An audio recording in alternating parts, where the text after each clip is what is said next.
Chapter 51. This person is Gu Ainan's student Ing Jian. Although he had the information, Ronke still explained it himself. He highlighted the key information and asked Xie Qiyuan to focus on it. You should be familiar with Gu Ainan's identity. Gu Ainan's whereabouts are currently unknown, and most of the people associated with him have also disappeared. This Ing Jian is Gu Ainan's youngest student. We don't have much information on him, just these few photos. You can take a good look at his photo.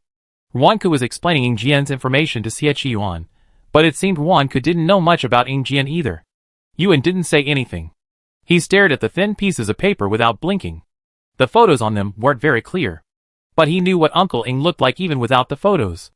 Qiyuan, traditional nutritional cream, must not be released. Ronke emphasized seriously. While traditional nutritional cream can make abnormalities stronger, it's not good for their long-term health. With the new nutritional cream available, Ronke didn't want traditional nutritional cream to be released. Yuan didn't hide their conversation from Ronke. Ronke's message was clear: find Ing Jian and apprehend him. Xie Qiyuan followed the order without hesitation. After listening to their conversation, Yuan couldn't help but ask, Dr. Wan, is this something I should be listening to? After Ronke finished explaining the situation, his mood eased. He smiled, his tone gentle, and then, you're not an outsider. It's okay even if you heard it. Yuan was stunned. He repeated Ronke's words, asking, am I not an outsider? Since leaving the laboratory, his entire goal had been to find his son, and he had no idea where he would end up. This was the first time he heard someone tell him he wasn't an outsider. Ronke looked at Yuan's dazed face, the smile in his eyes growing even brighter. You train on the island, live on the island, and Qiyuan takes you out. You never been an outsider. Yuan listened to these words, speechless for a long time. Xie Qiyuan stood beside him, looking at his red ears, almost wanting to raise his hand and crush them.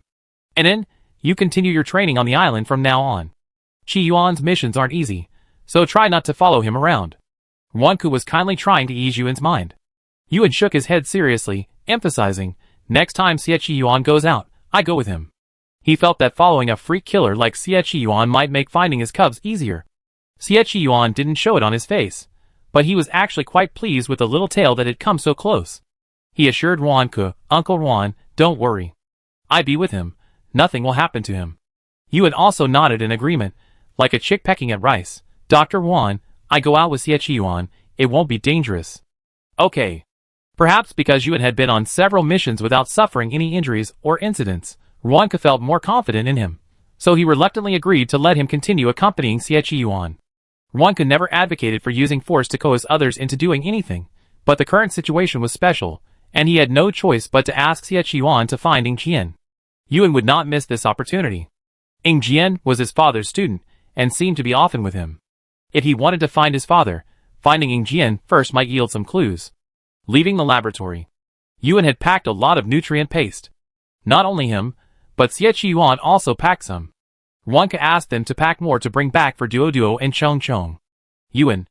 As they were returning together, Xie Qiyuan suddenly asked, don't you think it's tiring to always go on missions with me? The infected were rampant, and the deformed were endless. Xie Qiyuan rarely had a moment of peace. Except when recuperating from a serious injury, he was always on the road. Yuan shook his head, tugging on Xie Qiyuan's shirt as he walked. I'm not tired. He was going outside anyway. Being able to go out with Xie Qiyuan was better for him than going out alone. Approaching the door of Xie Qiyuan's room, Xie Qiyuan went in and brought back another bag of milk, packed in a black bag. Here. Xie Qiyuan closed the door, hiding it from Chong Chong and Duo inside. The amount of milk was small, and it was also troublesome to prepare. Yuan loved it, so Xie Qiyuan gave him his entire share, which was just right. If he divided it between the two cubs, Yuan wouldn't have enough. Xie Qiyuan wasn't exactly cold-blooded towards the cubs. He had someone buy some regular children's milk and kept it in the house for Chong Chong and Duo. Yuan took the milk, completely unaware of its preciousness. Remember, don't share milk with others, Xie Qiyuan said casually, raising his hand to rub Yuan's head. Yuan was used to being rubbed. He nodded obediently and returned with the milk. Once back, Yuan put the milk down and then took out the nutritional cream.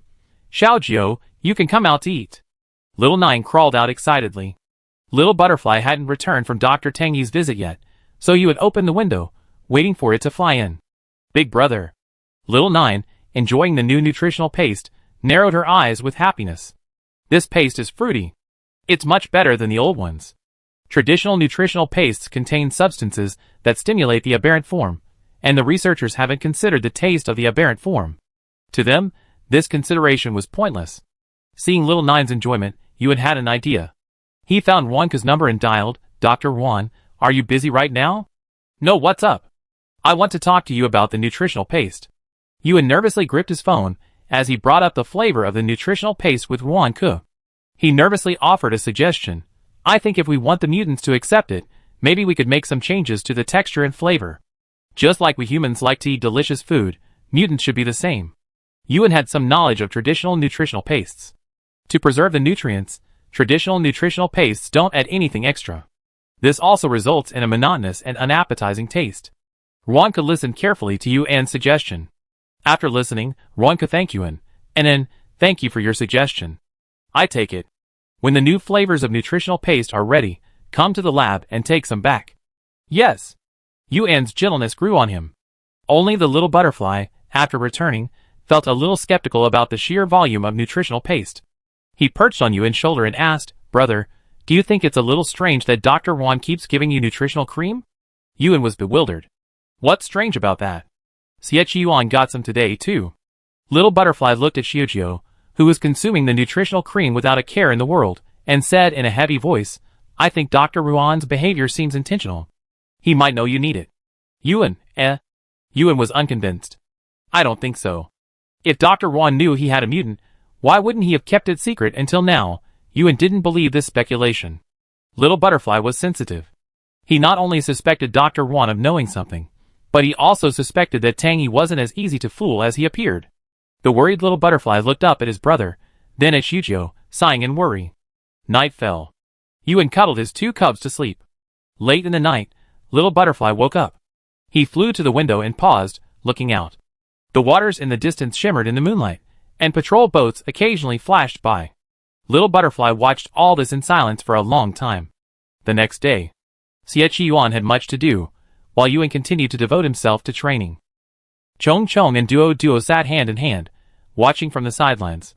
The two beautiful children were filled with admiration, and the older brothers, eager to show off, trained even more vigorously under such gazes. Duo blushed and clapped his hands. Chong Chong's eyes remained fixed on Yuan. No matter what Yuan did, he would cheer excitedly, "Brother, you're so good. Brother, you're so awesome." Thanking the children's praise, today's training session was very efficient. During a break in training, Yuan sat down in front of the two children and chatted with them. "Aren't you bored sitting here?" Chong Chong and Duo shook their heads simultaneously. Not at all. The people on the island were very kind to them, reaching out for hugs whenever they saw them. This was a very exciting experience for the two children. "Yuan, have some water." Yin Feng brought some water, and sat down. Yuan took the water, and fed the two children. "I heard you're going on a mission with Instructor Xie?" Yin Feng suddenly asked. Yuan admitted, "Yes, it's not dangerous to go on a mission with Xie Yuan." He had thought Yin Feng was worried about his safety. Yin Feng clutched the water bottle in his hand for a moment, then asked, "Yuan, do you like going on missions with me?" Yuan was stunned. He thought, "I'm fine with it. I can go on missions with anyone." Yin Feng's tense expression relaxed a little at this. The two chatted briefly. Yuan held Yin Feng, the team leader, in a respectful manner. Their conversation was a question-and-answer format. Yin Feng was a quiet person to begin with, and he got stuck mid-sentence. It wasn't until he mentioned Xie Yuan that Yuan began to speak more. "Xie Yuan looks fierce and cold, but he's actually a very kind person. I feel like a lot of people are afraid of him, but he's really not that scary." Yuan enumerated Xie Yuan's good points, but of course, he didn't forget to secretly criticize his bad points. "He's so arrogant and cocky. He always ruffles his hair, and occasionally teases him with rude remarks." Yuan kept these complaints to himself. Yin Feng watched his eyes light up when he mentioned Xie Yuan, and for some reason, felt a tinge of unease.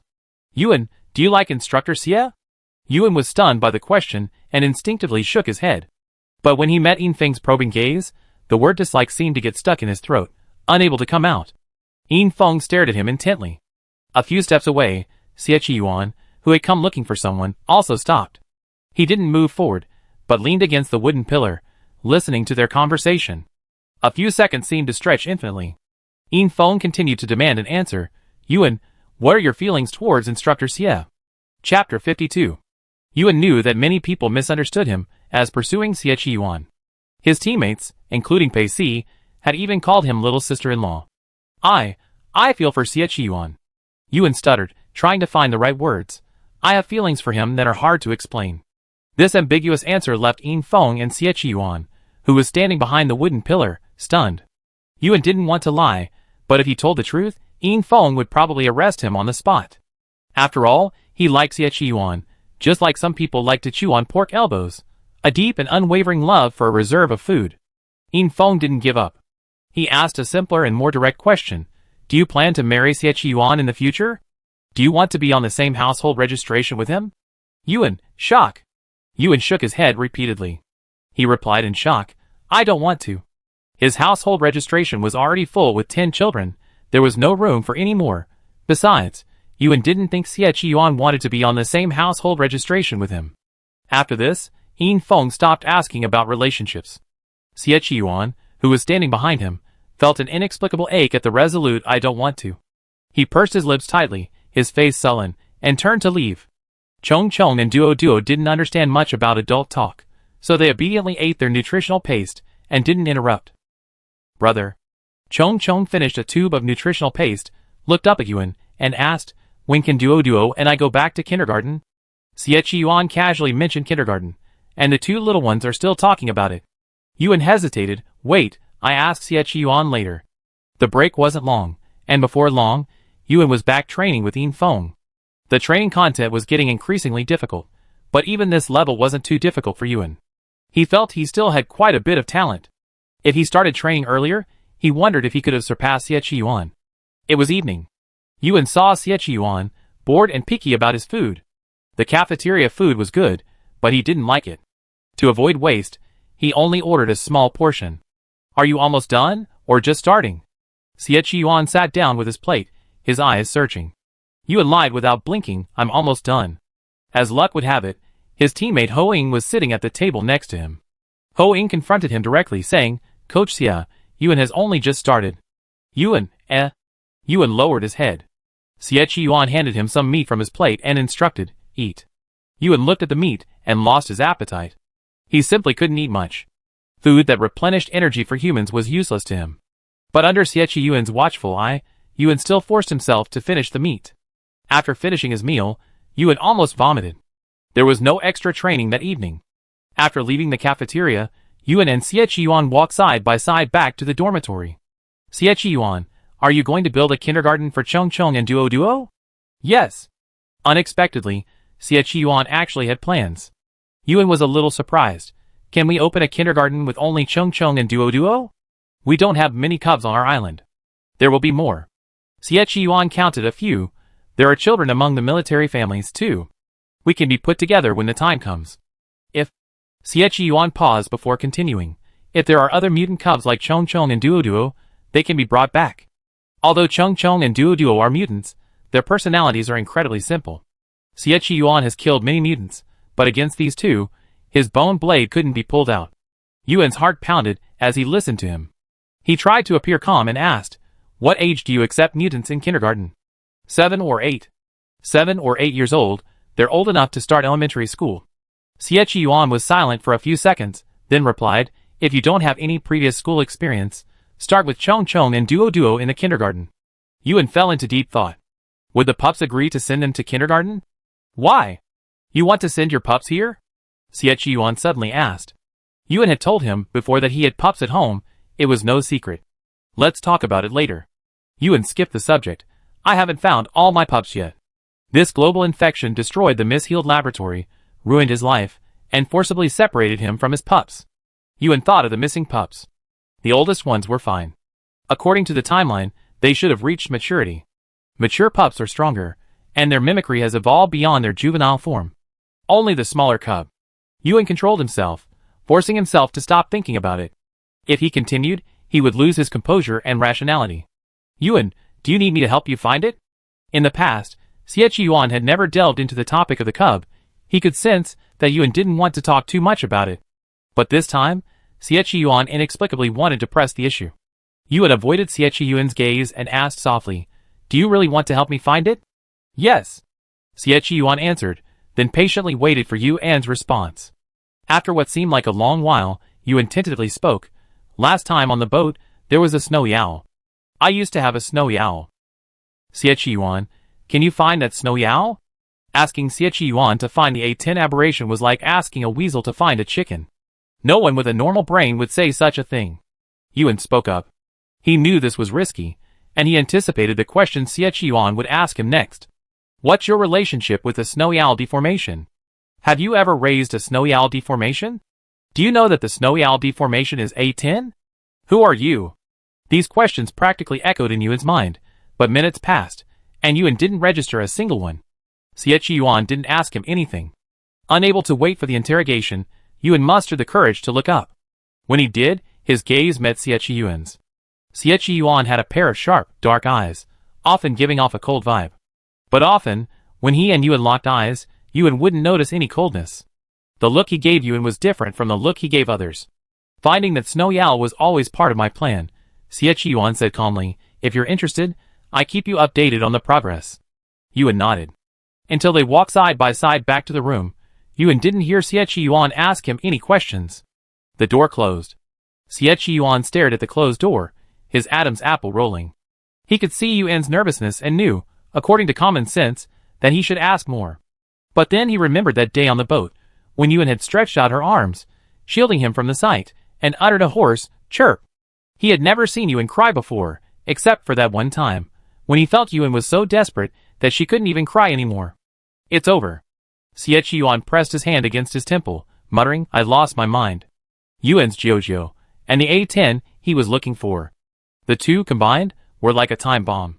He couldn't let anyone know about this bomb. In the room, Yuan sat in a chair and patted his chest.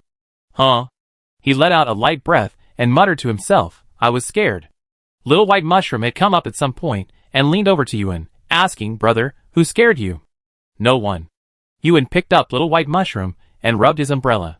I just asked Xie Yuan to help me find Jiuzhou. Little White Mushroom? ? Little White Mushroom was completely confused. Brother, Xie and us mutants are incompatible. If he finds Jiuzhou, Jiuzhou will be dead.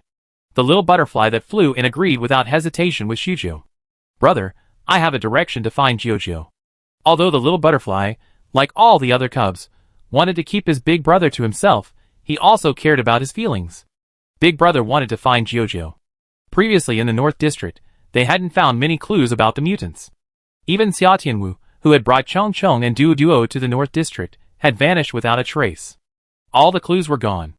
The little butterfly had one more clue. Brother, find Ba Zi. Ba Zi is a non-staff member of the Red Bird organization, and he's close to them. Ba Zi brought Jiuzhou here. He must know the most about Jiuzhou. The first thing Yuan learned was actually about Ba Zi's whereabouts. At that time, he was rescued by Pei Si and met Xie Yuan again. Xie Yuan then handed him a lunch box, claiming it contained sliced seafood. The seafood he was slicing was his Ba Zi. I heard Xie Yuan is about to make a deal with the Red Bird people. Big brother, take Xiaojiu and me with you. We go find Red Bird. Red Bird is a very shrewd man. He must know where Ba Zi is. Okay, we find a chance to meet with Red Bird during the deal. Yuan, reassured by Little Butterfly's words, felt a sense of direction. Jiuzhou possesses the power of immortality, he won't die. Yuan had already made up his mind. Once he found Jiuzhou, no matter what happened, he would never let her leave him again. Life on the island, compared to the outside world, was a rare comfort. Xie Yuan had chosen a site for the kindergarten and made a school bag for Chong Chong and Duo Duo. Chong Chong, clutching her school bag, shyly approached Yuan to ask him to become the principal of their kindergarten. Uncle said the principal is the person Duo Duo and I love most. I like you the most, and Duo Duo likes you too. Brother, can you be our principal? Yuan was about to refuse, but before he did, he heard a rule. The kindergarten principal has the right to decide which children are admitted. After hearing this rule, Yuan's eyes lit up as he accepted the position of principal of the soon-to-be-opened kindergarten. I'm willing to be the principal. Yuan's eyes narrowed, looking forward to the role. That night, Xie Yuan came to the kindergarten principal's room to congratulate him. Congratulations, Principal Yu. What kind of students do you accept here? Can someone like me even get in? Yuan ignored him. After Xie Yuan finished teasing the new principal, he got back to the point. Principal you might need to take a break from kindergarten work. We need to go out for a while. We're going on 2 missions this time. One is to make a deal with Qi Niao. This will be simple and won't take long. The second is that we found Ying Jian's whereabouts. He's trapped somewhere, and we need to take him away. Finding Qi Niao is like finding the cub. Finding Ying Jian means finding the father. Xie Yuan brought him both the cub and the father at once. Yuan couldn't hide the excitement in his eyes. Xie Yuan. Yuan called out Xie Yuan's name, heartfeltly giving him a good guy card. You're so kind. As expected, following Xie Yuan made it easier to find both the cub and the father. Xie Yuan didn't want to accept the good guy card. His eyelids twitched, stopping Yuan from continuing. Alright, I'm just taking you out. No need to give me the nice guy card. Yuan's beautiful eyes were still sparkling with a smile. Xie Yuan felt a little overwhelmed by such a look. He asked casually, Yuan, are you so happy to be going out with me? Chapter 53. Yuan replied without hesitation, happy. He was so happy to be going out with Xie Yuan. He wanted to go out with Xie Yuan again in the future. Xie Yuan was very satisfied with this answer. Before leaving, Xie Yuan handed Yuan a heavy box. The box looked quite full. As soon as Xie Yuan left, Yuan opened the box. Inside the box was a wallet with some money in it, along with some other daily necessities, none of which Yuan possessed. Xiujiu and Xiaolu both came over to take a look. After realizing what they were, they lay back down on their beds, bored. Big brother. Xiaolu wasn't wary of Xie Yuan's small gift, but he still asked, does Xie Yuan give small gifts to others? Yuan wasn't sure. He nodded hesitantly, guessing he might. Xie Yuan always gave him gifts, so he figured it wasn't just for him. Xiaolu, receiving the answer, said a dull oh. Yuan put the box away, washed up, and followed him to bed. The 2 cubs on the bed were both napping. They didn't usually train, just eating, drinking, and sleeping. 6 cub, Nineth cub. Yuan sat cross-legged on the sheets, looking down at the 2 cubs. You've been using the new nutritional paste for so long. Do you feel any difference in your bodies? The most accurate way to get feedback on the new nutritional paste would be to ask the aberrant cubs. Xiaolu and Xiujiu pondered for a moment, with Xiaolu answering first. It fills me up, and the nutritional paste is delicious. Much better than before. The old ones would make you feel uncomfortable after eating, but you would become stronger. The new ones can't make you stronger. Yuan patted their heads and said contentedly, just fill your stomachs. Don't worry about getting stronger. By the way, I have something else to tell you. What is it? The 2 cubs looked at Yuan simultaneously. Yuan calmly arranged, his face unblushing. I want you to go to kindergarten. You never taken human classes before, so attending a human kindergarten would be beneficial for you. The number of mutants is always smaller than that of humans. Humans reproduce much faster than they can produce a single mutant. Yuan firmly believed that the future world would ultimately be dominated by humans. Even though zombies were erupting and evolving, those with independent consciousness were still a minority, and they would never truly defeat humans. So, to ensure a more stable life for his cubs in the future, he wanted them to integrate into human life as much as possible. He would die, but his cubs would not. Especially his chirping. Brother, what did you just say we should go to? Kindergarten. Yuan was trying to convince the 2 cubs of the benefits of kindergarten, but halfway through, they both stood by the window and protested solemnly. Brother, even if we jump down here and die from the impact, turning into meat patties, we won't go to kindergarten. They're A-sequence aberrations, incredibly powerful. If word gets out that they go to kindergarten, they'd be humiliated. The cubs protested passionately, swearing to never go to kindergarten. Yuan, however, remained calm. He waved, calling out to the cubs who were about to jump, be good, come here, stop making a fuss. He had never seen a winged butterfly die from a fall, let alone little 9. Yuan calmed the cubs. The kindergarten is still under construction, and it probably won't be finished for a while. You have some time to prepare yourself. The 2 cubs exchanged glances, each seeing a shared desire. Overthrow the kindergarten. With them around, it's impossible for the kindergarten to be built. Okay, come and sleep. Yuan walked over in slippers, brought the 2 cubs over, and placed them at the head of the bed. Moonlight streamed in through the window, filling the room with tranquility. Yuan's breathing was even, and he cuddled the cubs, falling into a deep sleep. The next day, the news that Xie Yuan was about to go on another mission spread throughout the island. Yin Feng and Song Jun, one in front and one behind, approached Xie Yuan and asked to go with him. Xie Yuan glanced at Song Jun and declined. The island isn't safe these days. If any more aquatic mutants come, you need to repel them. But, Song Jun grumbled several times, unable to find the words to refuse. It was he who repelled the last large group of mutants that arrived. While humans are formidable, they're still somewhat powerless against mutants. By the way, if you encounter that giant fish mutant leading the charge again, capture it. Xie Yuan, as if remembering something, reminded him, this giant fish mutant is most likely targeting Yuan. The first time it appeared, it dragged Yuan into the sea, nearly drowning him. Xie Yuan's words made Song Jun's face suddenly darken. With a determined look, he replied, if it comes again, I definitely capture it. After sending Song Jun away, Xie Yuan looked at Yin Feng again. Why do you want to go out with me? Yin Feng was the team leader, and he usually took his teammates with him. Xie Yuan would indeed select a few people to go with him this time, but he had already contacted Pei Si and Lu Chao. He didn't plan to take the students on the island with him just yet. Thank you, instructor. I want to hone myself more. Yin Feng wasn't the talkative type, and he was trying hard to get Xie Yuan to take him with him. Xie Yuan didn't respond immediately. He studied Yin Feng for a moment before saying, well, I think about it. Yin Feng nodded, not demanding an immediate answer from Xie Yuan. In the past, Xie Yuan had mostly gone on missions alone, rarely bringing anyone with him. But now, he's slowly changed his mindset, and occasionally brings a few people with him. When they're with him, he offers his best protection, and help those he brings grow. After Xie Yuan finished his thoughts, he turned and went back to find Yuan. Yuan was packing. He didn't pack much, just simple clothes and daily necessities.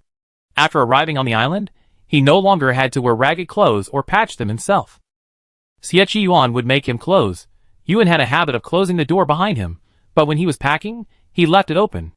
Just as Xie Yuan was about to knock, he heard someone inside muttering to themselves, saying his name. Dadu is so kind. The clothes he makes for me are so comfortable. He's both good-natured and kind.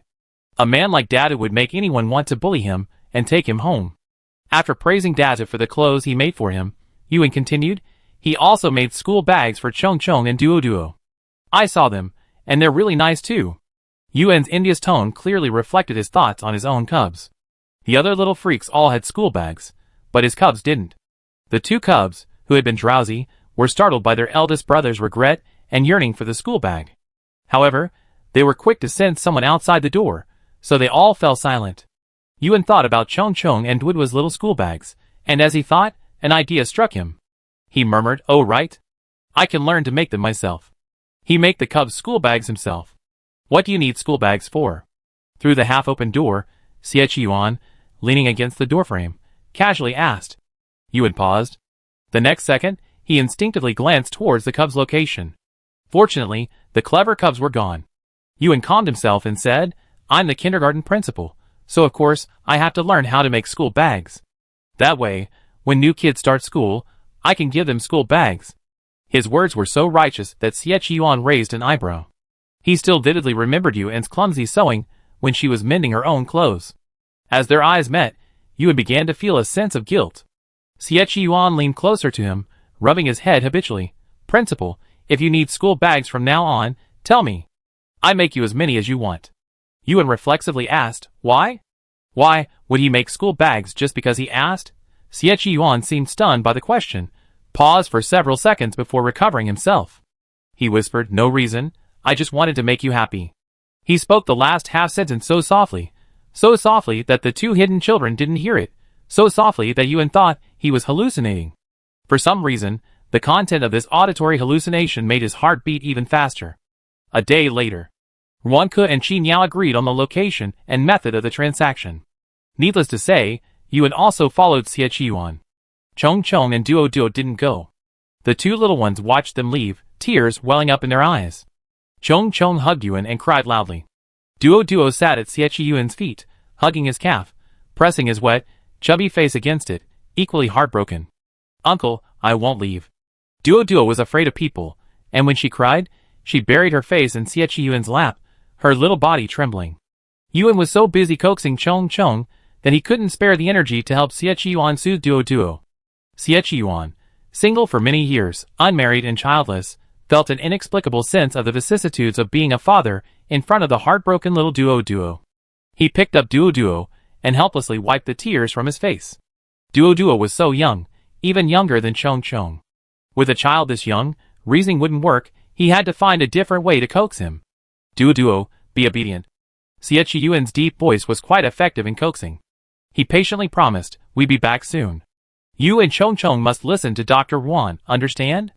After a long moment of coaxing, Yuan and Xie Yuan each soothed their crying children. Yin Feng was also among the group. Yin Feng was quiet and barely noticeable. In the car. After speaking to Yin Feng for a few words, Yuan yawned and turned his attention to Xie Yuan. Xie Yuan, when will we arrive? 2 more days. Since the outbreak of the infection, railway services has ceased, and there are fewer planes flying. Everyone's means of transportation have reverted to their original methods, and those who can afford it will drive. The journey is long. Yuan also asked about the North District. The management there wasn't good, even he could clearly sense the difference between the North District and the West District. The North District will likely need a change of leadership. Xie Yuan bluntly revealed the news to Yuan. The United Organization is drafting a treaty regarding mutants, prohibiting anyone, any laboratory, from creating new mutants. Finally, this ban has yet to be officially issued. Yuan was both happy and anxious. Happy that no more mutants would be created, that was a good thing. Anxious that the ban hadn't been officially issued yet. Xie Yuan, noticing his anxiety, explained, the North District supports this ban, and my father is also secretly promoting it. Yuan, still a little worried, asked, will anyone object? Aren't humans already afraid of mutants? Why haven't we banned the creation of mutants in laboratories? Yuan's question silenced Xie Yuan for a moment. Then, he said slowly, Yuan, humans are afraid of mutants, but they also want mutants that belong to them and obey their commands. Yuan fell silent. At that moment, he felt that many humans were not very lovable. The car sped towards the agreed-upon destination, with the Red Bird organization. Yuan sat side by side with Xie Yuan, his head resting on Xie Yuan's shoulder, sound asleep. Yin Feng watched from behind for a long time before calling out to Xie Yuan. He didn't call him Commander Xia, but for the first time, he called him brother. Xie Yuan raised his eyelids and asked in a low voice, what's wrong? Yin Feng also whispered, nothing. I just saw an leaning against you, and it's disturbing your sleep.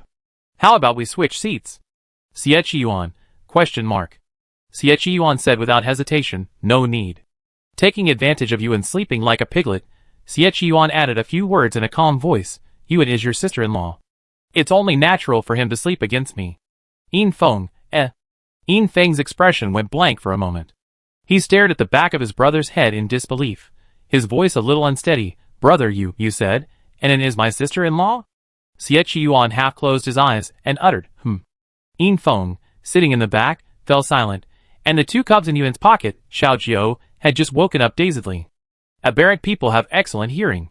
Xiao sat vacantly in his eldest brother's pocket, rubbing the mushroom cap with his mycelium, his expression a solemn one, full of doubt. Xie Yuan said. His eldest brother was his younger brother's sister-in-law. This somewhat convoluted question didn't faze Xiao. Xiao continued to ponder silently. Xie Yuan, unburdened by any psychological burden, remained resting with his eyes closed. Time slipped by. Meanwhile, Qin Yao was also in touch with A08. A08 had snatched a phone from somewhere, and he was making a video call. On the large screen, A08's tentacles were nearly overflowing. He fiercely warned Qin Yao, don't think I'm all tentacles. The money I promised you last time hasn't arrived yet. Qin Yao smiled, of course I have. He then extended his invitation 08, you should have rested well by now. Life at sea isn't as good as life on land. I'm looking forward to your arrival. A08 looked irritated, why are you rushing me? I'm looking for someone. Behind him, an ugly, deformed fish huddled against a rock, looking aggrieved, not daring to disturb the boss. A08, seeing him through the camera, grew even more furious. Do you know where Xie Yuan is? He's kidnapped my brother. His brother, so old, had been abducted by Xie Yuan, and now he's completely gone. This foolish fish under his command had gone to the island several times, but still couldn't find him. Chapter 54. A08 was looking for his brother, then for Xie Yuan, but he hadn't agreed to work for Qin Yao. The magician standing next to Qin Yao was still wearing his exaggerated clown mask. He squeezed in front of the screen and said to A08, Xie Yuan will meet us in 2 days. The screen froze for 2 seconds after these words were spoken. Then, A08's impatient voice rang out, send me the location, I'd be there right now. Qin Yao sent the address and asked considerately, Do you need us to pick him up? Before he could finish his words, A08 had already hung up the video. Looking at the dimmed screen, the magician turned his gaze to Qi Niao's face and whispered, A08's brain isn't working. Should we keep him here this time? Qi Niao hummed. In today's chaotic society, Qi Niao felt more comfortable than ever. His previous assignments always encountered numerous obstacles. In peacetime, people would constantly turn their attention to their organizations, hoping to make them disappear. But not anymore. Now, many people, including district bosses and leaders of unidentified organizations, were offering him olive branches. Qi Niao hated being constrained and wouldn't be recruited, but given enough incentives, he'd do anything. A new call came in. Qi Niao leaned lazily against the back of his chair and answered it again. On the other side, Yuan, sitting in the car, was jolted to the point of feeling carsick. He rarely got carsick, but this time, the driver drove like he was in a bumper car. Xie Yuan. Yuan, his face pale, reached out and grasped Xie Yuan's wrist, weakly pleading, Can I drive myself? Yuan had learned to drive on the island. According to a certain person, Song, the only person who had ridden in his car, he privately revealed, You can write down your bank account password before you get in the car, and if you can, buy insurance. Xie Yuan had seen him driving on the island, so he chose to remain silent on this request. The truck they drove was large, so it could carry a lot of supplies. Along the way, they would occasionally deliver supplies from the truck to others, and anyone who needed to go to the base would also be taken along. Drink some water. Xie Yuan offered the water to Yuan's lips, patting his back with his other hand. His voice was low and coaxing, We'd be at the base soon. You can rest up then. They were going to pick up Pei Si and Lu Chao along the way. Yuan, listlessly, took half a glass of water from Xie Yuan's hand. Yin Feng, watching from behind, took back the glass he was about to offer. Are you feeling better? No. Yuan frowned unhappily, venting his anger at Xie Yuan. Do you think I'm a terrible driver, and that's why you won't let me drive? Xie Yuan wondered if I could admit such a blunt truth. Of course not. He rubbed Yuan's head pretentiously, lowering his voice to say, I don't think you drive badly. Look how difficult this road is, and with so many people in the car, it must be tiring for you. When you have time, you can drive bumper cars if you want. I modify one for you. Yuan's attention was instantly diverted upon hearing this. He looked up at the enlarged handsome face before him. Do you know how to modify cars? Yes. I want a cooler car. No matter how old a boy is, he still likes super cool cars, and Yuan is no exception. Xie Yuan rubbed his head and nodded, agreeing. The two of them were very close enough for Yuan to clearly see the tiny mole at the corner of Xie Yuan's eye. Xie Yuan. Yuan reminded him softly, You have a mole near your eye, it's very pretty. Xie Yuan raised an eyebrow and generously opened his collar, revealing his fair collarbone. You like moles? I have one here too. Yuan, Yuan swallowed for no reason, silently sighing, big heads are so tempting. Perhaps Xie Yuan was distracting him. Although the road ahead was still shaky, Yuan's urge to vomit was less intense. Brother. One of the rescue people spoke shyly, wanting to talk to them. Xie Yuan turned around and gestured for him to continue. The man who spoke was a middle-aged man, thin and sallow, his complexion the color of malnutrition. He licked his lips, and after resting for so long, he finally chose to reveal a few things. There are zombies. Zombies are just like humans, capable of thinking and knowing everything. It looks like a child with an adult, with a water bottle hanging around his neck, but the adults are nowhere to be found. He specifically attacks drivers and PLA soldiers. The thin man shuddered at the thought of that terrifying zombie child. Xie Yuan frowned and asked, Where was he last time you saw him? How many people were killed? The man recalled a location. He said with lingering fear, Luckily, someone stopped him. The person who stopped him was like a god, able to set fire with a single wave of their hand. Fire. Xie Yuan and Yuan simultaneously thought of Song Jun on the island. Song Jun's awakened superpower was water power, allowing him to control water. It seemed Song Jun wasn't alone. Can you tell us in detail how the person who stopped the zombies set the fire? Xie Yuan asked the thin man, hoping to get more information from him. The thin man was very trusting of their military vehicles and uniforms, and he described the scene in detail. The person who could control fire was a young man with short hair, dressed in a simple shirt and trousers. He was very handsome, and it was hard to tell whether he was a boy or a girl. The thin man continued, The young man didn't speak. I saw sweat on his forehead, and he looked very weak, as if he were ill. His voice was hoarse. He told us to leave, and he stayed to stop the zombie. After the thin man finished, Xie Yuan reported everything he had said. He reported it to Ruanke, and Ruanke would handle the rest. After a while, the car finally stopped. Xie Yuan opened the door, and Yuan eagerly got out. As he stepped out, he was met head-on. It was Pei Si and Lu Chao. It had been a long time since they last separated. If it weren't for Xie Yuan's presence, Pei Si would have wanted to pinch Yuan's face. And then, how have you been lately? Pei Si put the candy she had saved into his pocket and asked him, You seem the same as before. Why haven't you gained some weight? Yuan also wanted to gain some weight, but the amount of food he could eat was too little. He looked up at his food reserves, which were completely oblivious and accusing him of being picky. He eats like a cat, only taking a few bites each time. Even me watching him is useless. Pei Si frowned at this. His younger brother was about the same age as Yuan, but noticeably more robust. A few people collectively criticized Yuan's appetite. Pei Si and Lu Chao weren't the type to hold back. They wasted no time getting in the car. The people on the car were checked and taken to the base. Pei Si and Lu Chao had packed their luggage in advance and didn't need to go back to the base. As they boarded the car, the atmosphere instantly became busier. Yuan was very close to Pei Si. Pei Si was the first person he had seen since waking up from the lab, and Pei Si had been the one who had carried him all the way out. As these people chatted, Yin Feng, who was standing behind them, felt like an unnecessary presence. Pei Si folded his hands, resting his head on the back of his head, as he told Xie Yuan about the changes at the base. Several infected humans have appeared in various locations, and the base is recruiting them. That's good news. The zombies are constantly evolving. If we humans remain stagnant, we eventually die out.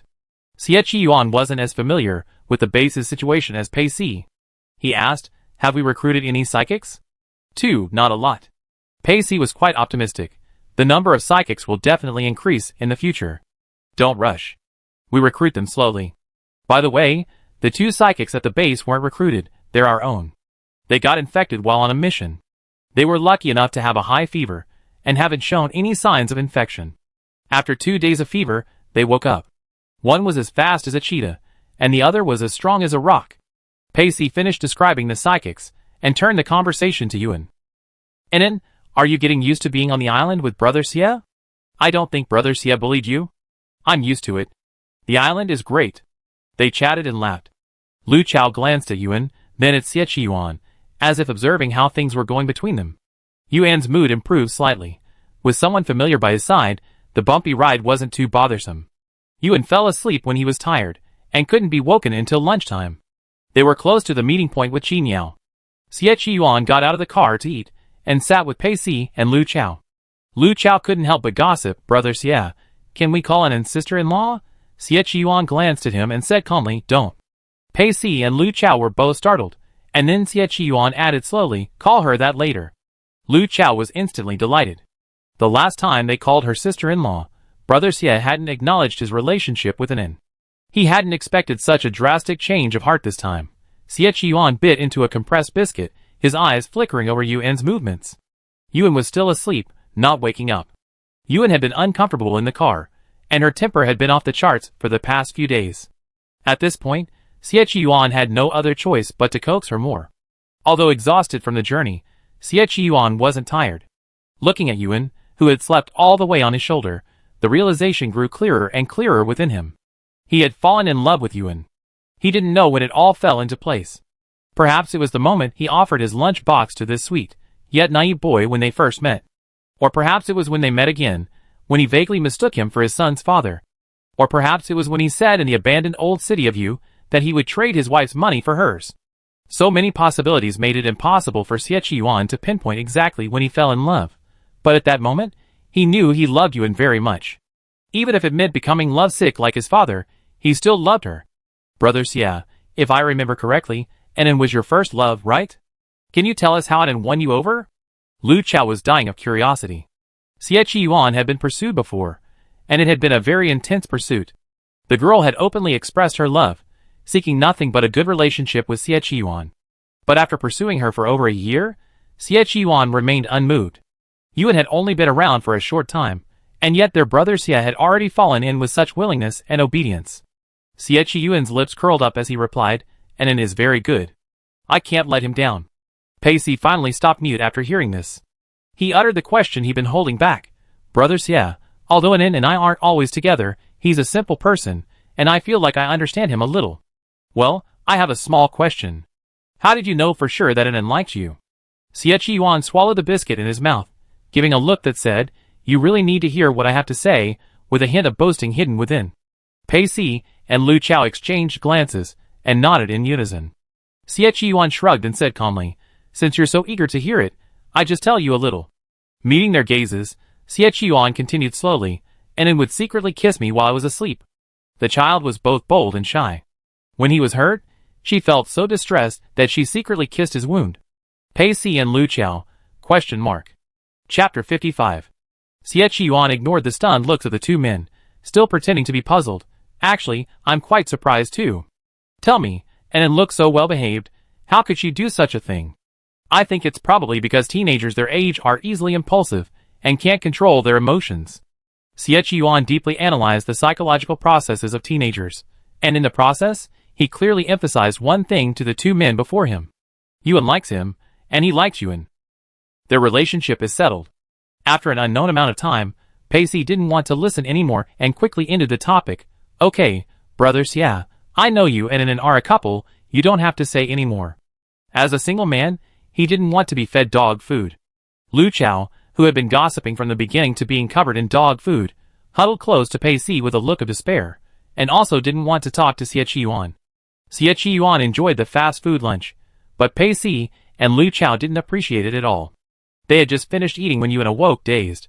He instinctively checked his pockets, confirming the cubs were still there, and then his body suddenly relaxed. Xie Qiyuan, who had been watching him, noticed he had opened his eyes, and stood up and walked over. Because Yuan was a picky eater, Xie Qiyuan now always carried at least a carton of his own milk with him whenever he left the house. He knew the ingredients in his milk were special, but he wasn't sure exactly what made them special. Awake? Xie Qiyuan inserted a straw into the milk, and handed it to the newly awakened Yuan. Yuan, with a dazed expression, opened his mouth and bit the straw as he saw the milk being handed to him. Xie Qiyuan, Xie Qiyuan choked, but then reluctantly offered him the milk himself. Yuan, fresh from sleep, was either dazed or furious. He was actually drinking milk quietly now, which was considered well-behaved. Not far away, Pacey and Lu Chao watched the scene in the car. Lu Chao, after trying to hold back, couldn't help but grumble, poor brother Xie. He's fallen in love.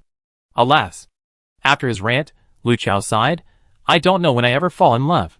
I've been single for so many years. I really want to dive right in. Pacey remained silent.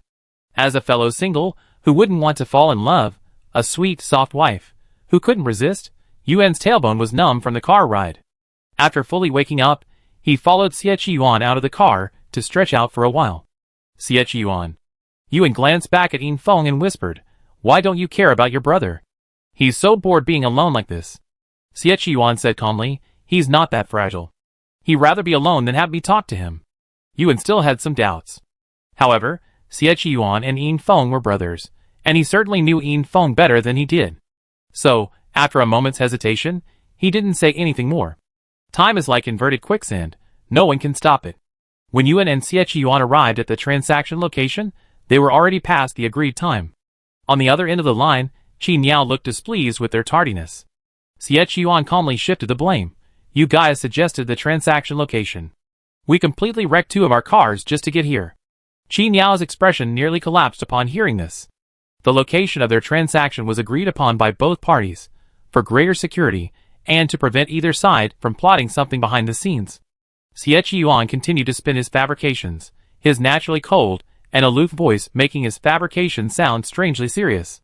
If you think it's too slow, you can come pick us up.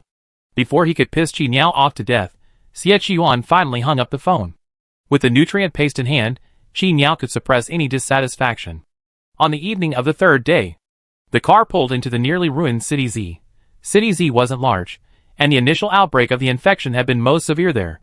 Upon learning of the situation, the higher-ups immediately dispatched the military to evacuate the civilians. However, at the time, little was known about the infection situation, and the evacuation process was far from smooth. In the end, the people were evacuated, but the evacuation was tragic. Looking at the current scene in City Z, Yuan could easily recall what had happened in the past. He tugged at Xie Yuan's arm and asked, "Is anyone else here?" No. Precisely because there were no people, they had chosen this place for the transaction. There weren't any people, but there were still the occasional zombies. Yuan and the others hadn't paid much attention to the zombies. The zombies here had been hungry for so long, and they looked even more listless than those elsewhere.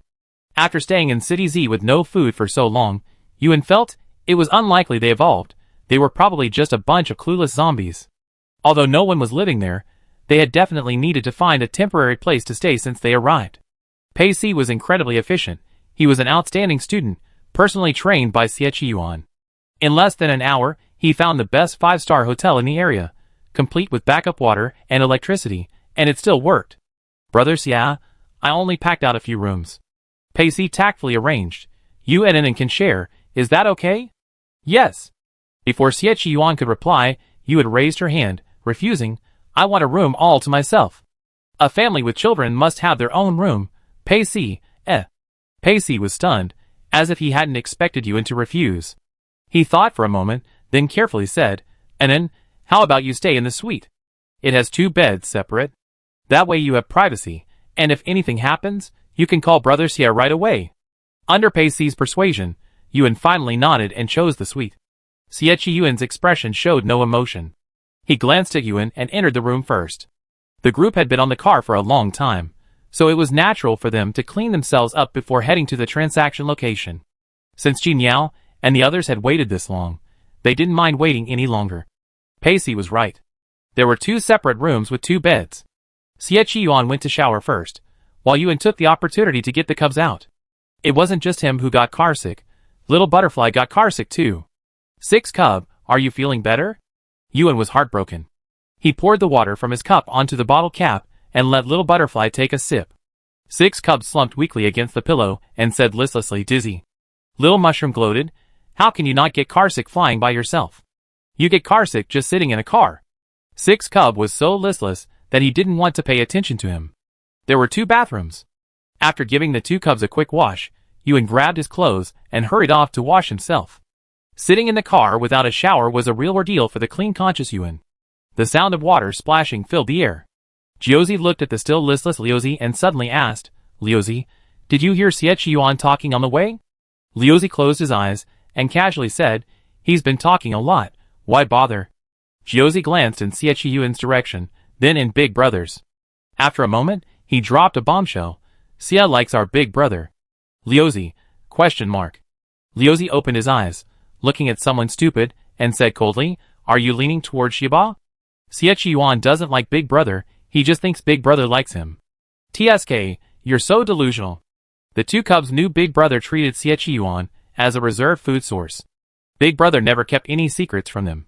Big Brother would tell them whatever he was thinking or doing. If Xie Yuan liked Big Brother, there was no reason they wouldn't know. I heard it. 9th Cub, the only one who didn't suffer from motion sickness, after a long period of self-doubt, gradually became convinced that he wasn't hallucinating. He spoke each word with earnestness. Xie Yuan told others he liked Big Brother. 6th Cub, 6 Cub's vision darkened, and he felt his motion sickness worsen again. He was so shocked that he couldn't speak for a long time, while 9th Cub sat beside him, waiting for him to recover. Yuan's bed was already made, and the 2 cubs were propped up on pillows, covered with a blanket. They stared up at the ceiling above them. After a long moment of deliberation, they reached a consensus. Let Xiao Ba kill Xie Yuan. Xiao Ba is easy to fool, arrogant, and loves to fight. Big Brother knows all of his, and Xiao Jio's skill points. If he suddenly attacks Xie Yuan, Big Brother will definitely investigate. If he finds out the reason. Xiao Jio, do you think Big Brother will fall in love with Xie Yuan? No. Xiao Jio, unsure of what he was thinking, said softly but firmly, Big Brother won't choose Xie Yuan. Big Brother and Xie Yuan are different, they don't belong to the same world. Lu Zi was silent, lost in thought. After a long while, Xie Yuan changed and came to find Yuan, who was squatting in the bathroom, washing clothes in a small basin. Yuan, we're leaving. Coming. Yuan shook out the clothes and quickly hung them up to dry. As they left together, Yuan noticed that Yin Feng lived across the street. Xie Yuan didn't bring many people with him. Yin Feng and Lu Chao were left behind for routine inspections in City Z. He took Yuan and Pei Si to the central building for the transaction. The street was marked with signs, making the central building easy to find. On the deserted street, they were the only ones there. Under the still active streetlights, they could see the doors of shops and residences half closed, clothes scattered across the floor in the clothing stores. Yuan glanced at the clothing stores one after another, scratched Xie Yuan's hand, and whispered, "Now that we're done, can we go shopping?" He spotted a children's clothing store. They had new clothes for the children. Xie Yuan nodded, agreeing. Soon, they arrived at the central building. It was already 1 in the morning, and considering they were so late, and Qin Yao and the others were known for staying up late, Xie Yuan thoughtfully chose this time to meet. As soon as he entered the central building, Yuan sensed something ominous. He grabbed Pei Si, who was continuing forward, and looked up at Xie Yuan. "Xie Yuan, call Qin Yao now, and see if he's here." "Okay." Although they had discussed this beforehand, Xie Yuan remained where he was and called Qin Yao. Beep. 1, 2, 3 times. Qin Yao didn't answer until the line hung up. Xie Yuan raised his eyes and reassessed the building before him. He tilted his head and instructed Pei Si, "Take Yuan out. I stay here and take a look." Pei Si always carried out Xie Yuan's orders promptly. He nodded and forcefully led Yuan out of the building. Yuan didn't cause any trouble for Xie Yuan. After he left, he fixed his gaze on the building before him, his tone slightly uneasy. "Pei Si, did something happen to Qin Yao and the others?" Pei Si thought for a few seconds, then assured, "Don't worry, Qin Yao will be fine. He has plenty of people under him, and he's protected by the magician." The magician was erratic and cruel, definitely not a good person. But unfortunately, he was loyal to Qin Yao. Pei Si was right, Qin Yao would indeed be fine. At this moment, he leisurely emerged from the magician's space and glanced down at the time on his watch. "TSK, timeout. Have A08 check again. There aren't many flies left who dared to follow us." This minor incident didn't dampen Qin Yao's spirits much. He even found it quite amusing. After all, whoever set their sights on him seemed fearless and endearing.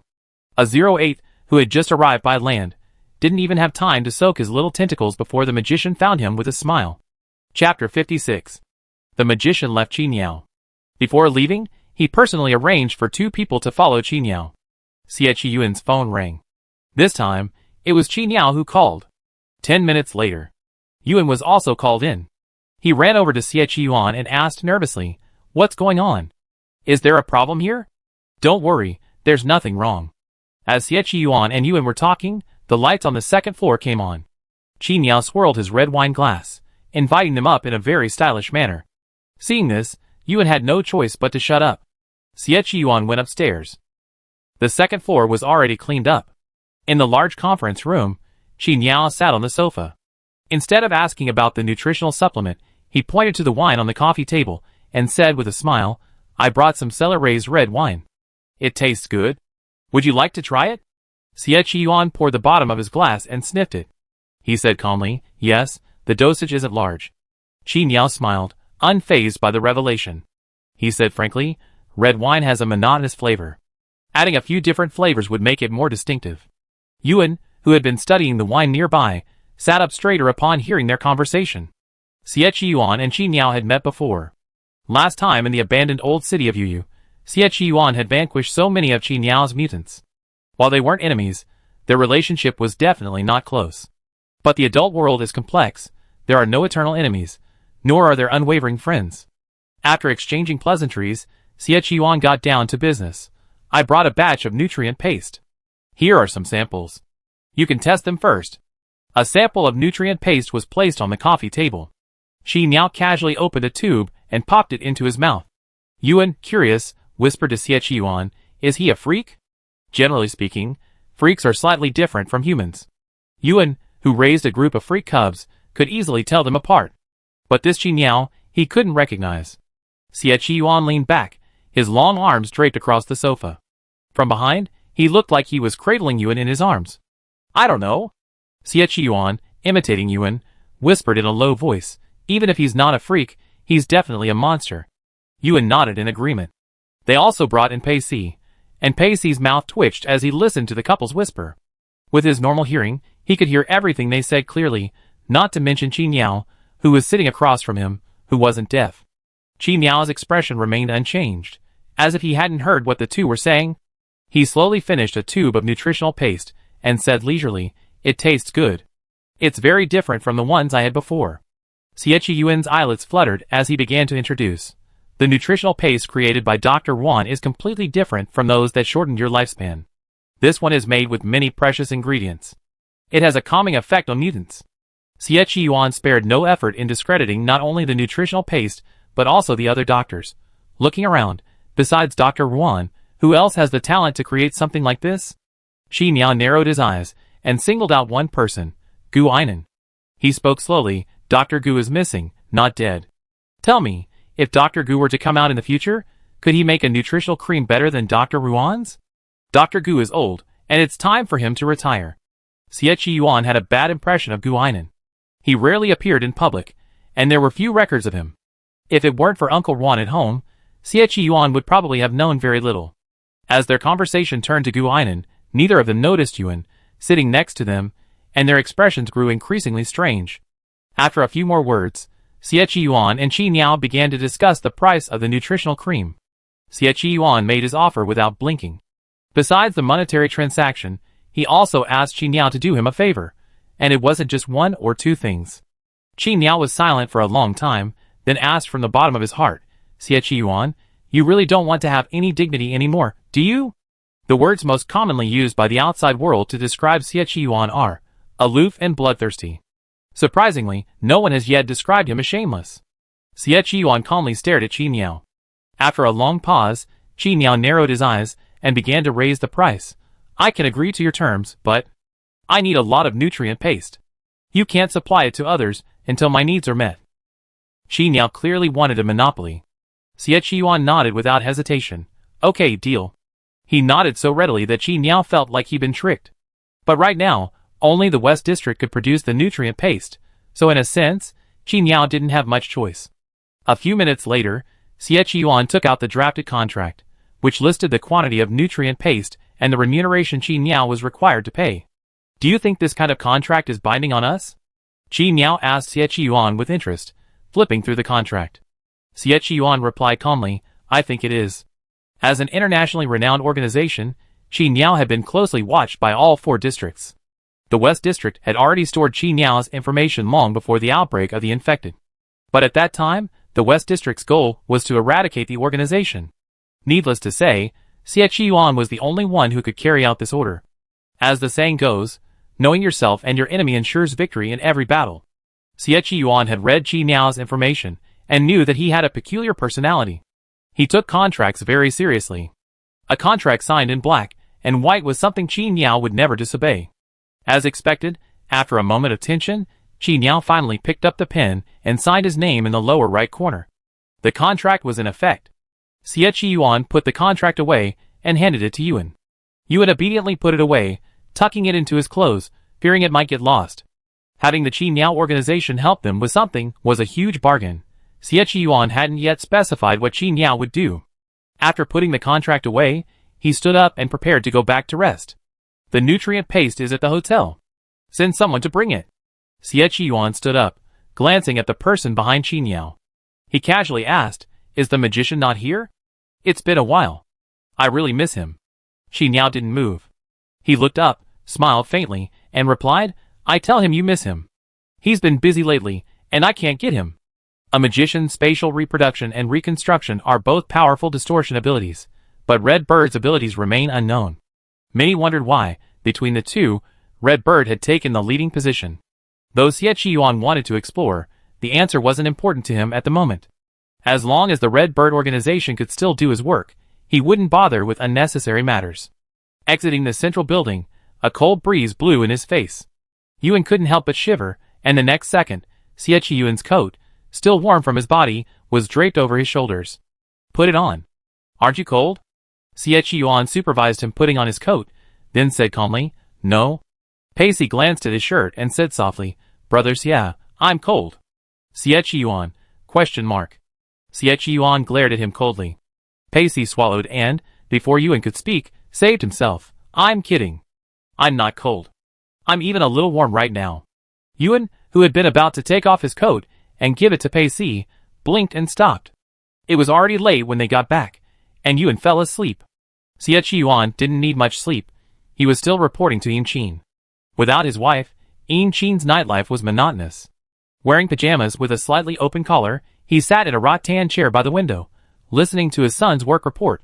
Red Bird will complete 3 missions for us. Father, have you decided what they will be? 3. Of course. A calculating look flashed in Yin Qin's eyes. He was also a jerk who didn't take advantage of a good opportunity. The Red Bird organization always offered high prices, so if he could get 3 for free, he naturally had to seize the opportunity. First, have them provide us with information about Shengli Labs and its current location. Shengli Labs was the lab where Chong Chong and Duo Duo were created. This lab wasn't very well known. If they hadn't encountered Chong Chong and Duo Duo, they wouldn't even have known it existed. Xie Yuan thought about the lab and frowned. Is it worth having Qi Niao find it? Yes. Yin Qin, possessing exceptional perceptiveness, narrowed his eyes and added his bet. Besides, the first thing I mentioned isn't just about finding Shengli Labs. Once Qi Niao finds the lab, have them cooperate with us to take control of it. Xie Yuan didn't understand why his father was so concerned about Sheng'er, but his decisions were rarely wrong. He nodded and agreed. After discussing Sheng'er, Xie Yuan noticed his father wasn't too sleepy, so he suddenly had a thought and started talking about personal matters. Dad, can I ask you a question? Go ahead. Xie Yuan considered it, then asked, how was your experience dating and marrying my Uncle Ruan? Yin Qin's stern expression suddenly softened upon hearing this question, and he said gently, marrying your Uncle Ruan is the luckiest thing that has ever happened to me. Talking about this with a man who dotes on his wife, Yin Qin instantly perked up. He sipped his tea and, in a long, drawn-out tone, began to recount his love story to Xie Yuan. From the first moment I saw your Uncle Ruan, I knew he was my wife. Xie Yuan had long been weary of hearing and reading his father's love stories. He hung up the phone indifferently, refusing to discuss this with his lovesick father late at night. But not saying it didn't mean he didn't think about it anymore. Xie Yuan's thoughts were a bit overwhelming. At this moment, he really wanted to go see Yuan, even if she was already asleep. But after taking a few steps, before he even got close, Xie Yuan woke up. Going to see Yuan so late at night seemed disrespectful. Even if Yuan had a history of secretly kissing him, that didn't mean he couldn't go there in the middle of the night. Xie Yuan was a somewhat traditional person at heart. He stood there, his eyes dark as he looked in the direction where Yuan was resting. He knew Yuan had many little secrets, and he knew she wasn't brave enough to tell them yet. It didn't matter. It was Yuan who wasn't clear about his feelings, so she was holding back. Xie Yuan had thought deeply and weighed many options these days. From a rational point of view, he shouldn't rush into a new relationship with Yuan without first understanding her full background. But he could no longer maintain his composure towards Yuan. Yuan, in his room, was completely oblivious to the confession brewing in Xie Yuan's mind outside. He clung to his cubs, sound asleep. As dawn approached, Yuan suddenly awoke. He couldn't tell if it was an illusion or the impact of a dream, but he vaguely heard Ba Zi's voice, an angry roar. The 2 cubs beside him were still asleep, but Yuan didn't wake them, preparing to get out of bed. Xiao Jiu jerked awake and asked blankly, Brother, what are you doing? Yuan pointed outside and whispered, I'm going to check outside. Little Nine unfurled his mycelium and slurred, Big brother, I want to go too. Yuan had no choice but to take him along. Outside, Yuan followed the sound and peeked out. Outside was the hotel corridor. At the corner at the end, a small tentacle seemed to flash by. 8th cub? Yuan's pupils fluttered, and he scurried forward in his slippers. It was still dark outside, and Yuan didn't dare wake anyone. His little 8 and Xie Yuan weren't getting along, and he needed to hide his own cubs. Yuan rubbed his eyes and followed. After an unspecified amount of time, he disappeared into the corridor. Time passed. 2 hours later, sunlight lazily streamed through the windows, and everyone slowly woke up. The little butterfly fluttered its wings, about to cuddle with its big brother, but it only clung to the cold pillow. He opened his eyes in confusion and scoured the room, but couldn't find his elder brother or little Nine. Meanwhile, Yuan, holding little Nine in his arms, stared blankly at the street outside. He had left the hotel to look for Bazai, but upon exiting, the hotel exterior was completely different from what he had seen before bed. Outside was City Z, a famine-stricken scene after the initial outbreak of the infected. Yuan saw this and turned to leave. Little Nine, let's go back to bed. Little Nine, Little Nine sighed softly. Alas, there was no going back. I don't know what that idiot Bazai had done, he hadn't come out yet. Chapter 57. Before Shujo could say anything, Yuan had already turned his head, preparing to turn back. Where's the road? The steps that had been behind Yuan just a moment ago were now completely invisible. The outline of the hotel had deviated from his memory. Brother, there's no way. Shujo clambered onto Yuan's shoulders just in time, saying, there's a mutant causing trouble up ahead. Let's sit here. Shujo wasn't panicking at all about the situation. Yuan wasn't here, so he wasn't worried about being exposed. Sequence A mutants, no matter where they were, would only inspire fear. If he and Xiaolu hadn't encountered Yuan, they wouldn't have ended up like this. However, there couldn't possibly be another Yuan in the human race. Yuan hesitated.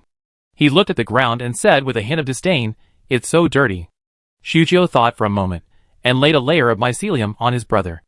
I have to say, Xiaojiu is a sweet kid, but after accidentally entering this place, it's not easy to eat a melon in peace. In City Z, where the infection has just broken out, no corner is safe. Yuan didn't stand still for long before the oncoming zombies forced him to dodge. The zombies of this period were far too ferocious, their mouths covered in sticky blood, and they looked ugly and ferocious. He ran a few steps with the crowd. Shujo sat steadily on his shoulder and asked in a baby voice, Big Brother, do you want me to eat them? He could eat any of the zombies chasing Big Brother.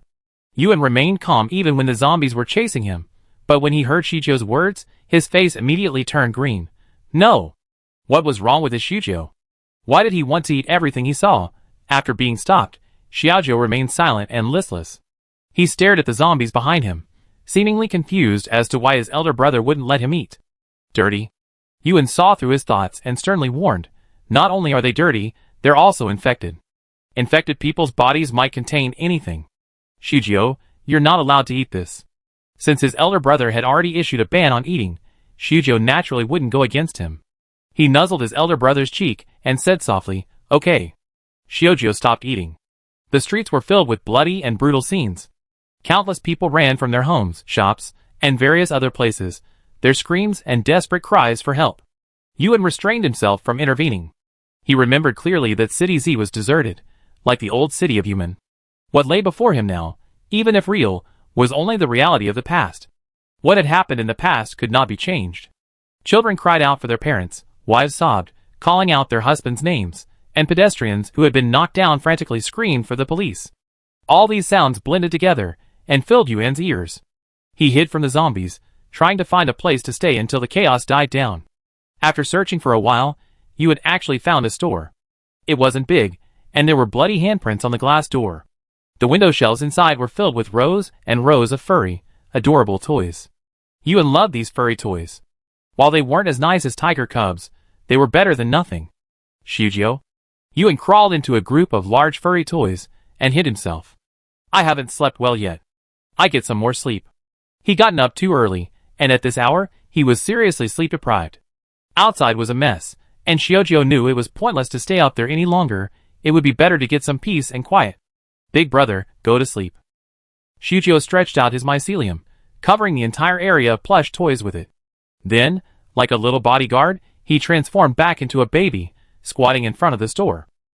Just as Yuan fell asleep, Yuan woke up in the hotel. The Red Bird men were coming to remove the nutritional cream, and he was going to accompany them to take inventory.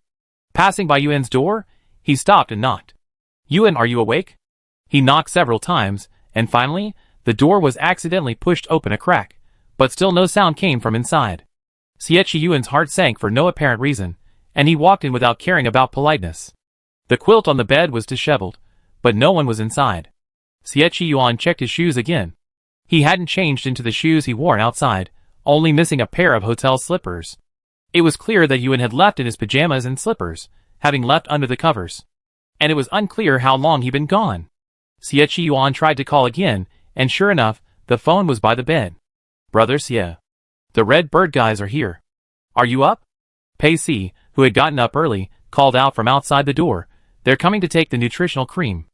Yuan didn't find Yuan in the room, and walked out with a sullen face. As soon as he left, Little Butterfly flew out. It seemed Yuan didn't know where his elder brother was, and with the Red Bird guys still here, Little Butterfly was going to go find him himself. A car was parked outside the hotel entrance, and in the back seat was a magician. The Little Butterfly smacked the glass with its wings, then scurried inside. He asked directly, "Where's my big brother?" "He's gone." The magician's clown mask adorned his face with a comical yet unpleasant smile. He stared at the shattered glass and grimly warned, "A06, you have to compensate me for my glass." The little butterfly flapped its wings twice and sneered, "Do you want me to slap you back? Stop talking nonsense and tell me where my big brother is." The magician's clown smile had completely faded, and he met A06's gaze with a stern look. He knew who A08's big brother was. The seemingly harmless boy beside Xiechiyuan was actually even more terrifying than Xiechiyuan himself. Killing Xiechiyuan would only lead to a few humans seeking revenge. But killing that boy would bring unbearable consequences. If the aberration at the top went mad, all living creatures would likely be buried with it. "I haven't seen him." The magician suppressed his anger and said to A06, "We didn't touch him. Qi Niao still doesn't know his identity." "A06, you shouldn't doubt me." A06 didn't buy his rhetoric and continued questioning. "Besides Xiechiyuan and Qi Niao's men, who else came from City Z? Who did you invite?" Emotion welled in the magician's eyes, and he didn't answer immediately. A06 wasn't as easily fooled as A08. In other words, with the exception of A08, the intelligence of these A-series members was quite high. They didn't know why their combat effectiveness had been reduced, but their strength should not be underestimated. At least the magician wasn't sure he could hold his own against A06. After a few seconds of thought, the magician's voice grew cold as he explained, "Our deal with Xiechiyuan has been leaked, and someone has followed us to City Z. They're the same mutants as us, but I don't know their identities. I sent A08 to investigate, but A08 hasn't returned yet. The rest of the story needs no further explanation." A08 was reckless, and he had every reason to be. His combat prowess was so strong that even Xiechiyuan couldn't completely kill him. Assigning such a reckless A08 to such a delicate task as probing the bottom was a foregone conclusion. The most likely scenario was that A08 engaged in a fight with the other party, who activated their mutant powers, creating an area to trap A08. Yuan had probably entered this area. At this point, A06 abandoned his pursuit, flapping his wings and turning to fly away. Just as he was about to fly, he suddenly turned back. "By the way, I have a question for you." The little butterfly, perched on the window frame, his demeanor noble and cool, teased the magician. "My eldest brother said you tricked Xiechiyuan's wife, Bin, into leaving him. Do you still have her?" The little butterfly was now certain that Xiechiyuan simply wanted his eldest brother as his wife. Although his younger brothers disapproved of the marriage and had already planned to kill Xiechiyuan, human nature always favors a little romance. If Xiechiyuan died, he might have left his wife, Bin, to their eldest brother. So, after much deliberation, the little butterfly decided to retrieve Xiechiyuan's wife, Bin. The magician's face darkened as the bottom of a pot. He gritted his teeth and said, "On the very day Juan could prepare the nutritional paste and offered to trade it to us, Xiechiyuan demanded an exorbitant price. He offered enough for 10 wives. Little butterfly, Little butterfly, oh. Little butterfly gave up on pursuing her wife and flew out the window. The magician behind him stared at him from behind and cursed fiercely. These aberrations and Xiechiyuan are both inhuman. Luckily, they don't get along. Otherwise, if they were in cahoots, who could stand against them? The magician was furious. He lowered his head, pulled out his phone, and called Qi Niao. "Don't recruit any more A-sequence aberrations anymore. They're all useless." Although A08 was the easiest to fool, the magician knew that, like A06, he would pounce on the young man named Yuan without hesitation if he saw him. How strange. The magician couldn't figure out what charm that pretty, almost vase-like boy possessed that could make these perverted monsters follow him so wholeheartedly. Aberrants are born selfish. It's an irreversible instinct. But Yuan's aberrants all prioritize Yuan above all else. In Ying Feng's room, the nutritional pastes he brought from the island were stored there. He had carefully protected them, not a single box missing. Pacey maintained his composure and counted them. After counting, he began to look irritated, pacing restlessly in front of the nutritional pastes. Can Brother Xia find an in? Where can he find her? Ying Feng's face was sullen, unable to answer. The profits from the nutritional paste trade didn't bring them joy at all. They all wanted to know where Yuan had gone.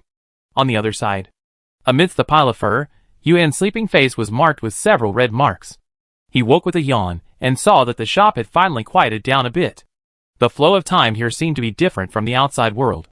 Yuan knew that by entering here, he had definitely left the real world. And the 8 cub he had seen before entering was most likely just an illusion. Xiujio, can we leave here? Yuan asked as he walked, carrying the little mushroom on his shoulder.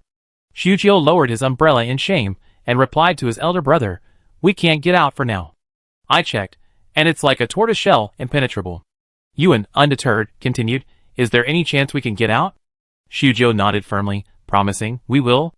Now it's a war of attrition. We're trapped within the aberrant's distorted abilities, and the other party will tire from using their abilities. When he can't hold on any longer, we get out. To be honest, this distorted ability isn't very lethal to its own kind, but it's rather disgusting. It's like a small dark room. If you were a social elite, being locked up in one might be a bit uncomfortable. Xiujio could sense Bazai's presence, but he wasn't a GPS, so he couldn't locate Bazai. He stayed in the dark room for several days. Yuan had learned from Xiujio that Bazai was most likely here, but strangely, he couldn't find him no matter how hard he looked. The people in City Z were fleeing. Only Yuan, like a life gamer, searched the city for a printing shop. Brother, we don't have a photo of Ba Z. How can we print a missing child notice? Xiujio used Hyphy to push aside a zombie that was about to enter while talking to Yuan. Yuan sat in front of the computer, his face a little pale. According to local time, he hadn't eaten in several days. Without Xiechi Yuan's milk or blood, he was starving faster than ever. There's a picture of Ba Z. Yuan clicked the screen with his mouse, his eyes fixed on it. Xiaojio wondered, brother, I don't remember you being able to draw. If Big Brother wanted a picture of Ba Z, he could only draw from memory, but as far as he could remember, Big Brother couldn't draw at all. Yuan couldn't draw. He calmly searched online for information on octopuses, selecting one that most closely resembled his own. After a moment's deliberation, Yuan picked out a photo. Xiujio, Xiujio stared at the online octopus picture for a long moment in silence.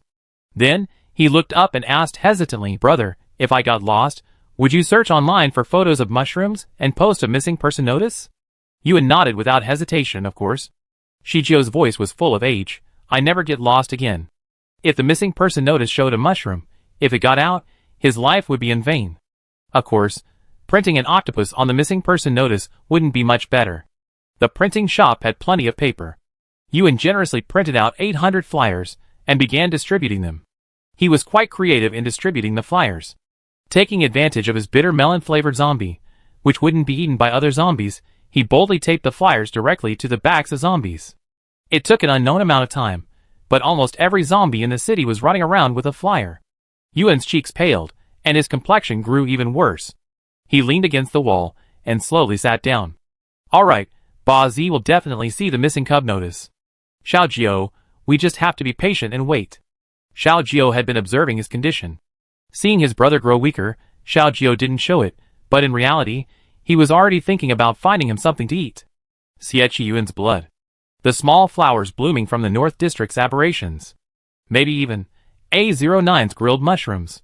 Xiaojio climbed onto Yuan's shoulders, nuzzling his cheek affectionately. His voice was soft. Brother, I heard humans barbecue delicious.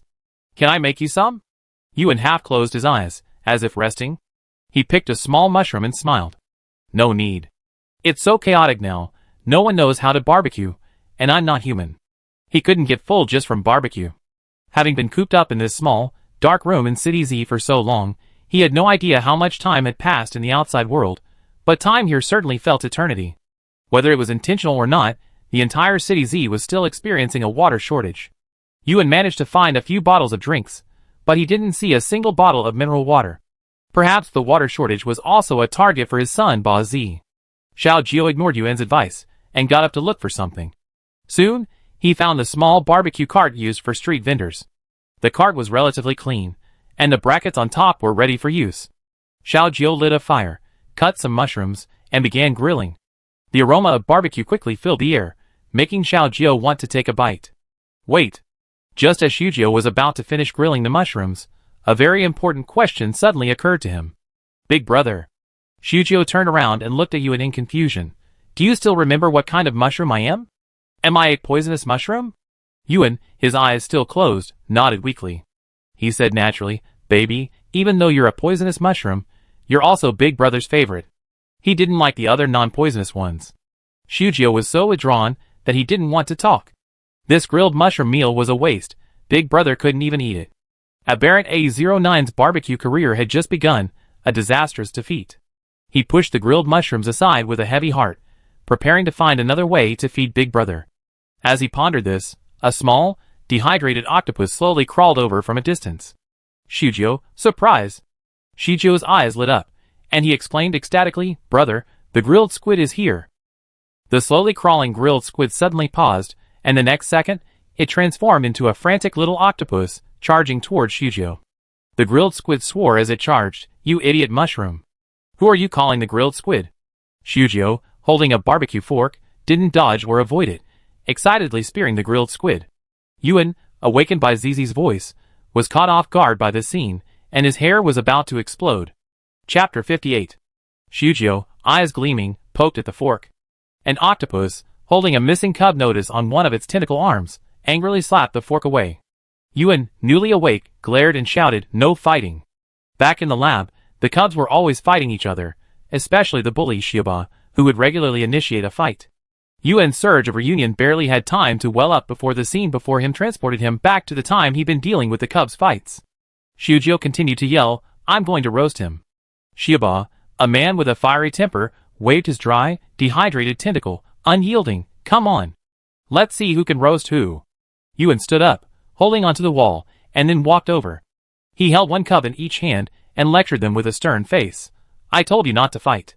Didn't you hear me?" The two cubs who were picked up responded, "Eh." Little 9 was flexible, and admitted his fault softly on the spot. Little 8 sniffed, but remained silent.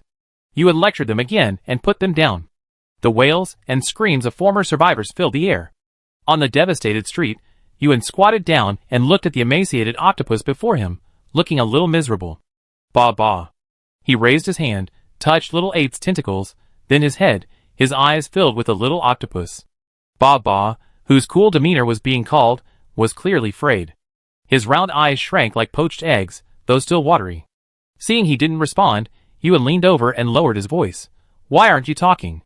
Don't you want to talk to Big Brother?" Xiao Ba shook his head, practically leaving a shadow. Yuan stared at his little octopus without blinking, his heart softening the more he watched. To him, he's simply taken a nap, and only after waking did he begin searching for his cubs. But to the cubs, he slept far too long. Yuan's physical function had declined significantly. After squatting for a moment, he simply sat down. Xiao Ba looked at his elder brother's pale face, and finally realized something. He asked nervously, "Big Brother, what's wrong with you?" "Nothing." Yuan hugged him, his voice unmistakable. "Big Brother, I'm just a little tired. I'd be fine after some rest." "Ba Ba, stay by your side from now on, okay?" "Okay." Xiao Ba buried his head in his elder brother's arms, and replied heavily, "From now on, wherever Big Brother is, I'd be there." Yuan had much more to say to Xiao Ba, but his throat was dry. Shujio knew his big brother was starving, so he winked at Shiba, telling him to stop clinging to him. Shiba stared at him blankly, puzzled. "Stinky mushroom, did you get a cramp in your eye?" Shujio, "Eh."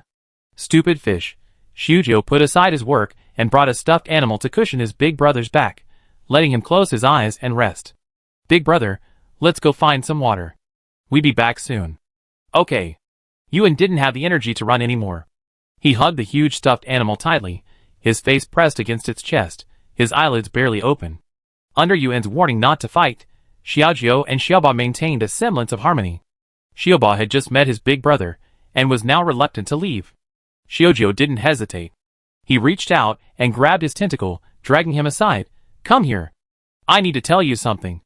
Every tentacle of the octopus was filled with rejection. He angrily shouted, "I want Big Brother." Xiaojiu calmly yet menacingly informed him, "Big Brother is very tired right now. If you continue to bother him, I swear Xiaolu and I will team up to kill you." The reckless Xiaoba was unfazed. Xiaojiu continued, "Big Brother already knows you lost Xiaojiu." Xiaoba, "Eh?" Xiaoba instantly fell silent. Xiaojiu dragged the deadly octopus to a corner. From this position, Big Brother probably couldn't hear them. The two cubs, disliking each other, stared at each other, suppressing their dislike, and began exchanging messages. Xiaojiu told Xiaoba everything about Big Brother's condition.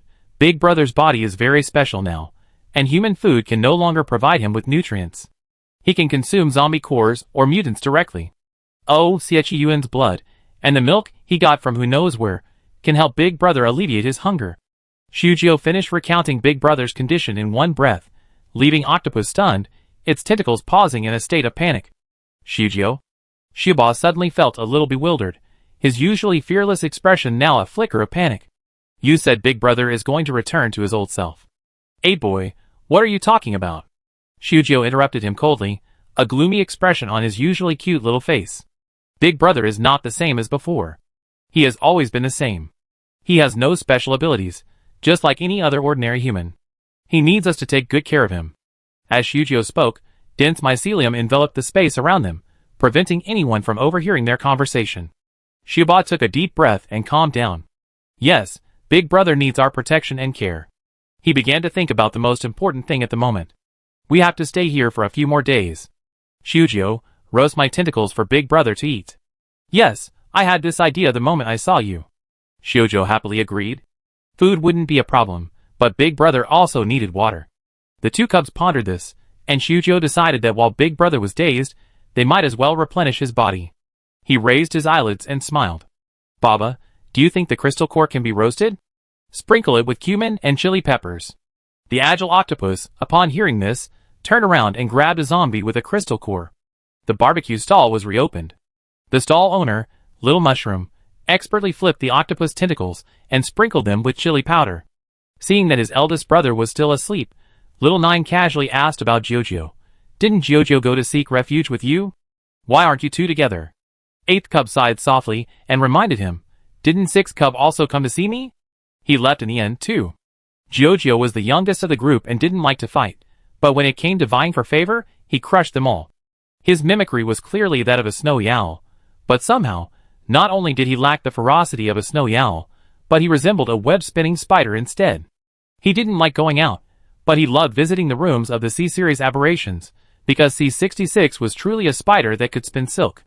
Choo-Choo plays well with the little spiders, always getting the strongest, special silk.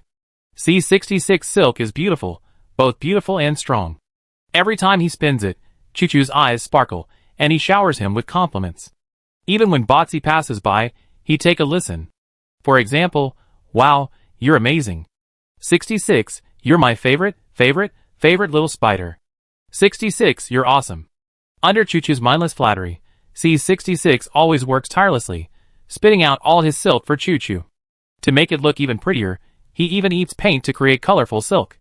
In short, the shy yet flattering Choo-Choo is a little angel in the eyes of many aberrations, and even his older brothers. Bazai thought about this and snorted, Jojo is just a scheming little Jojo. When he fought me, he bit me so hard. Besides, the scheming Chojo never flatters him. When Chojo was knitting clothes for everyone, he complained that his tentacles were too many, and that it took too much silk to weave the clothes. Babazai, do you know which kid Big Brother wants to find the most right now? Chojo, that's definitely what you meant when you mentioned him. Shujio looked at the unhappy Bazai and calmly recounted what happened on the boat. Jojo's wings were chopped off to use against Siechiyuan. Chopping off the wings. Babazai was stunned. He blurted out, Chojo is afraid of pain. Those deformed creatures rarely fear pain, especially one like him, with so many tentacles that could grow back if broken. He lost count of how many tentacles he lost in fights. He wasn't afraid of pain. He remembered that Jojo was afraid of pain. Jojo's wings are different from an octopus's tentacles. Botsy imagined the scene described by Shiojo, and his tentacles began to change color. I don't know where Chojo is. After leaving the institute, I went to many places. Chojo followed me at first, but I was tricked several times by those cunning humans. Then, word got out somewhere about a case just like Big Brother's. Chojo left me a letter, and then left. Botsy's literacy level was limited, and he barely understood the general meaning of the letter.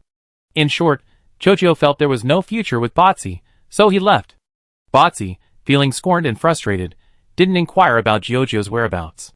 A case like Big Brother's. Shujio keenly grasped the key point. The person who coaxed Jojo away knew Big Brother's condition?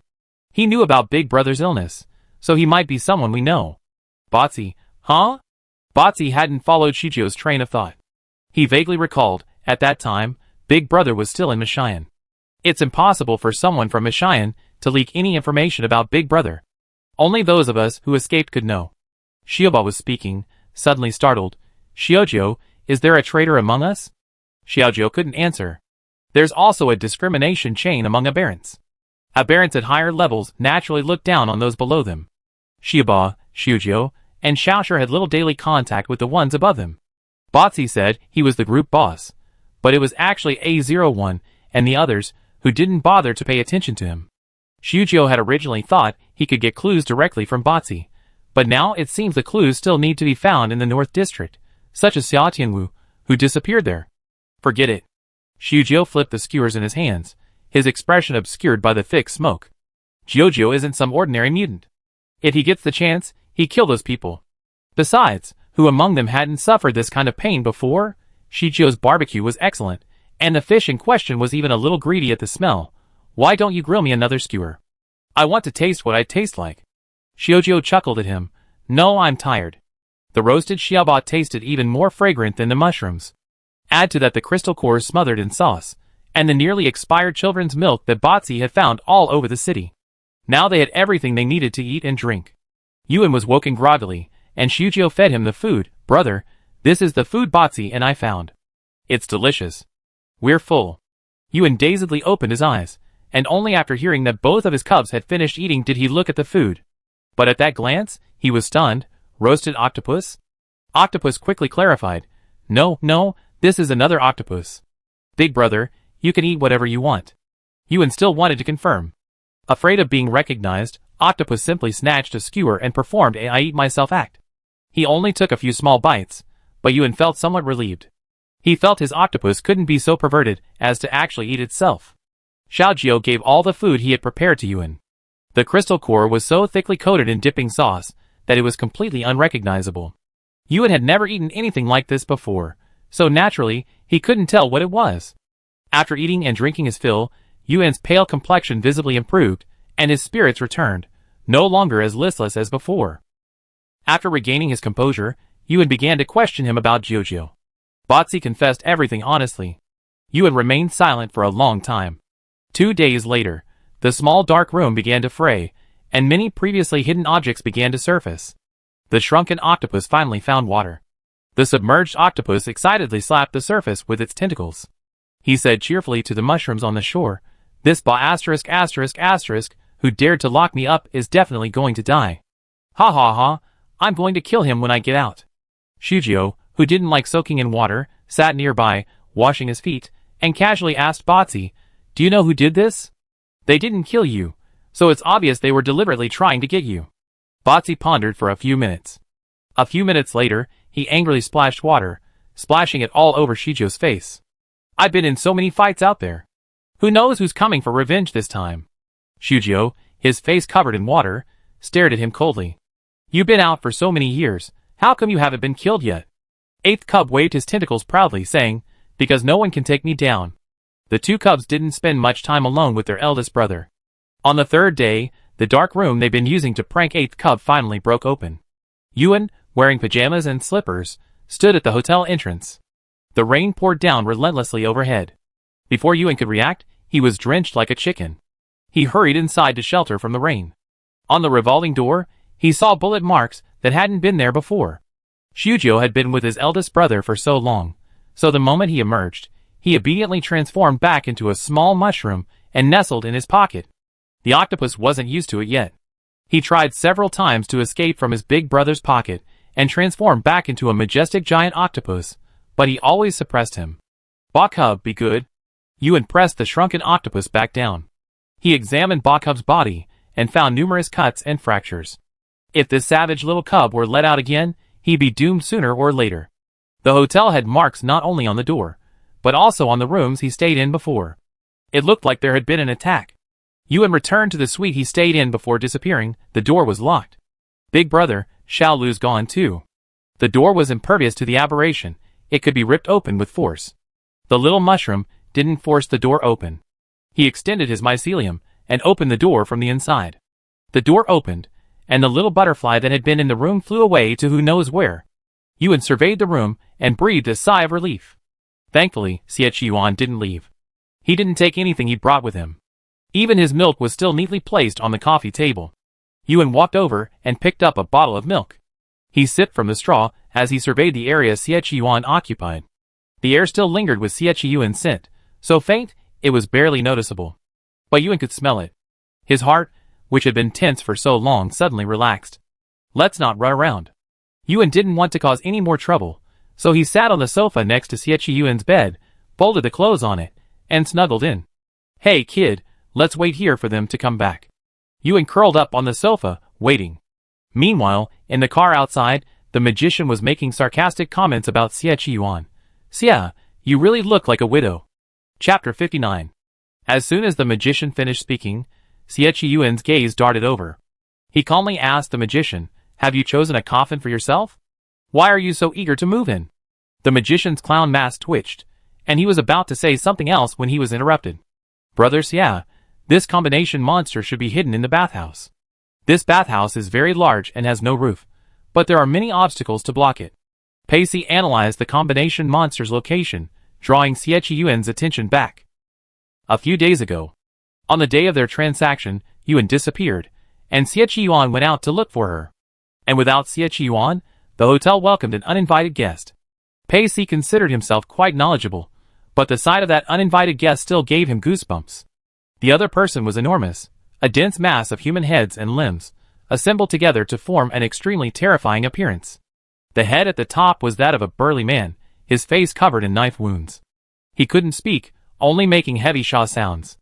Red Bird's men had arrived to carry the nutrient paste, but after seeing this monster, they were unsure whether to continue. Pacey reacted quickly, abandoning the nutrient paste and telling everyone to run. Had he not retreated quickly, several more would have died. Abnormal monsters should naturally be left to those capable of handling them. Pacey contacted Xie Yuan, who simply passed the buck to Red Bird. Did I bring the nutrient paste? I did. Have you finished counting? You done it. The transaction is now complete, so the rest is naturally none of our business. After all, the nutrient paste is yours now, and you have to find it if you lose it. Despite saying so, Pacey ultimately appealed to Xie Yuan for help. Brother Xie, the Red Birds can't do it. The Red Birds aren't entirely composed of mutants. They also include some human criminals. Even the most notorious executioners among humans, when confronted by monsters, can only go from executioner to the one awaiting execution. The magician is a capable individual, but he only protects his own people. Xie Yuan returned, his face livid, not finding Yuan.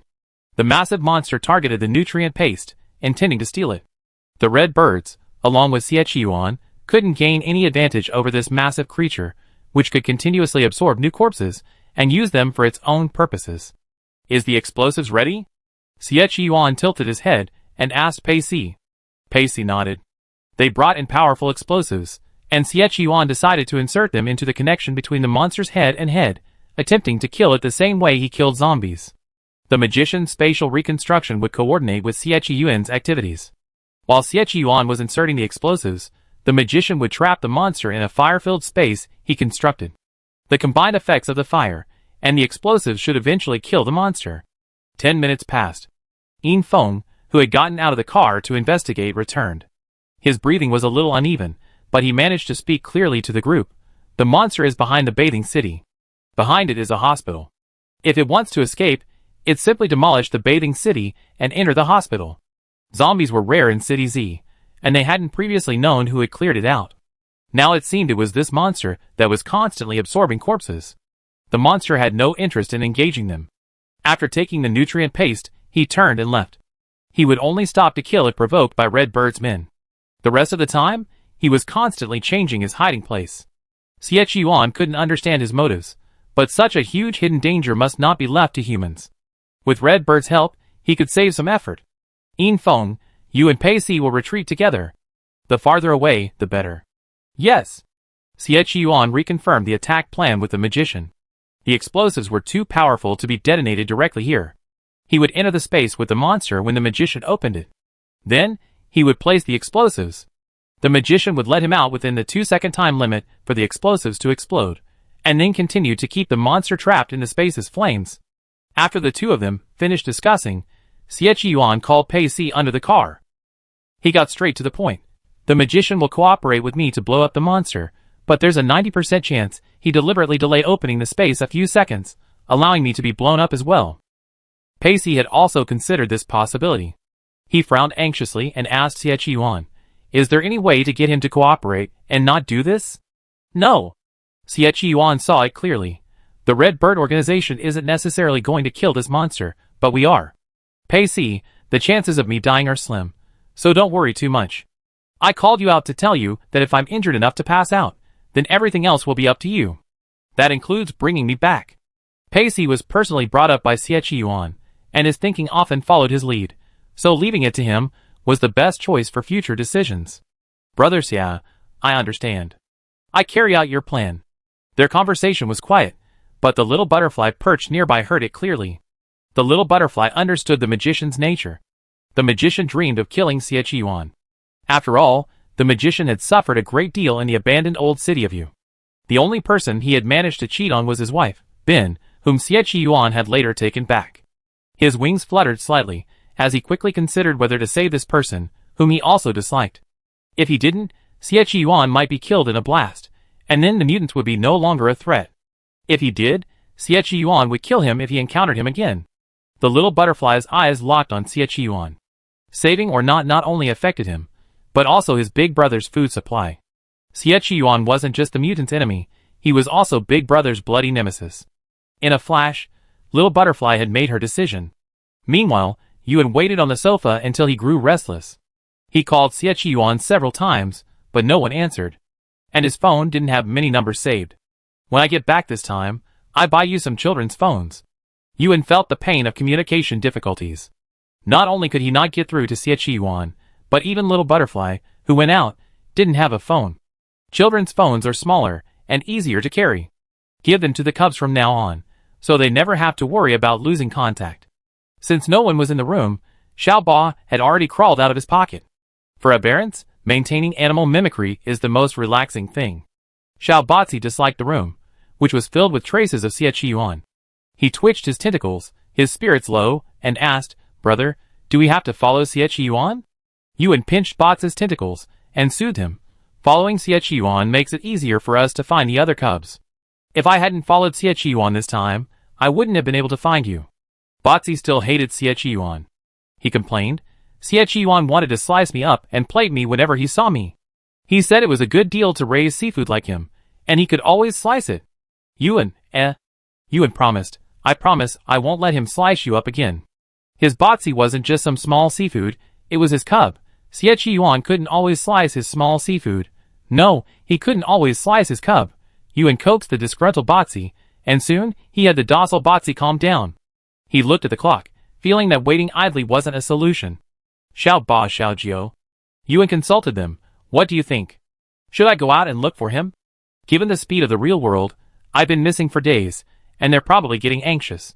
Judging from the marks at the hotel entrance, something else must have happened during those days of searching. Ba's eye was eager to go out. He looked toward the door, eager to try. Brother, let's go!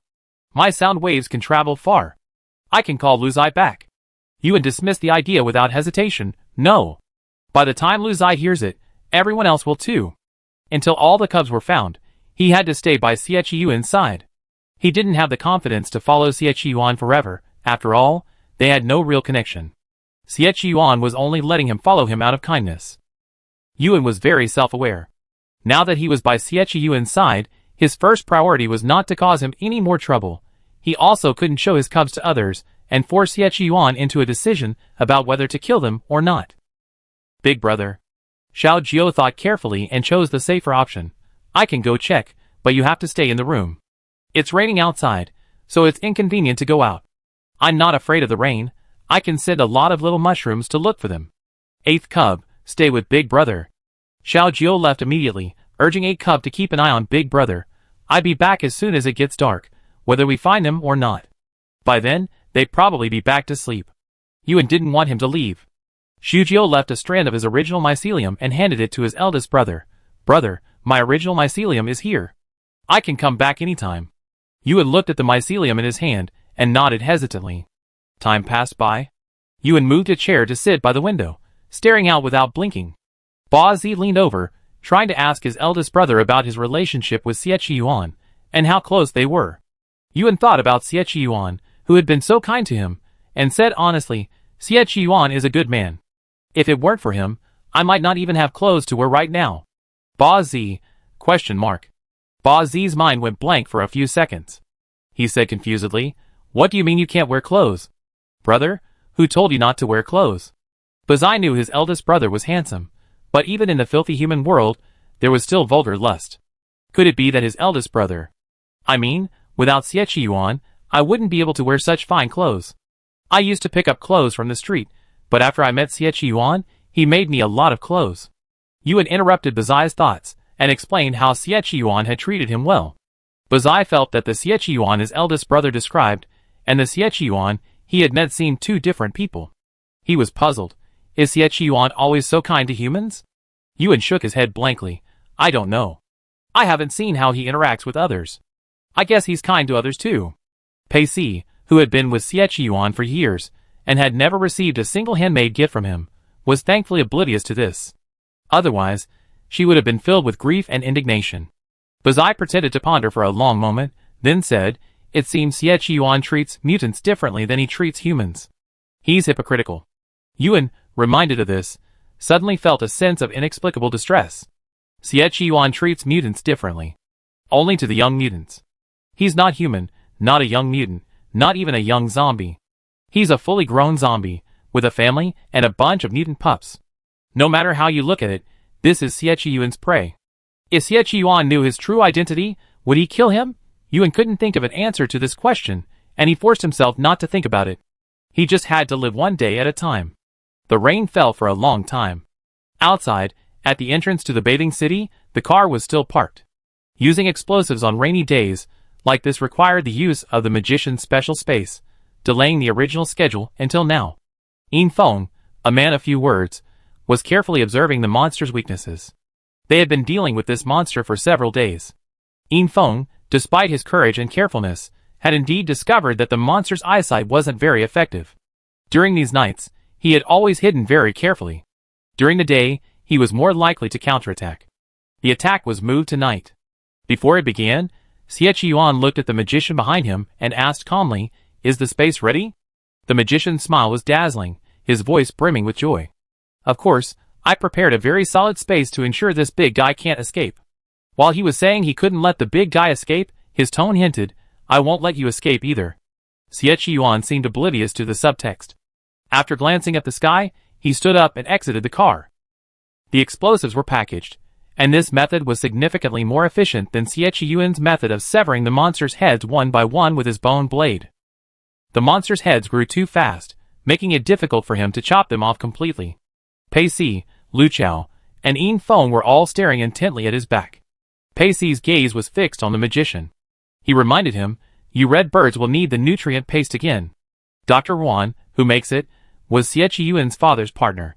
He was reminding the magician that, for the sake of the nutrient paste and for future cooperation, Xie Yuan must remain alive.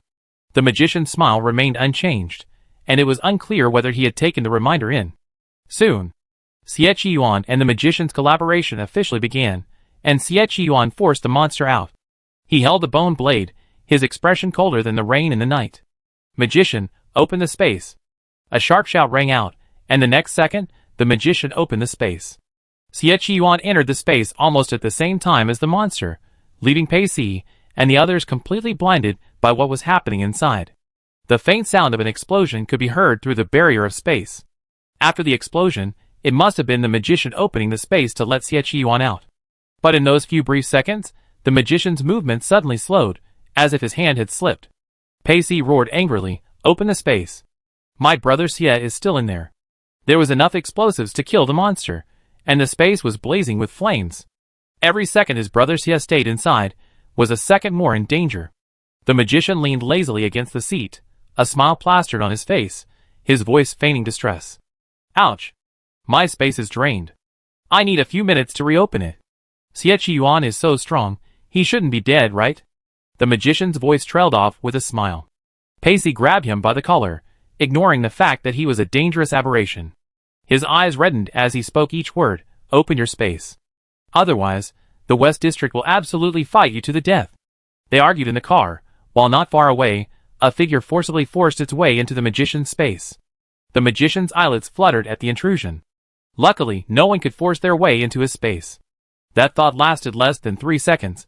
Yuan, running over, carrying a wet little mushroom and a waving little octopus, with the little butterfly's tip off, fiercely tore open his space. Xie Yuan. I'm here to pick you up. Chapter 60. To say it was ripped open wouldn't be accurate. Yuan didn't feel any barrier at all. He simply rushed forward, led by the little butterfly. The scorching air instantly enveloped him, and the air was filled with a strange smell of roasted meat. Yuan frantically searched for Yuan. Bazai was deeply impressed by Yuan, who had cut him, so he immediately noticed his location. Big brother on the right. Yuan followed Bazai's directions, and saw Yuan, barely standing, holding a bone blade. Bazai, hide. Even at this moment, Yuan didn't forget the most important thing, hide. Bazai stared at the enemy, who had cut his tentacle, his eyes ablaze with revenge. But then, his big brother stuffed him into his pocket. Behave, hide yourselves. Don't be seen. With his big brother's suppression, Bazai's small flame of revenge was extinguished. Yuan hit his cub, and strode towards Yuan. It was too hot. After just a few steps, Yuan's face was dripping with sweat, his eyelashes dripping with sweat. Yuan. He ran up to Yuan, and saw that Yuan's body was covered with wounds from the explosion. At the moment of the explosion, Yuan couldn't escape. Although he retreated a distance, he was still affected. Yuan called out twice, but found Yuan's eyes were vacant and unresponsive.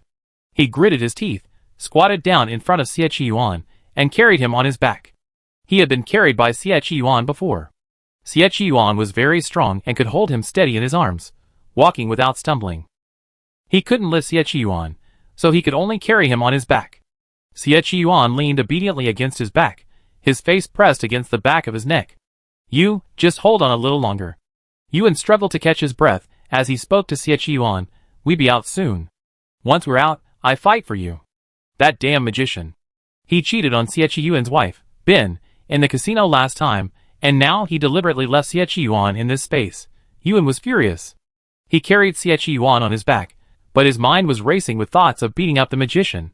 After so much training on the island, and with his own children, Yuan had no fear of facing the magician. In the car, the magician, who had been about to open the space, suddenly hesitated. He knew his space had been breached, but he refused to give up. He wanted to confirm whether the magician was just lucky or truly capable of doing so. A few minutes later, watching Yuan emerge, the magician's pupils suddenly constricted. How could it be possible? Last time in the abandoned Elm Old City, this young man had merely followed Yuan obediently, possessing no real power at all. He was clearly a daughter plant dependent on Yuan. This time, he was in his own space, entering and exiting as he pleased. A chill ran down the magician's back, as if someone had strangled him, unable to utter a single word. Anan! Pei Si's eyes lit up when he noticed Yuan running out. He opened the car door and ran out.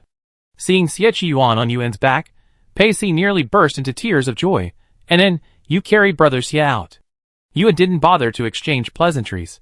Where's the car? Take Yuan back quickly. Pei Si pointed at the car they had arrived in, and Yuan immediately ran towards it. There wasn't much room in the car, so if Yuan wanted to lie down comfortably, someone would have to get out. Without a second thought, Yuan pushed the magician out. If he hadn't been busy right now, he would have had time to fight the magician. Drive. Yuan placed Yuan in the back seat. There was a medicine box in the hotel. Because of Little Butterfly, Tangy had given Yuan a lot of excellent medicine. They were going back to the hotel to get it applied. The driver stepped on the accelerator, spraying the magician's face with exhaust fumes. In the past, the magician would never have let it go so easily, but the shock of being able to enter and exit space at will had shaken him up. An unknown amount of time passed.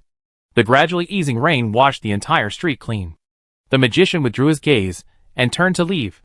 Yuan sat in the back seat, resting Yuan's head on his lap. Yuan's face is completely blackened. After observing him for a long moment, Yuan raised his hand and wiped Yuan's face. Pei Si, looking at the injured Yuan, was furious. If the magician hadn't deliberately delayed him, brother Xia wouldn't have gotten hurt. Lu Chao gritted his teeth. None of these people at Chi Bird are good. Octopus, who had been working for Chi Bird until recently, immediately rolled over in his brother's pocket in dissatisfaction upon hearing this. Yuan sensed the movement and hurriedly touched his pocket soothingly. The car drove quickly and soon arrived at the hotel. Pei Si had originally intended to carry Yuan inside, but Yuan had beaten him to it and had him back on his back again. After he was on his back, Yuan's breathing became more rapid. Yuan is too heavy. Yuan complained, he's heavier than the pig I carried last time. Pei Si, Pacey didn't dare utter a word. Yuan gritted his teeth and carried Xie Yuan, who was heavier than a pig, back to his room. He wiped the sweat from his face and began to make arrangements. I need to clean Xie Yuan and apply medicine. Pacey, worried that he couldn't handle it alone, offered, and then, let me help you. Yuan nodded. Okay, I go get the medicine box from my sleeping area. You keep an eye on him. As soon as Yuan left, Pacey, looking at the unconscious Xie Yuan, began to wax sentimental. Fighting back tears, he sat beside Xie Yuan. Brother Xie, if I were here, it would be better. I wouldn't have to put you in danger so often. Pacey was mostly a steady person, but occasionally he showed his emotions. Just as he was about to burst into tears, a weak but cold voice suddenly rang out. I'm not dead yet. No need to rush to my funeral. Pacey, shock. Pacey looked over in surprise, only to see Xie Yuan, whose face, except for the one he wiped clean, was filthy everywhere else, actually opened his eyes. Brother Xie. Pacey was thrilled, but before he could finish his words, Xie Yuan ordered him out. Get out of here. Don't get in the way here anymore. Pacey choked. His mind raced for a moment, and after a moment, he said in disbelief. Brother Xie, you didn't wake up early, did you? You were deliberately trying to make it in. Get lost. Xie Yuan didn't let him finish his words before he shooed him away. Before leaving, Pacey's face was heavy with sorrow. Brother Xie, I never thought you could have such a bad taste. Poor little Anin, how could she have fallen for their brother Xie? Yuan searched for the medicine box and fetched a basin of water for the cubs to wash. So when he finished and came back, Pacey was gone. There was a note Pacey had left on the bedside. Anin, I have something to do. I'm leaving now. Yuan casually tossed the note into the trash can, then squatted beside Xie Yuan's bed with the hot water. He tested the temperature, and it was just right. After getting the water ready, Yuan swiftly stripped Xie Yuan's clothes. Xie Yuan's clothes were filthy, unbearable for Yuan, a misophobe. You have so many scars. After stripping him down to the last piece of fabric, Yuan began to scrub. Xie Yuan had a beautiful, pale complexion, firm and toned muscles, and well-toned abs and pecs, not exaggerated, but not weak either. So beautiful. Yuan muttered, occasionally prodding Xie Yuan's abs with his fingers. His eyes were filled with admiration and envy, but Xie Yuan, with his eyes closed, couldn't see. Hearing this tone, Xie Yuan only became more certain that Yuan had deep feelings for him. His Adam's apple rolled, his simmering emotions nearly uncontrollable. If Yuan hadn't disappeared these past few days, he would have probably confessed his feelings. Even though he knew Yuan liked him, he still had to be the first to say it. He wanted to give Yuan a little more security. Xie Yuan's body was like a perfect work of art meticulously sculpted by the creator, and even the extra scars looked incredibly cool to Yuan. A man with scars isn't ugly at all. After a busy period, Yuan cleaned him up and applied some medicine. Before applying the medicine, Yuan, as always, forgot to sprinkle it. He lowered his head, placed his lips against Xie Yuan's wound, and pressed them against it. The wet touch made Xie Yuan's muscles tense. His long, thick eyelashes trembled, and he looked as if he was about to wake up. Yuan hadn't eaten his stored food in a long time. He licked his lips, and greedily took a few more bites. For the last bite, soft, warm lips pressed against the crook of his neck, the sucking sound like growing small strawberries. It's so good. Delicious. Before he could utter the word, Yuan felt a sudden, hard push on the back of his head. His eyes widened in shock, the fear of being caught turning his mind into a mess. It was over. He had been discovered by Xie Yuan. His identity was about to be exposed. Yuan's mind was dominated by fear, and his body was frozen in place like a log, unable to move. Amidst a terrifying, numbing fear, Yuan felt the hand pressing against him suddenly loosen its grip. At the same time, his lips, which had just licked the wound, were pecked. Anin, do you like me this much? Xie Yuan's voice, tinged with laughter, echoed in Yuan's ears. Their breaths were so close that they lingered together. The sweet, tangy set of big head lost its allure to Yuan. Yuan couldn't even hear what Xie Yuan said. He was so frightened that his eyes were red, and his bright black eyes were wet. Xie Yuan's forehead rested against his. In this position, Xie Yuan couldn't see Yuan's expression, so he was still immersed in his confession. This is the first time I like someone. I don't know how to say it. But Anin, I'm certain of one thing now, I like you. I like you stealing kisses, I like you clinging to me. If possible, I hope I have the right to kiss you anytime in the future, okay? Xie Yuan didn't know how to express his feelings, but he kept saying a lot of cheesy things. He had an elderly father who was in love.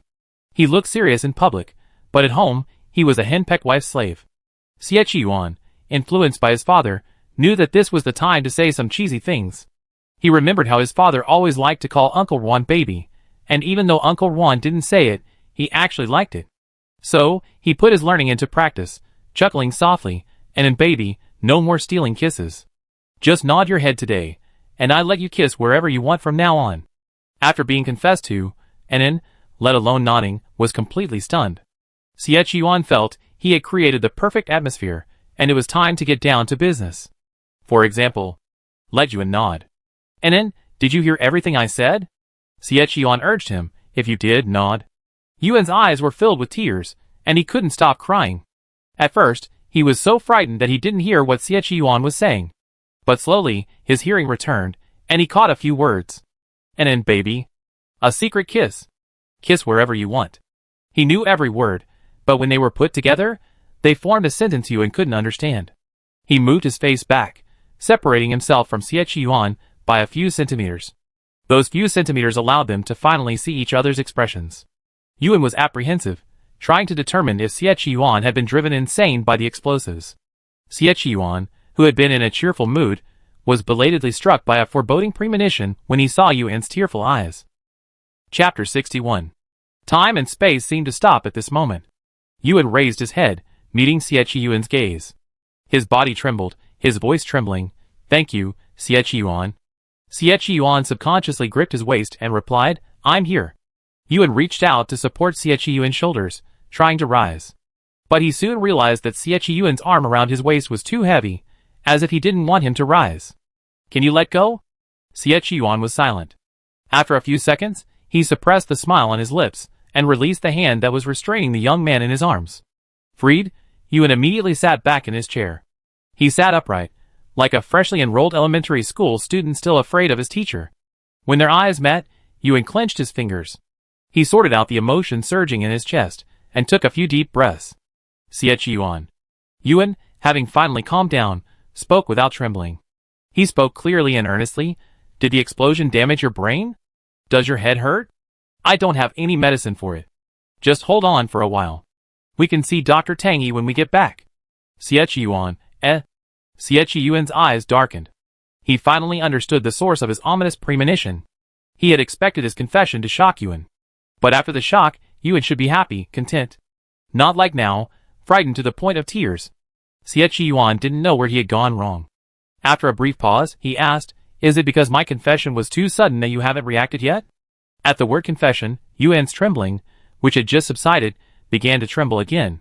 In an extremely nervous tone, he said to Yuan, Don't talk about this anymore. You must be crazy. That's right. Yuan's brain was definitely not working. Yuan tried to comfort himself, and Yuan, don't be afraid. Once your brain is healed, you won't say these things anymore. Yuan's dark, cold eyes, like a hawk, locked onto Yuan. He stared at Yuan, muttering that his brain was broken, without responding. Just as Yuan was about to stop, Yuan leaned forward. Yuan panicked and instinctively wanted to run. But Yuan, without giving him any explanation, pulled him closer again, his voice filled with suppressed emotion, and called out, Yuan covered his mouth with his hand. No kiss. Although he was stunned, he still remembered Yuan kissing him once he came to his senses. Yuan's eyes grew colder, as he saw him covering his mouth. Are you afraid of being kissed by me? Yuan remained silent. Yuan's expression grew increasingly grim. He felt a sense of being out of control in this unexpected situation. The two of them remained in a silent stalemate. For a long moment, Yuan lowered his gaze to Yuan's face and asked, Don't you like me? Yuan nodded hurriedly. Yuan's expression froze, and he demanded, almost through gritted teeth, If you don't like me, why do you keep stealing kisses from me? Yuan, shock. Yuan wanted to say he hadn't stolen the kiss, but her eyes suddenly caught the small strawberry on Yuan's neck. His mushy brain suddenly felt like it had been struck by lightning, and it awoke him to clarity. Could Yuan's stealth kiss refer to him secretly licking the stored food? Sure enough. Yuan's long, handsome fingers pointed at his neck and several spots on his chest. Weren't you stealing kisses? Yuan continued to be struck by lightning. His eyes widened, staring at the marks on Yuan's body and listening to his questions. Admit to the stealth kiss, or admit to licking the stored food. It was a difficult decision. Yuan's mind raced at this moment, trying to find a perfect excuse, but sweat beads formed on his nose, and he still couldn't find one. Under Xie Yuan's oppressive gaze, Yuan gritted his teeth and tried to keep his voice steady. I just kissed you twice.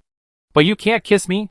Yuan spoke the last sentence quickly, fearing that if he spoke too late, he would be kissed again. Xie Yuan was slightly stunned by his answer.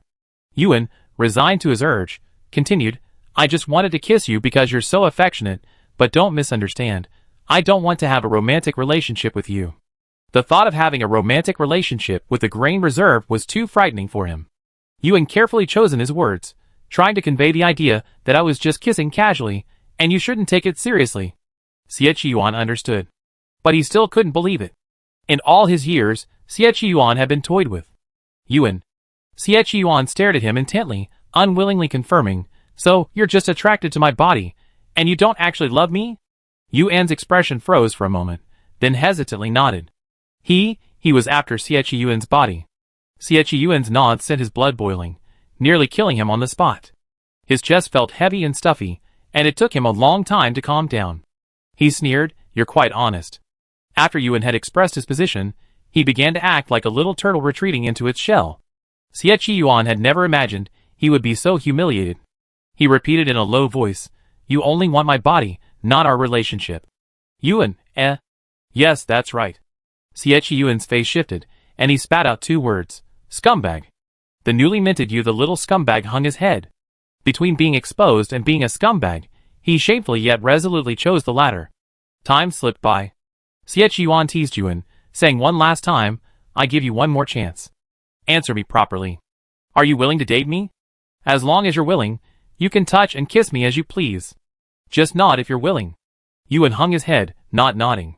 Xie Yuan thought he'd been humble enough, but this heartless little jerk in front of him still refused to agree. For a moment, his head was buzzing. Yuan.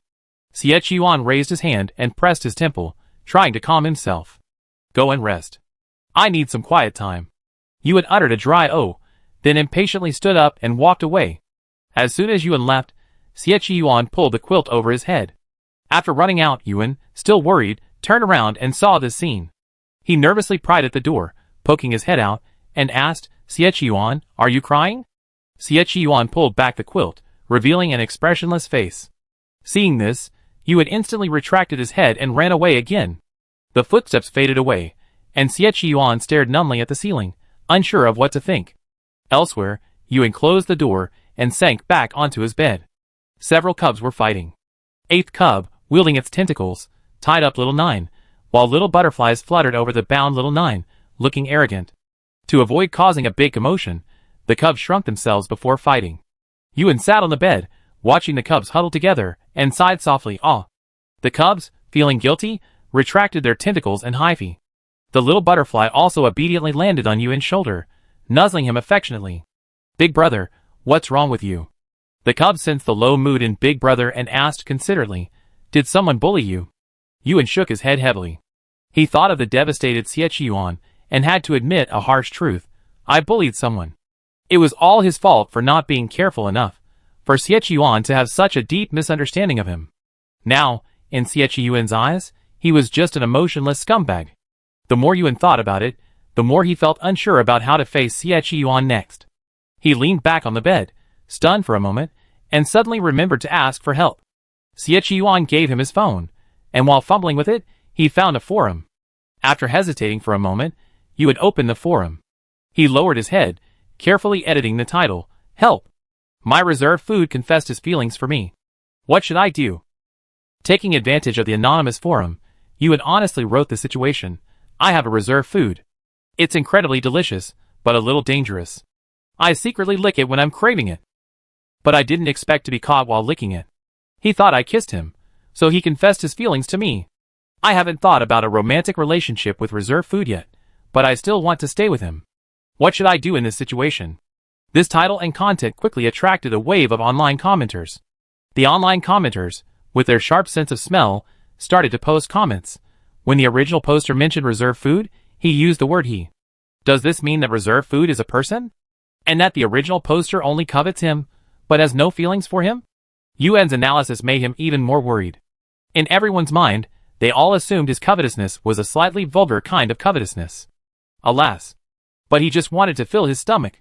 More and more people were joining the thread, most criticizing Yuan's scumbag behavior. A small minority, however, shared Yuan's sentiments. I think the original poster really treats their food reserves like food. If my hairy crab suddenly confessed its love to me and wanted to date me, I'd be terrified. Yuan instantly felt a strong empathy when he saw this comment. He replied to the original poster and continued, right, I was terrified. He found a few emojis representing fear and posted them, then engaged in a conversation with the understanding poster. The host ignored the strangeness of the talking food and chatted earnestly. After chatting for ages, just as Yuan was about to fall asleep, he belatedly realized that he still hadn't found a solution. Everyone on the forum was calling him a scumbag, and they even managed to make his post a trending topic, instantly placing it on the front page. Yuan rarely visited the forum, so he didn't care that his post had gone viral. After finding no solution, he turned off his phone in disappointment. At night, sleepless, Yuan took his fussy children and quietly went to confront the magician. The magician instinctively turned away when he saw them. But Yuan didn't let him get away. The children, who had been ordered not to fight, were finally allowed to beat someone up, and they were all overjoyed. Though the magician wasn't weak, he was completely defenseless against several A-sequence aberrations, and Yuan. The magician, pinned to the ground, stared intently at Yuan. He gasped, "You're not human. You're an undocumented mutant, aren't you? To be able to raise a human with a sequence A mutant, you're truly the greatest monster." The magician suddenly laughed. "This is hilarious, ha ha ha. Xie Yuan has always wanted to eliminate all mutants, to eliminate all dangers for humanity. And yet, humanity's greatest dangers are all around him. Tell me, what would he do to you if he knew your identity?" The magician rambled on, but Yuan frowned, puzzled. "What are you talking about? Who told you I'm a mutant? Are you hallucinating?" Yuan felt that the magician's brain, like Xie Yuan's, wasn't working properly today. After beating someone up with his cubs, he threatened, "Don't tell Xie Yuan about what happened tonight, or I come beat you up again." Yuan's threats weren't enough. The cubs he brought with him were no pushovers either. Six Cub whispered in the magician's ear, "If you dare to guess my eldest brother's identity again, I promise I kill Red Bird right in front of you." The night deepened. After venting his anger outside, Yuan returned to his room to sleep. Maybe it's because you dream what you think about during the day.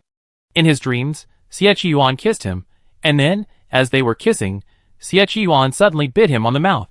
Just like the couple he's seen kissing before, suddenly opening their mouths and biting each other, Yuan's face was pale, and he woke up with a lingering fear. The cubs were still asleep, nudging themselves slightly against the blanket before returning to sleep. Yuan was startled awake, unable to fall back asleep. He tiptoed to check on Xie Yuan. Through the loose door, Yuan saw Xie Yuan lying on his bed, looking rather unwell. Yuan was debating whether to go in when there was a knock on the door. It was Pei Si. "Brother Xie, are you awake?" Pei Si didn't want to disturb them so early, but he had something to ask. Besides, he figured that after Brother Xie's condition last night, he probably wouldn't be able to do any nighttime activities. Chapter 62. The knock on the door rang twice in succession. Yuan turned and went to open it for Pei Si. Soon, the door opened. Pei Si's eyes flickered over Yuan's face, and after confirming that there were no marks on Yuan's neck or any exposed areas, he finally felt relieved. "Come in." Yuan heard him say he had something to do, so he didn't waste any time and ushered him into the room. Xie Yuan's resting inside. "I take you there." Coincidentally, Xie Yuan still needed to apply medicine. Yuan wanted to ask him to give Xie Yuan a second application. When they entered, Xie Yuan sat up slightly, propped up against the pillow. He glanced up at Pei Si and asked, "What happened?" Pei Si was a diligent man, having gone out to work early in the morning. He had returned to report, "I don't know who beat the magician, but it looks pretty bad. Also, the monster the magician trapped in the space is, according to the magician, completely dead. I asked to see the body, but he wouldn't let me. There was still so much they didn't know about the monster that had suddenly appeared in City Z. For example, the monster's origins, purpose, and intentions. Xie Yuan had originally planned to take his body back home after eliminating him." "I understand." Xie Yuan's tone was calm. He raised his eyelids and asked calmly, "Anything else? If not, I go back." Pei Si still had some trivial matters to discuss. He studied Xie Yuan's expression and tactfully said nothing more. "Brother Xie, I'm leaving now. If you need anything, call me. Okay. As Pacey took a step forward, Yuan stopped him. Wait a moment. When Yuan turned around, he raised the medicine box in his hand and, mustering his courage, said, "Can you apply some medicine to Xie Yuan?" To apply the medicine, he was about to peel his clothes off again. Yuan had just been confessed to the previous night, and now he really didn't dare to do this job again. After Yuan said this, Pacey felt as if he were being stared at by a deathly gaze. A chill ran down his back, and he could only maintain his composure. And then, I don't have time. Pacey, driven by a desire to survive, refused the request. Not only did he refuse himself, he also dragged Lu Chao and Yin Feng along. We need to go out and re-examine the situation in City Z. City Z is, after all, an urban area. Although it's sparsely populated now, it won't be long before the West District will implement a resettlement plan. Humanity can't live in the newly built base forever. The urban area will be redeveloped piece by piece, and humans will be able to settle in when the time comes. The urban plan for the West District has already been put on the table in the Senate. Yuan watched Pacey leave, helpless, and could only bite the bullet and sit back down beside Xie Yuan. Xie Yuan. No one answered. Xie Yuan, I apply some medicine to you. Still no one responded. Xie Yuan, stop pretending to be asleep. You're clearly not asleep. For the third time, Yuan poked Xie Yuan directly. Rather than feeling embarrassed, he hoped Xie Yuan would heal quickly. Those jarring scars needed medicine. Seeing Xie Yuan didn't react, Yuan simply put down the medicine box and reached out to unbutton his shirt. Collarbone, pectoral muscles, abdominal muscles. The body that had so envied Yuan yesterday now burned in Yuan's eyes, making him feel a little uneasy. He didn't even dare touch his abs while applying the medicine. As the cold medicine rubbed onto the wound, Xie Yuan lowered his eyes, looking at the young man diligently applying it. Yuan. Xie Yuan's voice was a little hoarse, as if he hadn't slept well the previous night. But he was naturally well endowed, so even a hoarse voice held a certain allure.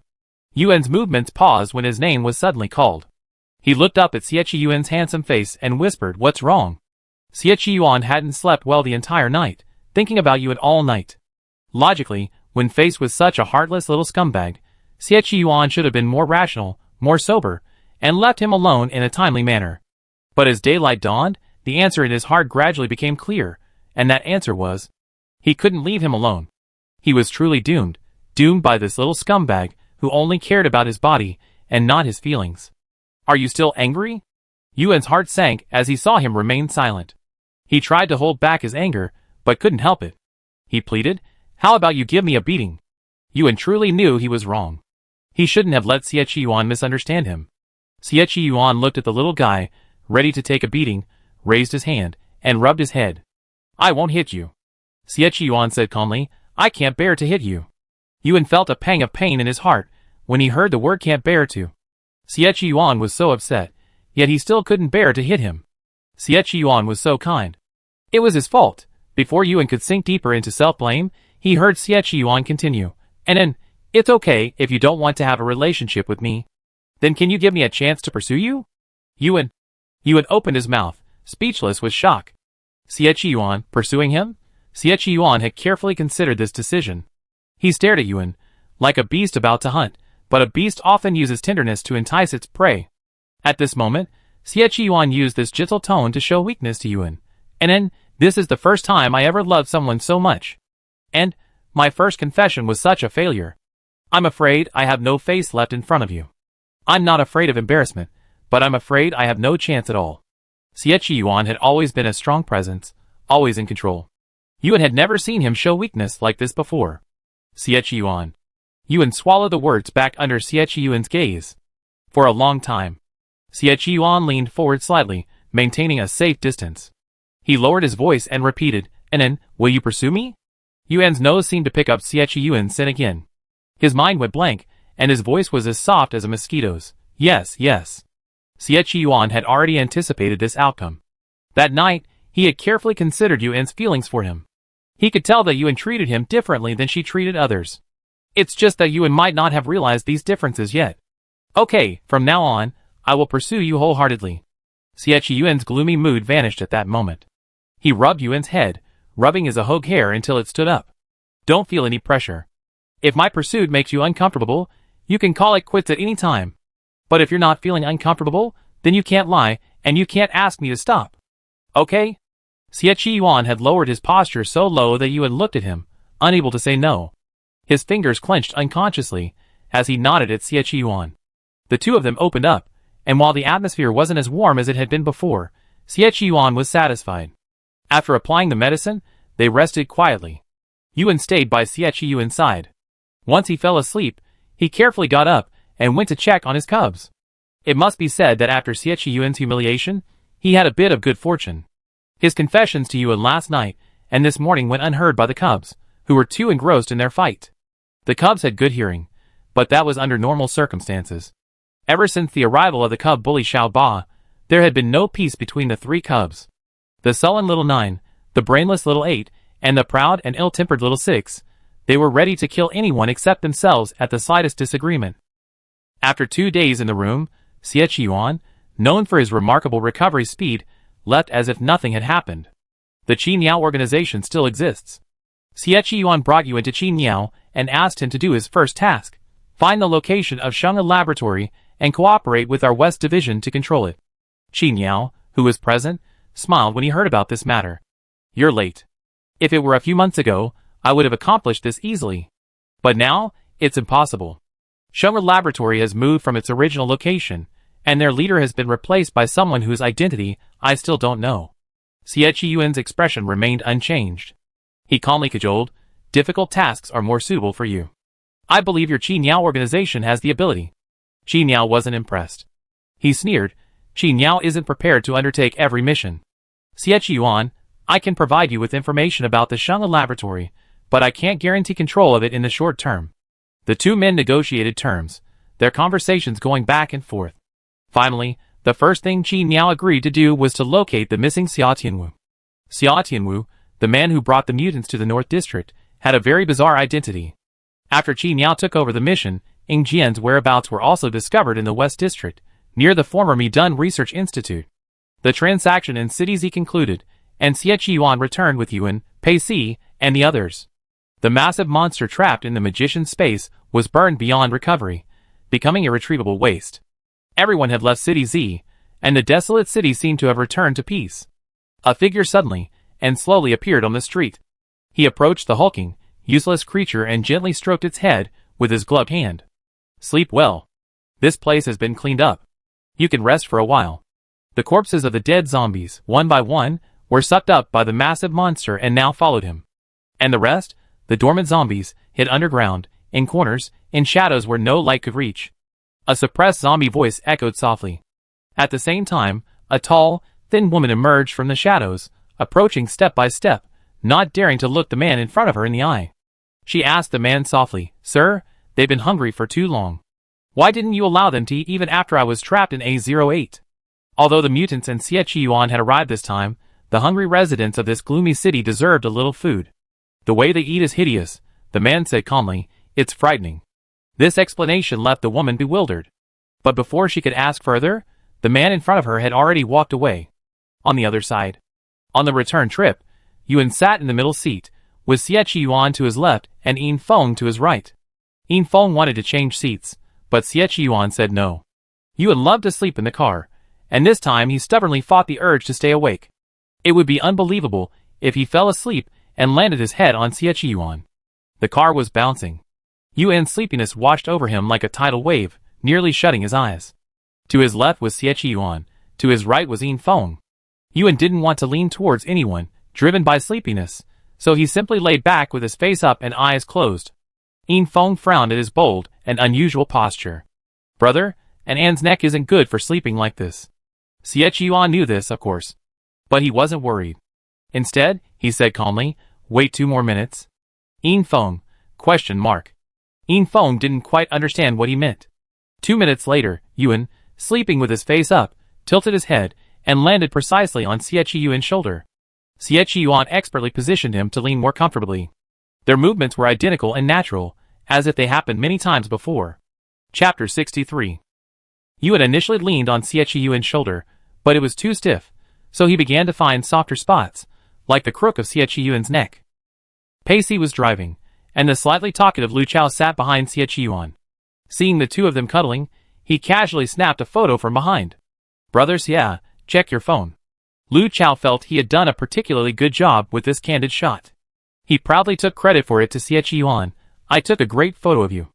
Xie Yuan opened his phone and saw the photo on WeChat. The composition was indeed good. The light from the car window hit his face perfectly. He tilted his head and lowered his gaze to look at Yuan leaning against him. Xie Yuan admired the photo quietly for a few seconds before setting it as his screensaver. Just as he was about to exit WeChat, he casually browsed the forums. There weren't many topics he was interested in, and even the discussions about deformities were all cliches and stale. The car sped along, with Pei Si, Lu Chao, and Yin Feng taking turns driving. Yuan was the only one not behind the wheel. After hearing about his skills, the passengers unanimously decided to let him rest. After an unknown amount of time, the car stopped at Base 5. Pei Si and Lu Chao had recently been stationed at this base. Base 5 had once been half occupied, but the military ultimately managed to turn the tide and retake it. Base 5 also had many refugees. After getting out of the car, Yuan looked at the patrols surrounding Base 5 and wondered, are there more patrols here than at other bases? Yes, Pei Si replied, Base 5 has the most guards of any base. Yuan looked at the armed guards and said, is it because something happened here that they added so many guards? No. Xie Yuan walked over and explained to Yuan, Base 5 is closest to the East District.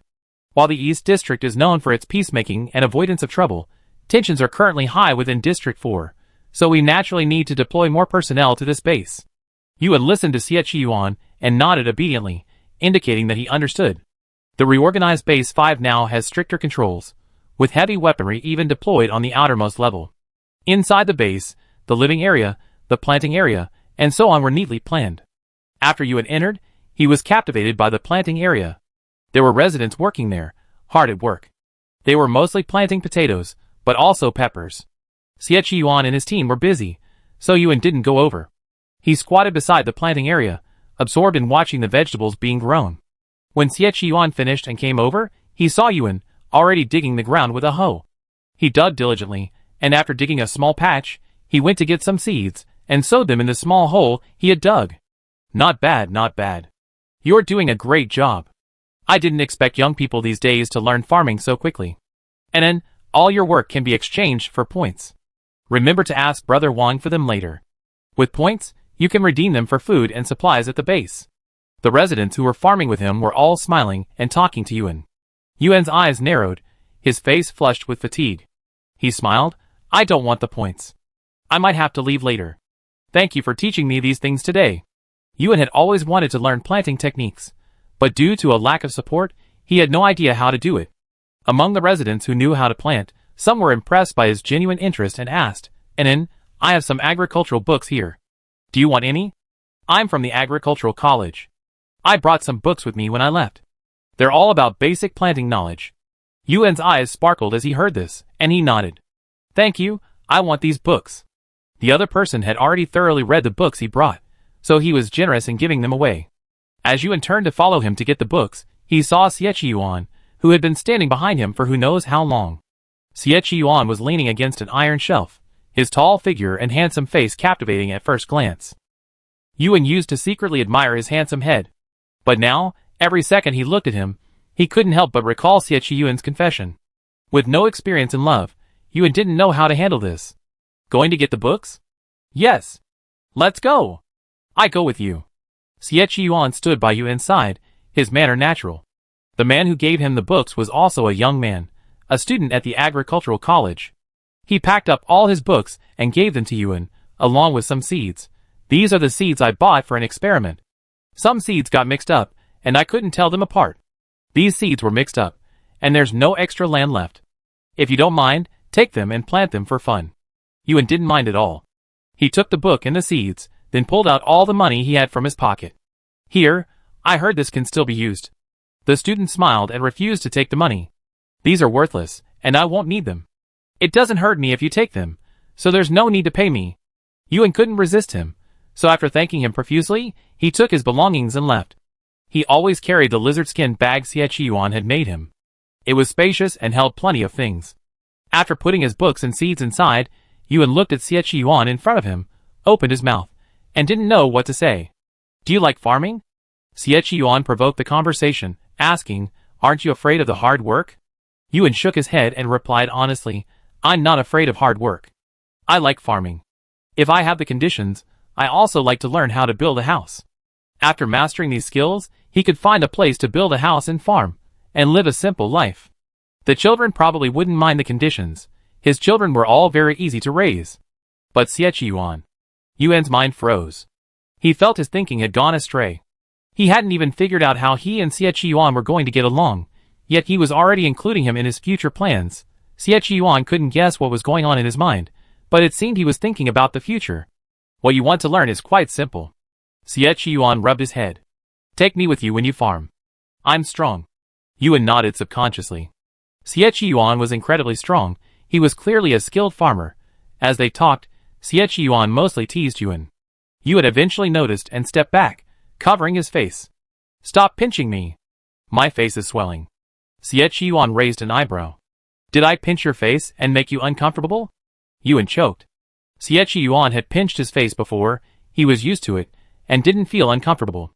Just pinch your face in moderation, not without restraint. Since they had stayed at the base a little longer, they stayed that night instead of leaving. Yuan was delighted by the orderly base, and the hopeful humans living there. The night deepened. Yuan had slept a lot in the car during the day, and even though he worked in the afternoon, he wasn't tired enough to feel sleepy. Children. Yuan placed the 3 children in front of him, and led them to look outside. The base's walls were high, and the surrounding barriers provided a strong barrier against the zombie horde. Unless the zombies could fly, they wouldn't be able to get in. Look, the humans are truly amazing. They already grown food and vegetables in this base, and the children even have classrooms.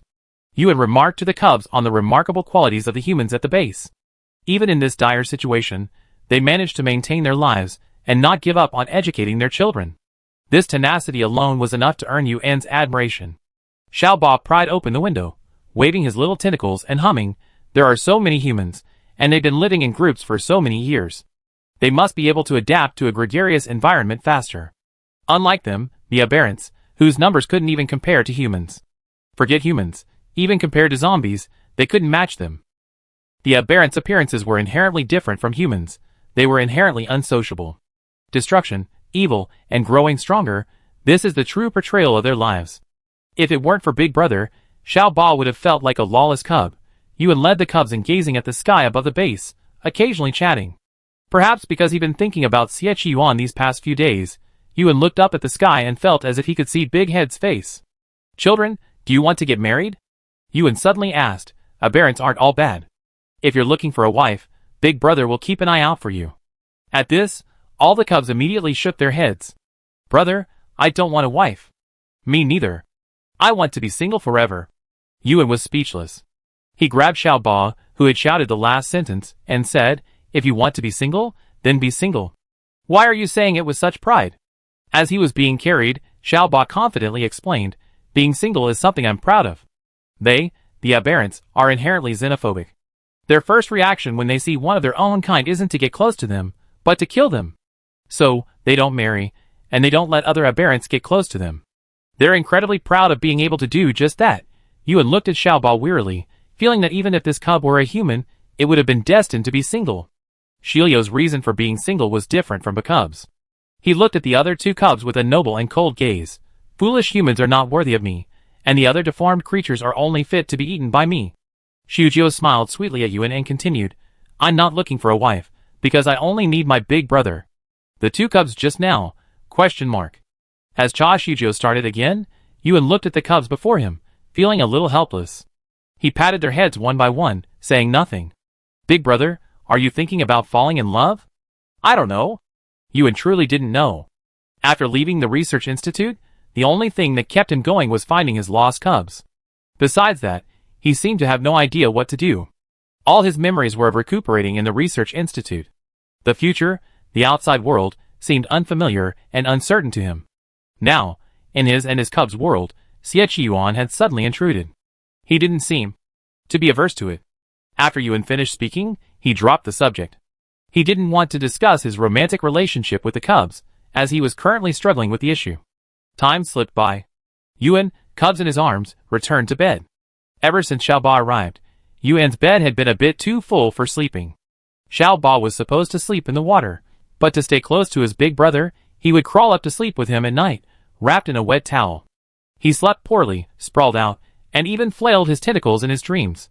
Xiao Lu and Xiao Jiao were woken several times by the tentacles, and they were now on the verge of assassinating Xiao Ba. That night, Yuan slept relatively soundly. Xiao Ba's tentacles never struck him. The next morning, Yuan got in a car and left with Xie Qiyuan. They didn't plan to return to the island, but headed directly to the area near the Mi Dun Research Institute to look for Ying Jian, who had appeared there. Pei Si had a very negative impression of the Mi Dun Research Institute. Nearly his entire team had perished there. Brother Xia, Mi Dun is too dangerous. Pei Si looked at them worriedly. Let me bring a few more people with you. Xie Qiyuan didn't let him follow. There's a base near the Min Research Institute. I transfer personnel from there when the time comes. Base 5 is more important. You stay here. Pei Si, convinced by him, had no choice but to remain at Base 5. Yin Feng didn't follow either. He planned to return to the island first and reunite with Xie Qiyuan later. Some left, some stayed.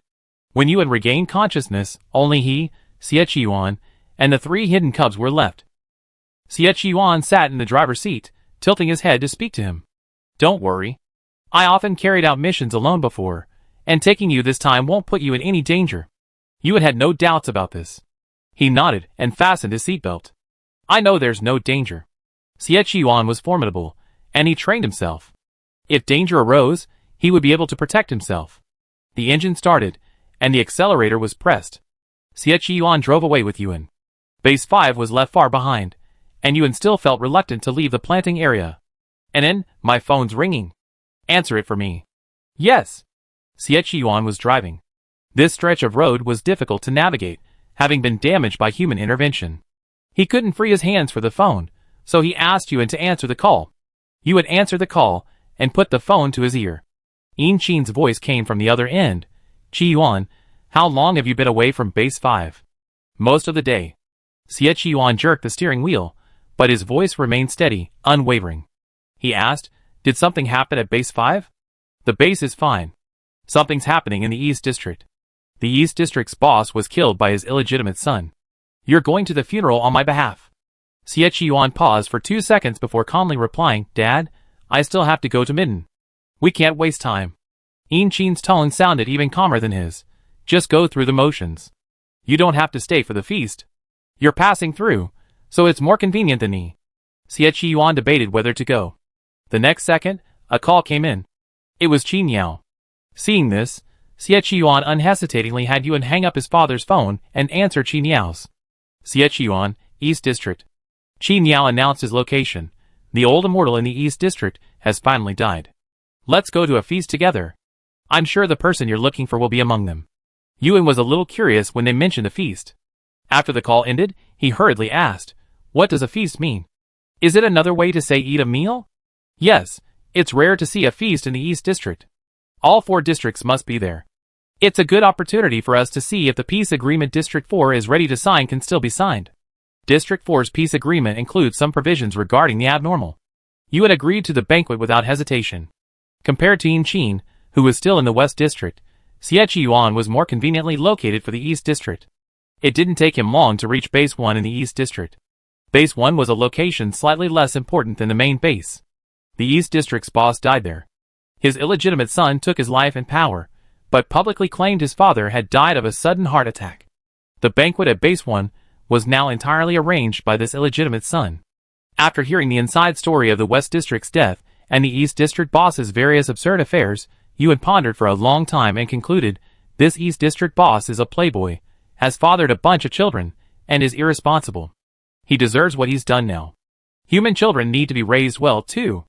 If they're neglected, they're likely to get into trouble. Yuan righteously criticized the East District boss's misconduct. Xie Qiyuan, standing next to him, glanced at him nonchalantly and said, people like that deserve it. Unlike me, I'm very loyal, so I wouldn't have suffered the same fate as him. Yuan was stunned. He suddenly reminded her, unsure what was going on. If you liked me, you wouldn't have a son. Xie Qiyuan smiled and said, it doesn't matter. Raising a son is difficult, and I'm too lazy to bother. We can get a dog later, and take the puppies for a walk when we're free. The scene Xie Qiyuan described was one of leisure and ease, And Yuan's mind actually conjured it up. Walking the dog with Xie Yuan. The scene in his mind was him and the young Xie Yuan he met in the mirror dimension, walking side by side on a path that had just rained, each holding a little tiger cub. This sudden imagery struck Yuan as absurd once he realized it. It was all just a random thought, but why did he even bring his own tiger cub along? Chapter 64. Yuan shook his head, shaking the image of the tiger cub out of his mind. Xie Yuan drove steadily. He didn't go back to his original plan, but instead went to the East District for a banquet. It didn't take long before the two of them reached their destination. Outside Base 1 was a checkpoint. As they passed, they saw quite a few people standing there, though they were spaced a safe distance apart. Xie Yuan, are we being checked too? Yes. Xie Yuan got up from the driver's seat and rummaged around in the back. He reassured Yuan, you come with me later. They won't ask you to take off your clothes for the routine inspection. Yuan nodded nervously. Xie Yuan searched for a long time, but couldn't find anything to give as a gift. When Yuan heard that he wanted to give a gift, his mind raced to a nearby meadow and squatted down, plucking wildflowers for a while. Do you think this is okay? Yuan tied the flowers he plucked with grass roots and held them up to Xie Yuan. These wildflowers were blooming quite vibrantly. I wondered if they were nourished well. Xie Yuan looked at the flowers and raised an eyebrow. Okay, sure, but I don't want to give them to you. Yuan was puzzled. Why? Is it too cheap? But they didn't have any decent gifts ready right now, and there wouldn't be enough time to prepare anything at this critical moment. Xie Yuan took the flowers from his hand and put them in the car.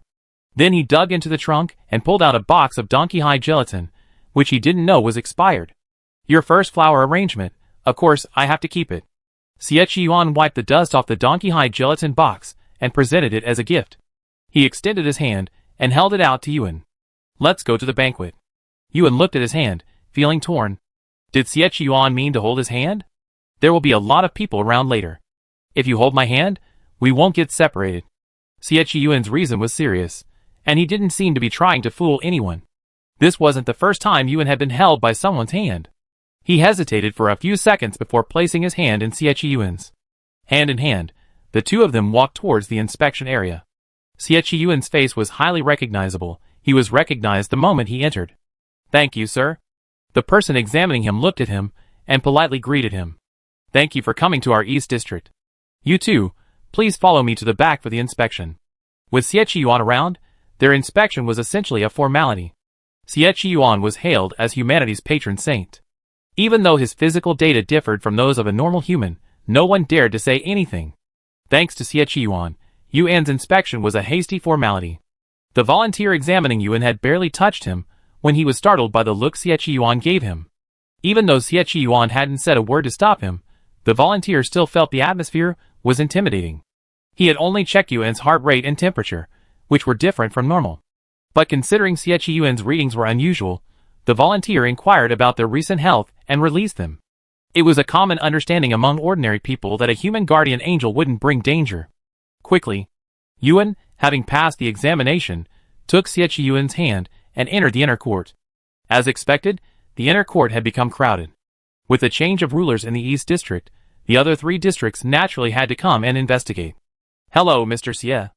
I heard of you for a long time, and it's great to finally meet you. A man in a black suit, a small white flower pinned to his jacket pocket.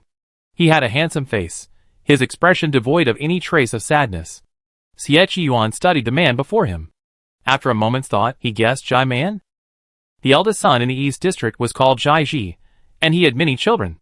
But most of his children were mediocre and never caused any trouble. The youngest, on the other hand, was quite intelligent, but unfortunately, he was too young. I heard he had only just turned 5. The man before him, presiding over Jai Ji's funeral, could only be Jai Ji's illegitimate son. Jai Man didn't find it offensive that Xie Yuan addressed him by name. He smiled. I didn't expect Mr. Xie to even call me by my name. Xie Yuan thought to himself, these days, it's rare to find someone who can kill their own father, especially one who's no ordinary person. Xie Yuan and Jai Man were chatting politely. In between, Yuan took the opportunity to hand over a gift. He went to the reimbursement area, handed in his gift like everyone else, and then watched the accountant write down Xie Yuan's name before leaving. The account book contained gifts from various districts. The South District sent a priceless antique, while the North District sent a large selection of edible supplements Yuan didn't even recognize. And the West District? A single box of donkey hide gelatin. Yuan didn't feel at all guilty about his gift. Seeing Xie Yuan's name written down, his eyes narrowed. While Xie Yuan and Jai Man were talking, Xi and Yao from the North District also approached. The North District wasn't doing well right now. The last time the joint organization's investigator died there, Bai Xia had truthfully returned. Reported on the various actions of the North District. The North District is now under severe sanctions. Yuan recognized Xi and Yao's face, and he had a very bad impression of him. As soon as Xi and Yao approached, Yuan asked, "Captain Xian, have you found Xia Tianwu?" Xi and Yao's face froze, and he replied, "Not yet." Xie Yuan wasn't very friendly with him either. The two of them had different auras, and even a single word seemed excessive. Jai Man's eyes swept over them, as if he were speculating. As the funeral director, he naturally couldn't leave Xi and Yao alone. While the two men were chatting, Xie Yuan took Yuan to dinner. Jai Man was a capable man, and he had arranged a grand and magnificent main hall. There was also a variety of snacks, drinks, and fruit. Take whatever you want. Xie Yuan didn't plan to stay long, so a large part of his time there was spent making sure Yuan had a good meal. Yuan loved fruit. Not only was he tasting the new snacks and fruits, he was also secretly stuffing them into his pockets. The shrunken Ba Zi looked at the food that fell from the sky and excitedly stretched out his little tentacles to catch it. Human food might not be very useful to eat, but it was delicious. The Ba Zi grew more and more excited as he ate. Xiao Jiao and Xiao Lu were more reserved, only tasting a little. Yuan could feel the weight in his pocket, and as long as it got lighter, he would keep stuffing it. "And then, do you like the food here?" "Not bad." Yuan didn't eat much. He mostly stuffed the food into his own pockets. The two of them found a corner spot to rest for a while. Coincidentally, Jai Man was standing on the stage giving a speech. The overhead lights cast a shadow over him, making him look like a prestigious celebrity from a distance. This Jai Man looks a little strange. Yuan bit a cherry, his eyes fixed on Jai Man on the stage. Xie Yuan followed his gaze. What's strange about him? Is he not well proportioned? Yuan shook his head, then nodded. His features are attractive, but he was severely burned. I saw burn marks on the skin beneath the collar of his suit. Those marks shouldn't be limited to the area below his neck. Bursts have a shape, and judging by Jai Man's burns, the burns would have affected him above his neck as well. Xie Yuan didn't notice this. He frowned. You were looking at Jai Man's collar? What's so good about him? Yuan inexplicably smelled a sour taste. Jai Man's speech on the stage already had the air of a man in power. After some nice, polite remarks, he got to the point. From now on, the East District will be managed by me. After revealing his new identity, the new East District boss also discussed the 4 districts' peace agreement. The 4 districts' peace agreement prohibits any district from privately researching or producing mutants. This agreement was drafted by the West District and presented by the joint organization, but none of the 3 districts, East, South, or North, signed it. Their refusal to sign clearly indicated their unwillingness to abide by the treaty. Jai Ji, who had survived the East District, had intended to sign. This old man, who was prone to playing the game of smoothing things over, also had no intention of allowing the mutants to spread. Before he had even signed, his son, whom he had never raised, ascended to the throne. On the stage, Jai, with a smile on his face, articulated his stance clearly. On behalf of the East District, we refuse to sign the 4 districts' peace agreement. At this critical juncture, I believe it would be a good idea to domesticate more mutants to help humanity eliminate the zombies. Humans already have mutants. Since we can tolerate them, why not try taming mutants? Jai Man's tone was slightly arrogant. He glanced at the audience and smiled. Our East District has drafted a new contract with the United Organization. We put forward some new proposals regarding mutants. If you're interested, I think we can discuss the new contract. Jai Man openly stated his position. Xie Yuan in the audience narrowed his eyes and tooted. The East District is challenging our West District. Yuan was also very unhappy. In his opinion, the West District's proposed peace agreement would be very beneficial to the mutants. Humanity would never truly accept mutants. If that was the case, no new mutants should be created. Xie Yuan, is the East District our enemy now? It's common for merged districts to have different positions. We can't call them enemies yet. But if our 2 districts continue to disagree, our relationship will be uncertain. Xie Yuan stared at Jai Man on the stage with a deep gaze. The East District has always been weaker than the West District. Jai Man's boldness in making these remarks today likely stems from some powerful cards in his hand. Yuan wasn't familiar with politics, he simply wanted to know, If the East District really starts producing mutants, will there be no one to control them? Xie Yuan didn't answer immediately. He looked at Yuan and suddenly asked, "And then, how much do you want to see the number of mutants increase?" Yuan nodded without hesitation. He said firmly, "The number of mutants will never outnumber that of humans. Their births are far from beautiful, and they are not truly desired." "Xie Yuan, how can we stop the East District?" Xie Yuan met Yuan's serious eyes. He raised his hand and pinched Yuan's face. "Don't worry, the West District will find a way." His father had a bunch of council members, and it was time to get them out there and do some work. Yuan's heart sank. Seeing this, Xie Yuan simply took him around and showed him around in front of the leaders of the other districts. Xie Yuan didn't raise the contract issue with them. He simply used his presence to make it clear. "I, Xie Yuan, will kill the mutants. Before you prepare to create more mutants, consider whether I kill them all." It must be said that Xie Yuan still had a deterrent effect. Those who had been planning to talk to Jai Man hesitated after seeing him. Yuan, using his power to bully others, followed Xie Yuan around for a while. The two had originally planned to have a meal and leave, not stay overnight. But before they could leave, Qi Miao arrived. Qi Miao didn't show up, only sending a message to Xie Yuan. "See you tonight?"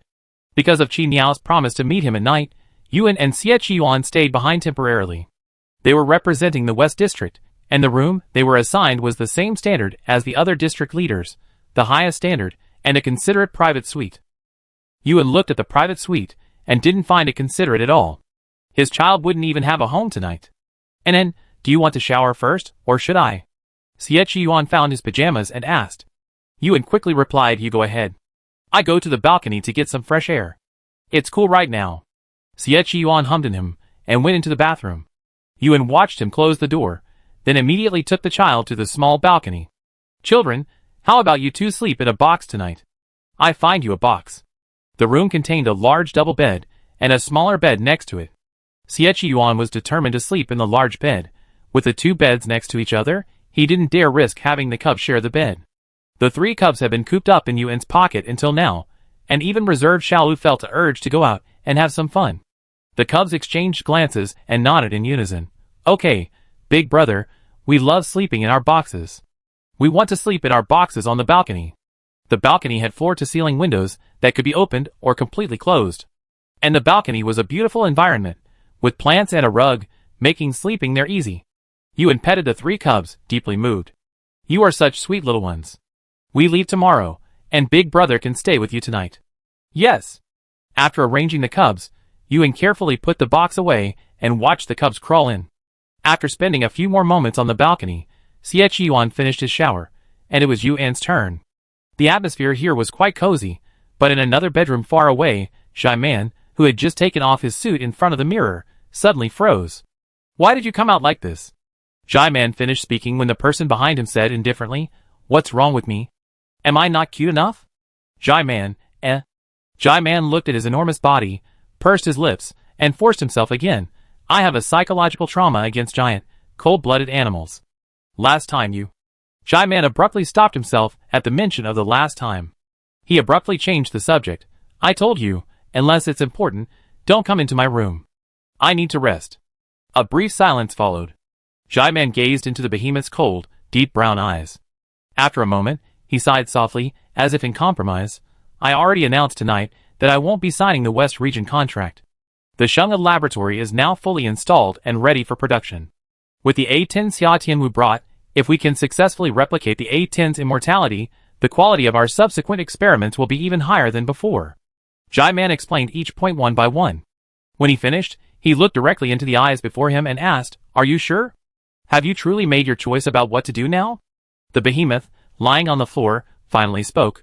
"I long since determined that the most despicable people in this world are humans. I will never allow humans to dominate everything again."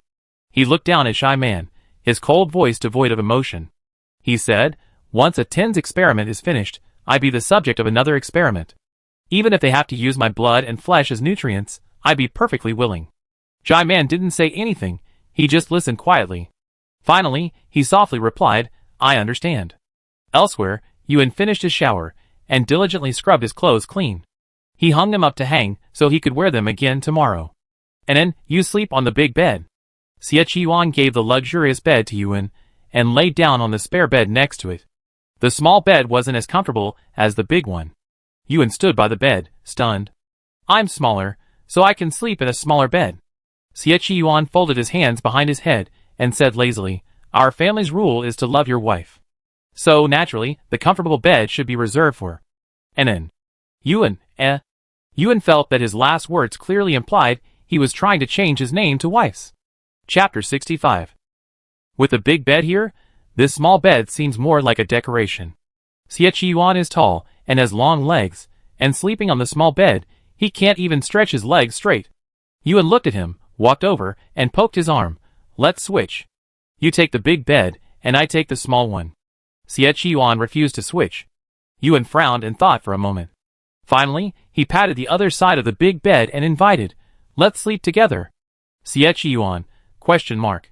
Xie Yuan raised an eyebrow and looked at him, his tone hinting at intimidation. And then, do you know what will happen if you invite me to sleep with you? Yuan replied calmly, it'd be something that will make us both sleep well. He said this, but honestly, he pulled a pillow and placed it upright in the middle of the bed, acting as the 38th parallel. Xie Yuan's eyes were filled with complexities as he gazed at the pitifully fragile little pillow, questioning it from the bottom of his heart. With just this pillow blocking the way, do you think you can stop me? His Anan was so innocent and adorable. Yuan clutched a corner of the pillow, her beautiful eyes fixed on him, her voice filled with sincerity. This pillow is a little small, but I trust you won't do anything rash. Yuan's eyes, filled with trust, left Xie Yuan speechless. He stood up, walked over, rubbed Yuan's head, and whispered, your trust is misplaced. When you fall asleep, I secretly kiss you and hug you. Yuan's forced composure faltered as he spoke so many affectionate words in such a serious tone. I keep my eyes open tonight.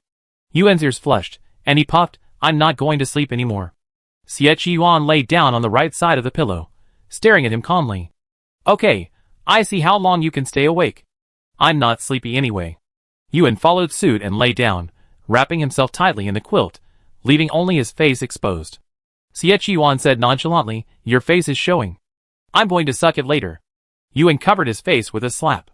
Xie Yuan was so adorable at the little silkworm pupa before him that he let out a muffled laugh. He reached out and gently patted the pupa. That's enough. I was just kidding. Come out. Yuan hid under the quilt, struggling to wriggle out from under Xie Yuan's hand. Xie Yuan was worried he'd fall to the ground, so he quickly pulled him over. Why are you getting more excited the more you coax me? Xie Yuan was worried he'd get bored, so he said sarcastically, you really won't come out, right? I count to 3.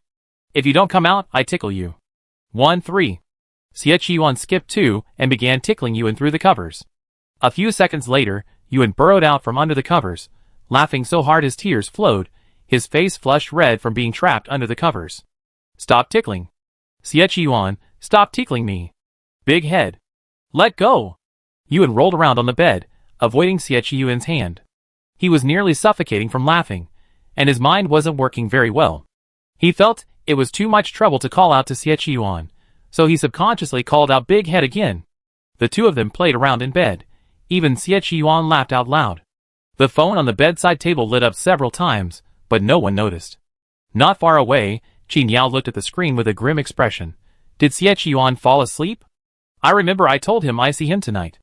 The magician, standing behind him, casually said, it's the dead of night, and Mr. Xie might be busy somewhere. How could he have time to pay attention to us? Qin Yao thought of the young man Xie Yuan always brought with him. He turned and looked at the magician. That Yuan, do you think he's the key to restraining Xie Yuan? The moment these words left his mouth, the magician's expression suddenly darkened. Give up that idea. Don't use Yuan. The magician said clearly, never even think of that. Yuan and Xie Yuan's relationship was visibly close. It wouldn't be long before more people would discover their relationship, and Yuan's importance to Xie Yuan. Many would choose to control the seemingly weak Yuan, and then control Xie Yuan. By then, Yuan might be in great danger.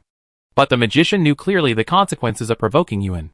He dismissed Qin Yao's thoughts, and repeatedly reminded him not to investigate Yuan or touch him. Qin Yao remained silent, but finally nodded. An unknown amount of time passed. Having had enough of his troubles, Yuan rubbed his eyes and yawned. Are you sleepy? Xie Yuan asked softly, noticing the redness in his eyes. Yuan nodded. Xie Yuan stopped teasing him, and covered him with a thin blanket again, coaxing, "Go to sleep. I won't bother you with any more noise." Perhaps it was the gentle light overhead and the lingering night. Yuan felt a sense of daze as he looked at Xie Yuan's handsome face. He unconsciously tugged on Xie Yuan's arm and obediently closed his eyes. Big head, good night. And then, good night. Xie Yuan dimmed the bedside lamp and stared at Yuan for a long moment. Yuan fell asleep as soon as he said he would, and in just a few moments, his breathing had evened out. Just looking at him, Xie Yuan felt a warmth well up in his heart. So beautiful. And then, the more he looked at her, the more beautiful she became. After satisfying his gaze, Xie Yuan lay down. Just then, his phone rang again, and this time he finally caught the ringtone. He picked it up, and saw it was Qin Yao. Xie Yuan casually answered the call, and the other party seemed a little surprised. "Why did you answer this time? Aren't you enjoying your nightlife?" Xie Yuan said calmly. "Just finished." "What's up?" Qin Yao paused strangely for a moment before saying, "I'm in good shape, able to make it this far." Xie Yuan sneered, feeling insulted. "What are you thinking? Are you looking down on anyone with such a short time? I was just playing with my kids for a while." He then urged, "If you have something to say, please tell me now. If not, hang up." The sleeping conditions were good tonight, and he planned to get a good rest. "I have the magician come find you. Open the floor-to-ceiling window." Qin Yao calculated the time and reminded, "It should be almost time now." Xie Yuan heard this, and got out of bed, phone in hand. The balcony was next to the living room. Xie Yuan, slipping on his slippers, walked over to it. In the corner of the balcony, he also found a cardboard box. The cardboard box was empty, nothing inside. "My balcony window is open, and the magician hasn't arrived yet," Xie Yuan said, not forgetting to offer a warning. "Try not to look for me at night. Otherwise, I won't answer you even if you do. Isn't it wonderful to sleep next to my wife in the dead of night? He works tirelessly during the day, striving to protect humanity. At night, he should be given some privacy and some time to himself. Otherwise, it'd be a long time before he finds a wife." Qin Yao is also annoyed with him. After a few more words, Qin Yao was the first to hang up. Xie Yuan put his phone away and looked up at the sky. There are stars and the moon in the sky, but neither is as lovely as the person in his bed. About 10 minutes passed. Just as Xie Yuan was about to go back to sleep, the magician finally made it to the rooftop. Not only did he make it up, but he also saw through Xie Yuan's plan and didn't stab the glass. "I'm a little curious. Your superpower doesn't allow you to fly, so how did you get up here? And you have good eyesight. I just wiped the glass so clean, and you didn't even bump into it." Xie Yuan sighed, clearly regretting that the magician hadn't bumped into him. The magician's face was sullen, and he had no regard for Xie Yuan. In the past, he'd been able to trap Xie Yuan with his space-time trap. But the last time he trapped Xie Yuan, along with A06, A08, and A09, had given him a good beating. Thinking of this, his gaze towards Xie Yuan deepened. Xie Yuan wasn't interested in meeting his gaze, so he simply pulled up a rattan chair and laid back. "Tell me, what did Qin Yao ask you to talk to me about?" "The first thing you asked us to do is get married." The magician loathed making deals with Xie Yuan. If Qin Yao hadn't insisted, he would have starved to death rather than eat the nutritional cream Xie Yuan was selling at such a high price. Xie Yuan still remembered that the first thing he had asked Qin Yao to do was to find the escaped Xia Tianwu. "Are there any clues now?" Under Xie Yuan's inquiring gaze, the magician shared everything he had uncovered within the organization. Xia Tianwu has quite a few mutants under his command. Besides mutants, he's also interested in raising zombies, but it seems he hasn't yet put the latter into practice. One of his mutants is a sister to one of our own in Qin Yao. After these two mutants connected, we learned Xia Tianwu's whereabouts. He defected to the new leader of the East District, Jaiman. The magician continued, "As a token of his sincerity in cooperating with the East District, I heard he even offered his most precious A10. Xie Yuan listened patiently, then asked briefly, "Address?" Xia Tianwu's address. Since he come to the East District, it would have been much easier if he could be here right now. His plan was sound, but neither Xia Tianwu nor Jaiman were fools. Base 1 was hosting guests from all districts, but those who came generally had their own agendas. No one was truly there to attend a funeral. Even if Jaiman and Xia Tianwu were both completely out of their minds, they wouldn't come to Base 1 to discuss cooperation. Sure enough, the address the magician gave wasn't at Base 1 either. They were in S City, known as the Zombie City. S City was once a prosperous city, but at the beginning of the zombie outbreak, its leaders ignored it. In fact, they simply believed the residents were ill and could recover with proper treatment. Under constant delays, S City became a city of the dead. The most bizarre thing is that the zombies in S City haven't migrated out. It's as if they have an attachment to S City. Even if they occasionally go hunting outside the city, they always return to S City after the hunt. The army attempted to annihilate the area, but at a critical moment, they heard the sounds of living people inside. The army abandoned the assault and tried to rescue the survivors, but all the teams that entered never returned. S City belongs to the East District. The previous leader of the East District saw that the zombies in S City were difficult to deal with, and that they wouldn't escape far. So, he simply abandoned the city. No one knows what has become of S City today. Jai Man was very courageous in arranging Xia Tianwu here. And this place would probably be very difficult for outsiders to find. The magician gave the exact location. Now they just had to work together to bring Xia Tianwu out. Xie Qiyuan frowned. It was a decision, to find Xia Tianwu or to find Ying Jian. The magician was still telling him the time. We set off tomorrow morning. While Jai Man's focus is on dealing with the guests, let's hurry to City S. Xie Qiyuan looked up at the magician. With your red bird's abilities, is it possible? I can't do that. The magician was clear-headed. He interrupted Xie Qiyuan coldly. Xie Qiyuan, we only said we would cooperate with you to find the person, but we didn't say we would bring him to you directly. Xia Tianwu was a dangerous man, and he had lethal weapons like the A-10 at his disposal. The magician had no intention of sacrificing the lives of Red Bird members to complete his mission. Their eyes met, and Xie Qiyuan rose from the rattan chair. Wait a few minutes. Leaving the rooftop, Xie Qiyuan called his father late at night. Awoken by the call, his father sat on the bed, his face etched with the emotion. If you weren't my son, I'd kill you. Dad. Xie Qiyuan called him, trying to ease the parent-child relationship. He soothed his father, and explained the current situation to him. Ying Jian pondered for a moment before making an arrangement. You don't have to look for Ying Jian. Go directly to S City. Ying Jian was human. No one in S City was human. Ying Jian could send others to look for Ying Jian, but sending someone to S City would be like throwing meat buns at a dog. Few would return. Xie Qiyuan's thoughts coincided with his father's. After they reached an agreement, Xie Qiyuan stopped disturbing his father's sleep. Since Uncle Ruan had left him, his sleep quality had been poor. In his youth, Uncle Ruan was a renowned academic genius, and my father had always had a secret crush on him. Later, when the opportunity arose, my father tricked Uncle Ruan into believing him, claiming he suffered from insomnia and could only rest peacefully when Uncle Ruan was around. Uncle Ruan believed him, and out of kindness, he allowed my father to cling to him. As his father continued to cling to him, he finally got him. In the past, while Uncle Ruan was away, my father often told Xie Qiyuan how he had schemed against his wife. But his shrewd son had long since discovered the truth. Uncle Ruan had first fallen in love with my father, pretending to be clueless, but in reality, he had been manipulating the situation. Thinking of the past, Xie Qiyuan felt even more sympathy for his father. He returned to the rooftop, arranged a departure time with the magician, and then sent him away saying, Hurry up, I'm closing the windows. The rooftop windows only opened from the inside, not from the outside. After the magician finished speaking to him, he didn't want to stay even a moment longer. Pa! The magician vanished with a swift movement, and Xie Qiyuan closed the window. When he reached the bedroom, Yuan was soundly asleep, completely unaware of what had just happened. Xie Qiyuan lay back down, restrainedly touched Yuan's face, and closed his eyes. 2 more hours passed. It was still dark outside, but it was almost time for the moon and stars to set. A few cubs, having run out for fun, did a cool, low spin in the night, and just as they were about to land, bang! Their faces slammed directly into the glass. The little butterfly, blinded by the impact, slid down the glass like a thin sheet. The miniature mushroom and the little octopus sitting on his back had already crashed. Chapter 66. A buzzing mosquito was hiding in the bushes, spending the night. Suddenly, a delivery dropped from the sky, a mushroom and an octopus. The blood-sucking insect instantly perked up, inviting friends and family to a feast. I'm dying of this fall.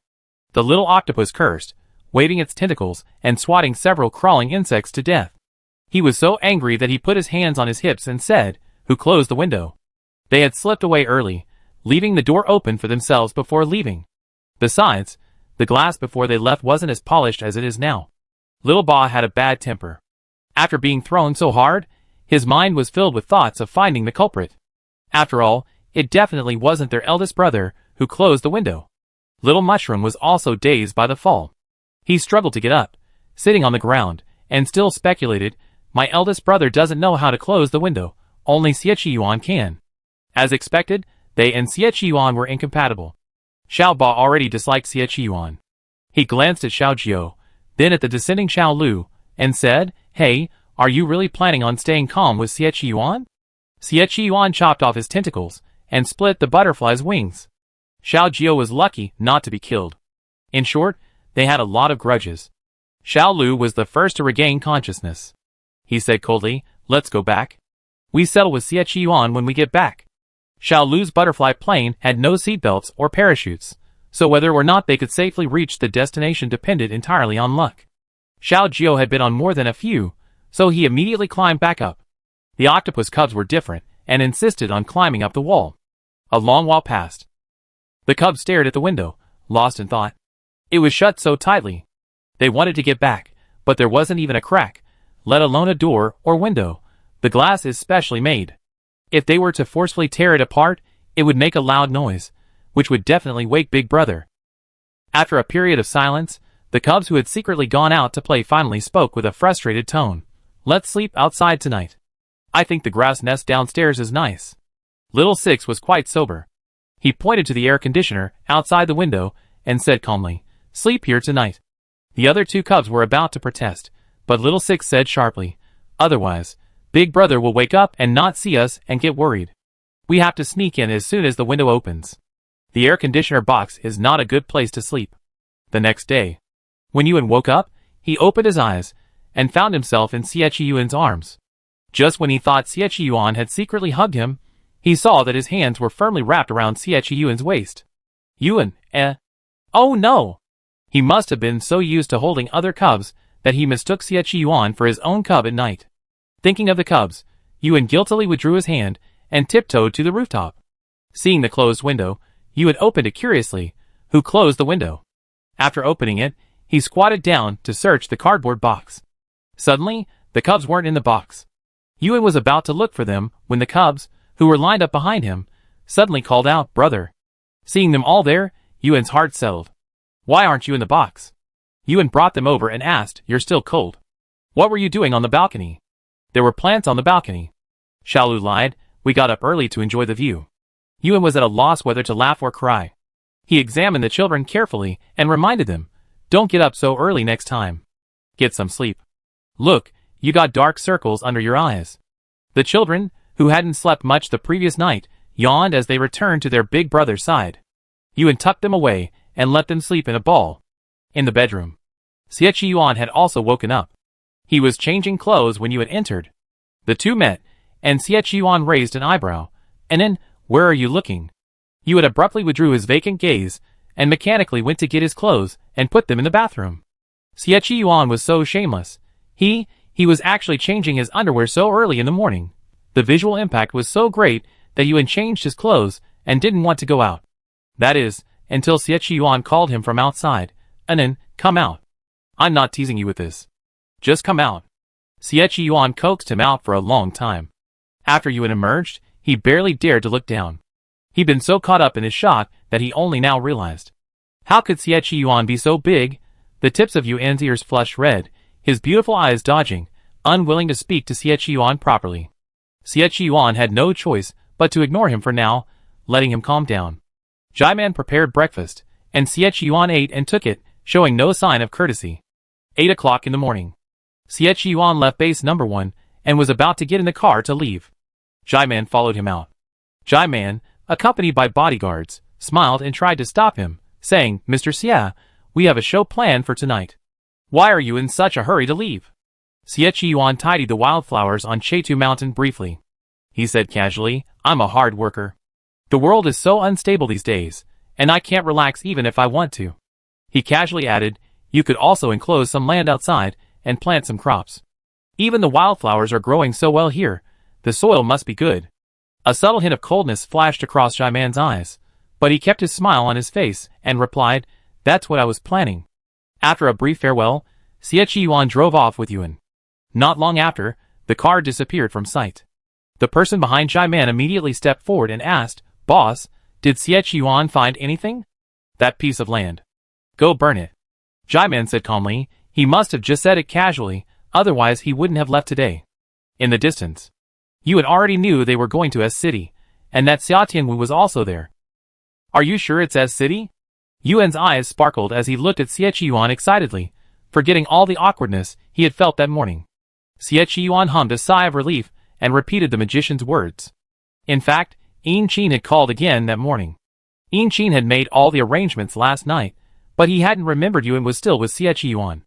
I sent someone to pick up you in S City is dangerous. Don't take that child with you. Xie Qiyuan thought of his father's words and glanced at Yuan. And then, do you want to go back to the island? I promise I can bring Xia Tianwu back. Before he finished his words, Yuan's face darkened and she said firmly, I'm not going back. He emphasized clearly, I want to go to S City with you. Xie Qiyuan exaggerated the situation in S City. This place has been designated a terrorist-restricted area. And then, I'm thinking about your safety. Yuan still disagreed. He'd been waiting for news of Xia Tianwu for a long time. He was going to pick up his Jiujiu. If you don't want to take me with you, you can put me down and I go alone. As they talked, Yuan became furious. The cubs in his pocket happened to hear this, and were inexplicably excited. They were dying to see Big Brother and Xie Qiyuan break up, but unfortunately, a few minutes later, Xie Qiyuan compromised. Red Bird's people will be there this time. You can't take any risks. Tell me anything you encounter immediately, or let the Red Bird people protect you while I'm busy. Yuan nodded. As long as they could get through, he would agree to anything. The Red Bird members also drove up, but Chief Bird himself didn't come. This time, it was the magician and several of his subordinates who came. One of those subordinates was a beautiful older sister. Her name was Hui Yin, and it was thanks to her younger sister that the Red Bird organization was able to find Xia Tianwu's whereabouts. Brother, how come you're so handsome? Hui Yin was very enthusiastic towards Yuan, teasing him from the moment they first met. Yuan had rarely met the opposite sex. Aside from the female staff at the institute, there were almost no girls his own age. Even the deformed puppies he picked up weren't little girls. Faced with such an enthusiastic sister, Yuan felt a bit overwhelmed.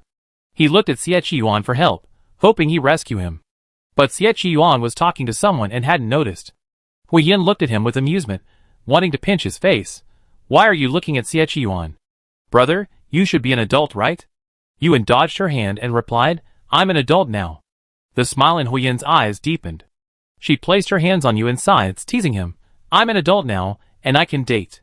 Do you mind a relationship between an older woman and a younger man? Yuan, Yuan was just wondering how to respond when Xie Qiyuan, who had just finished a call, noticed this. His face darkened, and he strode over. Let go. He glared at Hui Yin coldly, his large hand embracing Yuan. Are you trying to steal my girl right in front of me? He spoke bluntly. Hui Yin's gaze flicked between them, before she snorted and turned away. As soon as Hui Yin left, Xie Qiyuan spoke seriously to Yuan. Next time you see her, come to me. Don't get so close to her. Hui Yin was a B-sequence mutant. In the past, the first thing Xie Qiyuan would have done upon seeing her was kill her. Now, by chance, they actually had a chance to work together. Yuan still admired Hui Yin as his sister. He thought she had a lot of personality, but he certainly didn't want to consider a relationship between an older woman and a younger man. Even then, Hui Yin returned to the magician's side. The magician glanced at her with disappointment. You failed again. Hui Yin sighed softly and complained, although Yuan is my type, magician, you're asking me to steal Xie Qiyuan's girl. Aren't you afraid that Xie Qiyuan will kill me? She was a good social person, but ignoring Xie Qiyuan's pressure and forcing herself to socialize with his people was too exciting. If you can get Yuan to like you, Xie Qiyuan won't be able to kill you even if he wants to.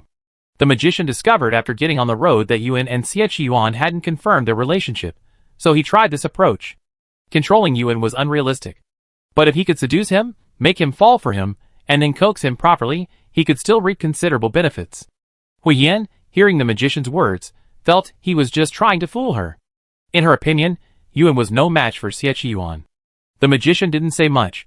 He simply let Hui Yin handle it. In their car, Yuan also promised Xie Qiyuan, I won't talk to her next time. Xie Qiyuan pinched his face, his tone finally softening. The two of them stayed in the car for a while, so close to each other that Yuan could see his own face in Xie Qiyuan's eyes. His heart was pounding, and he felt as if he was about to burst into smoke, unsure of what was happening. Xie Qiyuan lowered his eyes to look at the young man in front of him, his ears reddening again. A thought struck him, and he suddenly asked, "Anan, can I hug you?" Yuan? Question mark. Yuan was stunned. The next second, Yuan stretched out his arms and engulfed him in a hug. The firm embrace carried a refreshing aura that was uniquely Yuan's, a bit disorienting. "Anan, if you feel uncomfortable, feel free to tell me, and I let go immediately." Yuan's breath pounded against his cheek as he spoke, and Yuan felt as if the skin on his cheek was being roasted. He let Yuan hold him, like a small wooden stake. Yuan's lips curled up. Today a hug, tomorrow hand-holding, the day after tomorrow a forehead kiss, the day after tomorrow a cheek kiss, the day after tomorrow. They could all go get their marriage certificate. Yuan was pleased with the progress bar. The two of them hugged for who knew how long, until Yuan struggled slightly. Yuan rested his chin on his shoulder and asked lazily, "What's wrong? Are you feeling unwell?" Yuan tugged at his hair and stammered, "Someone's coming." He could hear footsteps behind him. Yuan had heard them long ago. He raised his eyelids, unhappily letting go of Yuan and looking at the person approaching. It was the magician urging him to continue. After completing this mission, the magician still had to return to Qiniao. Yuan didn't want to waste too much time.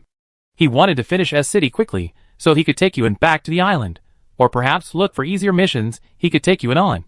The car continued to speed. After 3 days of travel, they finally stopped. The wildflowers Yuan had picked had dried, and Yuan saved the petals, saying he would enjoy them later. "Let's set up camp here." The magician jumped out of the car and reminded him, "We can come back anytime to rest and recover. S-City isn't a place you can just come and go as you please." Even someone as confident as Yuan couldn't guarantee he'd be able to finish everything the moment he got in. He pulled his backpack from the trunk and went to choose an open space to pitch his tent. Yuan thought of the magician's space-time ability. He leaned over and whispered, "Don't you know how to use space-time to recreate? Why don't you create a sturdy spot so we can move right in?" The magician's face turned green. He gritted his teeth, suppressing his anger as he said, "Using my power is very exhausting. You want me to enter S-City and then turn it into a hotel for you? Even Joe Baopi wouldn't be so cruel." Upon hearing this, Yuan regretfully abandoned the idea. "However," he murmured, "do all aberrations' powers consume energy?" The same was true of several aberrations he met before. Although his offspring were in better condition, they couldn't use their powers constantly. But for some reason, Yuan had an inexplicable perception in his mind. Aberrations could use their powers continuously, without any consumption at all. He shook his head, dismissing this somewhat absurd perception. After setting up the tent, Yuan naturally moved in with Yuan. He slid neatly into the tent, and sat cross-legged on the blanket. It was already late at night. Yuan had placed a small skull-shaped nightlight in the tent. He didn't know who had bought it, and put it in the trunk. Yuan was very interested in the skull-shaped nightlight, and began poking at it the moment he entered. The group had just arrived after several days of travel. Even if Yuan wanted to complete the mission quickly, he wouldn't have entered the city at this time. He told Yuan all the precautions. Hide in time. If you encounter a zombie wave, run immediately. Don't confront them head-on. Call me if you're in danger. And then, can you wait for us outside? After much discussion, in the end, Yuan still preferred Yuan to wait for them outside. Yuan shook his head firmly. Yuan raised his hand and rubbed his head. Even though he knew Yuan had excellent training results and never failed to perform well, he had seen many zombie waves. But he still felt worried. The two stayed in the tent for a while, the atmosphere tense. The cubs, who had woken up in Yuan's pocket, listened to their conversation with boredom, and unitedly urged Yuan to leave the tent with their minds. They hadn't been around their big brother all day. They wanted to talk to him. "Yuan, I can protect myself." Yuan saw Yuan's concern for him, so he pursed his lips and mustered up the courage to confide in him. Yuan thought of A10 in the city, and Yuan's chirping. He looked deeply at Yuan and whispered, "And then, will you be my enemy?" Yuan replied without a second thought, "No." He sized up Yuan with a puzzled look, and finally, firmly and emphatically, "You've never been my enemy, and I don't want to be." Yuan laughed at his serious expression. He had some suspicions about Yuan's identity, and his relationship with the aberrant A10. But none of this could dispel his affection for Yuan. He, Yuan, was confident he would keep an eye on the person he loved. "And then, I won't be your enemy either." Yuan leaned in close, his dark eyes brimming with affection. He whispered, "I'll only be your lover." "Yuan, Stop flirting." Yuan blushed and pushed Yuan's handsome face away. Ever since Xie Yuan said he wanted to pursue him, he blushed several times a day. Stop talking. Yuan, when teased, would get angry. He covered Xie Yuan's mouth, preventing him from saying anything inappropriate. When it came to love, Yuan, who had never experienced it before, was completely clueless. He wanted to think it over, but Xie Yuan was too restless. He promised not to lie unless he felt uncomfortable, and wouldn't let Xie Yuan stop. Now Xie Yuan was holding him every day. The two of them were still playing around, but the slow-witted little octopus in his pocket was bewildered. He looked like a roasted, 8/10 rare piece of meat, sluggish, and slowly questioned the other two cubs with his eyes. Are my ears failing? The other two cubs, radiating black energy, stared at him. The small pocket could hold 3 cubs, but not their anger and sorrow. A few minutes later, the magician knocked on the tent and called out to Xie Yuan. Xie Yuan, come out. Xie Yuan stood up, not letting Yuan follow. You rest inside. I take a look outside. Xie Yuan threw on his coat, opened the tent door, and walked out. As soon as his footsteps faded at the tent entrance, all 3 cubs in his pocket crawled out, glaring at their eldest brother with resentful eyes. The cubs had spent most of the journey asleep. Yuan often watched them, often leaving them alone when he was with Xie Yuan. Xiao Lu and Xiao Jiu knew Xie Yuan had set his sights on their eldest brother, but they hadn't imagined he would become so brazen. Since their eldest brother had no romantic interest, Xie Yuan's plans were futile. Now, Xiao Lu and Xiao Jiu both felt a strong sense of crisis. The octopus cub transformed into a furious little octopus, flailing its tentacles and rolling on the spot. I don't want a Xie. I don't want a Xie as my sister-in-law. He abused the cubs. The little octopus rolled away, leaving a shadow behind, making Yuan's eyes dazzled. Chapter 67. Xiao Lu and Xiao Jiu looked at the writhing Ba Zi, exchanged glances, and fell into an eerie silence. I don't want this sister-in-law. Find another one, find another. Ba Zi thrashed about with impunity, his tentacles flying wildly. After a while Yuan, unable to bear the sight, grabbed him. Ba Zi. Yuan cleared his throat, trying to calm the raging little octopus. It's not what you think. Xie Yuan is still your sister-in-law. Ba Zi's cries abruptly ceased. He tilted his head, looking at his eldest brother doubtfully. Really? Xie Yuan really won't be my sister-in-law? Big brother, don't lie to me.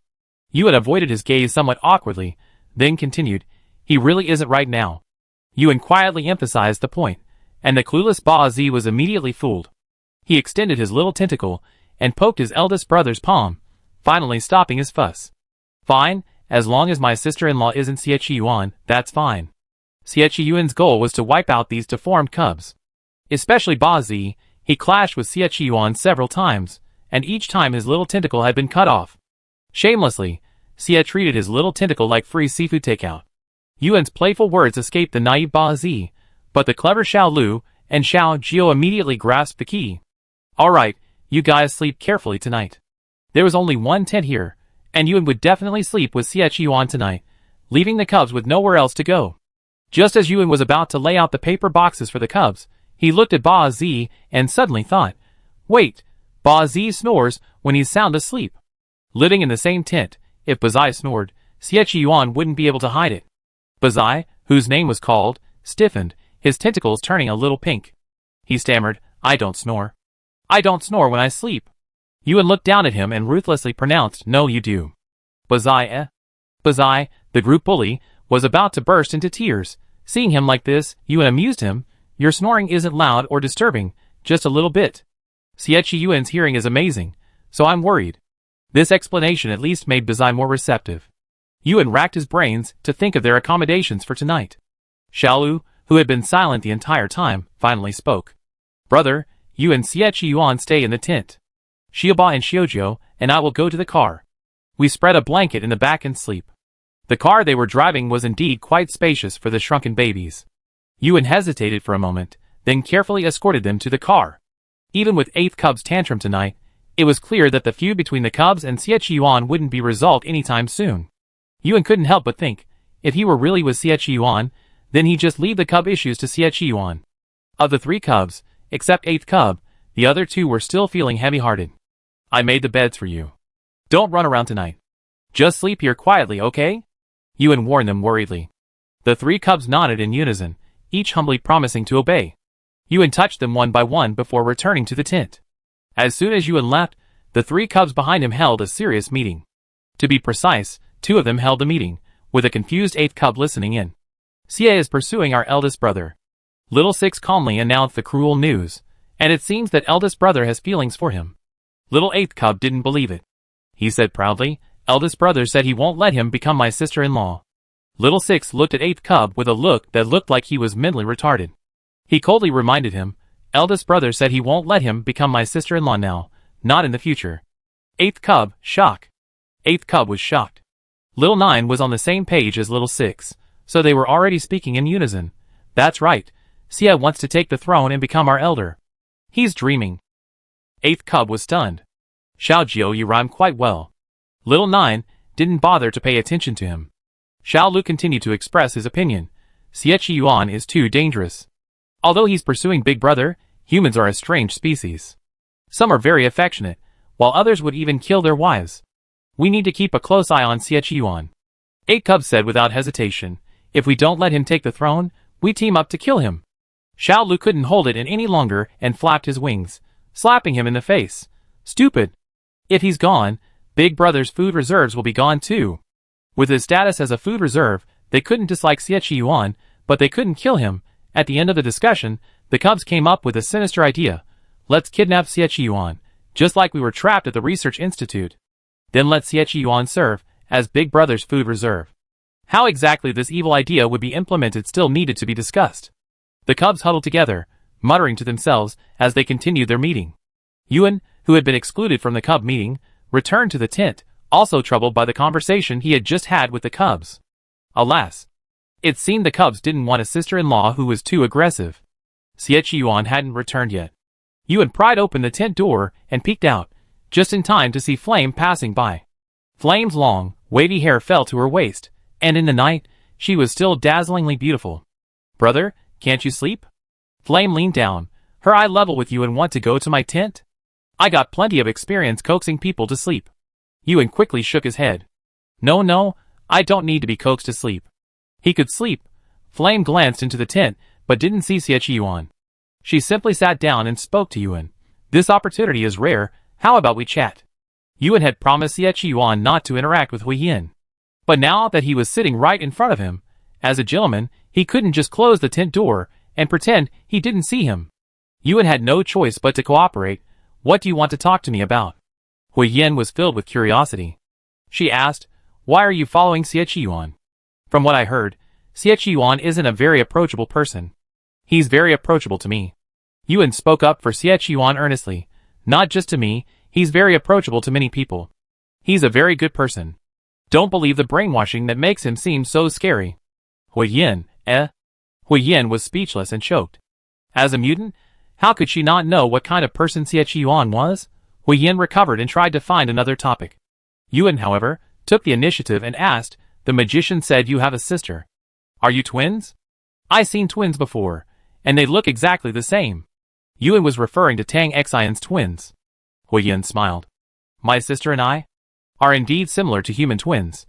It's just that identical twins born from a mutant aren't as endearing as human twins. To put it bluntly, we're failures. Hui Yin seemed unfazed by her status as a failure. She glanced past Yuan, seemingly gazing at S-City, not far away. Failures don't matter. We're still alive. Yuan nodded in agreement. Yes, you're still alive. That's a great thing. The person I'm looking for is also in S-City. At this moment, the person they both missed was in the same place. The feeling of longing was the same. Hui Yin chatted with Yuan in a relaxed manner. Deformed beings are very sensitive to emotions. So, Hui Yin could clearly sense Yuan's understanding of her. She felt strange. Yuan, aren't you afraid of deformed beings? Yuan thought, I have a bunch of deformed pups. What if I'm afraid? He said calmly, don't be afraid. People are divided into good and bad, and so are deformed beings. There are those deformed beings who are hopelessly bad, and there are those who can be properly educated. Yuan considered himself quite tolerant of deformed beings. Their conversation continued until Xie Yuan returned. Flame saw Xie Yuan and left without a word. Yuan retreated back into the tent, feeling slightly guilty.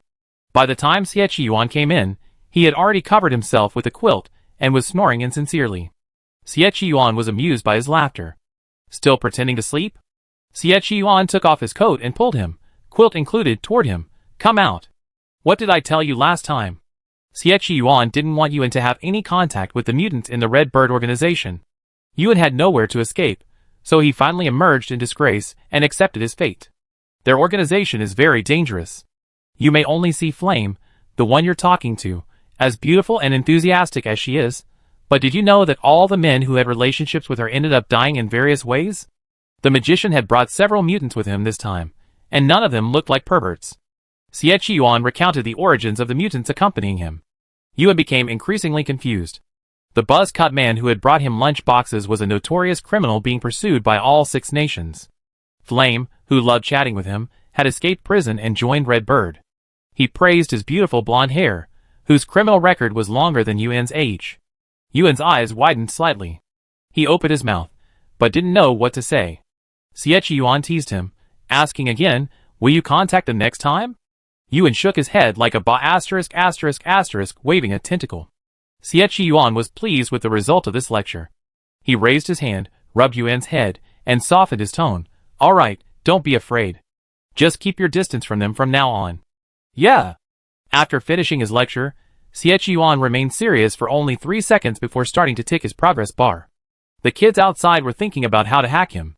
He, on the other hand, was concentrating on how to hack his wife. And then, Xie Yuan held him and laid down. Due to the significant size difference between them, Yuan felt like she was nestled in his arms. Yuan's ears itched from hearing him call her name, and she felt uneasy and wanted to push him away. Xie Yuan didn't let go. Instead, he started counting down the progress with him. Like the other day, they held hands, hugged, and followed the procedure. "Should we kiss next?" Xie Yuan's thoughts wandered, mumbling, "After we kiss, can we get the marriage certificate?" "After we get the marriage certificate, we can." Before he could finish his sentence, Yuan was already pinching his face, gnashing her teeth and saying, "According to your progress chart, I think it's still too slow. How about we just do it all at once?" Xie Yuan's eyes lit up instantly.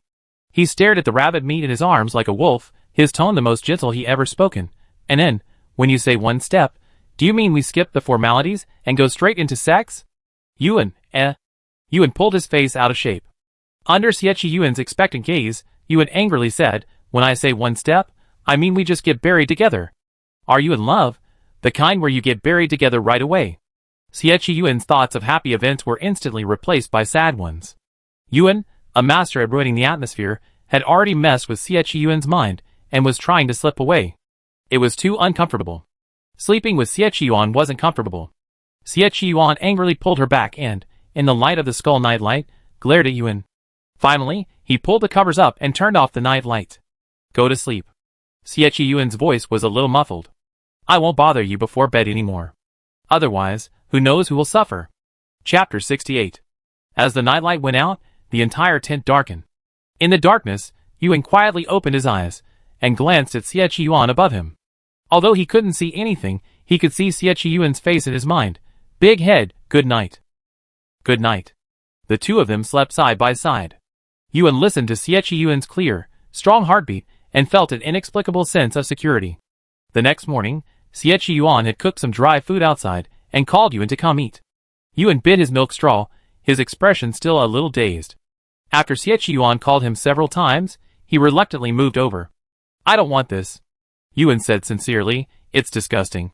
Xie Yuan, Xie Yuan scooped him a bowl and said without hesitation, "Eat it up. It's the food that's disgusting, not my cooking." It must be said that Xie Yuan's household skills are quite impressive. Cooking, making clothes, and doing all sorts of housework, he's an expert. Yuan finished his bowl with a bitter face. After dinner, Yuan checked the trunk and reported to Xie Yuan worriedly, "The milk we brought is almost gone." Xie Yuan had brought him a lot of milk, but they'd been away for quite a while, and it wasn't lasting any longer. "We have more when we get back." Xie Yuan calculated the amount, then the time. He reassured Yuan, "Don't worry, we'll be back soon." Yuan nodded. He heard that a kindergarten was already under construction on the island, and he was looking forward to it. "We have too many puppies at home, so it would be nice to send a few to kindergarten. Especially his little Ba, who definitely needs a little education in kindergarten. Yuan, when we get into the city later, if Xie Yuan can't take care of you, run behind me."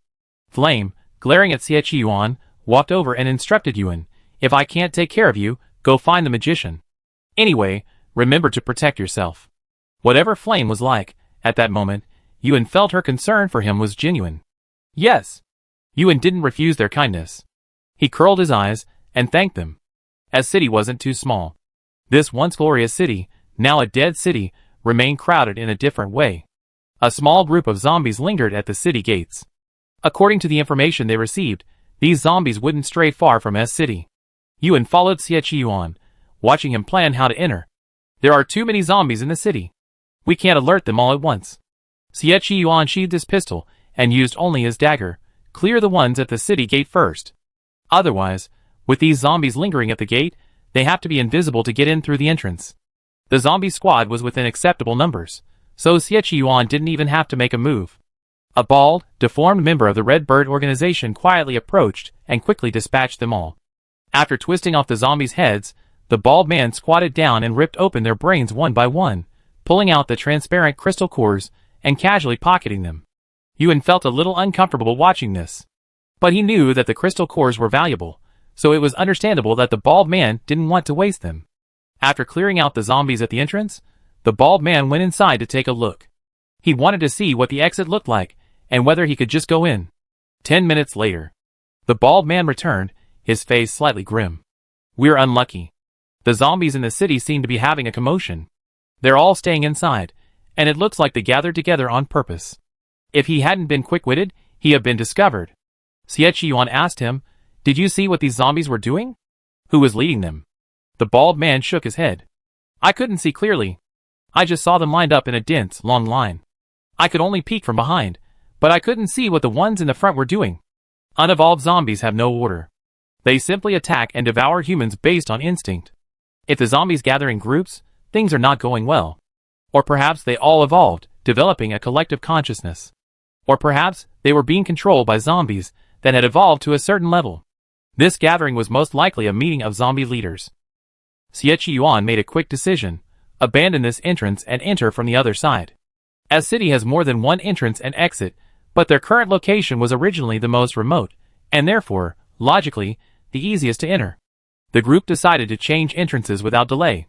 Chi now had a map of S City in hand, and he studied it carefully. After a morning of field research, they split into two groups. If the zombies inside obey our instructions, we can confuse them. Xie Yuan was accompanied by Yuan and Huiyin, while the magician and the bald man served as cover. After all, they were all mutants, so even if they stumbled into a zombie swarm, it wasn't certain who would die. They were drawing fire, attracting as many zombies as possible. As for Xie Yuan, they simply took advantage of another entrance not far away, allowing them to slip through silently. Yuan glanced at the large hole in the wall and, without hesitation, scrambled through. After finishing, he turned to see Xie Yuan climbing through the hole. But Xie Yuan wasn't in the hole. Instead, he jumped down from the wall. Yuan was a bit withdrawn. Xie Yuan and Huiyin both scaled the wall with impressive grace, but he was the only one struggling to climb through the hole. Xie Yuan pulled him up, a hint of a smile in his eyes, which he quickly suppressed. "Okay, we're in." Xie Yuan dusted Yuan off and, lowering his voice, warned, "Be careful from now on. Remember my previous instructions." Yuan grumbled in agreement.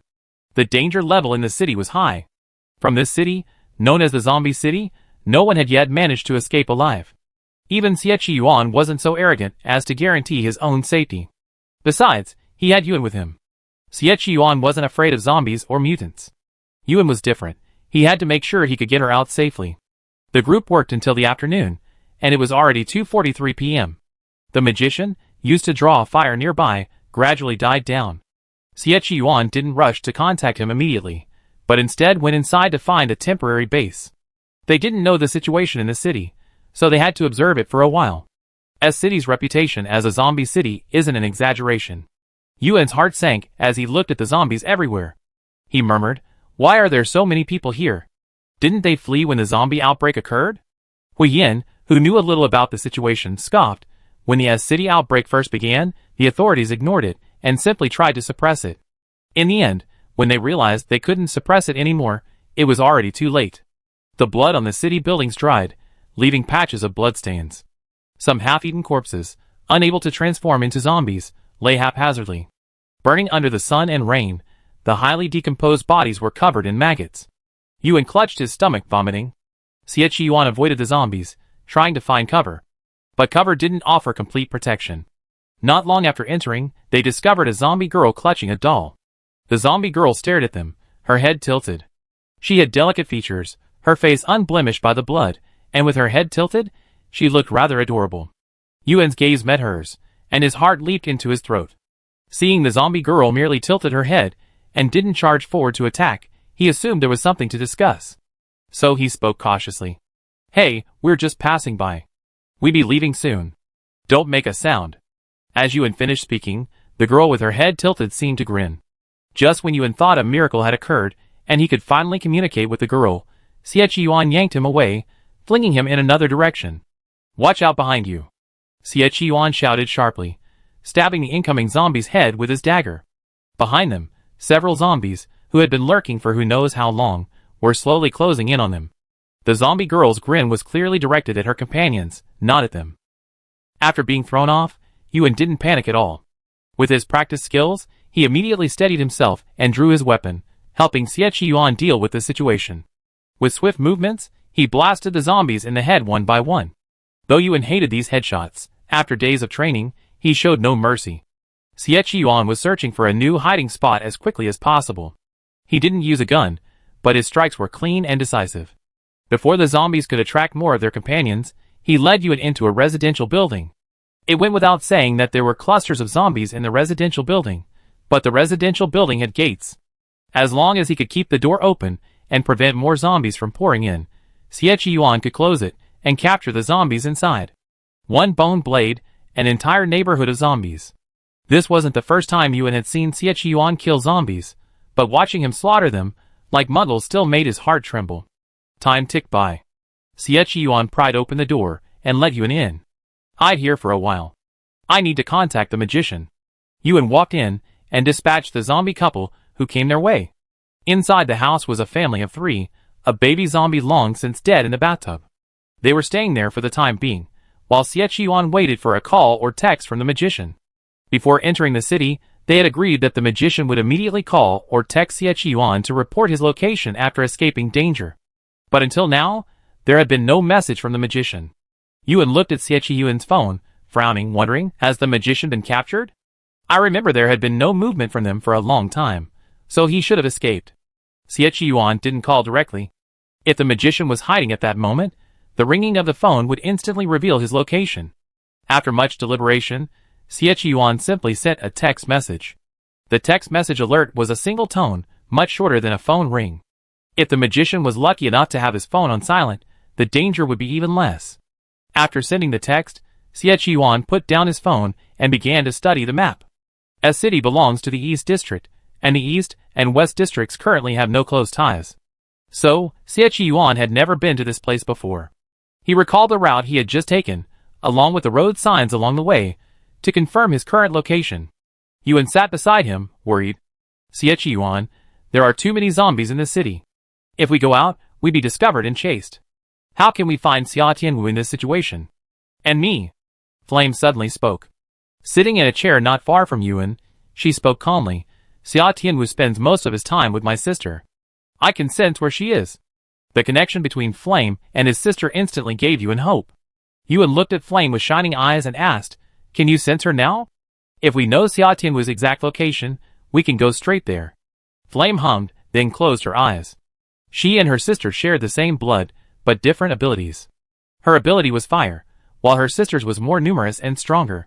There were several ways to cultivate aberrations, the most advanced of which involved adding divinely created bone blood to the initial stages of cultivation. This bone blood, of unknown origin, was extremely rare, and she had been lucky enough to be allocated a few drops. However, before she could grow up, she unexpectedly split off into a younger sister, one even more powerful than her. Even though her sister was stronger than her, to the lab, they were still failures. The blonde, blue-eyed researcher nearly went mad after seeing her and her sister. Especially after testing their abilities, his eyes crimson as he roared, "Put them all back in the incubator. My last few drops. I used them all this time. I want to replicate the divine creation. I want it to appear again." Failure, failure, destroy immediately. The researcher hated Flame. If it weren't for the other researchers, who were reluctant to see their research results go to waste, Flame wouldn't have even reached maturity. Thinking of the past, Flame felt a chill in her heart. She closed her eyes, concentrating on sensing her sister's presence. Meanwhile, somewhere in S City, Xiatian was stood on a balcony by the window, overlooking the scene below. Zombies paraded through the streets, gnawing at each other, while others were moving to certain locations in an orderly and scheduled manner. Xiatian knew where they were going. They were obeying the call of the city's advanced zombies, who possessed only conscious abilities. Master. Someone approached from behind, a graceful girl with a stoic expression. She lowered her head slightly, not looking at Xiatian, and reported to him, Dr. Chio's experiment has failed again. A Ten's immortality ability cannot be replicated in other mutants. The experiments are too frequent now. Dr. Chio said, we can't continue so frequently. Otherwise, a Ten won't be able to withstand it. Xiatian smiled disapprovingly and said softly, a Ten can also be immortal. He can't die. Watching the movements in the city, Xiatian narrowed his eyes slightly, as if pondering something. After a moment, he asked, have the identities of the people entering the city been verified? The girl's expression seemed to freeze for a moment, and after a pause, she replied, the people who entered were surrounded by the Zombie King, and their whereabouts are currently unknown. Zombie King? Xiatian scoffed. A slightly evolved zombie dares to call himself the Zombie King? Compared to the aberrations he possessed, compared to his trump card, a 10, compared to the experiment he was currently conducting, a single sentient zombie with special abilities was simply too low level to be of any use to him. Don't bother with him. There aren't many fools in S City willing to die. Let him handle it. His most important task now was to prepare the experiment in advance. The current experimental team was entirely his own, not the Shunga laboratory that Zhai Man in the East District was going to use. If Shunga laboratory disobeyed his supervision and kicked him out after acquiring a 10, he would be in big trouble. Xiatian wanted to be Zhai Man's collaborator, not his subordinate. Xiatian didn't take the little commotion in the city too seriously. He always prioritized his own safety. Even if Xie arrived unexpectedly, he was prepared for any response. A 10 had been able to keep Xie at bay for so long using his powers remotely. What if a 10 woke up in person? A 10's powers weren't as powerful as those of the higher-ranked aberrations, but a 10 was immortal. He was indestructible, and even if he had to grind Xie to death, he could still wear him down. Especially since this was a deserted, unnoticed dead city. If Xie entered, Xiatian would never let him out again. In the residential complex, Hui Yin opened her eyes, a thin layer of sweat beading on her forehead. Meeting Yuan and Xie gazes, she gave a faint smile. Found it. Yuan breathed a sigh of relief upon hearing this. Finally found it. With Hui Yan's approximate location, Yuan even considered rushing over immediately. He looked up at Xie, who was making the decision. Xie rubbed his head, pondered for a few seconds, and then spoke. Let's wait until nightfall. We're too conspicuous during the day, we'd be spotted even if we take a few steps. The zombies in the city were unsure what to do. Even though this place was out of food, they refused to move. Yuan thought back to the time he just walked a few steps and encountered zombies, and nodded in agreement. The three of them waited for nightfall together. During this time, Yuan went to the upstairs bathroom and let out the 3 cubs. 6th cub, 8th cub, 9th cub. Yuan looked at them seriously. I always kept you out of sight, and I never let you go out. But this time, I want you out. The 3 cubs understood what their eldest brother meant. He had come all the way here to save Jojo. Thinking of the stinky chick that had knitted clothes for them all, 8th cub whined awkwardly. Stinky chick is so stupid. She'd better come back and be my little brother. 6th cub and 9th cub also put on serious expressions. They looked their eldest brother in the eye and said, Brother, we definitely take chick home this time. Yuan's eyes suddenly reddened at that. He raised his hand, wiping his eyes roughly, and tried to steady his voice. Yes. Let's take chick home together. After listening to their eldest brother's instructions, the 3 cubs opened the window, boarded the little butterfly plane, and flew out. 8th cub, who had been stunned by the fall the previous time, immediately used his little tentacles to tie himself to the little butterfly. He proudly said, Look, I'm wearing my seatbelt. Chapter 69. Ba Zi fastened his seatbelt himself, not forgetting to ask Xiao Jiao beside him in a cocky manner, Do you want a seatbelt? If you do, you can beg me. After he finished speaking, Ba Zi didn't wait for Xiao Jiao's plea. Instead, he waited for Xiao Jiao to whip him with mycelium. The bound little butterfly became angry, and nearly threw them all off. The 3 cubs rushed towards the location they had heard, as a preliminary scout.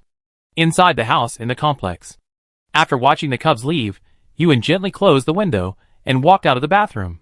Downstairs, Xie Qiyuan was talking to Hui Yin. They were discussing Xia Tianwu. Hui Yan's sister had been following Xia Tianwu for a reason. Xia Tianwu is quite scheming. I don't know what methods he uses, but he certainly has the ability to brainwash aberrations. For low-sequence aberrations, meeting him is unfortunate. After my sister and I separated, we were both sold. After many twists and turns, I joined the Red Bird organization, and my sister came to Xia Tianwu. She actually listens to Xia Tianwu a lot, but she loves me more than Xia Tianwu.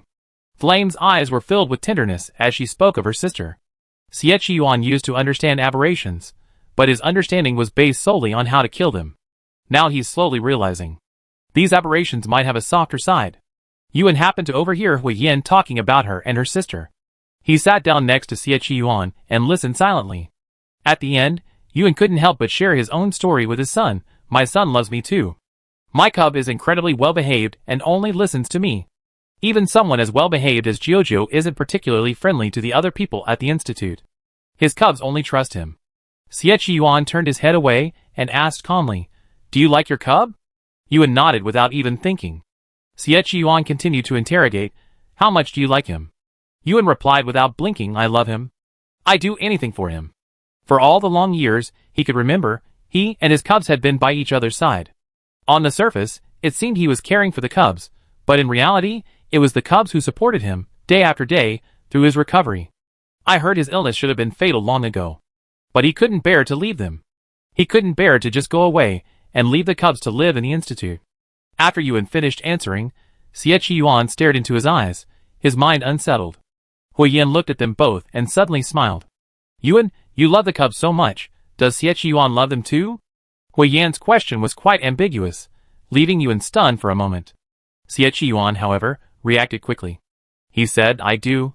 Although he had never met Yuan's pups, he felt that he would like anything related to Yuan. Of course, this kind of affection was purely that of an elder. Yuan, Yuan looked at Xie Qiyuan with a complicated expression. He wanted to persuade Xie Qiyuan not to be so certain, as it would definitely backfire. His pups, Xiao Ba alone, were like a plate of seafood in Xie Qiyuan's eyes. As for the other cubs, they seemed to be in a tough spot too. Xie Qiyuan spoke with such conviction that Hui Yin raised an eyebrow, his tone ambiguous. "I didn't expect Commander Xie to be such a sentimental person. I was wrong." Yuan blushed slightly at what he said. He tugged at Xie Qiyuan's sleeve and whispered, "Let's change the subject." Time was so tight, they had to focus on finding Xia Tianwu without any problems. According to Hui Yin, Xia Tianwu was very skilled at brainwashing the mutants, so he definitely had no shortage of mutants working for him, and who knew how many more he had. Hui Yin returned to the topic, mentioning the magician, of whom there was still no news. The magician's spatial abilities were enough for him to escape. Hui Yin said, "But I'm confused. They're going to lure the zombies, creating the conditions for us to enter. And logically, zombies shouldn't pose any threat to the mutants. To put it bluntly, zombies are still on the mutants' diet. The aberrations could stuff anything into their mouths, including those unsightly zombies." The words of the flames cast a deep silence over the air. If zombies couldn't possibly threaten the magician and his men, then why hadn't they received any news yet? They came to a city to find someone, not to kill themselves. "I go out and take a look," Xie Qiyuan said. "I'd be back before 7 o'clock. He would try to bring the magician back before 7 o'clock. Yuan was about to open his mouth when Xie Qiyuan grabbed his face and whispered, "Don't tell me you're following me." He was only going to be out for a moment. He really didn't want to risk Yuan's life. Yuan looked at him disgruntled, her eyes accusing him. "Hui Yin, Yuan is leaving you with her for now." Xie Qiyuan said this and stood up to leave. The door slammed shut. Yuan looked at the closed door and felt like following him. Hui Yin stopped him. She sat on the sofa, boredly cutting the sofa fabric with scissors. There was a blood stain on the sofa, which was an eyesore. "And then, we just wait here for him." Hui Yin didn't even look up. While cutting the sofa fabric, she spoke to Yuan. "When do you plan to accept Xie Qiyuan?" Yuan was stunned. The question left him at a loss for words. Now that Xie Qiyuan was gone, Yuan paused, then mustered the courage to ask, "Do you think I like Xie Qiyuan?" Yuan had no experience in love, and he couldn't tell whether his feelings for Xie Qiyuan were a matter of food or a desire for a romantic relationship. After Xie Qiyuan had spoken out, he pursued him directly. Hand in hand, hugs. Once, a kiss on the forehead. Yuan had promised not to call it quits unless he felt uncomfortable. So these days, he and Xie Yuan had been so close, it was as if they had never been apart. Hui Yin raised her head, her eyes meeting his, and she sighed deeply. If I were selfish and wanted to separate you, I would tell you that you don't like someone named Xie, and it's Xie's wishful thinking. But who made me suddenly want to do some good deeds? Hui Yin smiled and told him the answer. You like someone named Xie, and Xie knows it himself. These past few days, on the road, it seemed Xie Yuan was pursuing Yuan. But Hui Yin wasn't blind. She's seen Xie taking advantage of Yuan quite often. These two, under the guise of courtship, actually interacted like a young couple. Yuan's eyes widened slightly, still a little unsure. Wan Yin saw him frozen in thought, itching to pinch his face. But before her hand even touched him, Yuan instinctively moved away. Wan Yin, Okay. It seems he only be willing to be pinched by Xie Yuan. Yuan and Hui Yin waited in the room for Xie Yuan, occasionally chatting about him. Just as Xie Yuan understood the deformed would also want to understand Xie Yuan. Xie Yuan's body had been modified by humans. I heard it was because he was seriously injured during a mission. The military used some rather risky methods to save him. Later, the same treatment failed on others, and he was the only one to survive. Yuan didn't know this. He knew Xie Yuan had a special body, and that Dr. Tang Yi, who was responsible for him, hadn't been able to retire because of him. But he hadn't explored the reason for Xie Yuan's special body. And then, you're not just any ordinary person, are you? You and Xie Yuan might be a good match. Hui Yin's eyes were sharp. She only nodded with this one sentence, saying nothing more. Yuan didn't say anything, nor did she agree. Time slipped by. As the wall clock approached 7, Yuan felt a little restless. He went to the balcony and looked out. There was no sign of Xie Yuan downstairs. Only zombies, who had wandered into the building, were lingering at the gate, blocked by it. Hui Yin, did something happen to Xie Yuan? Yuan watched for a moment, then ran back to speak to Hui Yin. Hui Yin said calmly, impossible. Xie's lifespan is longer than mine. Nothing can happen to him. At 10 minutes past 7, just as Yuan was about to lose patience and leave, Xie Yuan rushed back. He came back alone, without the magician. Xie Yuan. The moment he saw Xie Yuan, still worried about him, rushed to him. Xie Yuan was a little dirty, but Yuan didn't mind. He reached out and hugged him, then quickly let go. Why did you come back so late? Yuan looked up at him, unblinking. It's already past 7. Xie Yuan raised his hand to rub his head, and cut to the chase. High-level zombies have appeared in the city, and the magician has been taken away. He could have escaped, but after we contacted each other, we decided to let him stabilize the zombies. Without the zombies interfering, it will be easier for us to deal with Xia Tianwu. Yuan nodded after hearing his explanation. Xie Yuan didn't change his clothes.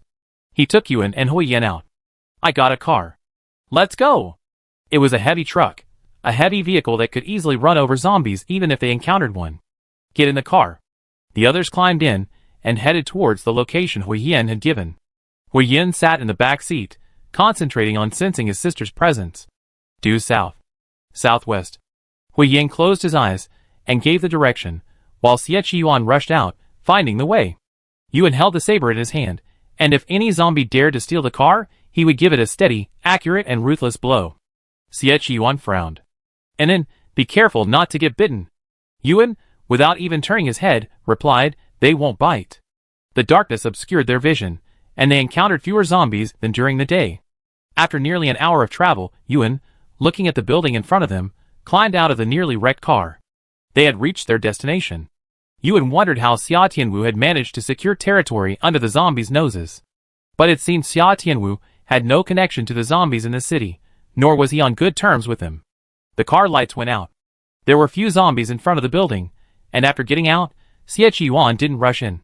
He had been on many missions, and was familiar with many security measures. Stand back a bit. Xie Yuan lifted a zombie dragging behind the car and, the next second, threw it forward.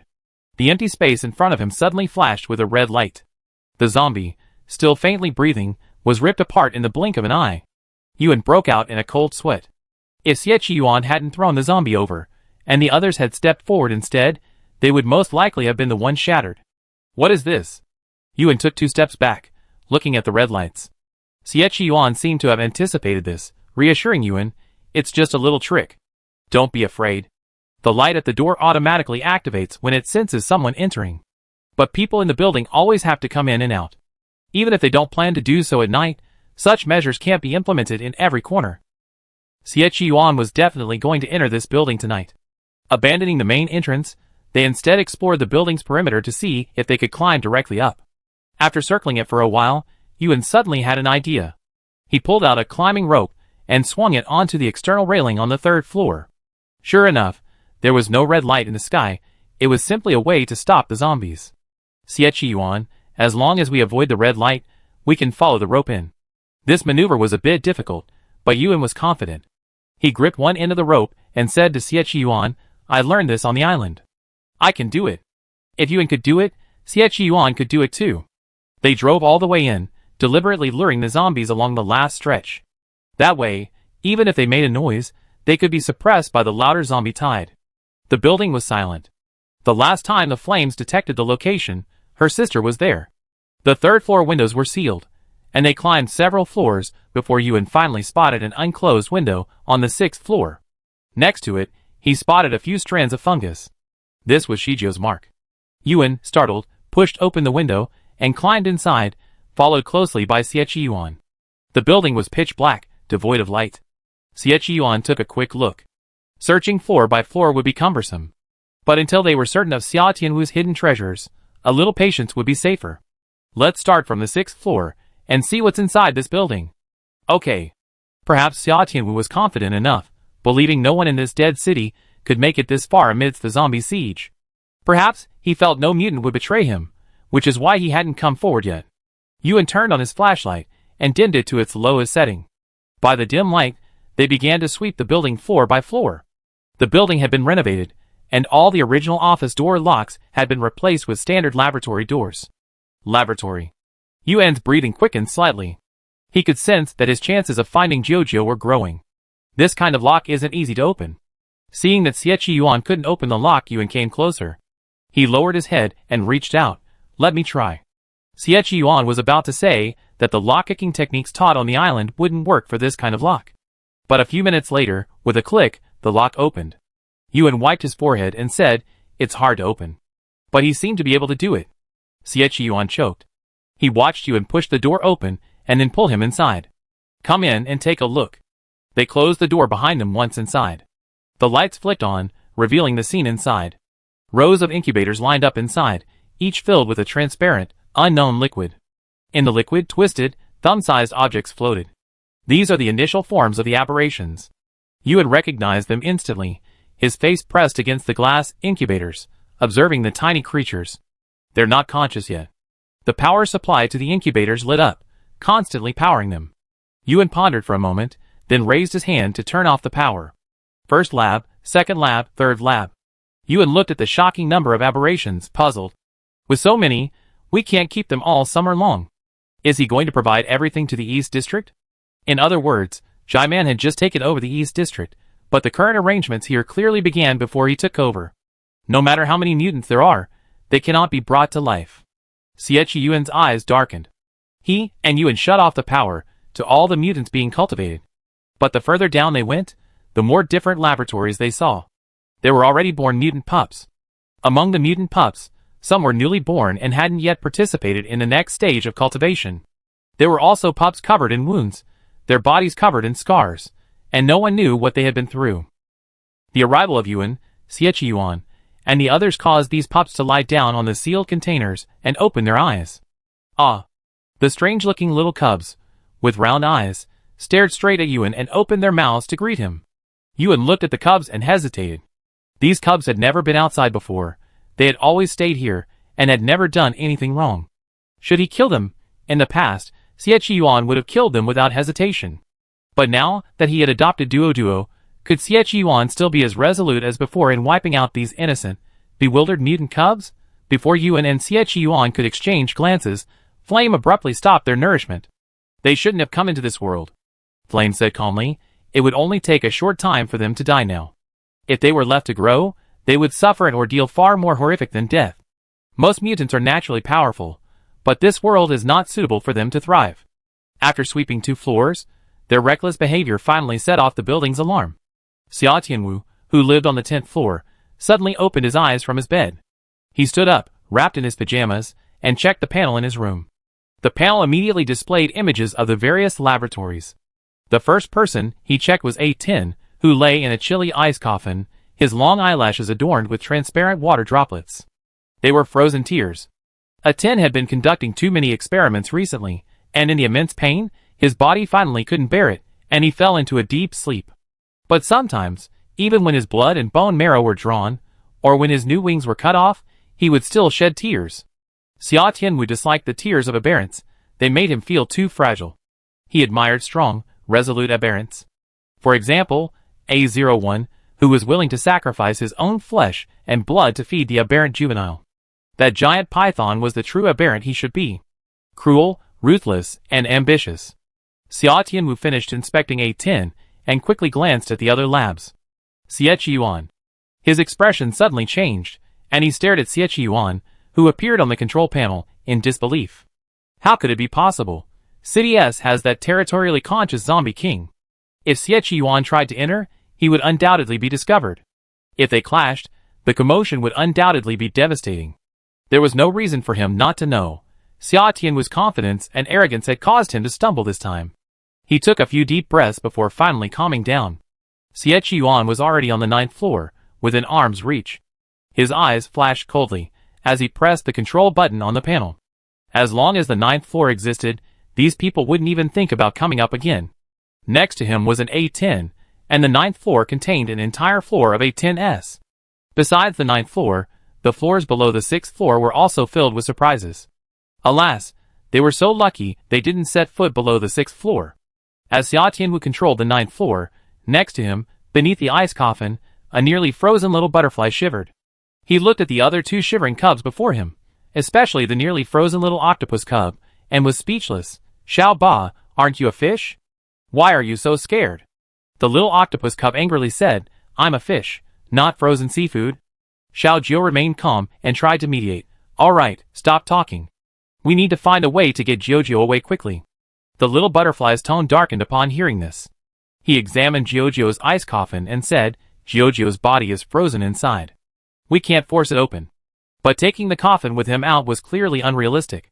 The three cubs sighed in despair, none of them able to deal with Jiujiu in his current state.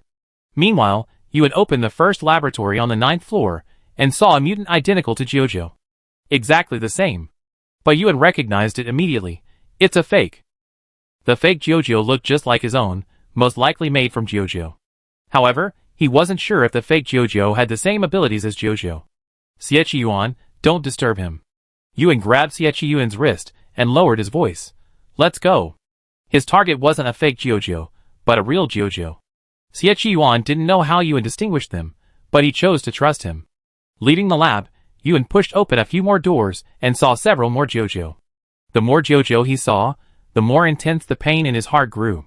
What had Jiujiu endured to allow Xia Tianwu to breathe so many fakes? Those fake Jiujiu had real wings. Jiujiu's wings must have been chopped off time and time again. Yuan's hand was shaking slightly as he pushed the door open. At the control panel in the bedroom, Xia Tianwu's eyes narrowed slightly. It was strange that Xie Yuan was so indifferent to the A10. Especially when he saw the first fake A10, he couldn't have recognized it as a fake. If he couldn't recognize it, why did he leave without hesitation? Seeing Xie Yuan and the others approaching, Xia Tianwu pressed a button. Then, behind Yuan, numerous A10 clones opened their eyes one after another, including the real A10 beside Xia Tianwu, who also suddenly opened her eyes. After all this, Xia Tianwu called the girl who had followed him. He didn't tell her what to do, only that she would accompany him in what would be a very exciting game. The protector of humanity would finally fall before him tonight. Xia Tianwu poured himself a glass of red wine, the swaying liquid reflecting his slightly contorted face. Compared to Xie Yuan's flesh and blood, I wonder which is more suitable for nourishment, A10 or Xie Yuan. All the A10s opened their eyes simultaneously. The real A10, almost fused with the ice coffin, instantly broke free of all restraints and slowly sat up. The small octopus that happened to be sitting on the ice coffin was startled by the sudden movement and fell flat on its face. He propped himself up with his little tentacles and angrily climbed to his feet. Looking at Jiujiu, who had opened her eyes and sat up, his anger subsided. Stinky Jiujiu, I'm here to pick you up. After Bazai finished speaking, he heard a commotion outside. His eyes lit up, And he shouted even louder, "Big Brother's here too." Chapter 70. The three cubs all knew their eldest brother would find this place, so they all glanced out the door. After looking, Xiaoba excitedly turned around, ready to take Jiujiu with him. But Xiao Jiu pulled Xiaoba back. He lowered his voice and warned, "8 cubs, Jiujiu's not right. Look at his eyes." Not only did Xiao Jiu notice, but even Xiao Lu cautiously flapped his wings. The 3 cubs stared at Jiujiu simultaneously. Unconvinced, 8 cubs extended a small tentacle, trying to spray Jiujiu. But the next second, his tentacle was swatted away. 8 cubs, shock. Baffled, 8 cubs watched Jiujiu sit up and walk towards the door. His voice was about to shatter. "Stinky Jiujiu, what are you doing?" Jiujiu ignored him, and raised his hand to push open the heavy, custom-made door. Xiao Jiu spread endless mycelium, binding Jiujiu's body, trying to stop her. But Jiujiu easily broke free from the mycelium. The little butterfly flew over, and was startled when it saw Jiujiu's eyes, which had no pupil distance between them. "Jiujiu? Jiujiu, stop!" After calling twice with no response, the little butterfly sternly ordered 8th and 9th cub, "Stop Jiujiu. Don't let him out." The 2 cubs immediately lunged forward. Both aggressive, they didn't dare to resort to harsh tactics against Jiujiu, who was determined to escape. At the door, Jiujiu's wings suddenly spread wide. 8th cub, who lunged to entangle him, was dealt a solid slap by the outstretched wings. 9th cub fared better, but his mycelium had also been broken. A few minutes later, Jiujiu left the lab, his 3 cubs crouching on him, all a little exhausted. Bazai was more optimistic. He sat on Jiujiu's shoulder and said calmly, "Don't be afraid. I just heard Big Brother's movements. With Big Brother here, Jiujiu will definitely return to her old self." Jiujiu now, no one knew what had happened to her. When Big Brother arrived, Jiujiu would definitely recognize him. They followed Jiujiu out, wanting to see what Jiujiu was up to. At the end of the corridor, Jiujiu suddenly stopped. At the same time, Yuan, who had just stepped onto the 10th floor corridor, suddenly felt a sense of foreboding. Xie Yuan followed him and asked, "What's wrong?" Yuan shook his head and continued walking. After 2 steps, he saw someone coming towards him. The other person had a delicate, pale face, with long, black hair that fell to his waist. They looked exactly like the ones they had seen in the 9th floor laboratory. Only Yuan could recognize that the one before him was the real Jiujiu. His little Jiujiu had grown into its full adult form. Yuan stared intently at Jiujiu before him. He moved his lips, but found that no sound could come out. The 3 cubs, hidden daily by their big brother, had become conditioned reflexes. As soon as they saw their big brother approaching, they immediately hid themselves in Jiujiu's pockets, not even revealing their faces. Time and space seemed to freeze. Yuan took a few deep breaths, calming himself. He took a few steps forward, intending to take the disturbed Jiujiu away. "Thank you, Qi Yuan." Jiujiu, standing still, suddenly spoke. His unfocused eyes passed Yuan, and fixed on Xie Yuan. Xie Yuan caught that look, his face suddenly grimacing. "Yuan, stand back." Xie Yuan shielded Yuan behind him, drew his bone blade, and assumed a defensive stance. Jiujiu, who had called out Xie Yuan's name, locked his gaze on him, and whispered softly, his voice hoarse. "Hunting target confirmed." With those words, the A-10's targeted hunting began. The massive wings flapped, shattering the walls of the corridor. A powerful air current surged through the cramped space, making it nearly impossible for Yuan to open his eyes. He closed his eyes, and heard the clatter of the bone blade against the wings. "Xie Yuan, don't hit him." Yuan knew the formidable power of the bone blade, and he didn't want his own Jiujiu to have his wings chopped off again. But the reality was there was no way around it. The smaller the space, the better the A-10's targeted hunting. In such a small area, the walls were whizzing with dust as they fought. Feeling the floor tremble, and shaking his wine glass, Xia Tianwu narrowed his eyes. A moment later, A-10 leaped downstairs, accompanied by Xie Yuan and numerous fake A-10s. A single A-10 hunts with a single target, but when countless A-10s simultaneously use this method, it becomes a new type of hunting, pack hunting. Pack hunting, their target, Xie Yuan. Xia Tianwu sat in his room, watching Xie Yuan land safely, and the A-10s surrounding him tightly. A smile curled his lips. But the smile didn't last long. A call came from East District Base 1. The number belonged to Shy Man, but the caller wasn't. "Xia Tianwu, what happened in the lab?" A cold, emotionless question came from the line. Even if Xia Tianwu believed he had a trump card against the owner of that voice, he would still be paralyzed by the invisible pressure. He pursed his lips, forcing his tone to sound calm. Xie Yuan found this place. He destroyed some of the lab's new mutants. I revived A10. Xie Yuan will never leave S City alive. Xia Tianwu offered this assurance, but the person on the other end wasn't buying it. As the leader of all the mutants, A01's oppressive presence was still suffocating even from 1,000 miles away. Xia Tianwu, you shouldn't have made such a foolish mistake. Xia Tianwu was silent for a few seconds, then reminded him, A01, we're collaborators. I find a way to recover tonight's losses, but you don't need to. Before Xia Tianwu could finish his words, A01 gave a short, mocking, contemptuous laugh. A01, on the other end of the line, felt as if he had heard something ridiculous. He sarcastically asked Xia Tianwu, you want to be my equal partner? Xia Tianwu, is it because I allowed you to use my flesh and blood in your experiments that you created such a ridiculous illusion? Xia Tianwu's expression froze. A01's tone was amused, but his eyes were cold. He didn't elaborate on the issue of collaboration, instead giving Xia Tianwu orders. Keep Xie Yuan, no matter the cost. Xie Yuan was the biggest threat to the aberrants, but A01 hadn't wanted to confront him so soon. Xia Tianwu's face was ashen when he hung up the phone. Damn A01. As expected, even such a high-order aberration's arrogance disgusted him. In the eyes of such a high-order aberration, there was no equality. But right now, he had no choice but to continue cooperating despite his frustration. He wanted to create a new world, and on this point, his goal shared that of A01. At this moment, in the East District, Jai-Man looked at the man before him, sitting by the French window. He hesitated, then stepped forward. Didn't you say there's no rush to get rid of Xie Yuan? He's too much of an eyesore. The two exchanged a few words, then fell silent. Jai-Man watched him make another call. There was no voice on the other end, only a hoarse, strained voice, as if his vocal cords had been broken. He knew the man before him was truly furious. The chances of Xie Yuan leaving S City safely this time were slim to none. The aberrations, and all the zombies in the city, their target tonight was Xie Yuan. Jai-Man looked at the man who had arranged everything, his cold brows etched in his eyes.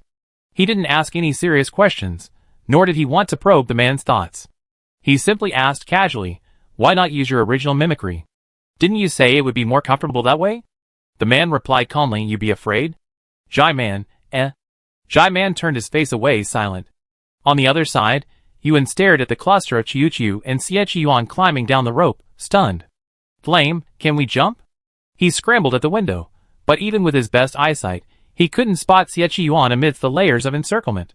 Flame shook his head. My superpower is fire, not flight. To get down, they either had to use a rope or honestly take the stairs and see if the door was still accessible. Hearing this, Yuan immediately searched for a rope. Before he found one, a small butterfly flew over. It was the little butterfly that had flown out of A10's pocket. He had left little 8 and little 9 down below and came up to fetch Big Brother. Yuan lapsed into an eerie silence as he stared at the tiny butterfly, barely the size of a palm. With his weight, sitting on it would be too much for him. Big Brother, come here.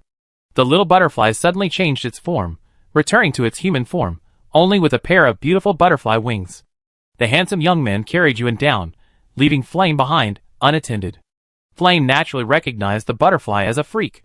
She was somewhat surprised by Yuan's relationship with the butterfly. She had suspected Yuan's identity, but she had never imagined he would be called Big Brother. During the descent, Yuan didn't bother to take a closer look at his cub's mature form. He quickly asked, what's wrong with Jojo now? He doesn't recognize us. Little Butterfly briefly recounted the story of how she found Jojo, concluding with a final conclusion, brother, given Jojo's condition, we can only forcibly take him away and then slowly wake him up. After landing, Yuan glanced upstairs. His mind raced, and he immediately ordered 6 cub, get Xiaoba and Xiaozhou to capture Xia Tianwu. Be careful, there are probably other mutants around him. Yuan had already thought of Xia Tianwu. Even with the added fire, he alone wouldn't necessarily be able to defeat Xia Tianwu, who was protected by a mutant. He wanted to see Jojo in person more than Xia Tianwu. Jojo had recognized him the last time they were at sea. Little Butterfly obeyed his elder brother's orders. He took the instructions, called his other 2 cubs, and set off to do his work. Downstairs, Xie Yuan was battling a group of A10s. A10s targeted hunting was highly effective, and the fake A10s were no less powerful. This group of A10s shocked Xie Yuan. If this kind of replication were carried out on a large scale, the number of mutants would surely become rampant. Not only would it become rampant, but such powerful mutants would pose a serious threat to human survival. Yuan didn't think as much as Xie Yuan. Seeing Xie Yuan gradually losing ground, he rushed over. Stop! Yuan spread his arms, like a hen protecting her chicks. He hesitated briefly between Jiujiu and Xie Yuan, then chose Xie Yuan. There was no other way. Jiujiu didn't seem to be suffering now, so it seemed a bit unreasonable for him to protect her and ask Xie Yuan, who was being beaten, to stop. Jiujiu, I'm the big brother. At this point, Yuan had no time to think about how to cover up. He stood in front of Xie Yuan, staring at his beloved Jiu without blinking. Jiu, who had been the most aggressive towards Xie Yuan, suddenly slowed down. Yuan's eyes narrowed, and he said to Xie Yuan, Jiujiu, I won't hit you anymore. Xie Yuan, Xie Yuan's eyelids twitched, and before he could say a word, the other Jius attacked again. Yuan quickly dodged and immediately distanced himself from the matter. The one who hit you was a fake Chu, not my Chu. Chapter 71. A swarm of counterfeit Chu attacked simultaneously, putting considerable pressure on Xie Yuan. This group of Chu possessed the A-10's directional hunting ability, locking onto him. The beloved Chu, stared at by Yuan, briefly lost in thought before once again glancing at Xie Yuan. Yuan's heart tightened. He realized that no matter what Chu was, it wouldn't attack him, only Xie Yuan. Xie Yuan, I help you. Yuan was reluctant to see his Chu get beaten, but he also didn't want to see Xie Yuan get beaten. He turned and charged directly into the group of Chu. Yuan showed no mercy to the counterfeit Chu. But he soon realized that his dagger wasn't very effective against these Chu. And then used this. Xie Yuan tossed his bone blade over, switched to a saber, and continued to engage them. This was the first time Yuan had ever touched Xie Yuan's bone blade. It was neither light nor heavy, and it was quite easy to lift. He swung the blade and struck one of the fake Chu. The next second, he had chopped off a corner of the fake Chu's wing. It turned out that Xie Yuan's bone blade was truly effective against aberrations. The situation was urgent, so Yuan didn't overthink it. He relied on the fact that he wasn't a targeted prey and wouldn't be targeted, so he slashed at the fake Chu, attacking Xie Yuan again and again. Kill! Xie Yuan. A soft murmur echoed again. Chu, who had been silent for a while, suddenly focused his gaze on Xie Yuan. The area downstairs was spacious, enough to accommodate dozens of fake Chu, Xie Yuan, and Yuan. Without his bone blade, Xie Yuan was bound to suffer injuries. Even Yuan, shielding Xie Yuan from the wounds, had his arm lacerated with gashes. He gasped in pain, but none of the Chu reacted to his injuries. Xie Yuan caught a glimpse of his wounds from the corner of his eye, his face instantly darkening. He sternly called out, and then back off. Yuan advanced instead, desperately trying to protect him. Time slipped by, and Yuan's breathing quickened. The fake Chu lacked immortality. Once dead, they wouldn't resurrect. He and Xie Yuan had already killed over a dozen, and now there seemed to be over 20 left. Especially his beloved Chu, who was ferocious and vicious. In this situation, any sane person would have retreated and considered the consequences. After all, staying here wouldn't end well. But Yuan refused. The Chu he had finally found couldn't disappear from his sight again. Chirp! Yuan had completely abandoned his disguise. While making a fake chirp, he hoarsely said to Chirp, Brother's here to pick you up. Wake up and go home with me. I read your diary. It's my fault. I lost you. When we get back, I stay with you and never lose you again. Don't you like knitting blankets? I buy you some yarn, and we can knit together. Yuan was almost out of breath as he said this, so he couldn't get any more sentimental. He simply told Chirp about her hobbies, one by one, hoping to wake her up. And upstairs, Xia Tianwu's eyes were gloomy, clearly still recovering from his recent displeasure. He heard noises from the corridor outside. Jean. He called to the girl behind him, coldly, shoo away the flies outside. Jean nodded and walked out the door. Outside, the three little cubs, along with Huiyin, stood before her. Huiyin's expression softened when she saw her sister. Little Jean, come here. Little Jean didn't come over. She stared at Huiyin for a moment, then shook her head. Sister, go away. I won't let you kill the master. Huiyin's face changed slightly, clearly not expecting her sister to choose Xia Tianwu at this moment. Little Jean was willing to give her Xia Tianwu's address, but wouldn't let her kill him. Six Cub didn't have the patience to listen to the sisters talk anymore. He glared at Little Jean, who stood at the doorway, and ordered, get out of the way. Little Jean didn't move aside. Not only did she not move aside, but after sizing up Little 6, Little 9, and the others, she immediately called her companions. She knew she couldn't defeat them. Little Jean. Flame frowned, her expression darkening. I'm here to take you away, too. That Xia Tianwu isn't a good person. Little Jean looked at Flame calmly. He's much better to us mutants than any other human. Flame still didn't understand, but she couldn't interfere with her sister's stance. For now, all she could do was stay out of it. There were quite a few mutants around Xia Tianwu, and even Little Jean, who had a good relationship with his sister, would ultimately side with Xia Tianwu. Little 6 hadn't fought in a long time, and he was itching to get his wings. 8th cub, Nineth cub. Little 6 turned his head and instructed the 2 cubs, kill the one named Xia. Ba Zi had always been the most combative. Upon hearing this, he brandished his little tentacles and charged forward first. Fighting was raging upstairs and downstairs. Flame forcibly held his sister back, preventing her from intervening. Haven't you seen? This is A06, A08, and A09. Flame lowered his voice. They're getting serious. Don't rush off and get killed. The A-sequence aberrations are the smallest in number, and the most ferocious in fighting. The average person wouldn't encounter so many high-sequence aberrations in their lifetime, but tonight, 4 of them suddenly appeared in this building in S-City. Of the 4 aberrations, the most well-behaved was still a ruthless cub. I don't know how much time passed. The area downstairs grew wider. Yuan held Xie Qiyuan's bone blade in his hand. Blood dripped down his arm, following the veins. The blood dripped onto the blade and disappeared in an instant. Yuan didn't notice this, and Xie Qiyuan, who was entangled, naturally had no time to pay attention. The impostor was slain by the bone blade. Yuan's clear eyes gradually took on a venomous edge. His strikes grew faster and steadier. As the bone blade swung out, for a moment, he looked even colder than Xie Qiyuan. Upstairs, Xia Tianwu had already noticed something was amiss. He stared intently at the control panel, which was the surveillance camera downstairs.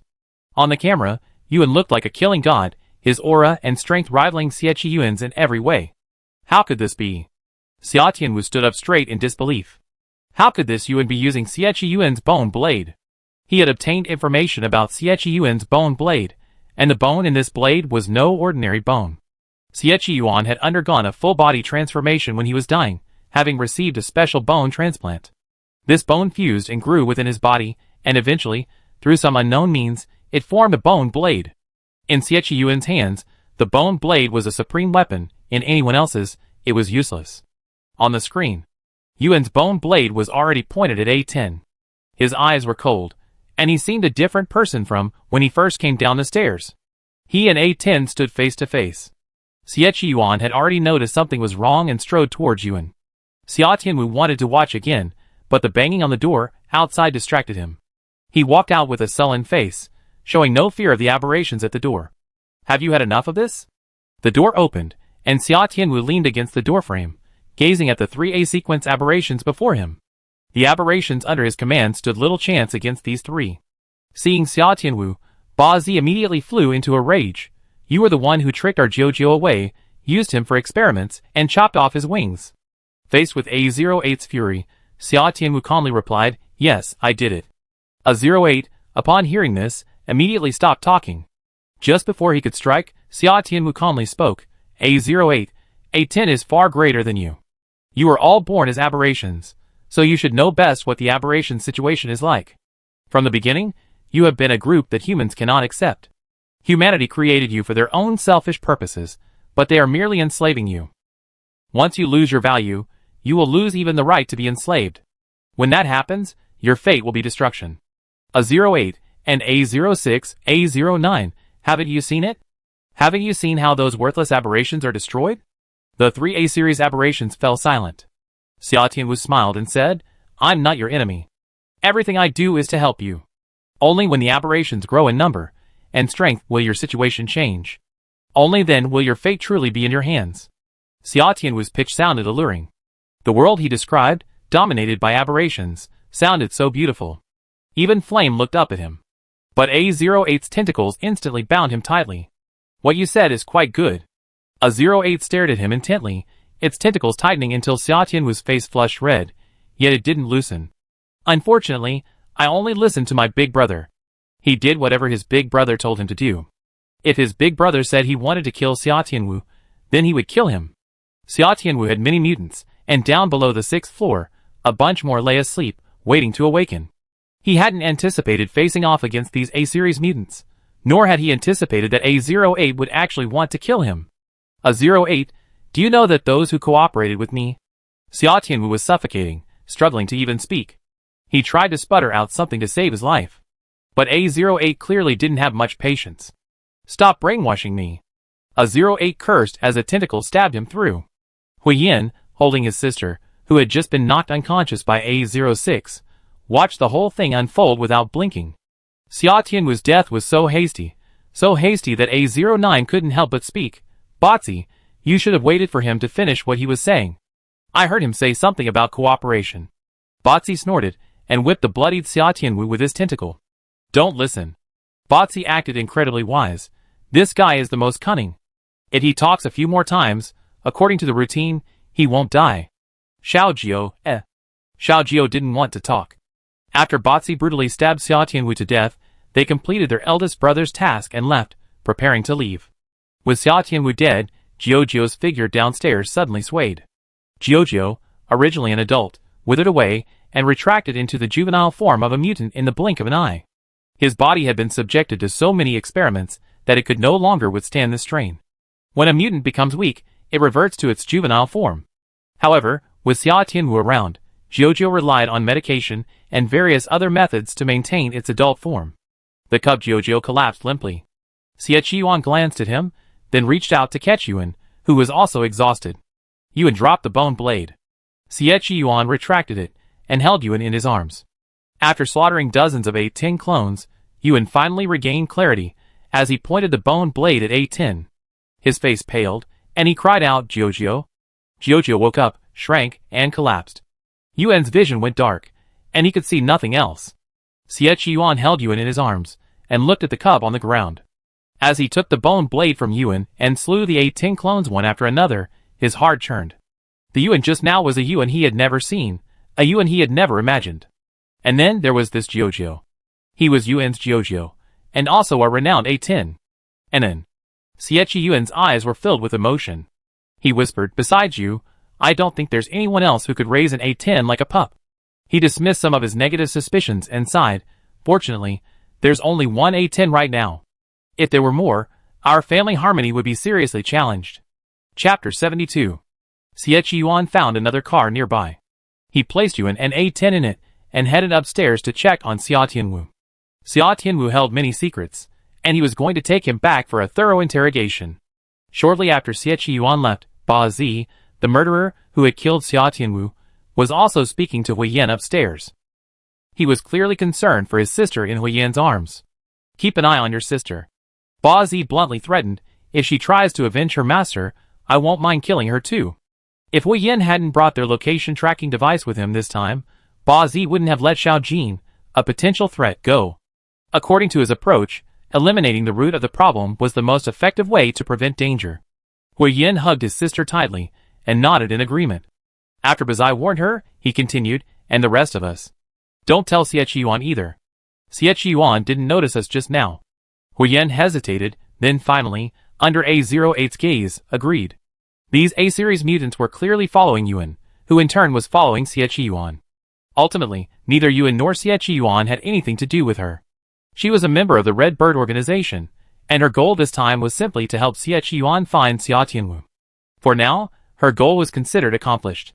Hui Yan didn't intend to meddle in other matters, but when Xie Qiyuan came up and saw Xia Tianwu stabbed to death, he peppered her with questions. Who killed Xia Tianwu? Where did he go?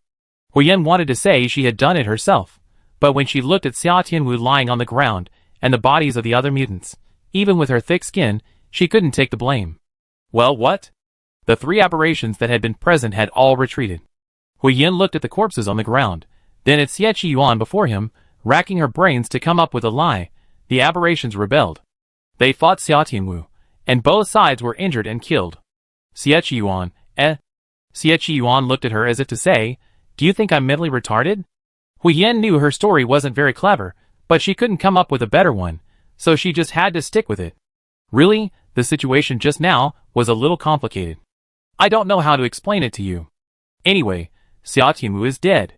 Don't ask how he died. Hui Yan's words were almost irritating. Xie Yuan was lost in thought for a few seconds, his gaze darkening as he looked at Hui Yan, causing him to turn away. The two of them remained in a stalemate for a moment, Hui Yan holding back on revealing A06 and the others.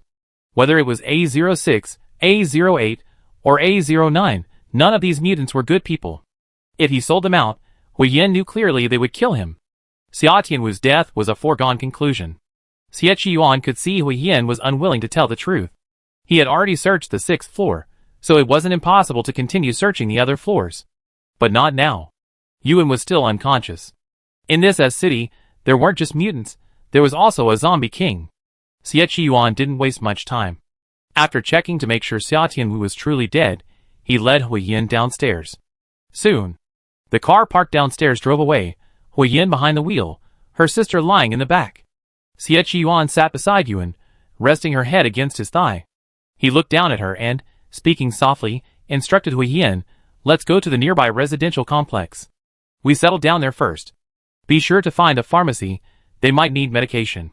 Hui Yan hummed. After Xie Yuan examined Yuan, he looked at A10.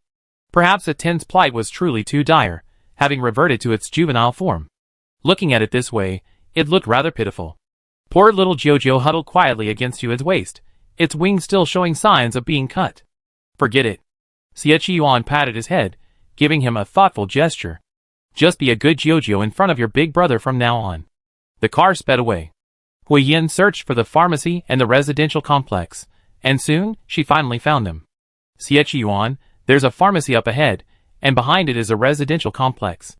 "Okay, let's go into the residential complex first." Entering the residential complex meant clearing out the zombies once more. After the car entered the complex, Xie Yuan got out alone. Slamming the door shut, he instructed Hui Yan, "Stay in the car until I pick you up." Hui Yan nodded, "Okay." Xie Yuan had been busy all night, and it was impossible not to be exhausted. But even if he was tired, he couldn't rest. He had to arrange everything in the car. The bone blade was drawn again. Yuan, dazed, heard the zombies roar. The zombies' roars were so contagious that even in his sleep, he wanted to join in. The three cubs, hiding back on Yuan's body, clung to her and fell into a deep, comfortable sleep. They had already checked on their eldest brother's condition. He was simply exhausted. The cubs felt no pressure and slept peacefully beside their eldest brother. Xie Yuan, on the other hand, was out fighting. An unknown amount of time passed before Xie Yuan returned, covered in dirt. He took off his coat and then picked up Yuan. Hui Yan was puzzled. "It's cold at night. Why are you taking off your clothes?" After Xie Yuan had carried Yuan, he folded the A10 in her arms. He said calmly, "Yuan likes to be clean, and my coat is too dirty." Hui Yan choked. Feeding her dog food in the middle of the night? Is he even a human being? Full of anger, Hui Yan, accompanied by her sister, followed Xie Yuan into the apartment building. The zombies in the apartment building had been cleared out, but a few high-level zombies had appeared in the neighborhood, and it had taken quite a while to deal with them. "Come in." Xie Yuan pushed open the door of one of the rooms. The house was unusually clean and tidy. It was unclear whether there had been no zombies inside originally, or whether Xie Yuan had gotten rid of them.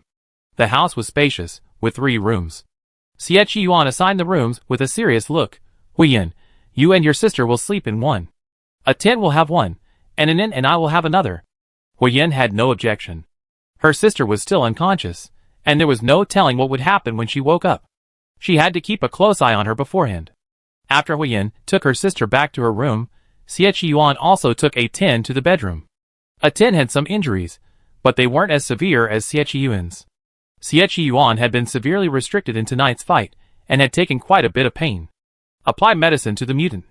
Xie Yuan muttered, "Besides Duo, I never thought I'd continue applying medicine to mutants." And this mutant had previously been on his kill list. Thinking of Yuan lying in his bed, Xie Yuan resigned himself to applying medicine to the cub. After all, they were family from now on, so it wouldn't be appropriate for him to mistreat it. After the wounded Jojo's wounds were treated, Xie Yuan hurried back to his and Yuan's room. Yuan lay in bed, his clothes already changed by Xie Yuan. His breathing was even, and he looked like he was unconscious from exhaustion. Xie Yuan had experienced this before, so he wasn't too panicked. He went to the bathroom to shower. The 3 cubs stared at the bathroom door, all annoyed. With Xie Yuan occupying their eldest brother, they couldn't even sleep with him. It had been so many days, and Xie was really going too far. The eighth cub lowered his voice and began to think of ideas again. He suggested, let's take down Xie Yuan. The three of us plus Jojo, we can definitely take him down. The other two cubs ignored him. Eighth cub was a little displeased, knowing they were refusing to cooperate. Since he couldn't kill him, eighth cub changed his mind. Let him discover our presence. Look, Jojo is now showing up openly. Compared to Chojo, they weren't much different. At most, they fought Xie Yuan.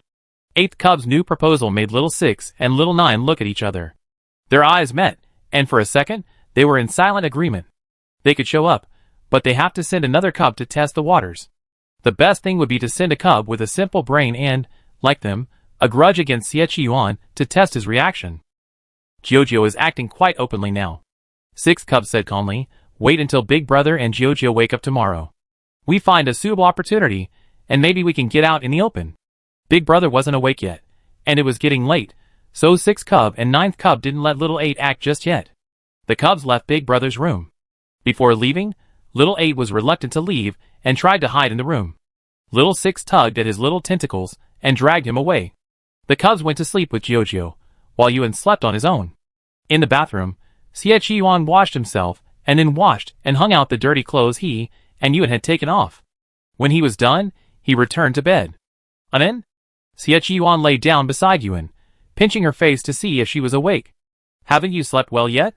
Yuan's eyes were tightly shut. Silence reigned all around.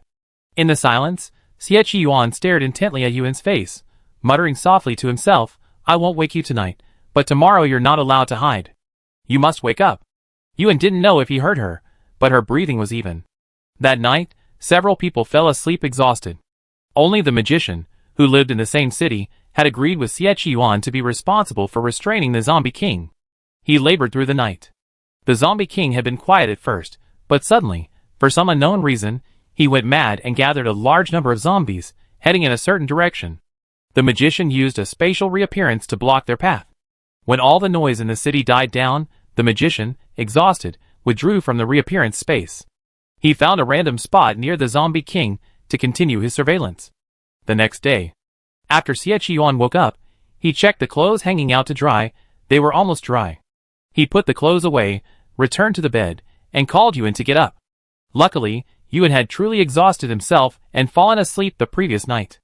After a night's rest, Xie Yuan slowly woke him up. Xie Yuan's expression relaxed, and he was about to speak when Yuan glared at him. Xie Yuan, Wait, Yuan's getting up seemed quite heavy. Half an hour later. After Yuan's morning grumpiness faded, he returned to his well-behaved, though slightly troubled, self. He raised his hand, feigning comfort as he touched Xie Yuan's bite-marked hand. He asked nervously, Xie Yuan, where's my Jojo? Now that things had come to this, Yuan didn't hide it. A 10 was his Jojo, and he wanted his Jojo now. Xie Yuan said unhappily, it's next door. Yuan felt a little more at ease after hearing this. He cautiously observed Xie Yuan's expression, observing his reaction. Xie Yuan, I keep an eye on Jojo from now on. Can you please let Jojo go? Yuan spoke, earnestly describing Jojo's personality. Jojo is very well behaved. His biggest hobby is crafts. He can knit all sorts of little things and even make clothes for me. Plus, he's a homebody. As long as I'm with him, he can stay indoors for a month. His Jojo was a little angel. Xie Yuan listened to his description. These were things not recorded in the file, the other side of A10. Yuan spoke nervously for a long time, even saying at the end, I can write a letter of guarantee. I can guarantee that Jojo won't do anything bad. Just let. And then. Xie Yuan raised his hand and pinched Yuan's face. He said helplessly, do you think I'm so cruel? If I wanted to kill Jojo, I should have done it yesterday while you were asleep and he was unconscious. Yuan was stunned. Xie Yuan leaned in, their eyes meeting, their breaths practically mingling. Someone's heartbeat was pounding. Xie Yuan kissed Yuan's forehead and whispered, don't worry, I won't kill Jojo. From now on, I raised Jojo with you. Yuan hadn't expected to hear Xie Yuan say these words. His heart ached, and his eyes were fixed on Xie Yuan. Big head. Yuan sniffed, moved, you're so kind. Xie Yuan raised an eyebrow, then, taking things a step further, kissed his forehead. As expected, the little creature, now deeply moved, didn't resist at all. Xie Yuan was pleased, so pleased that his impression of Jojo improved considerably. And then, we be a good family of 3 from now on. I keep this Jojo. Yuan, eh? At the mention of the word family of 3, Yuan's emotion suddenly faded. He was strangely silent for a few seconds, then spoke softly. Big head, I mean, what if it wasn't just a family of 3, but a family of many? Would you still keep it? Chapter 73. As soon as Yuan asked this question, Xie Yuan instantly became the silent one. The two of them stared at each other. Though they were incredibly close, Xie Yuan's heart sank. Yuan grew increasingly anxious in Xie Yuan's silence. He tugged at Xie Yuan's hand, fearing he might lose his composure, and then excused himself by saying, I was just saying it casually. Yuan's excuse, to Xie Yuan's ears, sounded like a veiled attempt to cover up his mistake. Time seemed to stretch deliberately. After a moment, Xie Yuan lowered his gaze, glancing at Yuan's nervous face. He sighed, Tell me, how many puppies do you have? Yuan's face was sullen, and he refused to speak. Xie Yuan was clearly frightened by his puppies, and speaking out would only add to his burden. I'm going to see Jojo, Yuan said, climbing out of bed and, without even changing into his pajamas, heading straight to the next room. Seeing this, Xie Yuan followed closely behind. In the next room, 3 puppies who had been watching Jojo late at night, half-dazed, sensed someone coming in and rolled over under the bed, then went back to sleep. Jojo. Yuan sat down beside Jojo's bed and stroked her face. Wake up. He called several times, but Jojo remained silent. Yuan, feeling uneasy, turned and asked Xie Yuan, Jojo hasn't woken up yet. Is there something wrong with her? Xie Yuan wasn't a doctor, so he naturally couldn't answer the question. Thankfully, Yuan's mind was quick, and he immediately came up with a solution. Oh, and there's Xia Tianwu. He must know a lot about Jojo's condition. Did you bring Xia Tianwu? He ordered the cubs to deal with Xia Tianwu. Logically, Xia Tianwu should be no match for his cubs. With Xia Tianwu in hand, they would surely find out what happened to Jojo. After Yuan questioned Xia Tianwu, the cubs under the bed looked at each other, especially 8th cub, whose little tentacles were trembling with guilt. Wasn't Big Brother's intention yesterday to kill Xia Tianwu? 6th cub looked at 8th cub with a puzzled expression. He had tried to stop 8th cub from killing Xia Tianwu yesterday. Xia Tianwu is dead. Xie Yuan answered Yuan's question. Xia Tianwu was already dead when I went upstairs. Yuan was shocked. He didn't even need to guess. He knew it was 8th cub's doing. With Xia Tianwu dead, there was no one left to check on Jojo. Xie Yuan looked at the unconscious Jojo and made a decision. Let's go back to the island. Let's go back and have Tangy examine him. Xia Tianwu's methods were too ruthless. Jojo's condition might be uncertain. Yuan had already achieved his goal of retrieving Jojo. He held Jojo's hand and agreed to Xie Yuan's proposal. Dr. Tang Yi's medical skills were excellent. With him treating Jojo, perhaps he could cure her. Let's go back quickly. Yuan didn't want to wait even a minute longer. He desperately wanted to take Jojo back to the island. But before leaving, thinking about the people on the island, Yuan hesitated. Xie Yuan, Jojo's identity. Can he return to the island? Xie Yuan reassured him. Don't worry, no one will say anything. Yuan still felt uneasy. Jojo was different from the other bugs and duo who had been placed on the island before.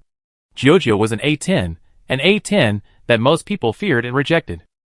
The people on the deformed island weren't hostile, but would they, like Xia Tianwu, also want to study his chirps? Xie Yuan saw that he was genuinely uneasy, and after some thought, he video-called Wanku.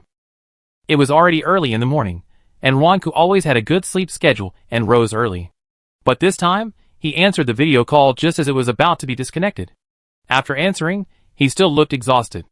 Xie Yuan studied him for a few seconds before realizing, my dad's gone. Wanku leaned against the headboard, his pajamas buttoned to the very top. But the scars on his neck couldn't be concealed at all. You're looking for your dad? Wanku was probably really sleepy and not feeling well. He pressed his temple and said to Xie Yuan, your dad's gone.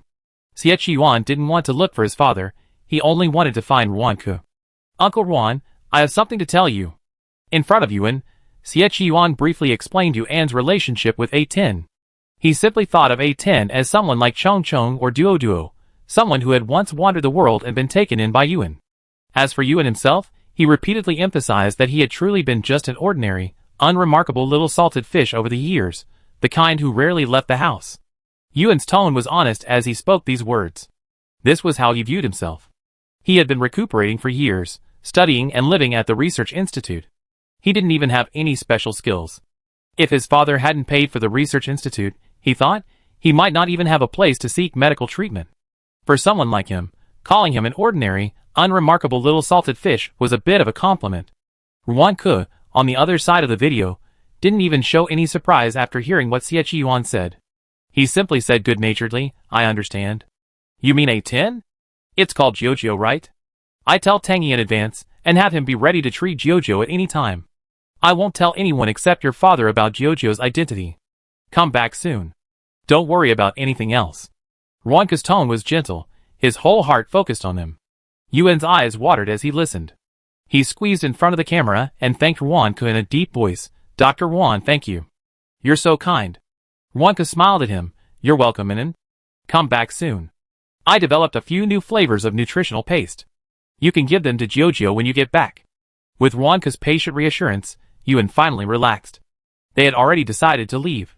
Before Xie Yuan left, he wanted to go back to the building for one more look. He had already contacted the magician. The magician was still telling him about the Zombie King's strangeness. Mr. Xie, you're lucky. The Zombie King had already gone over when you were fighting last night. He has quite a few zombies under his command. If he had brought them all over last night, we wouldn't have been able to get out of S City. Xie Yuan frowned. Then why didn't he come? The magician replied, I don't know. He said zombies to investigate, and I don't know what they saw. Anyway, I kept my eye on the Zombie King, and they didn't come over. Today, just before dawn, the Zombie King entered the building. Now, the building is filled with zombies, many of them high level. Getting in right now is definitely going to be difficult. The Zombie King was clearly no pushover.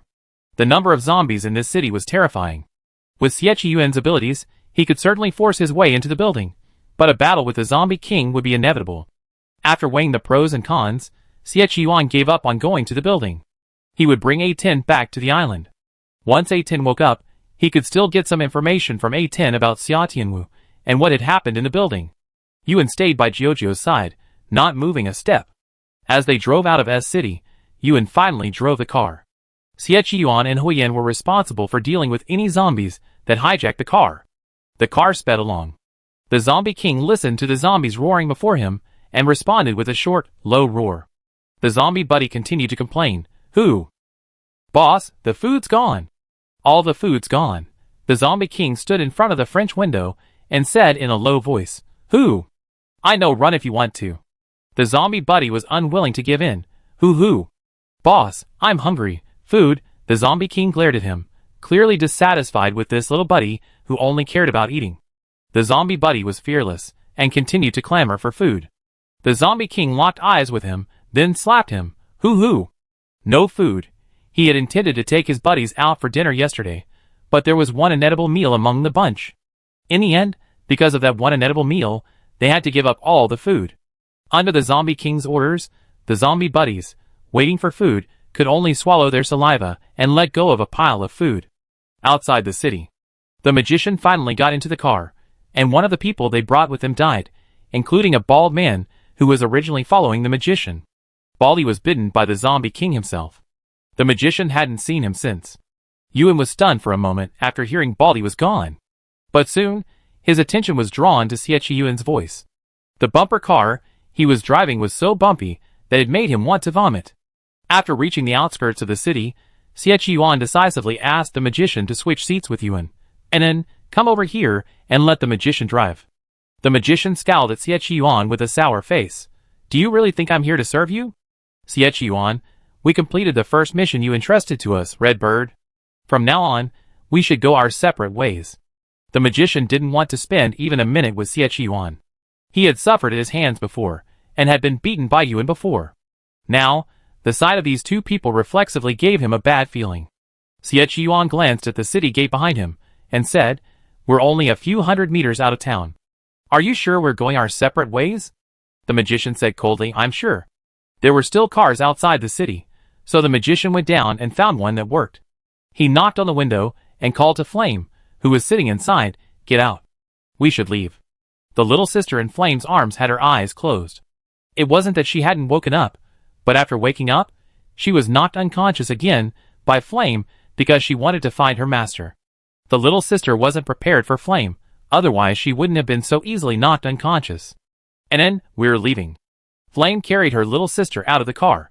She said goodbye to Yuan, see you next time. Yuan waved him off, and said goodbye as well. As they left, the car was instantly empty. The only choice for driver was Yuan. After all, it was a choice between him and Yuan. Yuan watched the magician and the others leave, feeling quite cheerful. And then, it's just us in the car now. No more third wheel. Yuan pointed at Jojo, and Jojo. Yuan smiled nonchalantly. Little Jojo hasn't woken up yet, so she's not really a third wheel. Yuan patted his pocket, saying nothing. Time ticked by, and Yuan, without delay, had already left City S, known as the City of Death.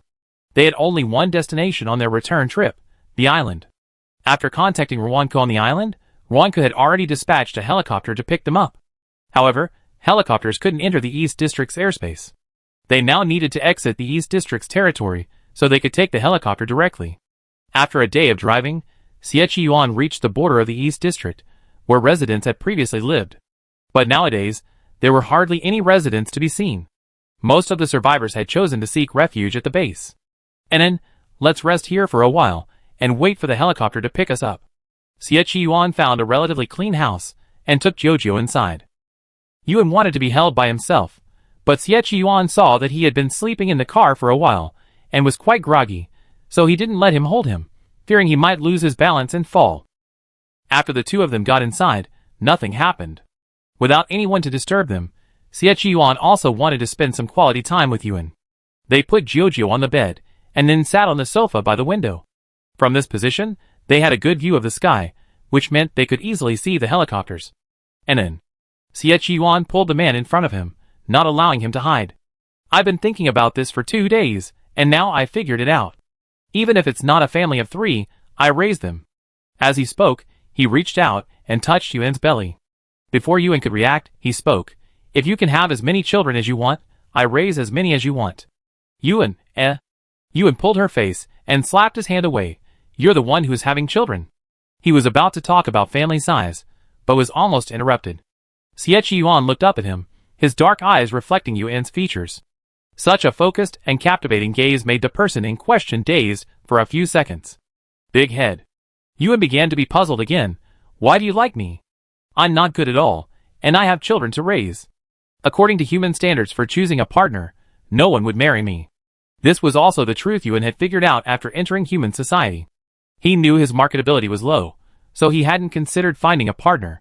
Raising a child in the future would already be difficult, and if he added a wife, he certainly wouldn't be able to afford it. And then, I told you so many times, you're great, you deserve it. Yuan's forehead rested against his. By now, Yuan had grown accustomed to this kind of intimate nuance and didn't resist at all. Their foreheads pressed together, their lips practically touching as they spoke. Yuan's face flushed bright red from the compliment. The air had unknowingly become thick and ambiguous. In the silence, where only their breathing could be heard, their 2 heartbeats beat like drums, one beating back and the other, finally merging. And then, you don't mind me kissing you, do you? Yuan's progress bar, ticking away at a furious pace.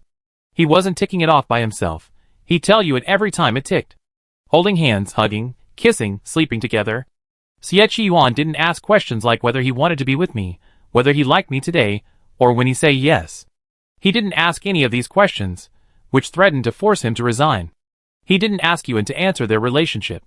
He simply simmered the fish in warm water, slowly. No pressure, no rush for results. Yuan blushed, and nodded slightly. Yuan kissed his forehead. He didn't mind it. His forehead had only been kissed by 2 people, his father and Yuan. Yuan had a firm grasp of Yuan's temperament. This little turtle, with a lot on its mind, was hesitant and wouldn't give him an answer easily. He changed his tactics, slowly letting the little turtle take the bait, until it finally opened its shell completely, revealing its soft belly. And then, do you like me kissing you like this? Yuan was once again presumptuously advancing his progress bar, this time landing a kiss on the tip of Yuan's nose. Yuan hesitated, not answering. Yuan kissed the tip of his nose again, asking again, do you hate it when I kiss you like this? Yuan shook his head. As Yuan had expected, a little turtle with a shell on its back needed coaxing. Yuan continued the kiss, moving it to her cheek. And then, do you hate it? Shaking his head. A smile flickered in Xie Yuan's eyes, and just as his kiss was about to land on Yuan's lips, Yuan's mind suddenly flashed back to the image of a zombie couple kissing, and then suddenly biting each other on the mouth. He shuddered and pushed Xie Yuan away. It was terrifying. He almost forgot he was still a little zombie. What if, unable to restrain himself, he too bit Xie Yuan? He couldn't even imagine the scene. Xie Yuan wasn't annoyed at being pushed away. He rubbed Yuan's lips with his fingertips and whispered, "Don't you like it?" Yuan hurriedly shook his head. It wasn't that he didn't like it, it was just that he had a traumatic experience. Last time on a mission, it was the one with Duo. I saw a couple kissing, and in the middle of it, they bit each other's face. After Yuan finished speaking, Xie Yuan's teeth started to itch. So this was what scared him. But it didn't matter. There was still plenty of time to go, and he could fill any shadow with new content. The atmosphere between the two was so sweet that the three cubs, who had been watching them, wanted to tear their sofa apart. The Xie guys taking advantage of them never stopped. And didn't Big Brother and Xie Yuan start out talking about how many people were in their family? The three cubs, eager to register their household, listened intently for a while, but didn't hear anything about their own affairs. Although Xiaolu had never been in a relationship, he vaguely knew the unreliable side of human relationships. No matter what the topic, it always veered off into something less than righteous. The cubs already disliked Xie Yuan. In their eyes, Xie Yuan wasn't their sister-in-law, but their big brother's food reserve. Sometimes, when they found the chance, they would definitely establish proper rules for the food reserve. Now, they needed to register their household. Xiaoyou's wings fluttered slightly, his thoughts following suit. Soon, he and Shizhou's eyes locked onto Bazai. Bazai. Bazai looked up.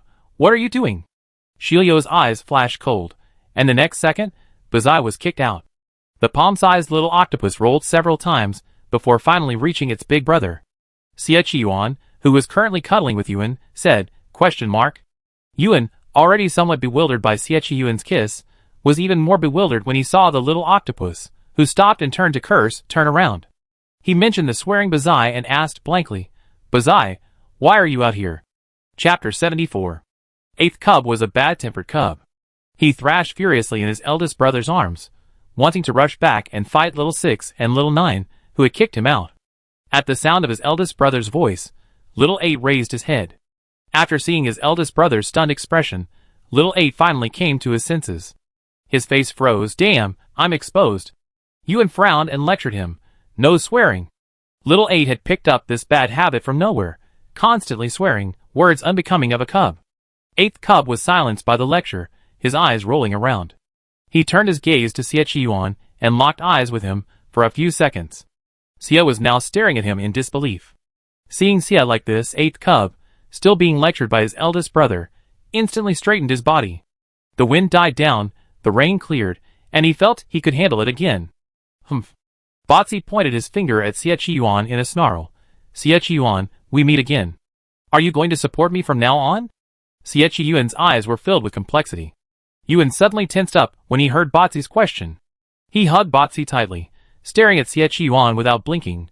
Xie Yuan, this is mine too. He introduced Botsy to Xie Yuan. Botsy is a good kid. He just has a bit of a bad temper, and sometimes gets a bit combative. But he's not a bad person at all. Yuan praised Botsy so much that his little tentacles in his arms almost turned pink. Xie Yuan was able to accept Jiujiu so quickly because he had been mentally prepared since Yuan called out Jiujiu back on the boat. Plus, Jiujiu had never provoked him, and had always been sliced up in the lab, making him look like a pitiful little creature. But this octopus. Seeing Xie Yuan remain silent, Yuan felt a little panicked. Botsy, seeing his elder brother getting nervous, pinched him, causing him pain. To stop his elder brother from getting anxious, Botsy spoke up. With the air of a boss, he addressed Xie Yuan. What's the matter? Do you look down on me? You can even raise Jiujiu, but raising me would be embarrassing? The more Botsy looked at Xie Yuan, the more he disliked him. He waved his little tentacles, accusing him angrily. Look at my tentacles. How many times have you sliced me up like seafood? I haven't even asked you for compensation yet. Botsy chattered nonstop. As he finished, his little tentacles wrapped around Yuan's wrist and slithered upward. Being carried around by his big brother is too detrimental. He wants to be held by his big brother. Yuan looked at the octopus that had crawled into his arms, lifted him up, and picked him up. Xie Yuan had seen the giant A08's arrogance and had fought it many times, but this was the first time he'd seen a smaller version of it. Xie Yuan. Yuan saw Xie Yuan hesitate to express himself, and had no idea what he was thinking. He called out to Xie Yuan again, somewhat bewildered. Xie Yuan closed his eyes, and raised his hand to press his temple. And then, give me some time. Xie Yuan sat back on the sofa, not wanting to look at the arrogant little octopus anymore. The little octopus didn't seem to mind being an eyesore. Sitting in his big brother's arms, he felt like he was still the coolest little kid. After a long silence, Xie Yuan opened his eyes filled with misery. He glanced at the little octopus, thinking that you had probably called it Baozai because it sounded like the same word for octopus. He leaned back and asked, almost in a whisper, and then, besides this octopus, you don't have any other cubs, right? Xie Yuan's tone hinted at a hint of anticipation for a definitive answer when he asked this question. Yuan felt even more guilty at the question. He scratched Baozai's little tentacles with his fingers, nearly tearing them. Baozai didn't mind the slight pain. He looked at Xie Yuan's visibly distressed expression and grinned coquettishly. And there's more. Baozai proudly placed his little tentacles on his hips. He then pointedly brought up Xiaolu and Xiaojiu. When you were sleeping with our eldest brother, we were actually watching you. Baozai deliberately emphasized the word we. In an instant, Xie Yuan's face turned green. What he thought was a world for two suddenly became a world for many. And while he was saying a bunch of dirty talk, countless deformed creatures were listening. Xie Yuan's mind was about to collapse. Yuan didn't quite understand Xie Yuan's virgin heart, which was on the verge of breaking. He thought Xie Yuan was just fretting over his pups. I'm not asking you to raise my pups. I can do that myself. Yuan put 8 cub aside, thought for a moment, and sat down next to Xie Yuan. Xie Yuan, I just hope you won't hit my pups anymore. And 8 cub's tentacles aren't tasty. Please don't cut them, okay? Yuan said that he and his pups would be self-reliant in the future. Before he could finish, Xie Yuan turned his head and buried his face in his arms. Perhaps it was because Xie Yuan's condition was too miserable to bear. Yuan didn't push him away. Xie Yuan buried his face in his neck, slowly calming himself in the clean, pleasant scent. And then, please keep this octopus away from me for now. I don't want to see him for the time being. Xie Yuan's voice was muffled, and Yuan quickly put the octopus down. This time, it was his cubs who had caught him off guard and rolled out, causing Xie Yuan such frustration. They were to blame. The released Ba cub, ? Ba cub looked at Xie Yuan, who still had his face buried in his big brother's neck, and murmured in a pained tone, and then, it's not that I can't accept it, it's just that I can't recover right now. Did you hear what that octopus said? He said he was eavesdropping whenever we were together. And then, is he deliberately making fun of me? And then, I feel like a joke right now. When I was saying sweet nothings to you, he must have been secretly laughing at me. Xie Yuan spoke self-critically. Yuan listened to his emphasis on this point, and the anxiety in his heart subsided a little. He stammered, coaxing, you're not a joke. The cubs didn't laugh at you either. Yuan emphasized that Xie Yuan was not a joke. But Baozai, who had a grudge against Xie Yuan, took Xie Yuan's words and assumed he was genuinely hurt, so he tactlessly added insult to injury. Humph, you're such a disgrace. Yuan panicked, Baozai. Xie Yuan fell silent, burying his face even deeper in his eyes, looking as if he were on the verge of collapse. Yuan hadn't yet registered the children, and seeing Baozai here only interested in irritating Xie Yuan, he gritted his teeth, took Baozai aside, and forbade him to come out. The abducted 8th cub was still resigned to his fate. Only little 6 and little 9, who had silently witnessed everything, exchanged glances, each bearing a solemn expression. Xia's got some serious tricks. Little 9, known for his scheming among the cubs, smelled a familiar scent of tea in Xie Yuan's maneuver. Xie Yuan's initial look of shock wasn't fake, but then he exploited the situation, causing his elder brother to start feeling guilty and coaxing him. This wasn't quite right. Especially the brainless 8th cub, who had been tricked by Xie. In the past, the elder brother would have undoubtedly protected 8th cub, unwilling to take him away between him and the others. Now, 8th cub had been taken away. Even though he was completely oblivious to the fact that he'd been tricked, he unhappily squeezed back between little 6 and little 9, waving his tentacles and demanding, who kicked me just now? The enemy was too clever, and the teammates were too clueless. 6th and 9th cub both felt the current situation was dire. Unin. Xie Yuan leaned against Yuan, unable to get up. He had already been thinking a lot while Yuan had taken the octopus away. As soon as Yuan returned, he asked Yuan a question, How many cubs do we still have to raise? Yuan whispered. We have 4 now. A little butterfly, a little mushroom, Chiu Chiu, and the one from earlier. And that octopus from earlier. Xie Yuan followed up, not forgetting to tease the octopus. And then, you just took that octopus away from me. Do you think he hold a grudge against me? Without waiting for Yuan to reply, Xie Yuan continued. Although the octopus and I had some issues in the past, now that I know he's your cub, I definitely won't touch him again. If he holds a grudge against me, and then, will you protect me? Yuan's neck itched from Xie Yuan's nudging. He subconsciously patted Xie Yuan's head and spoke up for his little one. 8th cub won't bully you. Xie Yuan murmured, that's not certain. Yuan thought about the way 8th cub had been acting towards Xie Yuan earlier, and suddenly felt a sense of uncertainty. He cleared his throat, blushing, and said, I will protect you. The atmosphere between the two of them began to grow clingy again. Xie Yuan thought of the little butterfly, the little mushroom, the chirp, and the octopus, and a terrifying suspicion welled up in his mind. Could these children you had raised be? Just as he was thinking, Yuan whispered in his ear, Big head, thank you. You're the best big head I ever met. Xie Yuan, Xie Yuan's eyelids twitched, and he offered a heartfelt suggestion. If you could replace big head with husband, do you believe you could do even better? Yuan's ears blushed deeply. He pushed Xie Yuan and scolded, You're being a hooligan again. Xie Yuan pinched his earlobe, his lips curling slightly. That's just the beginning. You know what a hooligan is later.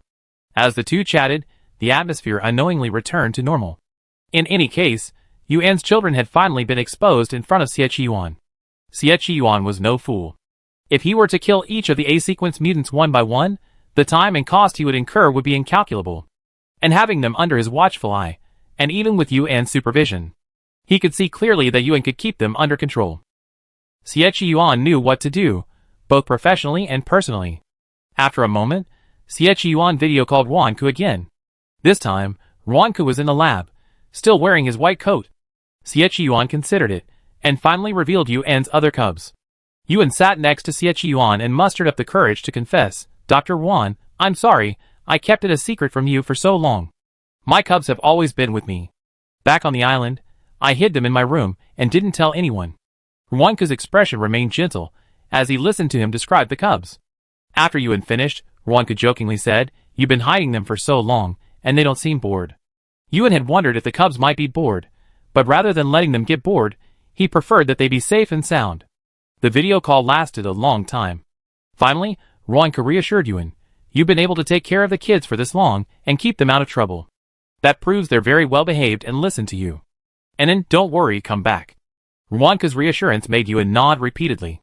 After hanging up, Yuan couldn't help but say to Xie Yuan, Your father is so lucky. He married someone as good as Dr. Wan. Xie Yuan used to find his father and Ruanku's love too cliché, but now he could sense a different flavor. Having a wife is good. It's no wonder his father is so love-obsessed. My dad is lucky. Xie Yuan agreed, then turned the conversation to himself. I'm lucky too. It's not suitable to stay near the border for long.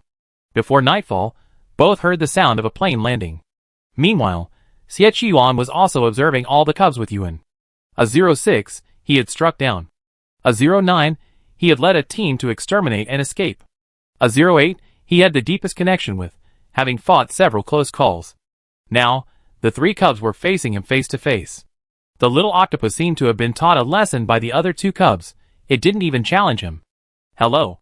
Xie Yuan extended his hand and greeted them gracefully. I spare you the polite words. Let's put aside our past grudges. I hope you get along well with me from now on.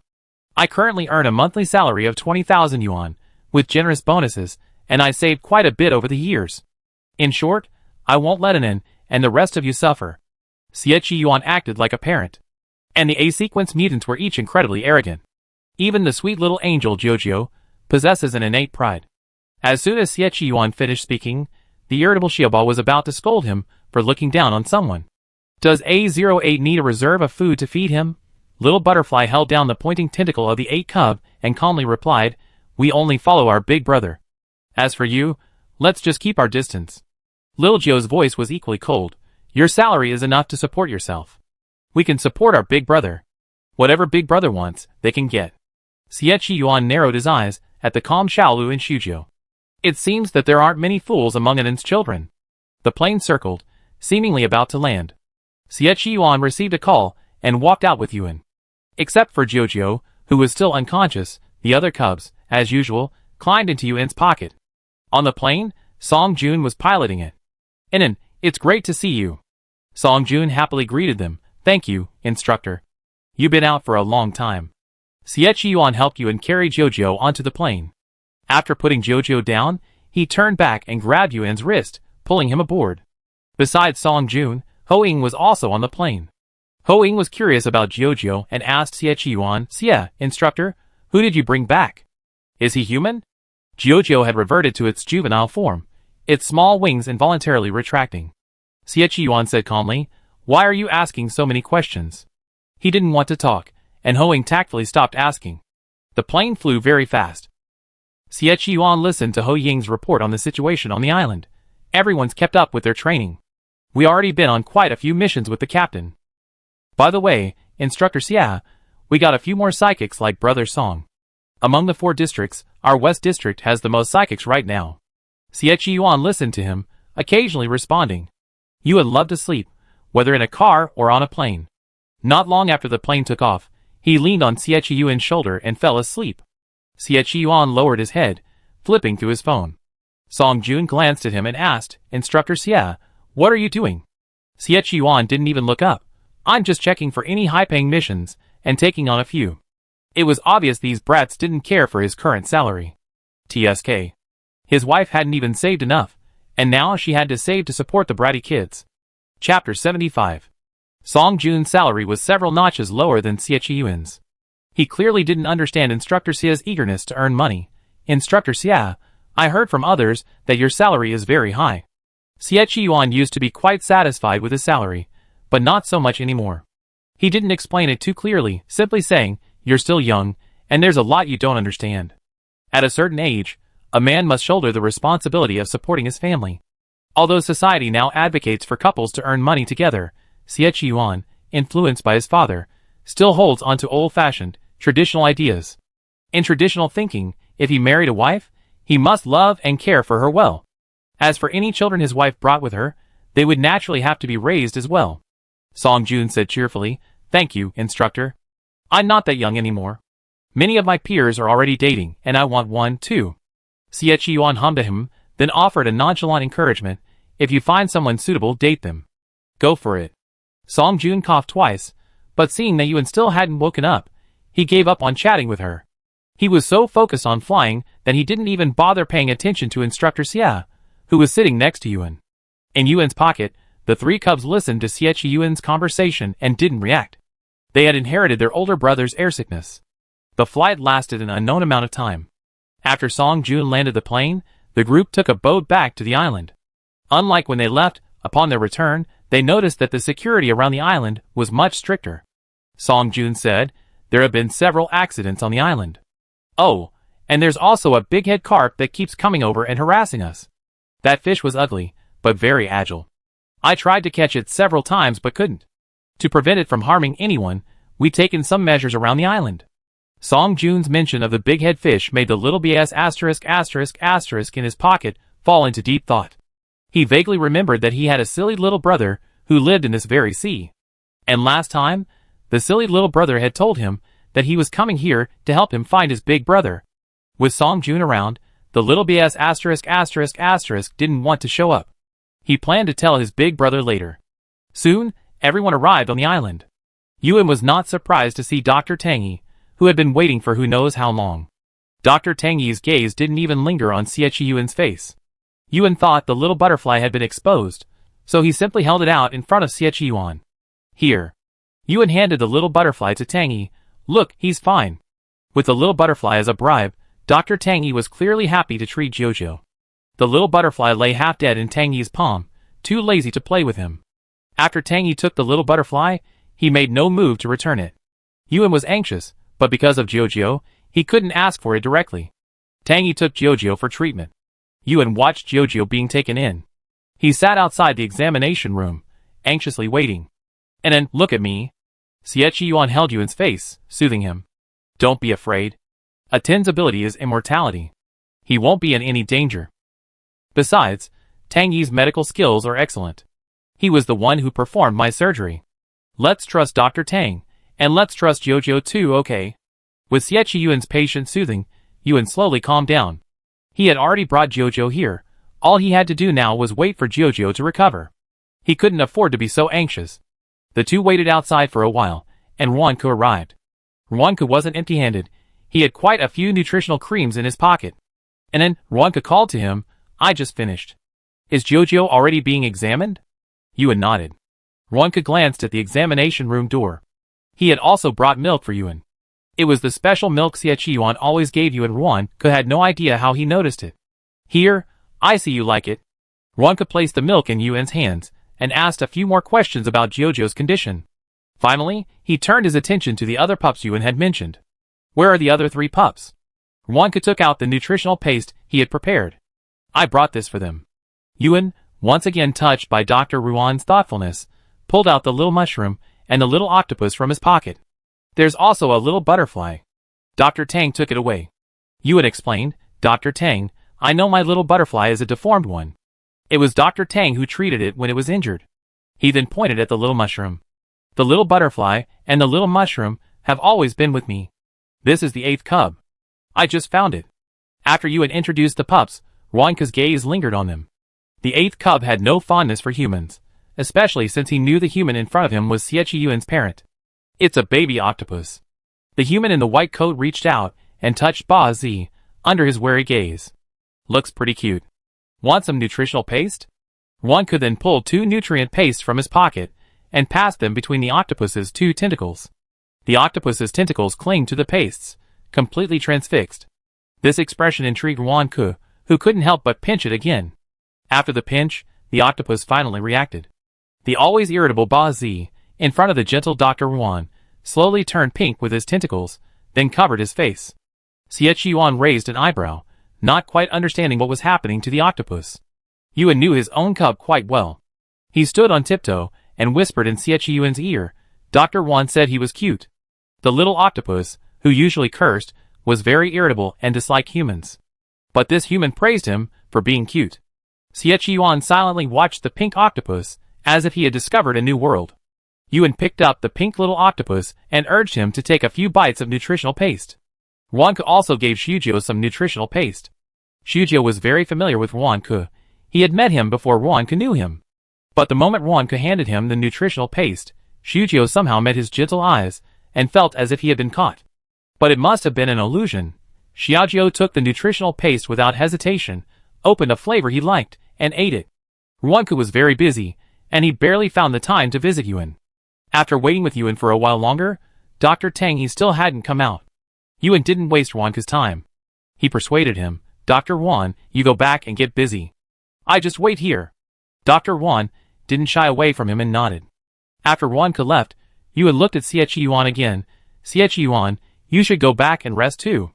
You've been driving for so long and flying for so long. You must be tired." Xie Yuan stayed put.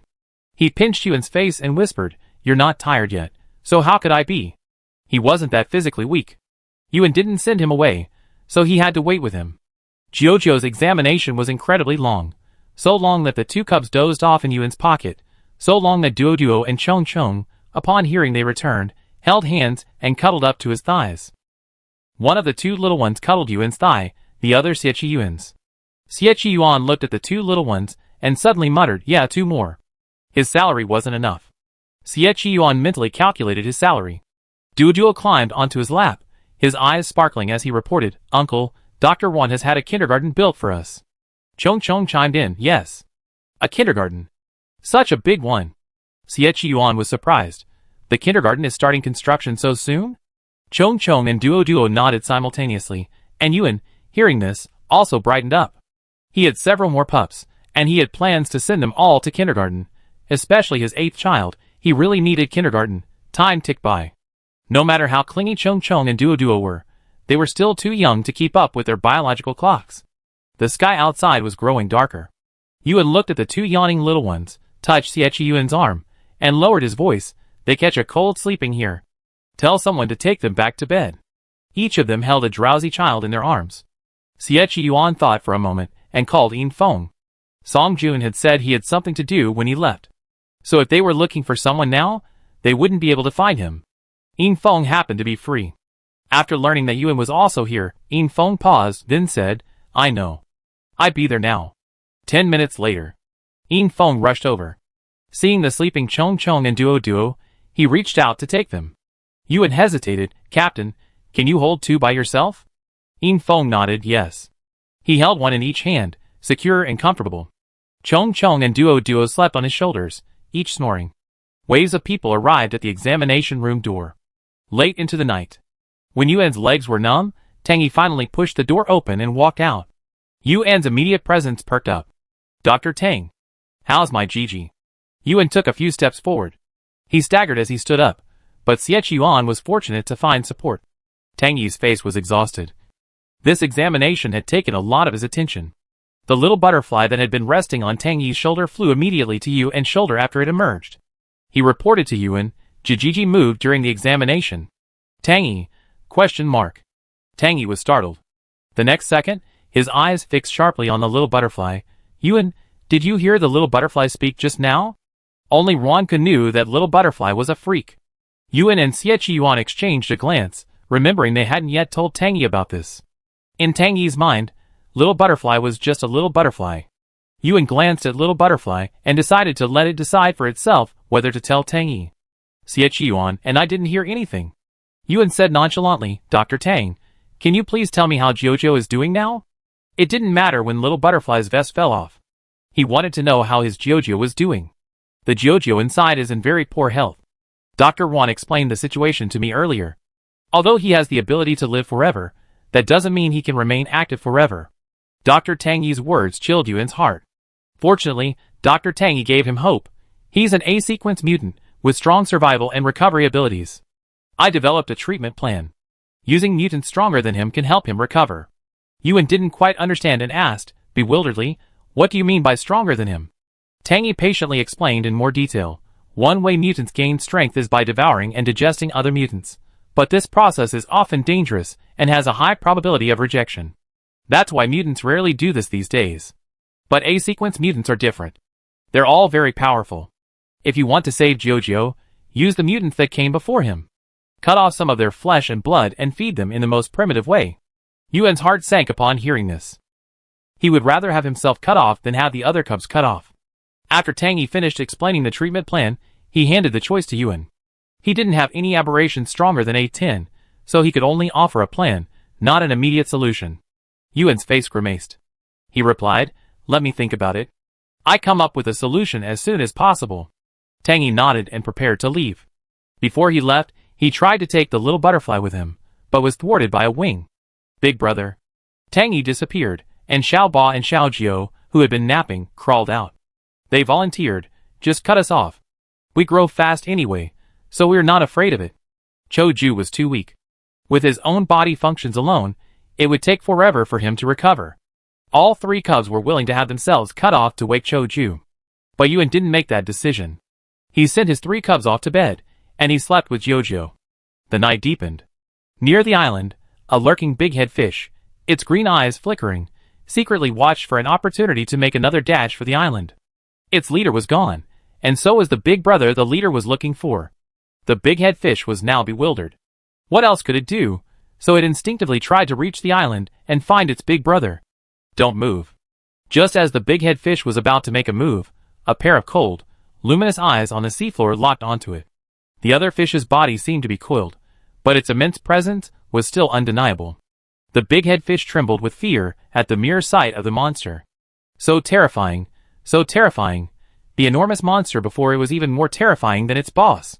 The big-head fish, usually slow to react emotionally, unknowingly filled its eyes with tears this time. It dared not even move, its cry for mercy stuck in its throat, unable to utter a single word. I won't kill you. The monster before it, whose entire form was unclear, continued to speak, its voice lacking any inflection, but the big-head fish was practically fainting with fear. Go to the island and deliver something for me, the monster said, handing it a bag. The bag seemed to be made of shed skin, and it was unclear what was inside. The big-head fish, suppressing its fear, opened its mouth with an effort, and uttered weakly roar. I can't swim across, and the people on the island are beating me. The monster remained silent for several seconds after hearing this. Then, his massive body inched closer to the big head fish. The fresh, pungent smell of blood instantly overwhelmed all of its senses. Half an hour later, the big head fish, somehow a bit stronger, wore a bag around its neck, acting as a courier. It swam along, surprisingly lucky enough to avoid being stopped. It was just as it approached the shore that it was discovered again. After being discovered, the big head fish hurriedly threw its bag onto the shore. There was writing on the bag. Yuan took it. The bag was opened, revealing a few pieces of shredded meat and a bloody bladder. The person who found the bag, without a second thought, immediately took it to Yuan. And further out in the sea, a giant python coiled, its eyes closed, blood gushing from the gash in its abdomen. Perhaps it was cold-blooded enough, both to itself and others. So, even if the blood flowed excessively, he could turn a blind eye, as if he couldn't feel the pain at all. A 10 was in the lab, and he could ignore a 10's pain, remaining indifferent. A 10 had left, and the outcome was essentially unchangeable. He could also, without blinking, open his abdomen, remove the bladder, and wake a 10. The smell of blood in the sea grew stronger, and the giant python closed its eyes, and began to rest. And at this moment, elsewhere, Yuan, who shared the hospital ward with Yuan, was also called out. Chapter 76. There was a bed in the ward for accompanying children. Yuan wanted to stay and watch over Jojo. Seeing this, Yuan washed up and accompanied him to the ward. They both showered and changed into pajamas. As they did so, Yuan realized his pajamas were the same as Yuan's, just in a different size. The same pajamas, worn on Yuan, made his slender figure stand out even more, making him look handsome no matter how he looked at him. But Yuan looked at himself in the mirror, and didn't think he looked handsome at all. Yuan placed the 3 puppies in the bedroom, and told them to sleep. Now, besides the unconscious Jojo, Yuan and Yuan were the only 2 breathing in the ward. Yuan was still urging Yuan, "Your room is more comfortable than here. Go back and sleep. We can meet tomorrow." Yuan got into bed before him, patting the empty space next to him, and inviting him to join him. "Come here." Yuan made room for him. "I want to sleep with you in my arms." These past few days on the road, due to limited space, Yuan had been sleeping in Yuan's arms. While Yuan didn't dislike being held, it felt strange to do so now that they were back. Yuan continued to urge him, but Yuan hesitated for a moment before climbing onto the bed. "Okay, sleep." Yuan held him in his arms, and breathed a sigh of relief, seemingly finding it quite comfortable. Yuan buried his face in his arms, struggled unsuccessfully, and simply lay down. "Yuan, I don't want to sleep." He was still thinking about his cubs. 6th cub, 8th cub, 9th cub, they were all a bit higher in rank than Jojo, but they were too close. 6th cub can't be cut. The last time 6th cub injured its wings, it took a long time to heal. 8th cub's tentacles have been cut too many times. Cutting them again might not have any effect. 9th cub is even closer to Jojo, so it might not be effective. Yuan agonized, "If only I could be cut off." If there was a way to use his flesh and blood to heal Jojo, he would have given it to Jojo without hesitation. "What nonsense are you talking about?" Yuan gave him a light pinch. "With your tiny body, you still want to cut yourself off? If you cut yourself off, I'd be wifeless for the rest of my life." After coaxing him, Yuan soothed him, "Be good, don't overthink it. We can always find a way to solve it." Tangy also said that Jojo is only unconscious, and not in danger of death. With Yuan's comfort, Yuan slowly calmed down and fell asleep. Late in the night, just as daylight was about to break, a rapid knock on the door woke them. Brother Xia, we have someone to look for." The person outside, though speaking in a low voice, still woke Yuan. Yuan was drowsy and grumpy, his beautiful eyes fixed on Yuan with a look of displeasure. Yuan knew this quirk of his, so while putting his pajamas back on, he held out his arm, letting him vent his anger. Yuan lowered his head and bit him unceremoniously. His teeth were straight, and the bite marks were neat. After the bite, Yuan rubbed his forehead and went to open the door for the person outside. The door opened. Without further ado, the men raised their bags. "Brother Xia, this is what we just found at the beach. The big fish that always harassed us has returned again. This bag was originally on it. We saw your name on the bag, so we brought it to you." Yuan took the bag and asked, "Have you checked the contents?" The man replied, "Yes, there are no dangerous items." Yuan hummed a little, carrying the bag. Yuan, slipping on his slippers, came over to take a look. I smell blood. Yuan rubbed his eyes and walked over. He rummaged through the bag, trying to see what was inside. The people outside the door watched the scene in front of them, their eyes filled with astonishment. Same pajamas, same bed. Brother Xie and Anin, are they really together? Xie Qiyuan ignored the astonishment of the people in front of him. He took the bag and let them leave. The door closed. Yuan also rummaged through the bag in Xie Qiyuan's hand. After seeing what was inside, Yuan was completely stunned. His sleepiness dissipated in an instant. The rich smell of blood hit him, and the flesh and blood in the bag stung Yuan's eyes. He saw a bloody gallbladder in the flesh. It's the eldest cub. Fear and grief suddenly enveloped Yuan. Yuan clutched the bag with one hand and Xie Qiyuan's arm with the other. His voice was intermittent, almost inaudible. Yes, it's my eldest cub. His eldest son had been killed. Yuan had only this single thought in his mind. Someone had killed his eldest son, skinned him, dug out his guts, and then presented him to him in a show of force. Xie Qiyuan was much calmer than Yuan. After all, this mess didn't stir him too much emotion. And then, Xie Qiyuan held Yuan's waist, steadying him. Calm down for now. These things are for me, not you. Besides, your cubs are all mutants, so they won't be in real danger. None of Yuan's cubs were easy to kill. Even Xie Qiyuan himself couldn't guarantee he could completely kill these A-sequence mutants. Yuan was overwhelmed by the flesh and blood of his own cubs, and for a moment, he was flustered. Thankfully, Xie Qiyuan was there to steady him. Xie Qiyuan placed the bag of flesh and blood on the table. He reacted quickly, realizing he had the medicine to save Jojo. The 3 cubs Yuan currently had were all problematic for use as medicine. As for the flesh and blood of this older cub, Tang Yi could see if it was suitable for use as medicine. Yuan sat back in his chair, his eyes still fixed on the bag containing the older cub. He recognized it. Even the bag was made of big cub shed skin. In the past, he would collect big cub's skin, as well as tiger cub and Jojo's fur. Tang Yi was awakened by Xie Qiyuan's late-night call, feeling rather downhearted. He said coldly, I committed so many sins in my past life, and I'm here to pay you back in this life. Xie Qiyuan smiled, I guess I did quite a bit. After calling Tang Yi, Yuan gradually calmed down. His fingers touched the bag's lining, his eyes filled with heartache. Big cub's lining is very important. Without it, he'd be weak for a long time. Xie Qiyuan had never seen Big Cub, but he now understood that Big Cub was a reference to A01. Even though A01 was weak, its strength was certainly not to be underestimated. And then, will Big Cub's courage ever grow back? Yes, but it will be very slow. Yuan worried, I don't know where Big Cub is now, or if anyone is taking care of him. The cubs originally lined up in the front were the ones Yuan was less worried about. After all, he knew these cubs were relatively capable of self-preservation. Seeing Big Cub cut to pieces like this, Yuan's heart suddenly lifted. Xie Qiyuan, can we catch that big-head fish? Yuan asked nervously, thinking of the big-head fish that played a crucial role tonight. Since Xie Qiyuan hadn't gone there himself, he wasn't sure if the big-head fish could be caught. I go check it out during the day. Xie Qiyuan rubbed his head and said, I'm sure I catch that fish. Yuan and Xie Qiyuan didn't wait long. Tang Yi, who had been woken in the middle of the night, came over with messy hair, his hands in his pockets, and a look of annoyance on his face. Dr. Tang. Yuan saw him coming and stood up to greet him. Sorry to ask you to come here so late at night. Tang Yi was obviously trying to be more friendly with Yuan. He glanced at the bag. Is this what you were talking about on the phone? Yuan nodded. Tang Yi, carrying the bag, moved Jojo to another sterile room. He closed the door and said calmly, Wait. Yuan and Xie Qiyuan waited for a long time in their pajamas. At dawn, Tang Yi still hadn't come out. He thought for a moment and decided to go back and change into his pajamas.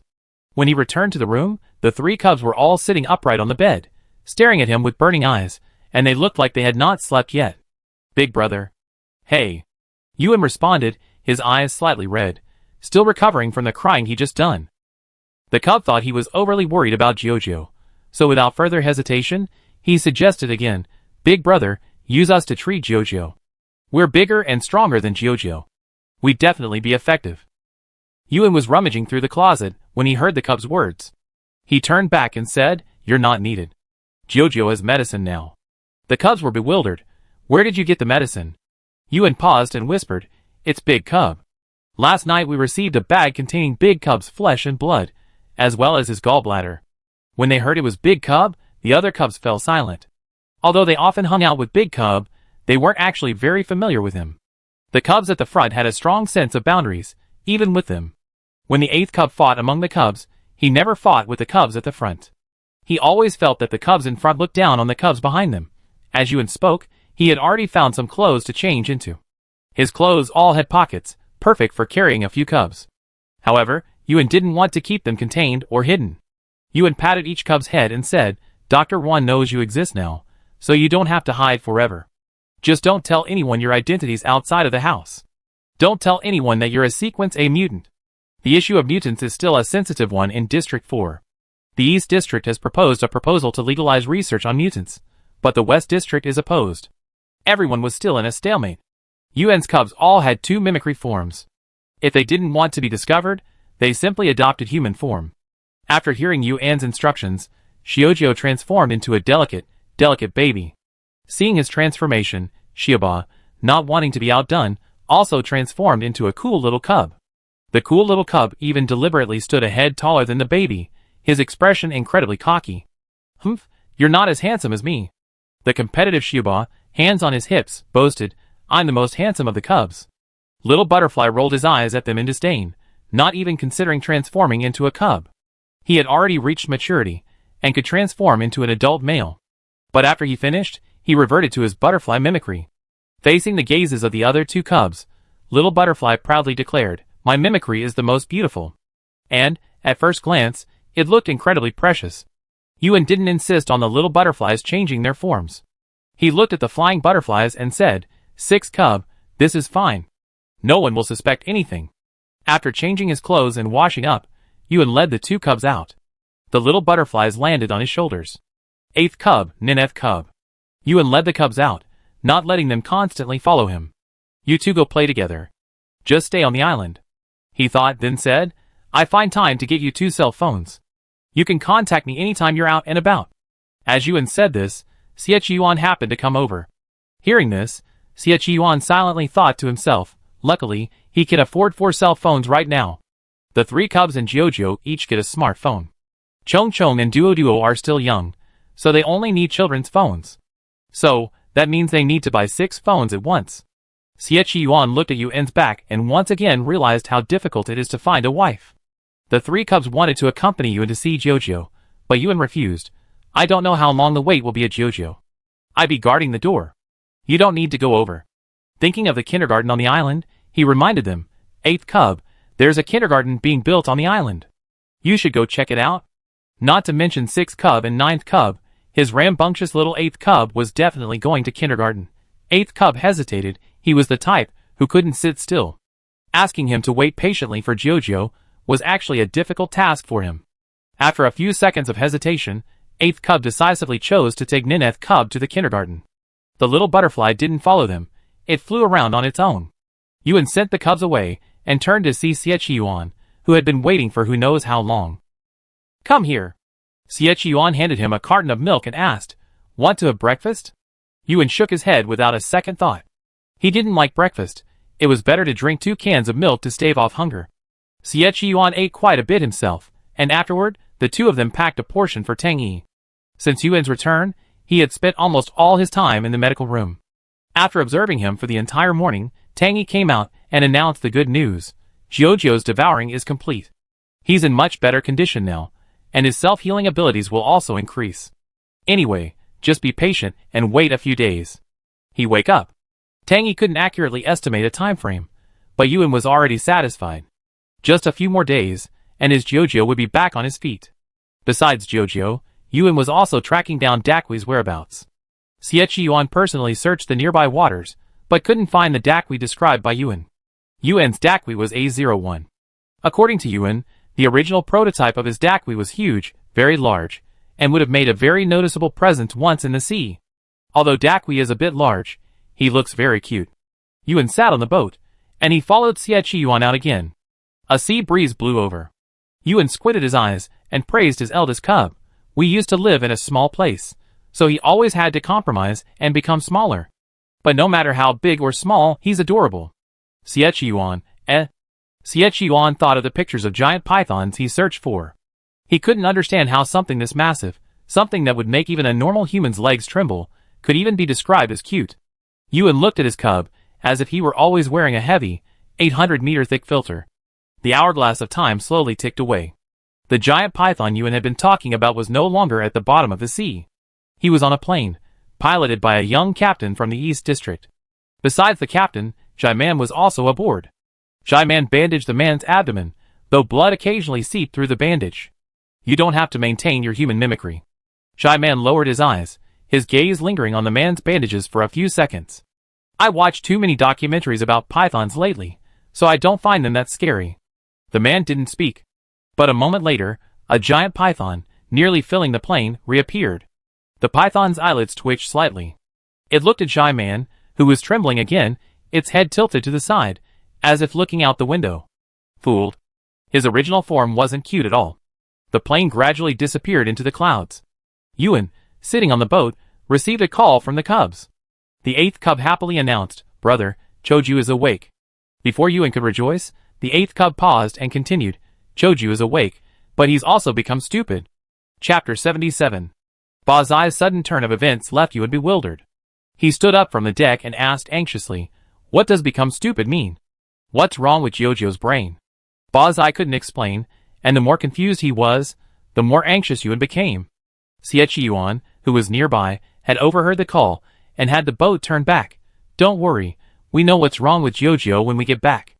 The boat had sailed far away, and they still had some distance to go before returning. Seeing Ba Zai couldn't explain, Yuan simply called Dr. Tangi again. On the other end of the line, Tangi finally spoke more clearly than Ba Zai. "Don't worry. Based on my previous examination, this is normal. When you return, stay with him and guide him, and his spirit will fully recover." With Tangi's words, Yuan finally felt relieved. The boat was moving at a rapid pace. As soon as he disembarked, Xie Yuan was stopped by someone who seemed to want to talk to him about something. Yuan couldn't wait, so he went ahead. He hurried to the medical room, where Shujio was waiting to greet him. Yuan took Shujio's hand and walked in. Dr. Tang was also inside. In front of Dr. Tang was Jojo, who had already woken up. Jojo was curled up in the corner, wrapped in the blanket. He had wrapped himself so tightly that not even his head was visible. Yuan watched the blanket rise and fall with his breathing, his heart pounding. He lowered his voice and called out, "Jojo." Ba Zi, sitting on a small stool, looked up at his eldest brother and reported, "Brother, Jojo is really crazy. I just kept calling his name, but he ignored me. I don't think he even recognizes me." Not only did 8th cub call out to Jojo, little 9 did too. Only 6th cub, transformed into a small butterfly, sat on Tangi's head, making a nest with his hair, and sitting there without saying a word. Yuan ignored 8th cub and carefully sat down at the head of Jojo's bed. The two were very close. Yuan suppressed his emotions, remaining calm and calling Jojo's name in the gentlest voice possible. "Jojo, I'm Big Brother. Would you like Big Brother to see you? Big Brother misses you so much." At first, Jojo didn't react at all under the covers. It was as if, just as Bazai had said, he couldn't remember any of them, not even their voices. But Yuan refused to give up. Just as Yuan's voice was about to grow hoarse, a tiny crack suddenly appeared in the blanket where Jojo was wrapped. Behind the crack, a pair of timid and uneasy eyes appeared. Yuan caught sight of those eyes, and his heart ached. "Jojo, it's me. Jojo, don't be afraid. Let Big Brother see." Yuan hadn't finished his words when Jojo suddenly retreated. Jojo, in her current state, needed a great deal of patience to soothe her. Luckily, Yuan had the patience and the determination to accompany Jojo through her recovery. Ba Zi observed her for a while, and after confirming that Jojo was fine, he couldn't sit still and went out to play again.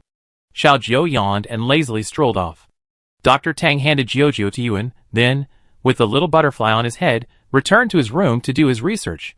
After everyone had left, Jojo seemed much calmer than before.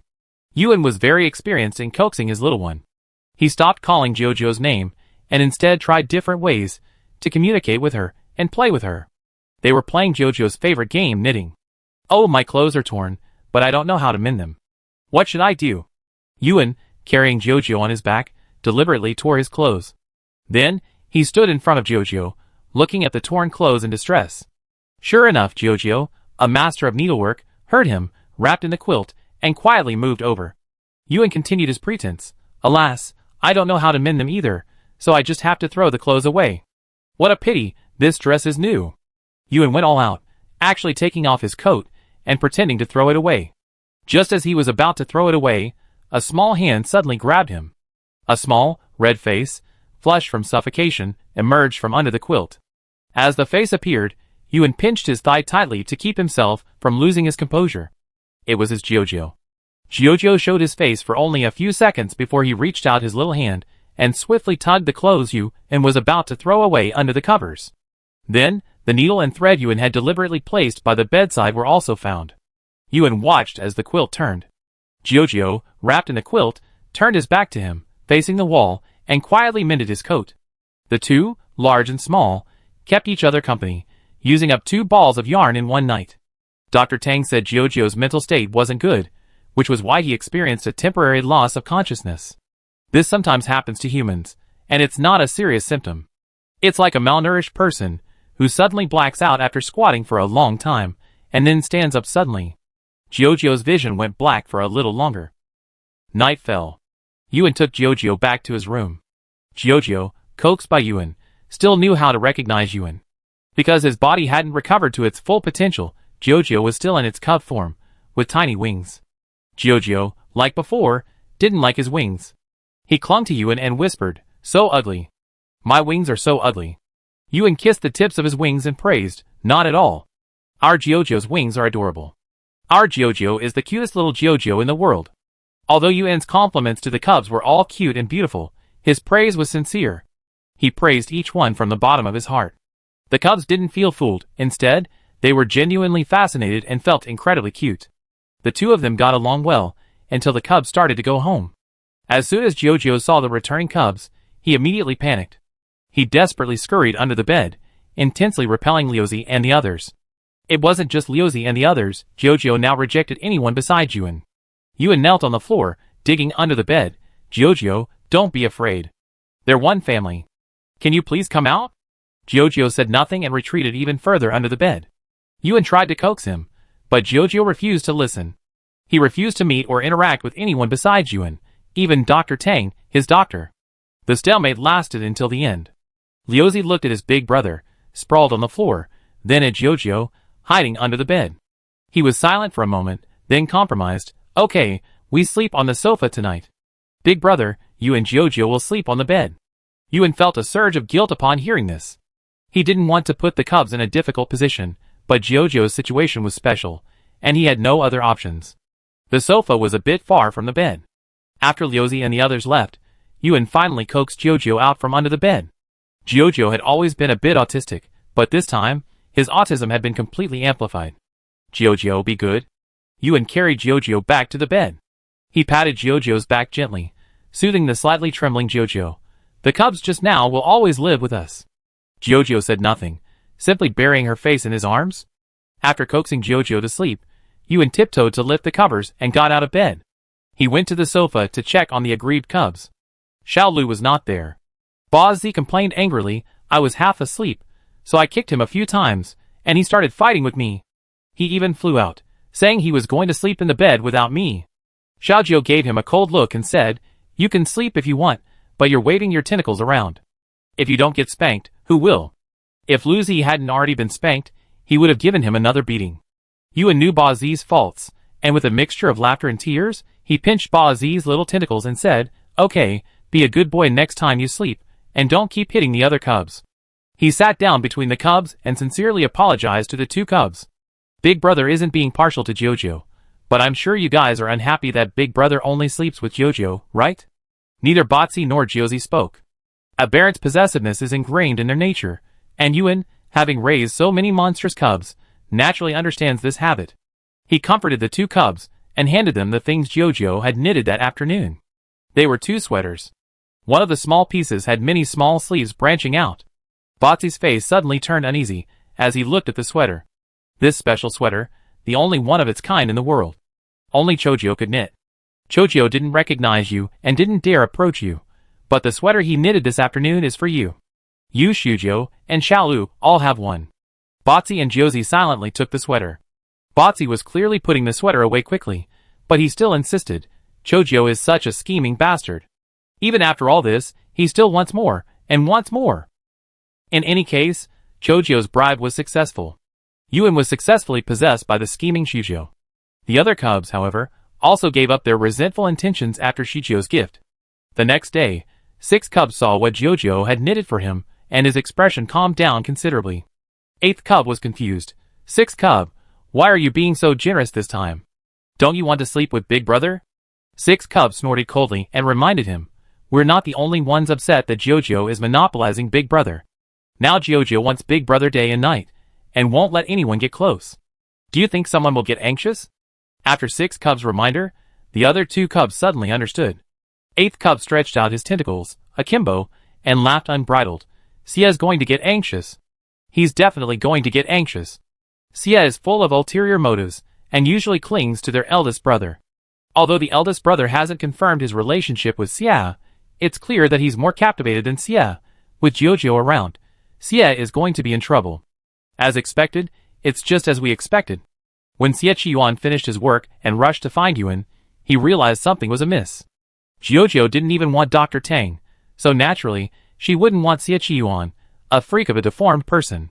And then, Xie Qiyuan looked at Jojo, who was either hiding under the bed or in the closet, with a complicated look. He was quite shocked.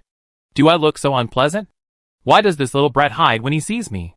Yuan said guiltily, he hides from everyone now, not just you. Xie Qiyuan pressed his temple and said resignedly, so when will he recover? I haven't been able to hold you properly for 2 days. For the past 2 days, Xie Qiyuan has been busy with matters in District 4. Jai Man's proposal regarding the deformed form had drawn significant interest from the other 2 districts, with the exception of the West District. The heads of the other 2 districts also maintained close ties with Jai Man. In contrast, the West District felt somewhat isolated. Yuan glanced at Xie Qiyuan, his eyes averted to the side. He tried to coax him. It's only been 2 days since we hugged. We didn't hug before either. Xie Qiyuan gritted his teeth. I didn't even know you were my wife before. If I had known earlier, we could have gotten married by now. He regretted it. If he had realized it sooner, if he had gotten Yuan before finding these bastards, would he still have to endure the hardship they caused him? Especially thinking about the cubs he hadn't found yet, Xie Qiyuan felt a deep sense of crisis. No. He had to think of a plan. Send the younger ones to kindergarten, and find the older ones to good families. Yuan, seeing Xie Qiyuan lingering, felt a tingle in his heart. He hadn't been able to talk to Xie Qiyuan properly these past 2 days. Jojo was still in the closet. Yuan clenched his fingers into fists, swallowing hard. The next second, he quickly leaned forward, right in front of Xie Qiyuan. Bang. He kissed Xie Qiyuan. Xie Qiyuan was visibly startled. Yuan was a generous man, thinking that since he had already kissed, 1 kiss wouldn't make any difference. So, 2 kisses, 3 kisses, several more. When Yuan kissed until his breathing was stifled from the tension, he pushed Xie Qiyuan aside and slammed him back outside. Xie Qiyuan, ? Xie Qiyuan knocked on the door. Kiss and then throw it away, little scumbag, don't you deserve a lesson? Yuan held the door, blocking him in. You kissed me like this before. And I know you like me kissing you first. Xie Qiyuan's thoughts were exposed, and a smile flashed across his eyes. Yuan, on the other side of the door, whispered, this is compensation for you. You, don't be upset. He had to coax Jojo, so he had to treat the others specially during this time. Xie Qiyuan wouldn't go easy on a poor little Jojo, he was just teasing his onanin. Time passed slowly. Yuan spent most of his time with Jojo, with a small portion devoted to training, comforting the cub, who was still sleeping on the sofa, and then, let's have our affair somewhere else today. You're the one who's cheating. You're having an affair. Yuan was shy, and Xie Qiyuan's frivolous words made her neck blush. Xie Qiyuan had been out on a lot of missions lately, and whenever he arrived on the island, he'd try his best to find a time to bring Yuan out. This time, the 2 of them went to the beach behind the island, a place rarely visited by anyone. Xie Qiyuan held Yuan in his arms, burying his face in the crook of her neck, as if inhaling his scent, and then, I'm actually feeling a little lonely on a mission without you. Xie Qiyuan's missions were all high level. Sometimes he went alone, and sometimes he led the island's trainees on training trips. Yuan wanted to go, but he couldn't. During my last mission, I encountered something related to the A-sequence mutant. Xie Qiyuan thought to himself that the scheming little chick had been hanging around and long enough on the island. It was time to give him his wife back. So he brought you a new news. I'm not sure which mutant it is yet, but I'm certain it's from the A-sequence. If you want to go look for it, I can go with you. Yuan's plan had been to wait until Jiujiu's condition stabilized before heading to Midden. Now, with the news of the new cub, he was instantly shaken. Tell me first, what happened to you? Yuan grabbed his hair, making him look at her. Just as Xie Yuan was about to open his mouth, a quick ring rang out, a notification bell. The two exchanged glances and hurried back. Xie Yuan rushed to base 5 for reinforcements. Yuan, you come too. Under the urgent pressure, Yuan instinctively boarded the plane. After he boarded, Xie Yuan raised an eyebrow with a certain smugness. And then, did you forget to bring your cub? Just then, he could temporarily escape those cubs. Xie Yuan's joy didn't last more than 3 seconds. Suddenly, a flapping Chiu Chiu rushed onto the plane, tears streaming down its face. Then the plane door closed. Yuan embraced the surging Chiu Chiu and exchanged glances with the stunned Xie Yuan. Chapter 78. The plane took off immediately after the door closed. The pilot, having received an emergency order, dared not delay for a while. Yuan stumbled, then instinctively hugged Jiujiu and Paji and sat down in his seat. Although Jiujiu had been feeling better recently, he was still afraid of people. With so many people on the plane, Jiujiu was so frightened that he buried his face in Yuan's arms, his wings fluttering. The others were curious and weren't afraid of the trembling little Jiujiu. After all, Chong Chong and Duo had lived on the island before. And then, who's that in your arms? That's my Jiujiu. Yuan couldn't hide it, so he simply introduced Jiujiu. Our Jiujiu has a good personality. Don't be afraid of him. The person questioning him laughed.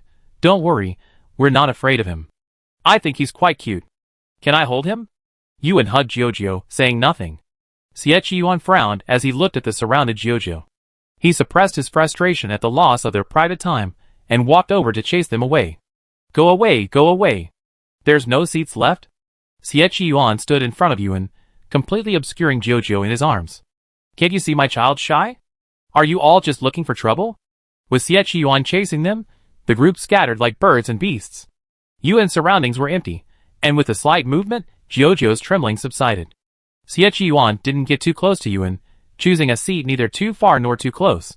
He spoke to Yuan. Where does this autistic little Jiujiu get the courage to come up here so suddenly? Yuan patted Jiujiu's head, feeling distressed.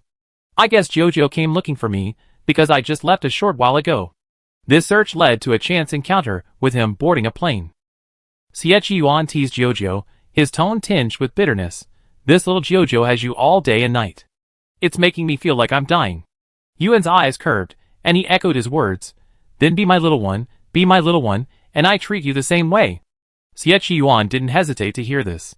He immediately lowered his voice and whispered, Brother Inan, how are you going to treat me? Yuan's ears flushed at being called Brother Inan. The little ones always called him Big Brother. No one had ever called him Brother Inan. It was quite embarrassing for him to hear that. Xie Yuan didn't stop there, trusting that the autistic Jiujiu never spoke to anyone, and that he probably wouldn't bother him for the time being. He then intensified his demands. Brother Inan, I'm sleepy. Can you help me sleep? I need to be held. Brother Inan, please join in the conversation. Xie Yuan's teasing tone made Yuan blush, unsure how to respond. Just as Yuan was trying to decide what to say, Jiujiu suddenly raised her little face. She looked from Yuan's blushing face to Xie Yuan's sullen expression.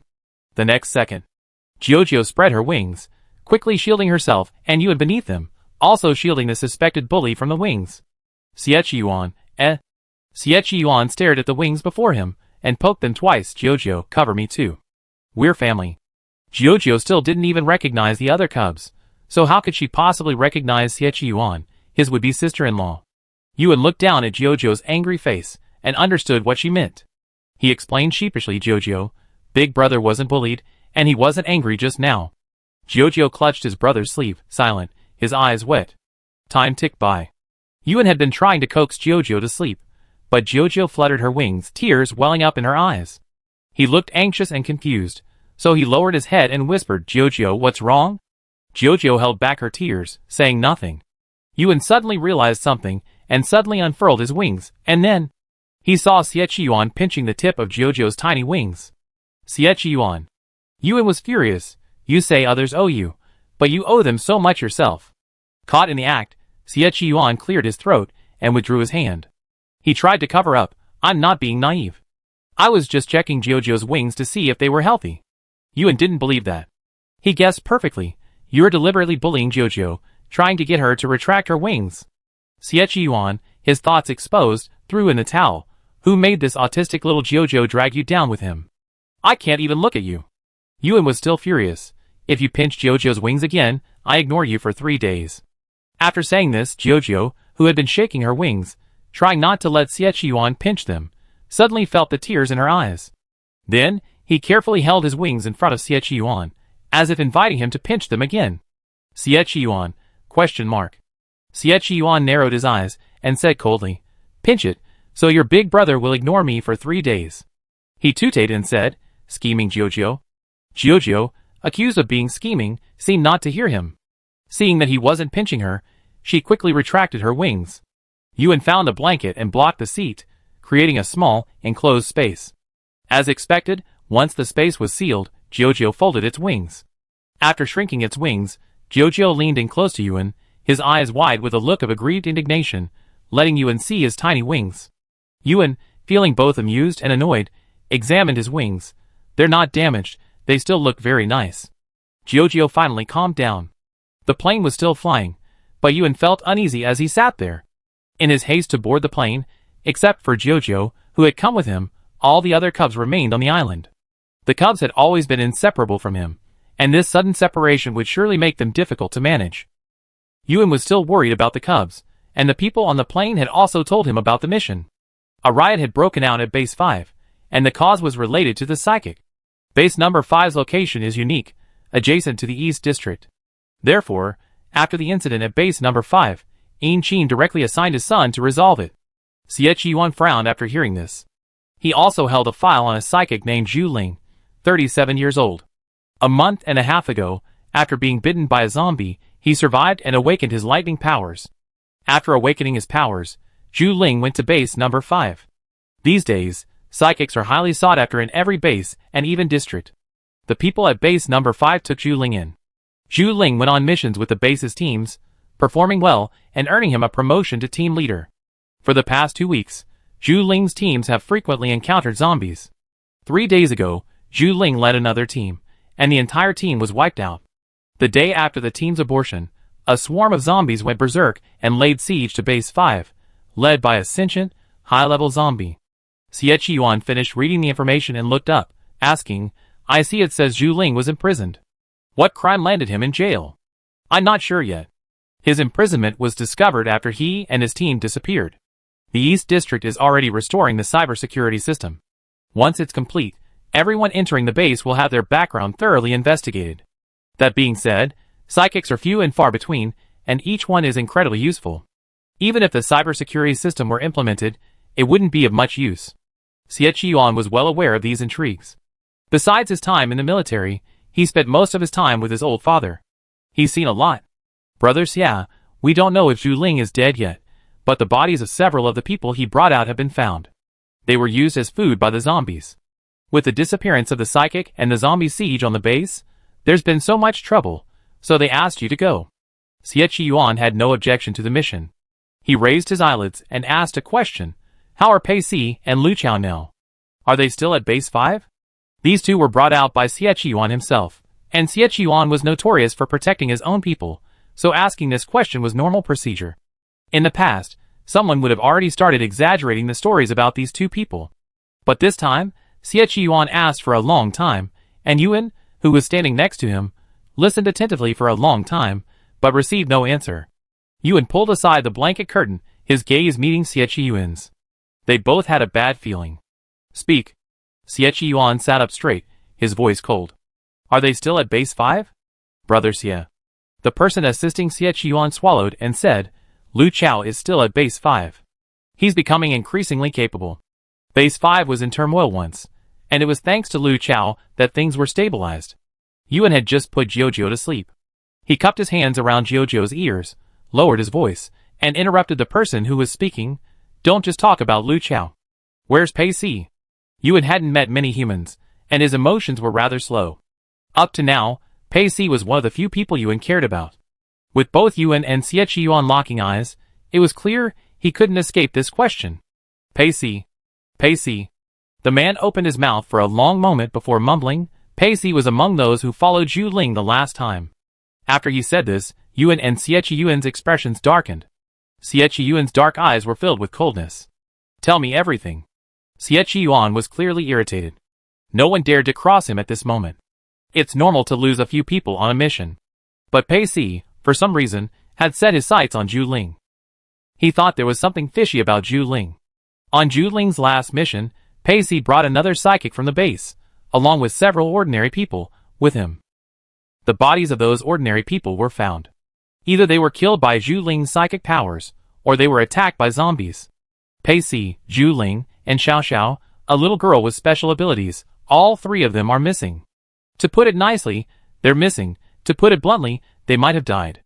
With no one alive to provide any clues or information, they were now at a loss as to how to find these people. Yuan. Yuan's heart sank after hearing the entire report. He said, once we get to the base, Jojo and I will go find Pei Si, and you go drive away the zombies. Yuan was silent for a moment, then said, we talk about it once we get there. No one chatted any more during the journey. The people who had boarded the plane with them, like Yuan and Yuan, had just learned about Pei Si. Everyone was in a bad mood, and even the initial playful banter had faded. The plane flew for several hours. While Yuan was still on the plane, the children on the island gradually realized that something was amiss. Bazai sat in the lab, serving as a taster of the nutritional paste. He burped from his meal, his little tentacles dangling comfortably. The spicy noodle-flavored nutritional paste is the best. Babazi offered his taste test opinion and shamelessly wrote a report. I'm going to eat 10 spicy noodle-flavored nutritional pastes tomorrow. Before Ruan could agree, the other cubs all rushed over. Dr. Ruan, where's our eldest brother? Dr. Ruan smiled gently and took over the responsibility of comforting the cubs. Even on the other side. After several hours on the plane, Yuan landed with Jojo in his arms. The entrance to Base 5 was in shambles. The air was filled with a burning smell, and there were still some bodies on the ground that hadn't been cleaned up. There were zombies, and humans too. Base number 5 was near the East District, so naturally the East District would know about the commotion. However, Yuan had heard from his father that Jai Man had been busy with personal matters, and had rarely been seen. Thank you, Dad. As the group arrived at the base gate, a roar nearly deafening to the ears rang out from upstairs. Jojo, startled, hurriedly grabbed Yuan's hand, asking him to cover his ears. Yuan covered his ears and looked up. Lu Chao was grimy, his once resolute expression instantly crumbling upon seeing them. He strode down the stairs and rushed over. When he reached Yuan and Yuan, this 5-foot-tall man, like a child who had just been beaten and found an adult, completely losing his composure. Brother Pei can't be found. Lu Chao's eyes were red as he repeatedly turned to Yuan. Father Xia, what should we do? I had people looking for Brother Pei for days, but he's truly gone. Yuan looked at him calmly. Why are you panicking? He said, I'm here now, aren't I? Yuan's words made Lu Chao sniff and finally regain his composure. He nodded. Yes, Father Xia, you definitely find Brother Pei now. Lu Chao's emotions calmed down quickly, and once he had calmed down, he led them back to the base. Yuan held Jojo, wrapped in a small blanket that perfectly concealed its tiny wings. Looking at Yuan cradling a child in his arms, who couldn't even be seen, Lu Chao couldn't help but ask, little lucky kid, have you and Father Xia's child grown this big? Yuan, Yuan, seeing his still red eyes, didn't argue with him for the time being. Lu Chao continued talking about zombies. You're just in time. The entrance to the base has been quiet for a while now. An hour ago, a large wave of zombies swarmed in. Thank you, Dad. Zombies are evolving and becoming stronger, and they even have consciousness. Do you know who's leading the charge this time? Who? A zombie we've been involved in a scandal with before. Lu Chao explained, there was a rumor going around about a zombie that was looking for the human base, claiming it was there to protect us. Eventually, this zombie disappeared. I heard they were captured for research. When Lu Chao said this, Yuan immediately knew who it was. It was the only zombie he knew, Sun Mo. Yuan hadn't heard anything about Sun Mo in a long time. He looked up at Lu Chao and asked, are you sure it was him? Didn't you say he was dead last time? Why would he attack our base? Lu Chao rubbed his face, shook his head, and sighed, who knows what the zombies are thinking. Besides, we're just food to them. They don't need a reason to attack us. Back at the base, the interior didn't look too good either. Yuan passed by the plantation and saw that half of it had been destroyed. He thought of the person who had given him the seeds and the people who had taught him so much about planting last time. He asked, Are all the people in the plantation safe? Lu Chao was silent for a few seconds, then replied, several died. Including the person who had given you in the seeds and book last time, they all died in this accident. Yuan hugged Jiuzhou tightly, his heart sinking to the bottom. The group continued walking. They weren't just here to hang out. Xie Yuan and Yuan both had things to do. There were still people alive at the base, even a batch of newborns. For the sake of the living, they didn't have time to dwell on their grief. Yuan carried Jiuzhou wherever he went. He told Xie Yuan he was going to the site of Pei Si's last mission, hoping to find some clues. Jiuzhou and I will be fine.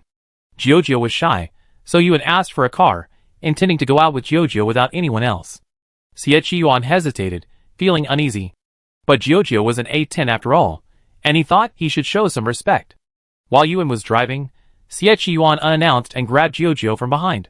Jiuzhou's face froze, as she was carried away. Xie Yuan let Yuan drive, while he held Jiuzhou in his arms, and began to instruct her, have you recovered a bit? Remember, protect my wife when you're out there. Jiuzhou looked at Yuan, who was rushing to drive, and then at Xie Yuan in front of him. He pulled a pouty face, refusing to communicate. Chapter 79. The cars at the base were all specially modified and very durable. Even if a zombie tried to stop them, they could safely ram them. Yuan had some idea of his driving skills. He didn't choose the prettiest car, but rather the easiest to drive. After selecting one, he sat in it for a test drive. This one, he decided. It's still early, I take my little Jiuzhou out for a bit. The man who had accompanied him to pick out the car knew he was going to find Pei Si, and couldn't help but say, Yuan, are you really determined to go out alone? It's very dangerous out there. Yuan emphasized, I'm not alone. I'm with my little Jiuzhou. The man thought for a moment before remembering that the Jiuzhou he was referring to was the child he had been holding. You're not going to leave Jiuzhou at the base? I think he's still young, and it would be even more unsafe for you to take him with you. With Commander Xie here at the base, it'd be much safer than outside. Yuan shook his head, determined, my Jiuzhou will cry if he doesn't see me. I'm taking him with me. While Yuan was choosing a car, Xie Yuan and Jiuzhou reached a fever pitch. Jiuzhou sat on Xie Yuan's arm, reaching out and pushing Xie Yuan's face hard. His expression was serious, and it was obvious he was straining his patience towards Xie Yuan. Xie Yuan was furious and had to move closer to provoke. Why aren't you crying now? I pinched you twice on the plane, and you started crying. Come on, either answer what I just said, or cry for me. Jiuzhou shock. Jiuzhou popped out his cheeks, his little wings trembling slightly. This time, he wasn't trembling with fear, but rather with anger so intense he was about to use his supernatural powers. Xie Yuan's sharp eyes caught the tips of his trembling wings and, with a quick, flexible gesture, yielded, Don't be angry, little sweetheart, I was just teasing you. Jiuzhou didn't want to play with him at all.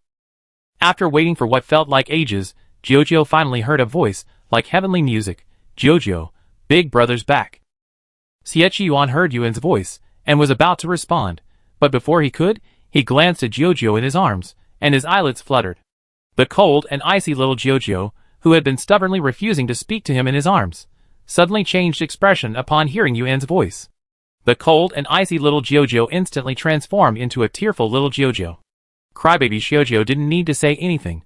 All she had to do was bury her face in her big brother's arms, and shake it a few times when Xie Yuan approached. That was all it took to get the full effect. Yuan cautiously pulled back a little of the blanket, and examined Jiuzhou's wings. He'd forgotten that Xie Yuan had pinched Jiuzhou's wings on the plane earlier. After checking, Yuan didn't forget to pat her. I read in a book that you can't play with Jiuzhou's wings casually, or it shed. His Jiuzhou had a shedding period. In the past, every time shedding came, Jiuzhou would be heartbroken for a long time. Yuan drove over, put Jiuzhou in the passenger seat, and fastened her seatbelt. Xie Yuan. As he was about to leave, Yuan looked up at Xie Yuan and softened his tone. Let's go. I have my phone with me. If you need to contact me, you can call me. Xie Yuan raised his hand to rub his head, then leaned forward in front of Jiuzhou. Be careful and come back soon. Okay. As soon as Yuan finished his reply, a kiss landed on his forehead. After Xie Yuan kissed his forehead, he couldn't help but place a light kiss on his lips. Before Yuan could even think about the past, the kiss was over. Blushing, he looked at Xie Yuan, who had withdrawn a few inches, and heard him chuckle softly, Don't worry, I won't scare you. Since Yuan had a fear of kissing, he took things slow. Jiuzhou, who was sitting in the passenger seat, was restrained by the seatbelt and couldn't come closer. He glared at them again, his eyes wide open. Xie seemed oblivious. After the kiss, he gave them a few more words of advice before watching them drive away. The car sped away. Or maybe Yuan really had the bonus of a little lucky charm. Since he arrived, the base has been peaceful and stable, with not a single zombie in sight. Everyone at the base was busy cleaning up after the incident, while Xie was busy addressing security issues. Yuan's car was jolting, and when he reached the outskirts of the base, he slammed on the brakes, nearly throwing Jojo out. Jojo leaned back, his face pale. Jojo, I want to vomit. Yuan quickly stopped the car, unbuckled Jojo's seatbelt, and rushed out with him to vomit. I wanted to stop and take down your blanket, so you wouldn't feel uncomfortable wrapped in wings. Yuan patted Jojo's back lovingly, and after he finished vomiting, he gave him 2 sips of water. I have to say, Dr. Ruan's thoughtfulness is truly top-notch. There was a bag on the plane containing nutritional paste, and the special milk Yuan drank every day. He also put the bag in the car. Yuan waited for Jojo to recover before continuing to drive. But braking isn't something you can control just by wanting to. The second time Yuan braked hard, Jojo stubbornly shook out the plastic bag in the car and vomited a few times. The third time he braked hard, Jojo dry-heaved a few times. Yuan drove, and Jojo vomited. After vomiting several times, Jojo finally developed immunity. He collected the new plastic bag and put it back in the car, his face filled with self-satisfaction. The car had a navigation system, and Yuan led him directly to the location where Zhu Ling, Pei Si, and the others were to be assigned. Their mission was to retrieve supplies from the hospital. The base needed medicine, and that medicine was only available at a hospital 50 miles away. This area was at the border with other districts, and it was inherently unstable, so the people they had chosen were highly capable.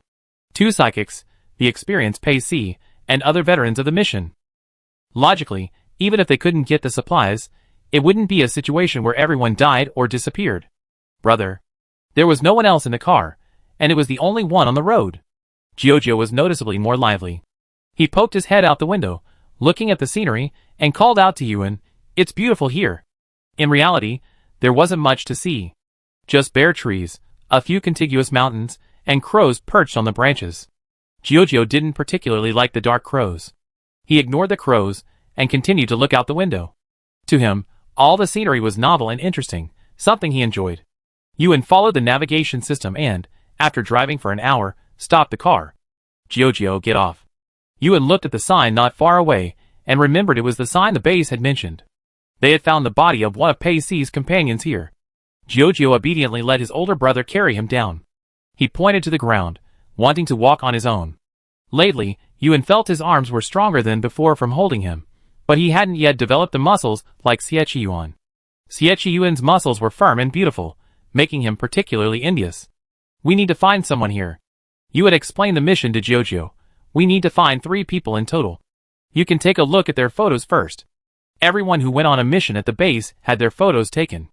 Yuan showed Jojo the photos of Zhu Ling, Pei Si, and Xiao Xiao. If we run into them, we bring them back to base, and the mission will be complete. Jojo nodded, indicating that he understood. The border between the 2 districts wasn't a good place to be. There were many natural barriers here, perfect for hiding people, and even things that weren't human. Yuan, gun in hand, began searching the area around his feet. Jojo didn't need a gun. Even an A-10 in its cub form was enough to take down many people. Time slipped by, and Yuan's call came every hour. Yuan set his phone to vibrate, ready to answer Yuan's calls. Even when the phone rang, he was sifting through the grass. Brother, there's a dead body. Jojo was so accurate in finding the dead that Yuan was startled when he found the first one, thinking it was one of the 3 of them. Strange. Yuan squatted down, looking at the zombie lying before him. He's already a zombie, and his head wasn't shot.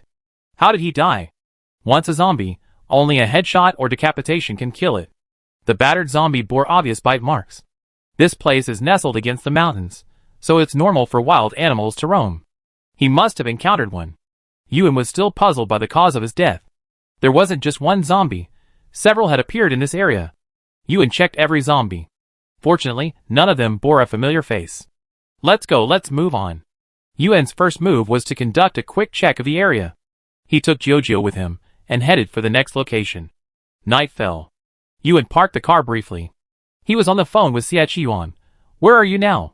Since you left, not a single zombie has come to the base. Lu Chao said it was all thanks to you, that you, the lucky charm, played a role. Yuan clutched the phone and said sheepishly, he's superstitious. Whether the zombies come or not is none of my business. Xie Yuan paused, then suddenly asked, Nen, do you want me to come over and help you look? I'm worried about you being out there. Even knowing he had A10 with him, Xie Yuan found he couldn't be completely reassured. Yuan refused without a second thought, don't come. Things could be happening at the base at any time. If you come, it'd be hard to get back if something really happens. Xie Yuan naturally understood what he meant, but he was just too worried. Yuan talked to him for a while, trying to comfort him. Instead, Xie Yuan scoffed at himself. Nen, I used to always make fun of my dad, thinking he was too obsessed with love and unmanly. He's so old, and yet he still throws a tantrum at home just because Uncle Juan was busy with an experiment and forgot to pay attention to him. Now I realize, our family is full of lovesick people. Just after being apart for a short time, Xie Yuan felt that he missed Yuan terribly, and was worried about him. As Yuan listened to him, her fingers involuntarily twisted around a brightly blooming tree they passed by, which was filled with brightly colored flowers. Yuan twisted one of the flowers, completely unaware of the arc of its opening and closing, which gradually expanded. Commander Yin and Dr. Wan are so kind. Yuan made small talk. My dad and mom are definitely just as kind. My dad loves my mom, and of course he loves me too. Xie Yuan smiled and followed up. I love you too. Yuan, Yuan felt a mixture of warmth and nervousness. He lost control and, with a pop, he plucked a bright little flower. As he plucked the flower, a little clear juice oozed out, which smelled sweet. My dad said love is a heavy word, not something you can talk about lightly. Your progress bar is speeding up again. Yuan hadn't even started a relationship yet, but his emotions were completely controlled. Xie Yuan's words easily made him feel both happy and flustered, excited and uneasy. Alas! He began plucking the flower again, feeling a bit of a failure as he did so. The two of them continued talking on the phone, one standing under a flower tree, plucked the blossoms furiously, while the other stood on the base's wall, his gaze fixed in a certain direction. After an unknown amount of time, the call finally ended. Yuan's feet were already plucked from the small flowers. He looked down at his hands. They were clean, not a trace of slime. Yuan's head was a little dizzy from talking to Xie Yuan on the phone, and he couldn't wrap his head around it. Don't these flowers have sap? Never mind. Flowers don't bite anyway, so whether they have slime or not is a minor issue. He left the flower tree to find Jojo, who was squatting in front, studying a grasshopper. And just as he left, the flower tree shook its leaves in the windless air. He looked exhausted, like someone who had just survived a disaster. Xie Yuan had told him not to travel at night, but Yuan ignored him. Time was running out, not a single second could be wasted. Of course, calling Xie Yuan wasn't a waste. They continued walking, not driving. After about 10 more minutes, Yuan heard a noise, a roaring sound. And it seemed as if the roaring sound had surrounded him. Chuju. Yuan tightened his grip on Chuju's hand, pulling him close. There are zombies nearby. We're being targeted. Chuju wasn't afraid at all.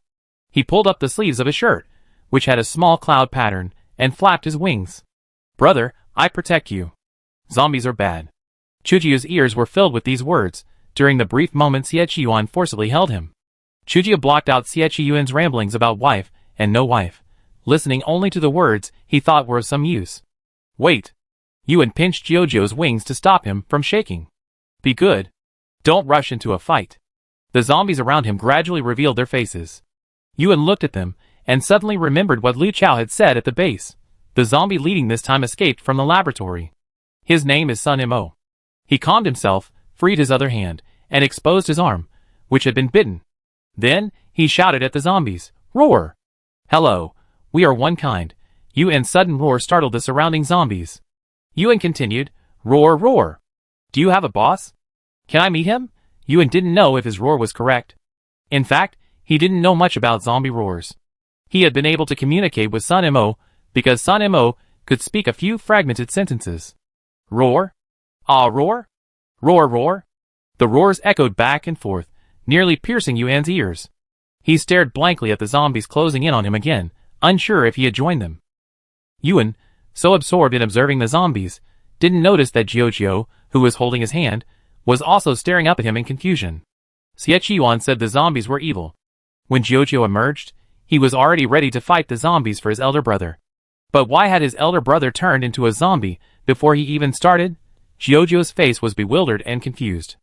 The two, both large and small, were each perplexed at this moment. The zombies were still approaching, and their numbers were considerable. Even though Yuan was calm, he felt a slight dread at the sight of so many unsightly-looking zombies. He took 2 steps back, trying to remain calm. Hurry. Sorry, I'm socially anxious. Could you please move a little further away? Chapter 80. Yuan's roar seemed undecipherable by his fellow zombies, otherwise, he wouldn't have opened his mouth wide just as he was about to close in on him. Jojo's little body tensed, and just before he could launch an attack, Yuan tucked him into his arms. It's okay. Yuan buried his face in his belly, preventing him from looking out. Big brother can handle this. The bitter melon-smelling little zombie was completely fearless. Yuan knew his cub was A10, and knew that everyone considered him formidable. But in his eyes, his cub was just a cub that had just recovered a little. If he could handle it, there was no need for his cub to take on the cub. Yuan fearlessly extended his arm, and proactively stuffed it into the zombie's mouth. He feared the zombies coveting his head more than the zombies gnawing on him. After all, evolving zombies will eat the crystal cores in their own heads. Yuan hadn't had a brain scan, but he felt a small zombie like him, one who could stay awake, must have a crystal core in his head. Aho! The zombie whose mouth Yuan's arm had poked into took a smattering of unceremonious food. Afterward, his already unsightly face suddenly transformed into a look of despair. Hoo-ho! Hoo-ho! I can't eat this. This zombie has gone bad. The first zombie to eat bitter melon clearly understood zombie language better than Yuan, a subpar little zombie. At his roar, the zombies who had originally been willing to join in the slur now looked at him with disgust. Yuan's bitter melon taste had unknowingly intensified, but he didn't feel discouraged. Instead, he felt like he had gained a protective shield. The zombies that had been surrounding him were now retreating. As for Jojo, in Yuan's arms, perhaps because he was too short to be seen, or for some other reason, the zombies completely ignored him. Yuan watched the zombies leave, and shamelessly followed them. Since the zombies wouldn't bite him, he decided to follow, and see what they were up to. If he could find a chance, he'd learn a few words of zombie language. Jojo clutched his older brother's finger and followed him. After a few steps, Jojo couldn't help but look up and ask his older brother, "Brother, have you turned into a zombie?" Yuan hesitated, then nodded. There was no need to hide this from his children. Jojo frowned, struggling briefly, then changed his stance. "Then I just like zombies from now on." Yuan choked up. His children really did have a change of heart. Jojo, zombies that eat people aren't good zombies, and humans who do evil aren't good people either. Loving or hating one side isn't something you can decide with just a single sentence. Yuan patted Jojo's head and whispered, "But we're currently being paid by humans, and eating the nutritional paste Dr. Wan gives us, so we have to help with the work." Jojo nodded, half understanding. In Yuan's mind, he actually preferred his human identity. After all, he'd been a human for so long, and a zombie for only a few months. And then, there's his father, and his deceased mother. They were also human. The two, one large and one small, followed the zombie, whispering in hushed tones, "Jojo, once everything settles down, our family will stop worrying about anything. When the time comes, I work hard to earn money to buy you some nutritional cream. You don't have to do anything. Just stay safe and healthy and accompany Big Brother." Yuan's wish from the beginning to the end was for his family to be reunited and live a peaceful life. However, the family he had previously planned didn't include a certain big boss. The two of them followed the zombies for a long time and finally discovered what they were doing. They were foraging. Not all humans lived in the base. There would always be humans who, for unknown reasons, were stranded outside. And they were the food the zombies were looking for. Fresh humans, the crystal cores of their companions, were all food for the zombies. It seemed these zombies had agreed to forage together. There was no killing of each other. Yuan followed them all the way, exhausted and sleepy. He still held Jojo in his arms feeling like they were filled with lead, barely able to lift them. The socially anxious Jojo fared better with the non-human zombies. He didn't show any discomfort, and slept comfortably in Yuan's arms. Time slipped by. The zombie foraging group had indeed encountered a lone human, but with Yuan's interference, the human had heard the noise and fled before they could even begin to surround him. From dusk until 4 in the morning, Yuan had successfully prevented the zombies from getting a single midnight snack. The zombies, unable to bear it any longer, glared at him, "Roar! Kill this wicked creature." Seeing they were serious, Yuan's sleepiness vanished instantly. He hugged Jojo tightly, turned his head, and ran. Jojo was jolted awake in his arms, drowsy and unaware of what was happening, and didn't notice the zombies following behind. He clutched the fabric around his brother's chest and chuckled a few times, finding the tossing and turning quite amusing. Luckily, Yuan's car was parked not far away. He put Jojo in the car, started the engine, and stepped on the accelerator. There were no streetlights at night, only the moon overhead was bright enough to dimly illuminate the road and its shadows. Not far from the road, a dark shadow flickered in the low hills. Yuan didn't see clearly, he was being held responsible by the angry zombies behind him. They chased his car, roaring non-stop. Yuan gripped the steering wheel and grumbled, alas. How could one possibly learn to speak zombie language? A little zombie like him, who couldn't understand zombie language, wouldn't be able to survive even if he joined the zombie community. Jojo, waking up, calmly fastened her seatbelt. Afterward, she pulled out a plastic bag, ready to go anytime. In addition to the plastic bag, Jojo also held a mineral water bottle in her other hand. Yuan, catching a glimpse of this scene while driving, was immediately overcome with shame. Jojo, I definitely practice my driving skills when Big Brother gets back. Before, when others told him he wasn't a good driver, he angrily denied it. Now, facing Jojo, clutching the plastic bag and water bottle tightly in her little hands, ready to vomit at any moment, Yuan felt humiliated. Jojo, hearing Big Brother's words, was kind enough to comfort him. Big Brother, it doesn't matter whether you practice or not. I stopped vomiting after a few more rides. Yuan, even more humiliating. To avoid the zombies behind him, Yuan didn't use the navigation system. He simply drove whenever he saw a main road. In such an urgent situation, even he couldn't think of a route. The car drove for an unknown amount of time, and the number of zombies chasing it gradually dwindled. Yuan, sitting in the car, heard the zombies' unwilling roars. Zombie 1 made a decision. Let everyone know. If we see this degenerate zombie again, we must kill him. Zombie 2 cursed. If I had known, I should have knocked his head off last night. Zombie 3 joined in the curse. This degenerate zombie is a disgrace to our zombie community. We must expose him. These zombies were all evolved, already possessing some initial ability to think. It's just that they weren't usually this smart. Right now, they were simply furious, their minds a little more alert. Yuan had no idea he was about to be exposed. He threw away the follower, and his mood brightened. Jojo heard the zombies' roars, and curiously asked Yuan, Brother, they're so loud. Do you know what they're saying? Yuan didn't understand a single word, but to maintain his Big Brother image, he casually replied, These zombies are seeing us off. We've been with them for half the night, and now we're parting ways, they must be saying goodbye. Jojo had complete trust in his Big Brother and, upon hearing his words, was filled with admiration. Brother, you know so much. Yuan modestly replied, Not much. As they chatted, Jojo saw the road ahead was almost dead and once again, trustingly asked his Big Brother, Brother, should we get off? Yuan, ? Yuan, why should we get off? Jojo blinked and pointed ahead, because there's a cliff ahead. There's no road behind the bushes. As Jojo finished speaking, Yuan slammed on the brakes. Ahead of them lay a large patch of grass. Most drivers would have driven straight through it if they weren't paying attention. Yuan stopped the car and got out to take a look. There was dried blood on the grass and the rocky wall near the cliff. Looking at the bloodstains, it was clear someone had fallen from there. Yuan's mind shifted slightly, and he cautiously glanced down the cliff. In the car, Xie Yuan's phone rang again. The phone rang several times. Jojo, sitting in the car, covered her ears, pretending not to hear. It was Yuan who looked up and urged, Jojo, answer the phone for Big Brother. It must be Xie Yuan. Jojo knew it was Xie Yuan calling, so she didn't want to answer. At his brother's urging, Jojo reluctantly answered the call. He said, Hello, not very happily. When Xie Yuan heard his voice, he immediately asked, Where's your brother? Why didn't he answer the last call? Jojo didn't want to talk to him, so he said sternly, My brother and I are busy. Please don't disturb us. With that, he hung up.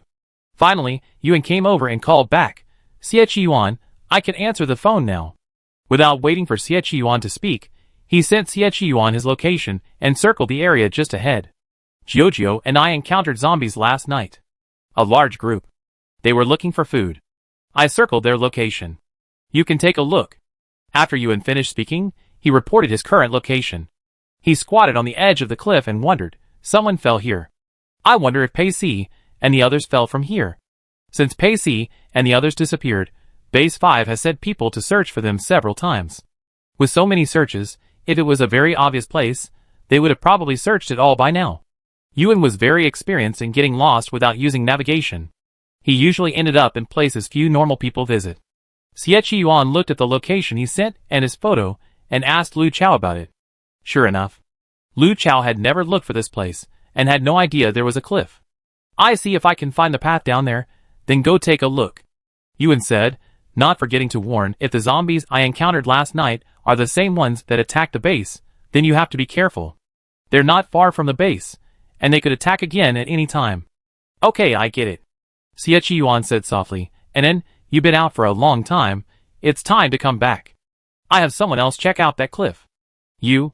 It would be too much trouble to have someone else come over. Yuan had the potential to be a straight man. He stared at the cliff in front of him and said, since I'm here, I might as well just take a look. If there's nothing, there's no need to waste time. He always felt that the space under the cliff was huge, and the more he looked, the more likely someone could hide. Xie Yuan pressed his temple. He hadn't told Yuan that he'd been worried all night at the base while Yuan was away. It was dark and dangerous outside, and he had always been there during those times. Although Yuan really wanted to continue chatting with Xie Yuan, fortunately, he was not a love-brain person, and would never procrastinate when it was time to work. I hang up first. Yuan coaxed Xie Yuan, I'd definitely be back tonight. Don't worry about me. He hung up the phone decisively, without a trace of nostalgia. Xie Yuan stared at the dim screen and muttered, you heartless little bastard. He'd been away for so long, he didn't miss him at all. After hanging up, Yuan began to figure out how to get to the bottom of the cliff. He was now filled with a thirst for exploration, and he had no intention of moving until he figured it out. Brother, I can fly down. Jojo had a pair of small wings, after all. Although he always thought his wings were ugly, and didn't like them very much, they could still be used in a pinch. Yuan looked at Jojo in his cub form and hesitated. Can you take me flying? Jojo's wings had broken so many times, Yuan felt a little reluctant to let him fly down with him. He was afraid Jojo's wings wouldn't be able to bear the weight. Since waking up, Jojo hasn't used its wings again. But for birds, flying is instinctive, and confident Jojo isn't afraid. Jojo can fly. Jojo saw the concern in his brother's eyes. He hugged his brother's waist, and bravely jumped off the cliff. The moment he jumped, Jojo flapped his enlarged wings with all his might. But, Jojo, we're falling. Yuan hugged Jojo with his backhand, terrified by the speed of descent. Why did he feel like he wasn't flying, but actually falling? Jojo flapped his wings a few times and cried, Brother, Jojo has forgotten how to fly. Yuan, shock. Help. He didn't even leave Xie Yuan a last word. Yuan's head was buzzing in the weightlessness of the rapid descent. He clutched Jojo tightly to his chest, trying to shield her with his body, so she wouldn't fall as hard. Bang. It wasn't the sound of a body falling, but the thud of 2 feet slamming onto the ground. It was so loud it nearly broke their legs. In the final seconds of the fall, thankfully, the sobbing Jojo finally broke free and took flight on its tiny wings. It wasn't a perfectly stable flight, but at least they weren't dead. After successfully landing, Yuan, unable to control his numb legs, sat down on the ground, holding Jojo. He rested his chin on Jojo and breathed a long sigh of relief.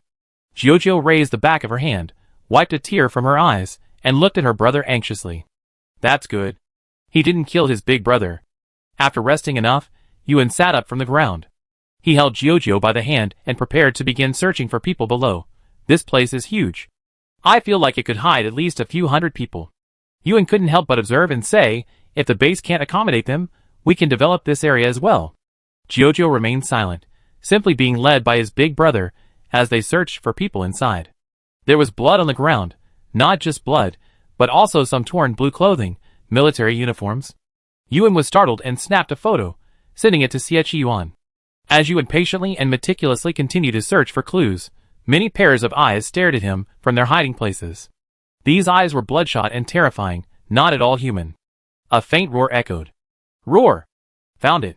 The bitter little zombie the zombies were searching for had been found. This little zombie, along with a cub, had infiltrated their lair. A clever zombie roared, Roar! Go get the boss. Chapter 81. Some zombies retreated silently, while others continued to growl in low, dejected voices. Roar! He was so arrogant. Even though he was wanted, he dared to come into their lair. Such an arrogant little zombie, it's been a long time since we've seen one. Yuan, the arrogant little zombie, was completely unaware of his situation. He and Jojo were searching for more traces. The fabric they had just found looked very much like Pacey's, but he couldn't be completely sure. Jojo hadn't flown well earlier, so he wanted to make amends in front of his elder brother. He pushed through the brush with his small hands, intently trying to share his elder brother's concerns. "Brother, there's a mark here." Jojo called out to his elder brother when he saw the mark. He had excellent eyesight, and when he lowered his head to search for traces, he could pick up even the smallest detail.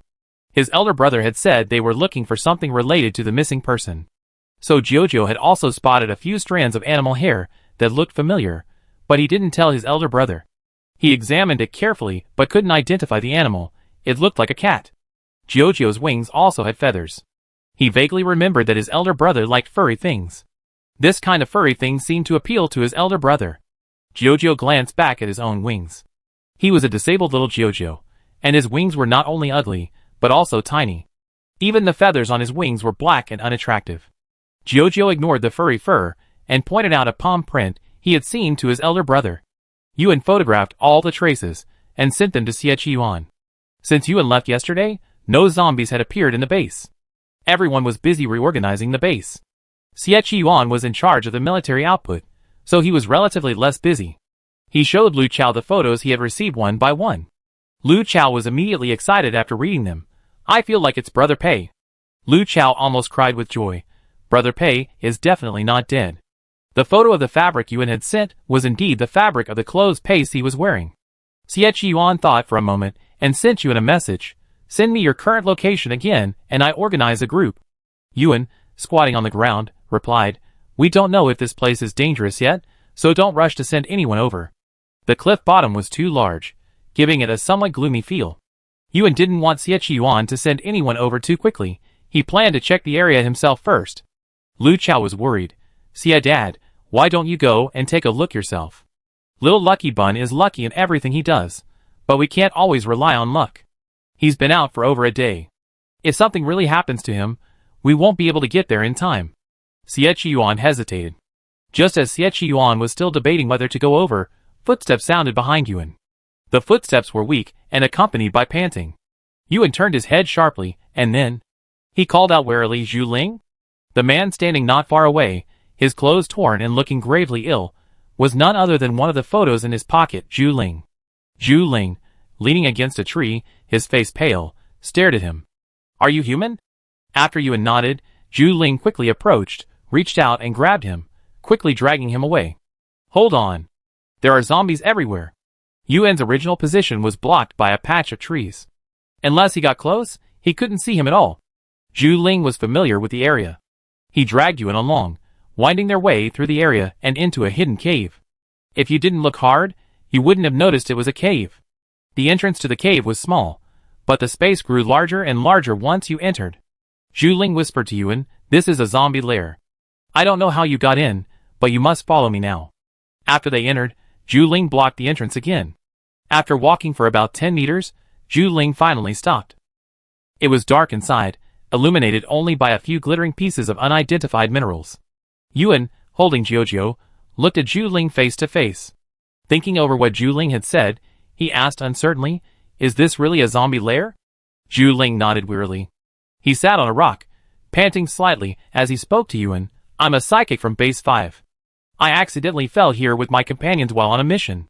My companions are ordinary people, and there's also a little girl who's only recently gained psychic powers. We fell into a zombie lair. The zombies here are all highly evolved zombies. There are too many of them, and there's even a zombie king here. With the zombie king here, all the zombies gather here. They're terrifying when they gather. My companions were killed by the zombie king." He didn't finish the rest of the sentence, but the meaning was clear. His companions were killed by the zombie king. Now I'm the only one left here, and I haven't found the exit yet. But don't worry. Just follow me, and I do my best to get you out. Just listening to Zhu Ling's words made one undoubtedly think he was a good person. Yuan looked at him steadily, silent for a few seconds. Then he spoke, "Thank you." Zhu Ling smiled. "You're welcome. I see you're still young. When you return to the base with me, you can stay here." Yuan hummed. Time slipped slowly, and Yuan even took out his phone to check. No signal. He didn't know if Xie Yuan had continued to message or call him. By the way, what's your name? Yuan. The one in your arms? Zhu Ling's gaze fell on the small wings on Jiuzhou's back, his tone slightly hesitant. Yuan calmly covered Jiuzhou's ears and replied, "It's a little deformed creature. It's timid, and its abilities aren't very strong." Jiuzhou's small wings were definitely unconcealable, and only a deformed creature could possess such a trait. Fortunately, Jiuzhou's tiny wings weren't enough to create a breeze, and he was so socially anxious that he wouldn't even look at strangers, burying his face in his big brother's arms. Such a delicate little deformed creature, at first glance, would seem useless. Yuan intentionally weakened Jiuzhou, but he wasn't sure if the person on the other side believed him. The two of them sat in the cave, and Yuan deliberately went to a spot near the entrance and listened for a long time. He heard a familiar roar. Zhu Ling hadn't lied to him. With so many roars, he probably meant he found the lair. Jiuzhou followed him closely, unfazed by the roars outside. After all, he wasn't afraid of zombies. Jiuzhou, this is an opportunity. Yuan didn't feel bad about having stumbled into a zombie lair.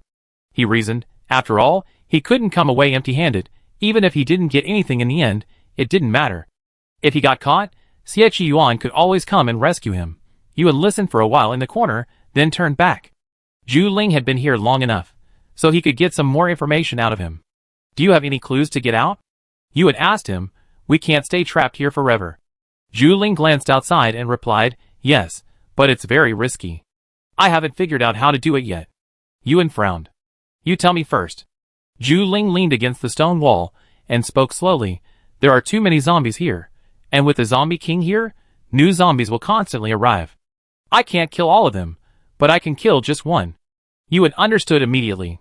"You want to kill the zombie king?" "Yes." Zhu Ling's square face was filled with justice. "If the zombie king doesn't die, more and more zombies will be led by him, threatening the safety of our human base. Even if it means risking my life, I will eliminate the zombie king." Yuan, Yuan clapped his hands. "Keep going." Zhu Ling spoke a lot, but in the end, all he got was Yuan's encouragement. He pursed his lips, looked at Yuan, and asked Yuan, "I'm afraid I can't do it all by myself. Could you do me a small favor? I'd protect you, and keep you out of danger." Ordinarily, Zhu Ling's heroic act of killing the zombie king for all of humanity would be very touching. Anyone with a conscience wouldn't refuse in such a situation. But Yuan didn't have much of a conscience. He had read Zhu Ling's profile, and heard Lu Chao's suspicions about him. From the beginning, he hadn't trusted Zhu Ling at all. However, after Zhu Ling's repeated requests, Yuan blinked and nodded. He said, "My daughter Jiuzhou and I are both weaklings. Uncle Zhu, you must protect us." Zhu Ling smiled and assured him, "Don't worry, my abilities are no pushovers." Zhu Ling's determination to kill the zombie king seemed strong. But his intention to use him and Jiuzhou as cannon fodder was also obvious. This zombie king is very brutal. I don't know how many people have died under his yoke. Zhu Ling found a stick and began to draw a map of the area at the bottom of the cliff. He drew a small circle and said firmly, "He lives here." Around the small circle were all the high-level zombies following the zombie king. There was also a group of zombies at the outermost edge, of slightly lower levels. "I have two plans. One is to create a loud enough commotion in this area to attract the zombies. Then, we go in and find the zombie king. The second plan is for us to sneak in. I already planned the route. As long as we're cautious, we can succeed. Both plans involve cannon fodder, who will be killed. For example, in the first plan, the cannon fodder will create a commotion to attract the zombies. In the second plan, if we encounter zombies along the way while sneaking in, we also throw the cannon fodder as bait. These two plans document the different ways cannon fodder will die." After Zhu Ling finished speaking, he repeatedly told Yuan, "I will definitely get you out alive. We have a base outside, and I have some influence there. Once we get to the base, I arrange your life." Yuan looked down at Jiuzhou and asked, "But what if my cub is a mutant? If I take him to the base, will the humans be afraid of him?" Zhu Ling didn't take the little mutant in Yuan's arms seriously. He simply promised earnestly, "I guarantee you can take him to the base." "Yes." Yuan squinted his eyes and offered him a nice guy card. "Uncle Zhu, you're such a good person." Between the two plans, Yuan chose the second without hesitation. He said sheepishly, "Jiuzhou and I both want to go with you." Zhu Ling nodded sympathetically. "Okay, we go together. One little mutant and one human, more than enough food for the zombies." As soon as he emerged from the cave, Yuan sent the pre-edited message to Yuan. After he finished sending the message, without waiting for Zhu Ling to ask, he tapped his phone and said worriedly, "It seems to have broken when I fell from up there." Zhu Ling glanced at his phone with a hint of suspicion. Yuan's phone was black, and the screen was indeed covered in cracks. He stopped worrying about the phone and waited for it to get darker. Elsewhere, Yuan, who was on his way, received several messages from Yuan. "I ran into Zhu Ling, and he's not right. This place is a zombie lair. Pei Si and Xiao Xiao both fell here. Zhu Ling is taking me to kill the zombie king. Big head, can you come pick me up?" When Yuan sent his last message, he even found an emoji. He occasionally checked the forums, where there were often love posts. The dating post also shared some tips for acting cute, using emojis being one of them. Yuan usually didn't use them, but this time, perhaps because they hadn't seen each other for over a day and were now in a zombie lair, surrounded by someone who looked anything but a good person, his emotions briefly became sensitive for a few seconds. Yuan was driving while using his phone. After seeing the last message, he automatically imagined a pitiful little and in-style girl. The pitiful little girl stared at him eagerly, holding up a paper sign. "Hubby, I'm scared, hug you." Yuan's heart fluttered, and he floored the accelerator. At the same time, he replied with a few words, "Hubby, I be there soon." At the bottom of the cliff, the moon finally peeked through the clouds. Zhu Ling, along with Yuan and their little helper Jiujiu, headed towards the zombie king's location. He talked about avenging his companions and ensuring the safety of humanity, but the emotions swirling in his eyes clearly lacked any sense of decency. Zhu Ling lowered his voice and warned, "Be sure to follow me closely." He couldn't waste his 2 hard-earned rations. The 3 of them walked cautiously, encountering many zombies along the way, each of which they narrowly avoided. With so many zombies, Yuan had no intention of calling in a group of humans to die. Currently at the bottom of the cliff, he wasn't a human, but a zombie, and if necessary, he could join the zombie horde like he did last night. Jiujiu was a mutant with small wings, allowing him to fly. Zhu Ling had superpowers and ulterior motives. With them at the bottom of the cliff, no matter what noise they made, they could contain it. On the other hand, calling in humans to clean up and search for Pei Si and the others would only result in greater losses. Yuan had a clear understanding of this matter. As they crept over, the zombie king in question was sitting in the room, listening to the zombies chatter. "Zombie buddy, roar! Boss, are we still going to attack the base?" The zombie king's vocal cords were still hoarse, but compared to before, he could clearly pronounce many human sentences. To the zombie buddy, the zombie king didn't use human language, but whispered softly, "Roar! Attack! Zombie buddy, roar! Roar! After attacking the base, should we move territory? We're already being targeted by A05. The zombie king held his forehead and said calmly, "Roar! No! A05 can keep watching if they want." The zombie buddy was unwilling to accept this. "Roar! A05 is so annoying. He stole our food. A human who fell from the cliff, a human who looked so delicious, was snatched away." This time, the zombie king said nothing. The zombie minions chattered, "Roar! Boss, the bitter melon-smelling little zombie wanted by the other zombies has also fallen. Do you want to go check it out?" The zombie king glanced at him, a little annoyed by the noise. "Roar! No! What's so interesting about a bitter melon-smelling little zombie?" The zombie king chased the chattering minions away and stayed alone in the room. He closed his eyes, thinking of that disgusting human, his fingers slowly clenching into fists. Not far away, in the shadows, Zhu Ling whispered a pep talk, "We're almost there, just hold on a little longer." The further they advanced, the greater the pressure they felt. After walking a few dozen meters, Zhu Ling missed a step, making a slight crunching sound. The next second, the alert zombies rushed over, their roars a threat, a call to their companions. Zhu Ling dodged, and before leaving, he gave Yuan a fierce shove. As the zombies quickly closed in, Zhu Ling, a smile on his face, hurried to find the zombie king. Yuan, pushed out, showed no sign of panic, he was simply letting Zhu Ling go. If he didn't let Zhu Ling go, he wouldn't be able to witness the feud between him and the zombie king later. As for the zombies before him, Yuan wasn't afraid. He hugged Jiujiu and reenacted the scene from last night. He rolled up his sleeves. And he shouted at the zombies, "Roar!" According to the routine, the zombies would bite him next, and then, in their agony, they would ignore him. However, Yuan held up his arms, sleeves rolled up, for a long time, but he wasn't bitten. Sensing something amiss, he took 2 steps back, tilted his head, and said, bewilderedly, roar? Why aren't they biting anymore? Ewan held his arms up, bewildered, while the surrounding zombies stared at him with hostility. Confirmed, this little zombie, who had offered to bite them, brought a cub with him, and whose roars were incomprehensible to them, was the bitter melon-flavored little zombie that had wreaked havoc last night. At the wanted bitter melon-flavored little zombie, the zombies roared collectively and charged. Ewan, shock! Chapter 82. Ewan's face froze at the sight. Before the zombies could grab him, Ewan reacted, grabbing Jojo and chasing after Zhu Ling. Jojo clung to his shoulder, looking back. Brother, why are we running? Isn't brother a zombie? Yesterday, they saw zombies, but they ignored them. It was only when they kept causing trouble that the zombies were enraged enough to chase them. Ewan had no time to explain, so he just broke into a run.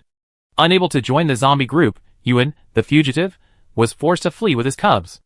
After running for a while, Ewan was finally caught up by the zombies. Clinging to Jojo, he roared twice, desperately, roar, roar. What are you doing? As the zombies approached, Ewan simply gave up resistance and waited to see what they were up to. After all, they couldn't really blow him in the head. Jojo hugged Ewan's neck, his eyebrows furrowed. He didn't like fighting, but these zombies looked so ugly and disgusting.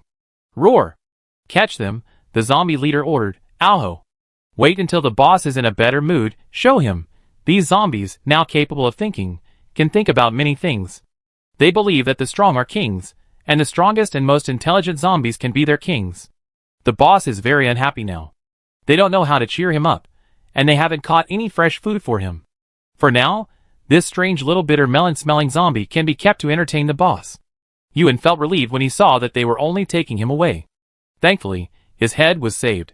Since it was a small gift for the boss, Ewan was taken very close to the zombie king. As he passed, he vaguely caught sight of Zhu Ling's back. The man who had pushed him to his death was also approaching. Roar!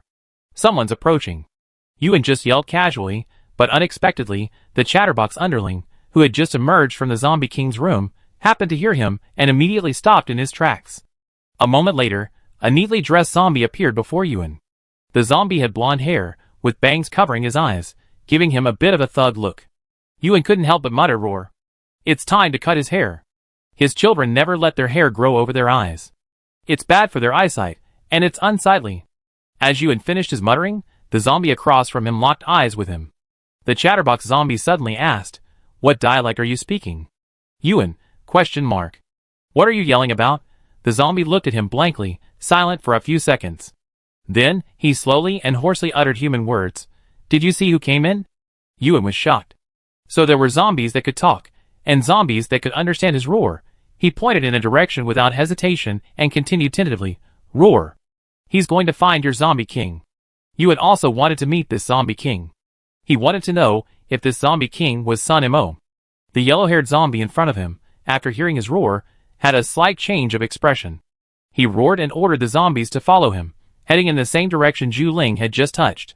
Between the bitter melon-flavored little zombie and the boss, all the zombies chose the boss without hesitation. Ewan watched them rush to find the boss, even ignoring him. He thought for a moment, then approached with Jojo in his arms. Jojo, recalling their experience being chased by zombies, leaned over to Ewan and asked, Brother, should we run now? Ewan shook his head, no. He hadn't seen who the zombie king was yet, nor had he seen Zhu Ling confront the zombie king, nor had he found Pei Si and Shisho's whereabouts. He couldn't leave so early. Jojo nodded obediently, and was carried by his brother to eat melon. Zhu Ling pushed Ewan out, intending to use him to feed the zombies. He expected the zombies to take a while to eat, even if they did. He had never imagined that Ewan wasn't a human, and couldn't possibly feed the zombies. Not long. Ewan heard the noise as he wished, but the zombies swarmed in front of him. He was shorter, so the taller zombies blocked his view, making it impossible to see even on tiptoe. Big Brother. Jojo saw Big Brother trying to stand on tiptoe, and he struggled to jump out of Big Brother's arms. Once down, he squatted on the ground and said, Tread on Jojo and see. Ewan, Ewan couldn't bear to step on his cub. He picked Jojo up again and placed him on his neck. Jojo, help Big Brother and tell me what happened. Jojo was lifted high, and even sat on Big Brother's neck. His pretty face flushed, and his whole body was filled with happiness. Okay, he said crisply, I help Big Brother and see. With Jojo watching from above, Ewan listened directly to his narration, Zhu is surrounded. There are a lot of zombies around him, and he's fighting them. He can use lightning. Jiujiu didn't remember Zhu Ling's name, only his surname, Zhu, so he called him Zhu. Yuan listened to Jiujiu's narration, and his curiosity grew. He also wanted to get closer to see Zhu Ling's lightning abilities. He had never seen them before. Jiujiu looked down at his older brother, then suddenly stretched out his little hand and forcefully pushed aside the zombies blocking his path. Naturally, the zombies weren't very happy being pushed aside like that. Jiujiu displayed his little wings and flapped them threateningly twice. Then, imitating his older brother, he glared with wide eyes and said fiercely, "Roar! Make way!" Perhaps the zombies sensed the A-10's intimidation. At Jiujiu's roar and the push of his little hand, the zombies blocking Yuan's path actually made some room. Yuan watched this scene and silently gave Jiujiu a thumbs up. He continued to carry Jiujiu, moving forward through the zombie swarm. The further he advanced, the clearer the sounds he heard and the wider his view. At the front, Zhu Ling, his hands glowing with blue lightning, was locked in a standoff with a group of zombies. His supernatural powers were quite lethal.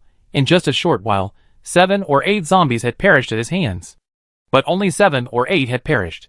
Standing directly in front of him, there were at least 70 or 80 more. Supernatural powers can't be used forever, they eventually run out of steam, and Zhu Ling knew that. If he didn't make a quick decision, he would be completely defeated here. Seeing the numerous zombies surrounding him, a flicker of regret crossed Zhu Ling's eyes.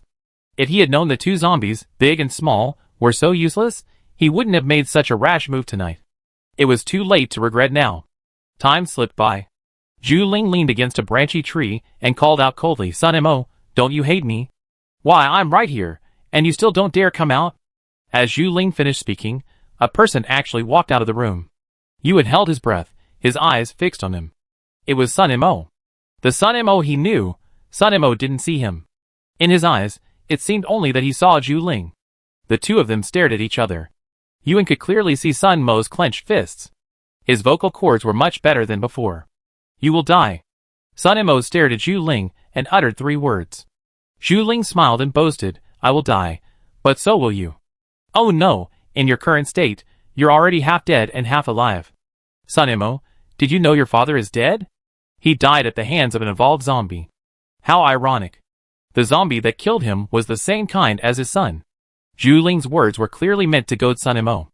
With a smile on his face, he continued, "Even if you kill me, so what? I have an entire base behind me. Do you know who's in that base? The lab technicians who tortured you and treated you like a dog. They're all in that base. You can't get rid of them, and you can't kill them all." Zhu Ling's words not only fell into Sun Mo's ears, but also Yuan's, word for word. No wonder Sun Mo had attacked Base 5 so frantically. No wonder the zombie attacks on Base 5 had gradually subsided after Zhu Ling's disappearance. It was Zhu Ling goading Sun Mo. "Do you dare to kill me?" Zhu Ling looked at Sun Mo, whose fists were clenched tightly. He was both trying to survive and awakening Sun Mo's most terrifying memories. "If you kill me, those experimenters will take you back. They continue to study you and torture you." Yuan didn't know what Sun Mo had experienced, but he knew it was definitely related to Zhu Ling. He was watching with anxiety. If he were Sun Mo, he would have killed this guy right now without hesitation. Standing next to Yuan was the chatterbox zombie. Yuan remembered that the little yellow-haired one could understand his roars. He patted the little yellow-haired one and tried again to verify. "Roar? What are you waiting for? Hurry and kill this human." The yellow-haired zombie's expression was stern. He explained, "Boss, no attack." Although these zombies had stronger attacks than ordinary zombies, they were still likely to die against this lightning-powered person. Sun Mo, unsure of what was happening, stood still, not attacking Zhu Ling. Zhu Ling provoked him, quietly gathering lightning in his palms. In a flash, lightning flashed, and Yuan swung a brick, hurling it at Zhu Ling. Bang! No one had expected the brick to land so accurately.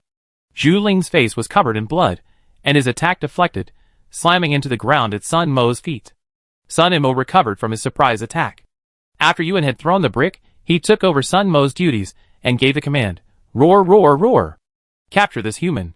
Tie his hands, and he can't hurt you." The yellow-haired zombie beside Yuan stared at him in rare silence for a few seconds. Then he listened. With Sun Mo under attack, the surrounding zombies naturally couldn't remain silent. Led by the yellow-haired zombie, they roared in anger and charged forward. Sun Mo also stepped forward and attacked Zhu Ling. The Zombie King was no scumbag. If he unleashed his might, the consequences would be horrific. Yuan stared blankly at the Zombie King, now in a state of fury, as if completely transformed. He plucked Jojo from his arms and held him tightly. Jojo, in turn, embraced his older brother in a soothing embrace. The two, large and small, remained silent as chickens, not participating in the fray. After an unknown amount of time, the situation finally calmed down. Zhu Ling was covered in wounds, but still breathing, not dead. His gaze passed over the crowd of zombies and fell on Yuan's face. He said, "You're a zombie?" To be able to avoid being attacked by zombies, to avoid being eaten by them, and to even communicate with them through roars, you simply can't be human. Yuan, knowing there were no outsiders around, nodded confidently. "Yes," he admitted, "I am a zombie, just a slightly different one. And I know the Zombie King in front of you." Zhu Ling glared at him angrily. Yuan wasn't afraid of his glare. His quick thinking had already figured out the reason behind the document claiming that ordinary people who accompanied Zhu Ling on missions always suffered casualties, before he even reached for the brick. Zhu Ling had a grudge against the Zombie King, and his arrival at Base 5 had drawn the Zombie King and his legion of zombies to him. On missions, he was easily targeted by zombies, and after being targeted, he would undoubtedly push his teammates out to their deaths. Not only that, he even dragged the entirety of Base 5 into the fray, intending to use it as a shield. Perhaps the excitement was too much, and ultimately, the zombie horde attacked Base 5. How many lives have been lost, one after another, Yuan thought, even thinking about finding a brick to hit him with. Because of Yuan's attack, the other zombies, who had originally intended to arrest this bitter melon-smelling little zombie, all fell silent. Little Bitter Melon had done a great deed. So, should they still arrest him? Just as they were debating what to do with Little Bitter Melon, Yuan had already walked over to Sun Mo, holding Jojo. After a few short steps, Yuan looked at Sun Mo, feeling an indescribable emotion. He still remembered how Sun Mo had firmly told him, "I want to go to the human base. I want to protect humanity." Back then, Sun Mo spoke haltingly, struggling to finish a sentence. But then, his eyes shone. "Sun Mo." Yuan stood behind him, calling his name, "I'm Yuan. We met before. Do you remember me?"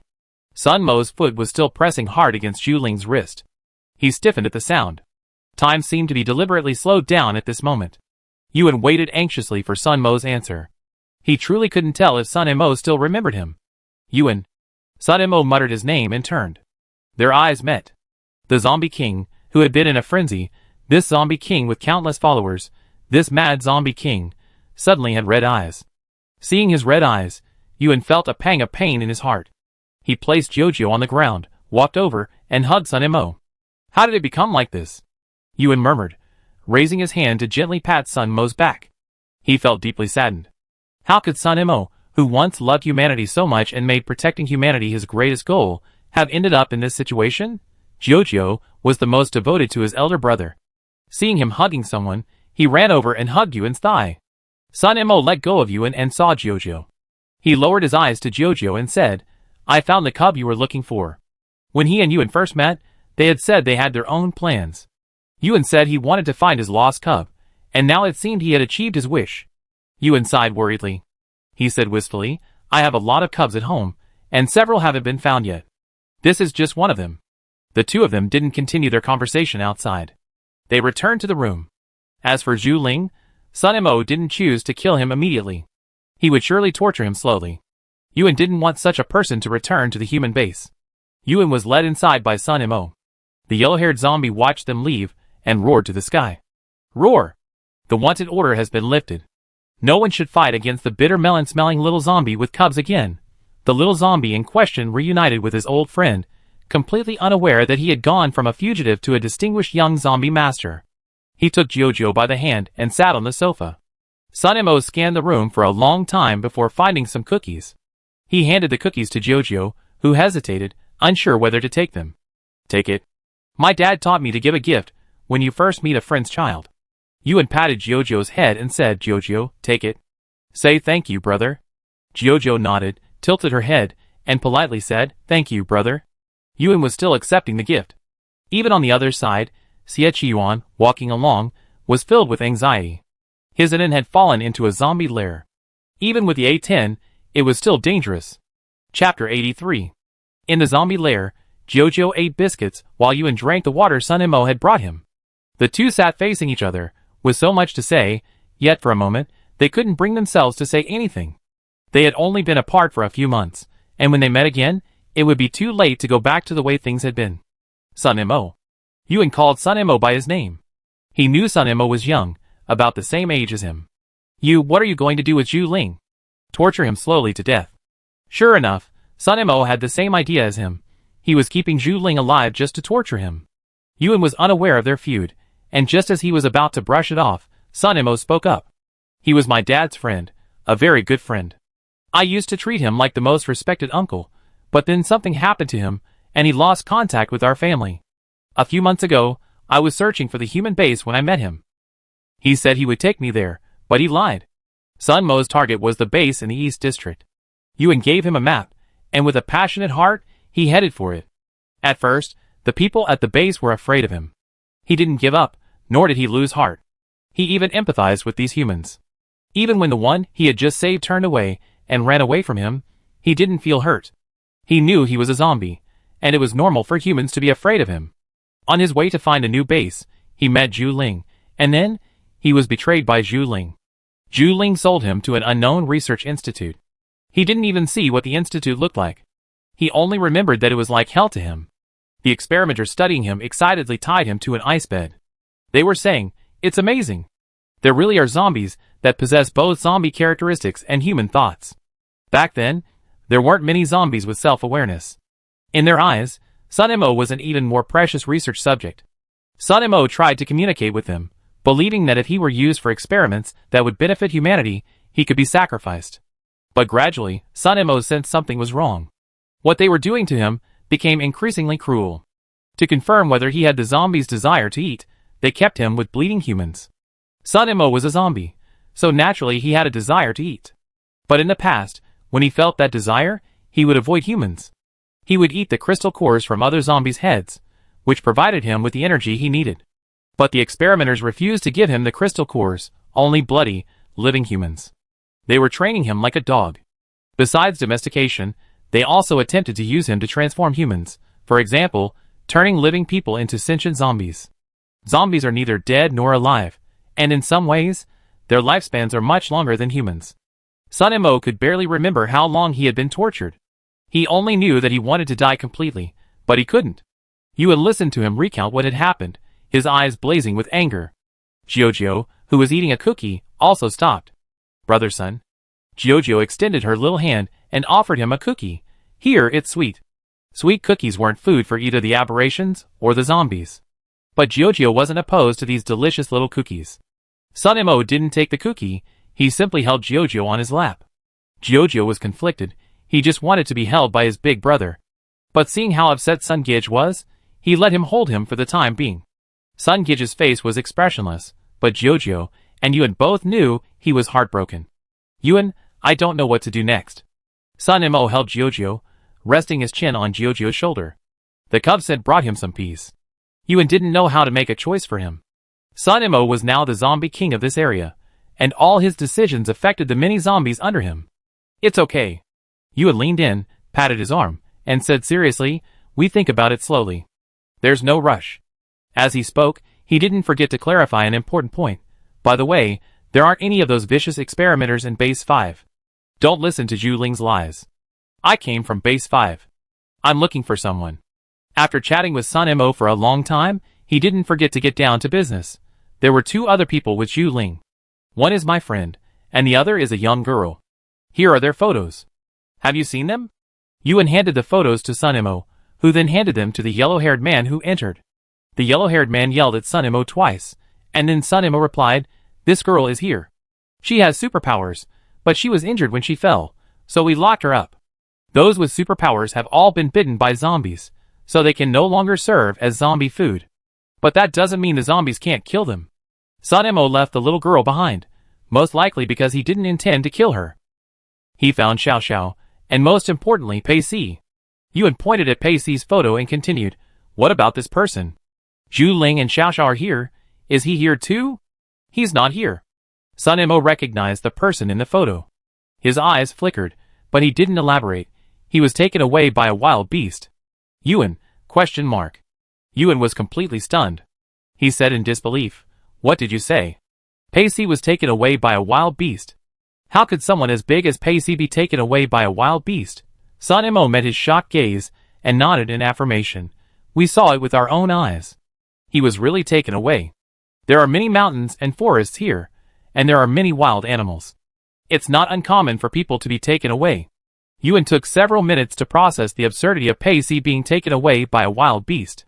He looked up, staring directly at Sun Mo. Where was he taken? By what beast? Sun Mo hesitated. He and Yuan had gotten along well since their first meeting. They shared the same social status, though their circumstances were different. Yuan was a very meaningful friend to him. He didn't want to put him in danger, but he couldn't lie either. After weighing the pros and cons, Sun Mo spoke. He was taken by a tiger, a very ferocious one. At the word tiger, Yuan's ears twitched. He couldn't help but think of his own tiger cub, a furry, solid cub. But it wasn't brutal, and certainly wouldn't carry anyone off. He was taken from our exit. There's a very secret exit here. Sun Mo detailed the exact location, even drawing a pattern on the ground of the tiger pace he had taken. Yuan and Jiujiu both looked down. For a few seconds, Jiujiu clung to Sun Mo's arm, her beautiful eyes filled with confusion. That's a meow. He recognized it. It wasn't a tiger, it was a meow. Yuan studied it for a long time, finally having to admit, desperately, that Jiujiu was right. The pattern on the ground looked like a little meow. Sun Mo silently hugged Jiujiu tightly, saying nothing. He was already trying very hard to recreate A05's appearance. But Yuan's inability to recognize it had its advantages. A05 was an extremely dangerous aberration. He had no extra compassion for humans. Although he tried to win over the zombie king, he wasn't polite or courteous.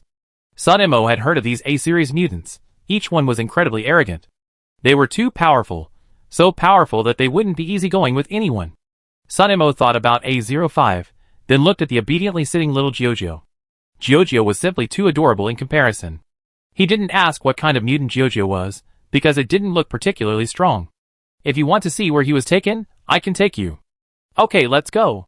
With Sun Mo leading the way, the zombies who had previously treated Yuan with such rage were now incredibly polite to him. They arrived at the place where Pacey had been taken, but there was nothing there. After so long, even if the tiger ate him bite by bite, it should have devoured Pacey completely. Yuan squatted on the ground, unable to control his irritation. He searched for Pacey all the way here. He only needed one last step to find her. Xiaoxiao wasn't dead, and Zhu Ling wasn't dead. Why did Pacey have to be in trouble? Yuan felt increasingly uncomfortable as he pondered this. Sun Mo stood beside him, watching, unsure what to say. After a long moment, Yuan reluctantly stood up. He hadn't discovered anything new. After all, a tiger that had grabbed a person wouldn't just sit there waiting foolishly after grabbing them. Yuan, come back with me. It was now completely dark. Sun Mo still remembered Yuan's love of sleep. They once shared the same room and slept through the night. Yuan slept soundly, even snoring softly. Yuan had no choice but to follow Sun Mo. He held a grudge against the tiger, resentfully saying, a tiger that eats people is a bad tiger. If he actually eaten Pacey, he'd be finished. Even though he hadn't seen Pacey's body, or even the remains of it, Yuan still harbored a lingering thought. Sun Mo listened to him talk about the tiger, but didn't respond. Jiujiu, on the other hand, clearly didn't remember the tiger cub, but upon hearing his elder brother scolding the tiger, he tilted his head back and nodded several times. Big brother, Jiujiu said, not tigers, but meows. Yuan loved all furry creatures, and of course, the furriest kittens were his favorites. However, among his cubs, there were no kittens, only tiger cubs. Tiger cubs were just as furry, and their bellies would show when they were petted. Jiujiu didn't recall many memories, but Yuan still remembered them for him. Once, Jiujiu was beaten to tears by a cub, and he wasn't there at the time. Jiujiu wanted to find his good friend, C66, a tiny, silk-spinning spider. But no one opened the door for him. Finally, Jiujiu crouched in a corner, tears streaming down his face. There was a blanket in the corner, where A05 happened to be resting with her eyes closed. Jiujiu didn't usually interact with A05, the top cubs ignored them. But Jiujiu, who was beaten and crying, was heartbroken. He looked at A05, sobbing softly, "Can I pet you?" A05 glanced at him, and ignored him. Jiujiu, seeing A0 ignoring him, felt even more heartbroken. "I want little meow meow." He didn't want Big Tiger, but Big Tiger ignored Jiujiu. Just as the heartbroken little Jojo was about to collapse from tears, A05 flicked its furry tail and flung it into his hands.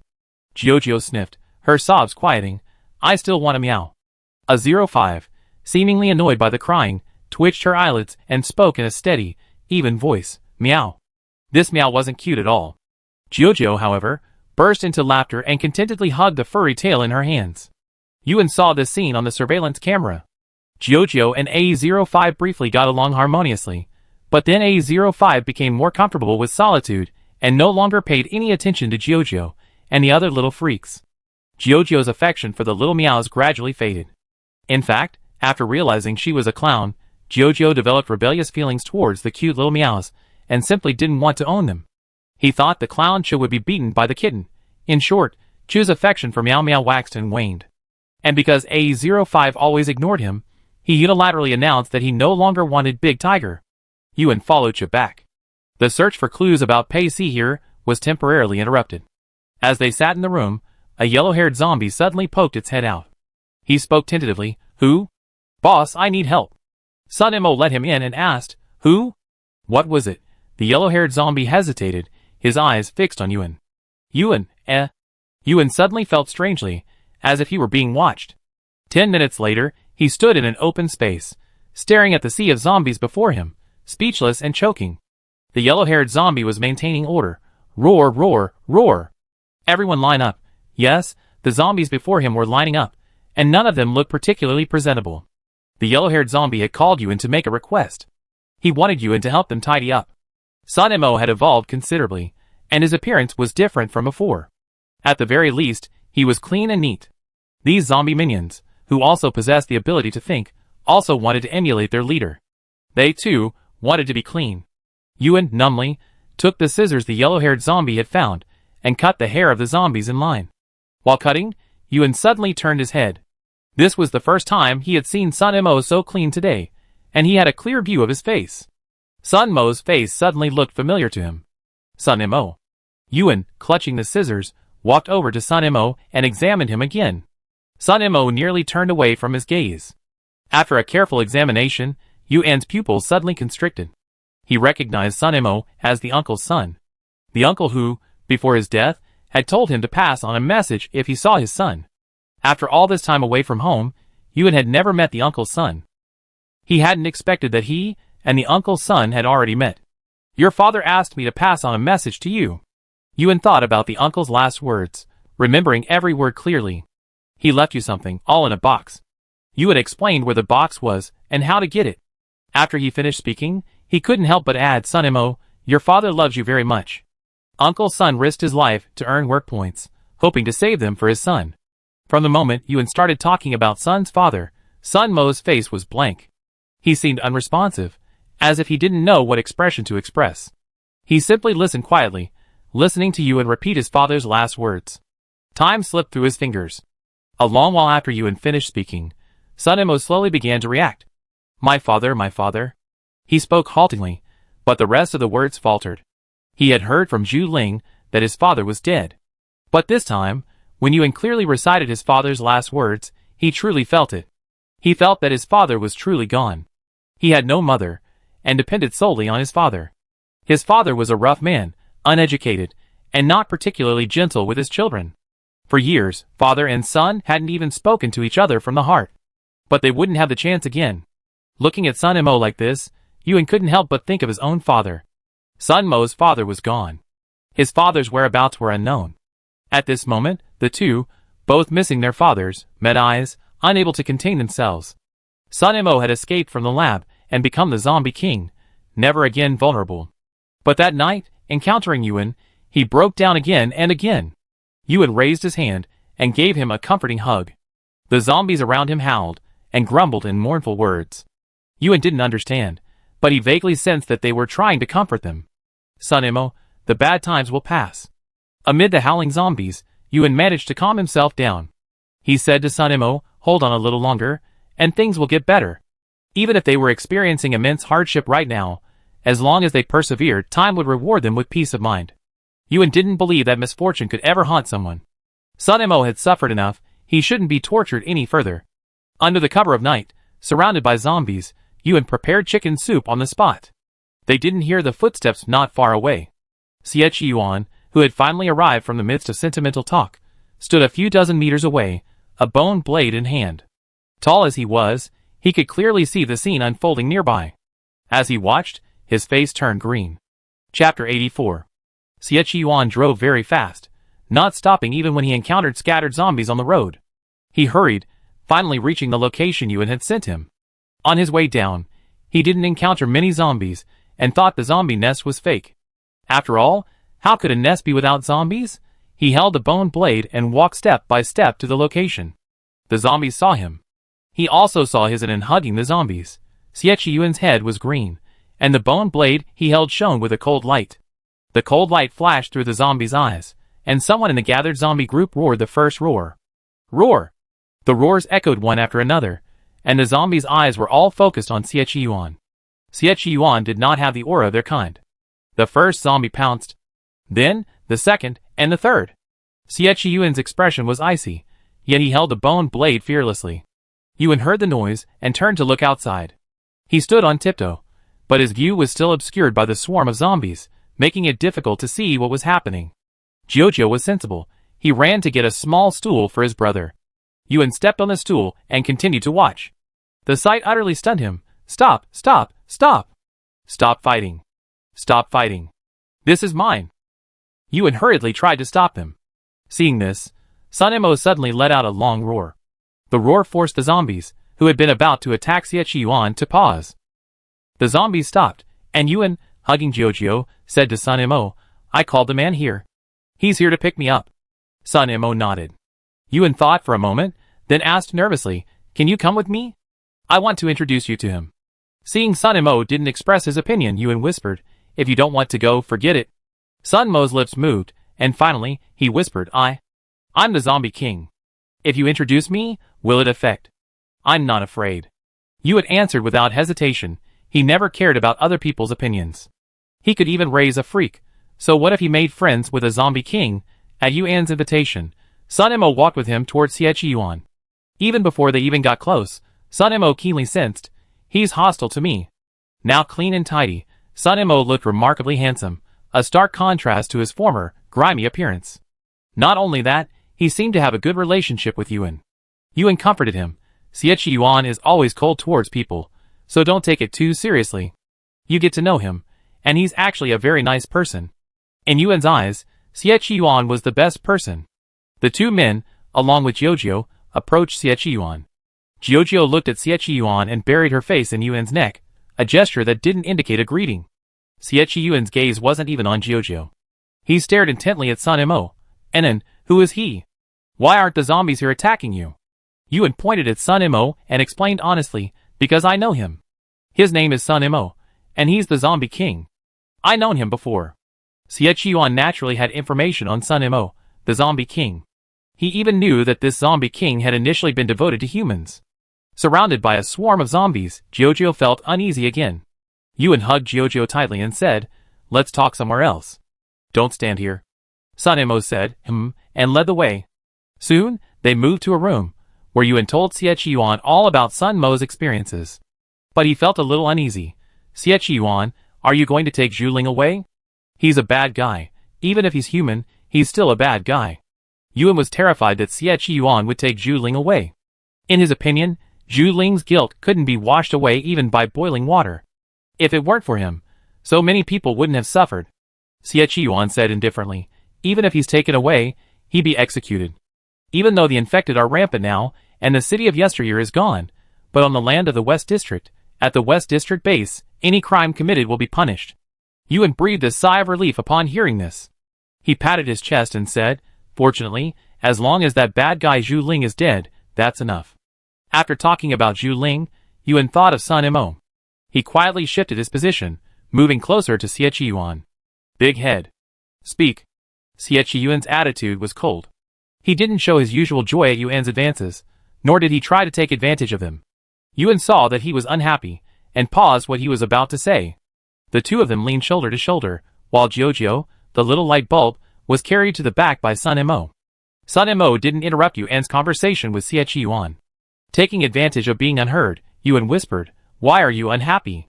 He reflected carefully. It seemed he hadn't done anything dangerous. Just as Yuan was racking his brains to recall, Xie Yuan's voice dropped to a cold hue, asking, have you ever taken the initiative to hug someone? How many times? Yuan was stunned. He looked up at Xie Yuan, whose face was etched with displeasure. Finally, belatedly, he realized why Xie Yuan was upset. His ears flushed, and he fell silent. So, Xie Yuan was jealous. Ahem. Yuan cleared his throat, and after a moment's thought, he explained, I didn't hug him many times. I only hugged him twice. Twice. Xie Yuan, who had only caught her hugging once, raised his voice. He stared at Yuan's little face, the emotion in his eyes even stronger than before. Yuan immediately regretted his reaction. Alas, he had exaggerated the number of hugs. I didn't just hug him casually. Yuan tried to make amends, explaining, I saw how he changed from before, and the change was so painful, so I tried to comfort him.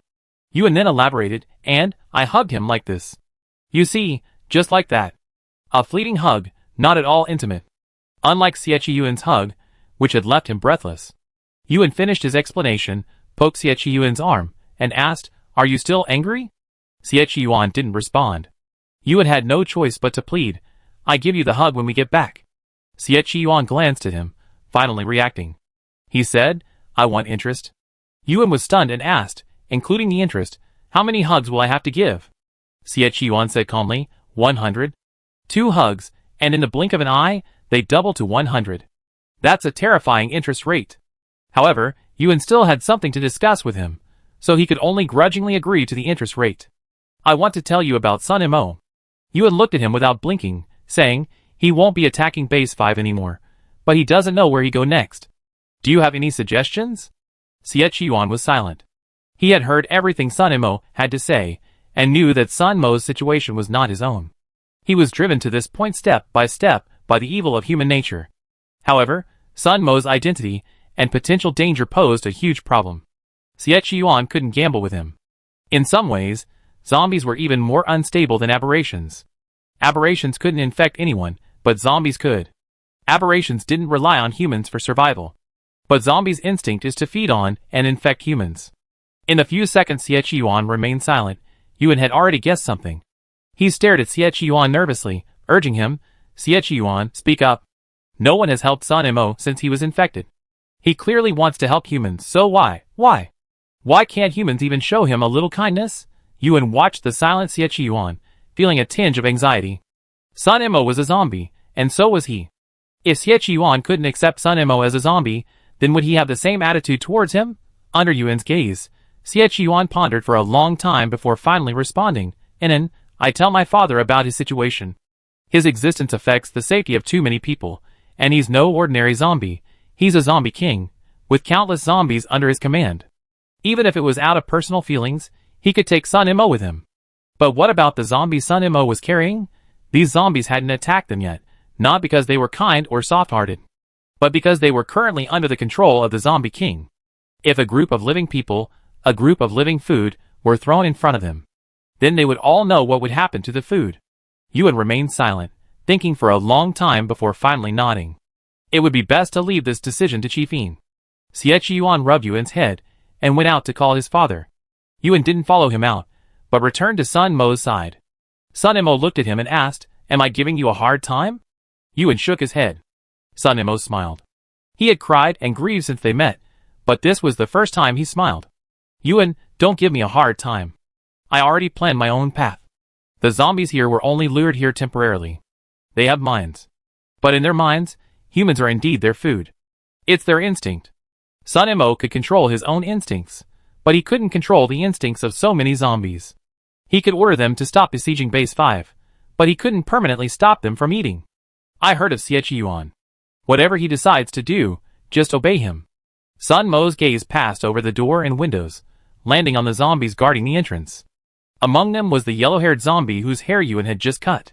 They've been following me for a long time. I can't let them die. Sun Mo's words seemed to be conveying something. He finished slowly, his gaze returning to Yuan and Jojo on his lap. Yuan, I'm going to get the things my father left me. I hope you and Jojo are safe in the future, and I hope we have a chance to meet again. Yuan, stunned, asked Sun Mo, are you leaving? Sun Mo smiled, but Yuan didn't think he was genuine. Yuan, from the moment I was infected, my fate was destined to be this way. I'm leaving. Don't tell Yuan. I don't want to fight him.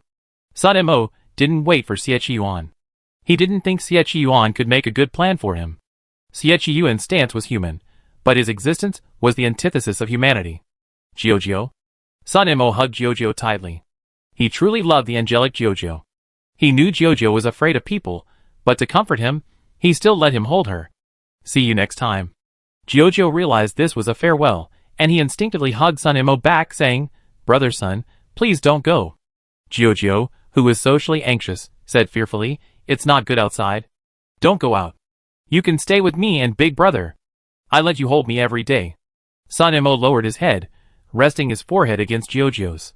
He rubbed Jiujiu's forehead, reluctantly yet firmly saying, I come back for you when I get the relics my father left me.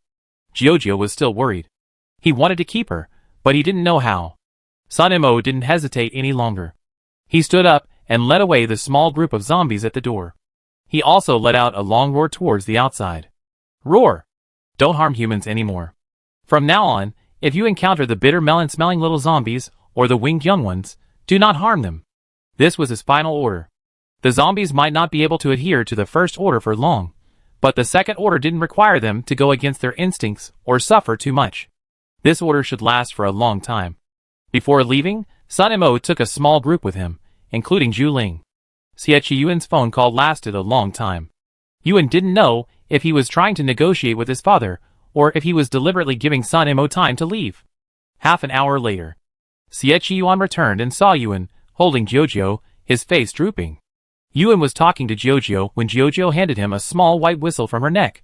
Brother, this is something Brother Sun gave me. The small white whistle was a bone whistle. Sun Mo had made a small whistle from his own bones. Brother Sun said that if we encounter bad zombies, we should blow this whistle, and the sound will drive them away. Brother, this is for you. Yuan refused. Jiujiu, this clingy little creature, was always with him, and it didn't matter who was with him. Besides, this was Sun Mo's gift for Jiujiu. And then I'm back. Yuan stopped in front of Yuan. He met the gazes of the two, one large and one small, and said, We got a result. I can take Sun Mo away. After he finished speaking, Yuan continued to look at him, waiting for his next words. Sure enough, Yuan's next words were, His freedom will be restricted. The West District can't risk him. What I can guarantee is that he won't be abused in the West District. Uncle Ron won't use him for experiments either. Also, we can't accept all the zombies at the bottom of this cliff. In Qin was the ruler of the West District. He could accept a zombie king. After all, a zombie king could do things for humans. But he had no extra compassion for these ordinary zombies. It was instinctive for ordinary zombies to submit to the zombie king. It was also instinctive for them to treat humans as food. For the sake of food, they would eventually disobey the zombie king. Sun Mo himself had clearly understood this. Yuan had anticipated this outcome. He told Yuan, Sun Mo is gone. He still has things to do. Besides, I think he no longer trusts humans. Hurt, betrayed, and feared time and again. Sun Mo didn't hate humans, but he simply couldn't trust them anymore. After informing Yuan of the news, Yuan asked, Do you want to chase him? You're alone, and he can command many zombie minions. A fight like that could take a long time.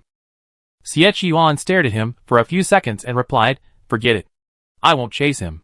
Yuan's eyes narrowed at this. Yuan tapped his head and whispered, We need to clean this up. Once we're done, we have a better chance of finding Pei Si. Yuan told him about Pei Si being carried off by a tiger. Yuan simply said, Alive or dead, I want to see him. Since I haven't seen the body yet, I'm assuming he's still alive. Yuan held the same assumption. With just the two of them and a cub, there was no way they could handle these zombies on the spot. Yuan ordered, Let's go. The two of them left with Jiujiu. After walking down the cliff and getting back into the car, Jiujiu slipped Yuan a letter while his brother wasn't looking. The letter was from Sun Mo. Yuan took it and glanced at Yuan. When Yuan's gaze met his, he quickly pocketed the letter. Big brother. After stuffing the letter into Yuan's lap, completing her mission, Jiujiu sat back on Yuan's lap. Are we going back? Yuan nodded and stroked his cheek. Yes. The three of them got in the car. Yuan pondered for a few seconds before finally taking out the letter. Jiujiu saw him taking out the letter, and her wings fluttered in fear. Brother Sun said, Big brother can't see this letter. After Xie Yuan took it out, Yuan glanced at it curiously. But Yuan was polite, and didn't lean over to read the contents directly. A few minutes later, Xie Yuan folded the letter, revealing Pei Si's whereabouts and A05's. Sun Mo wasn't sure what A05 was up to, but he could sense that what A05 was going to do wasn't a big deal. He didn't want Yuan to get involved, but he had no such concerns with Xie Yuan. He knew how powerful Xie Yuan was. After reading the letter, Xie Yuan made a decision, and then, tell me the direction Sun Mo left. I need to talk to him. Yuan, upon hearing this, immediately and nervously advised, Big head, let's not chase him. He said, Sun Mo won't do anything rash, and he promised me he'd come back to see me later. Yuan was urging Xie Yuan to release Sun Mo. Xie Yuan glanced at him, and handed him the letter. A moment later, Yuan fastened his seatbelt, his face serious. I think it's okay to release him later. He pointed in a direction and ordered, go. The letter, which both Xie Yuan and Yuan had read, finally reached Jiuzhou's hands. Jiuzhou suddenly fell silent as he read it.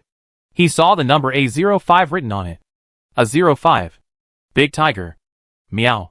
All these thoughts flooded into Jiuzhou's mind, leaving him confused for a moment. He clutched the letter and tugged at Yuan's hand. Brother. Yuan lowered his head and looked at him. Jiuzhou, his eyes wet, said, I want to meow. Yuan, Yuan corrected him. Tigers don't meow, they roar. Jiuzhou shook his head, refusing to listen. I want to meow. Chapter 85. Jiuzhou's clamor for meow reminded Yuan. He pinched Jiuzhou's face and asked sharply, Jiuzhou, I didn't say A05 was meow. Why did you want meow after reading the letter? Jiuzhou was stunned. He stared blankly at Yuan, himself at a loss. After a long moment Jiuzhou spoke, I don't know. I just want meow. Yuan sighed, okay. He stroked Jiuzhou's little head and said sincerely, It's good for us, Jiuzhou, the way we are now. If we can't remember the past, we won't. For Jiuzhou, the past had happy times, but also nightmarish memories. He would rather Jiuzhou remain the way she is now. At least now, Jiuzhou is simple, and will never be hurt again. Jiuzhou touched Yuan's hand and said nothing. He knew he had forgotten a lot, but he was already trying hard to remember. The car sped along. Yuan and Xie Yuan's goal was to find Sun Mo as quickly as possible. Sun Mo was incredibly important to them. While driving, Xie Yuan didn't forget to report the situation to his father. The large number of zombies at the bottom of the cliff, without the Zombie King's control, could easily lead to trouble. They had to address this major threat. Yuan no longer paid attention to the zombies at the bottom of the cliff. Those ordinary zombies had little to do with him. Time slipped by. The sky gradually brightened, and the sun replaced the moonlight to come to work. Yuan looked ahead, his brow furrowed. He had a premonition. Xie Yuan, we probably won't find Sun Mo. In fact, after chasing him for so long, if Sun Mo wanted to come out, he would have already done so. Xie Yuan had also anticipated that the other party was hiding from him. The unique terrain here made it easy to hide several people. The car stopped. Yuan, who hadn't slept all night, had red eyes. He forced himself to stay awake, trying not to fall asleep. Xie Yuan, what should we do now? If Sun Mo didn't come out, their search would be useless. Xie Yuan glanced at his expression and changed direction. Let's go back first. Xie Yuan drove back. His driving skills were much better than Yuan's. At least Jiuzhou didn't vomit once while sitting in the car. After driving for 2 or 3 hours, the car arrived at its destination. Yuan held Jiuzhou, both big and small, their eyes closed and snoring softly. Lu Chao saw Xie Yuan's car and hurried over. Xie Yuan ordered, pick up Jiuzhou. Lu Chao noticed Jiuzhou's little wings and said nothing, simply covering them gently with the blanket in the car. Jiuzhou was shy when awake, but when asleep, he was like his older brother, a bit like a piglet. Lu Chao carefully picked him up, and he continued to sleep, oblivious to the fact, leaning against his chest. Clinging such a soft and adorable little creature to his arms, Lu Chao felt a surge of fatherly love. He practically held his breath as he said to Xie Yuan, Oh my god, this little one is so adorable even when he's asleep. Xie Yuan glanced at him, and said generously, he's a gift. By sending this clingy little one away, he and Yuan had their own world. Lu Chao hugged the little one tightly, saying solemnly, I raise him well. Lu Chao held Jiuzhou, while Xie Yuan gently lifted Yuan up. Yuan recognized Xie Yuan's aura. He buried his face in his chest, unconsciously nuzzling. The base had been reorganized, and the empty rooms had been cleared. Xie Yuan carried Yuan to his own room, while Jiuzhou slept alone in the next room. After putting Yuan down, Xie Yuan didn't stay with him to sleep. Instead, he and Lu Chao went out. With Pei Si away, many base responsibilities were handed over to Lu Chao. Xie Yuan and Lu Chao rechecked the base, then mobilized psychics from nearby bases and left with them. He was gone for a day and a night. Yuan woke in his room, and the sound of Jiuzhou crying reached him. It was Jiuzhou, looking for her big brother. Jiuzhou, don't cry.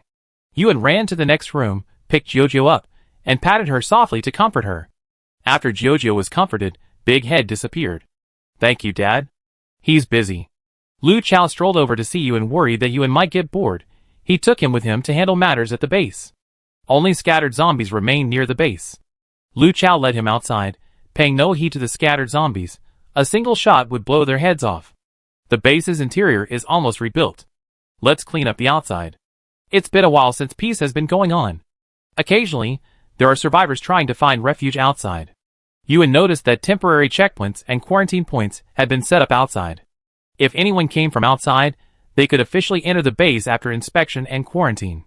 Although each large-scale zombie attack would cause the human base to suffer untold losses, humanity never gave up. They would simply restore the base's operations and everyone's lives at an increasingly rapid pace. Lu Chao, it would be wonderful if only humans were like you. If all humans were good, then perhaps people like Sun Mo would have a new path forward. Lu Chao smiled. He patted Yuan's shoulder and said earnestly, the human population is so large that good and bad people will naturally coexist. But you must believe that the vast majority of people in this world still uphold justice. We humans have relied on the bright spots in our humanity to get to where we are today. The bright spots in their humanity are perseverance, persistence, and never giving up. The world is a bit messed up right now, but it doesn't matter. One day, they will fix it. Order will be restored, and light will reign forever. Yuan followed Lu Chao for over a day. The next evening, Yuan finally saw Xie Yuan. Xie Yuan's clothes were covered in blood. He had returned with Xiao Xiao, another psychic who had been trapped at the bottom of the cliff.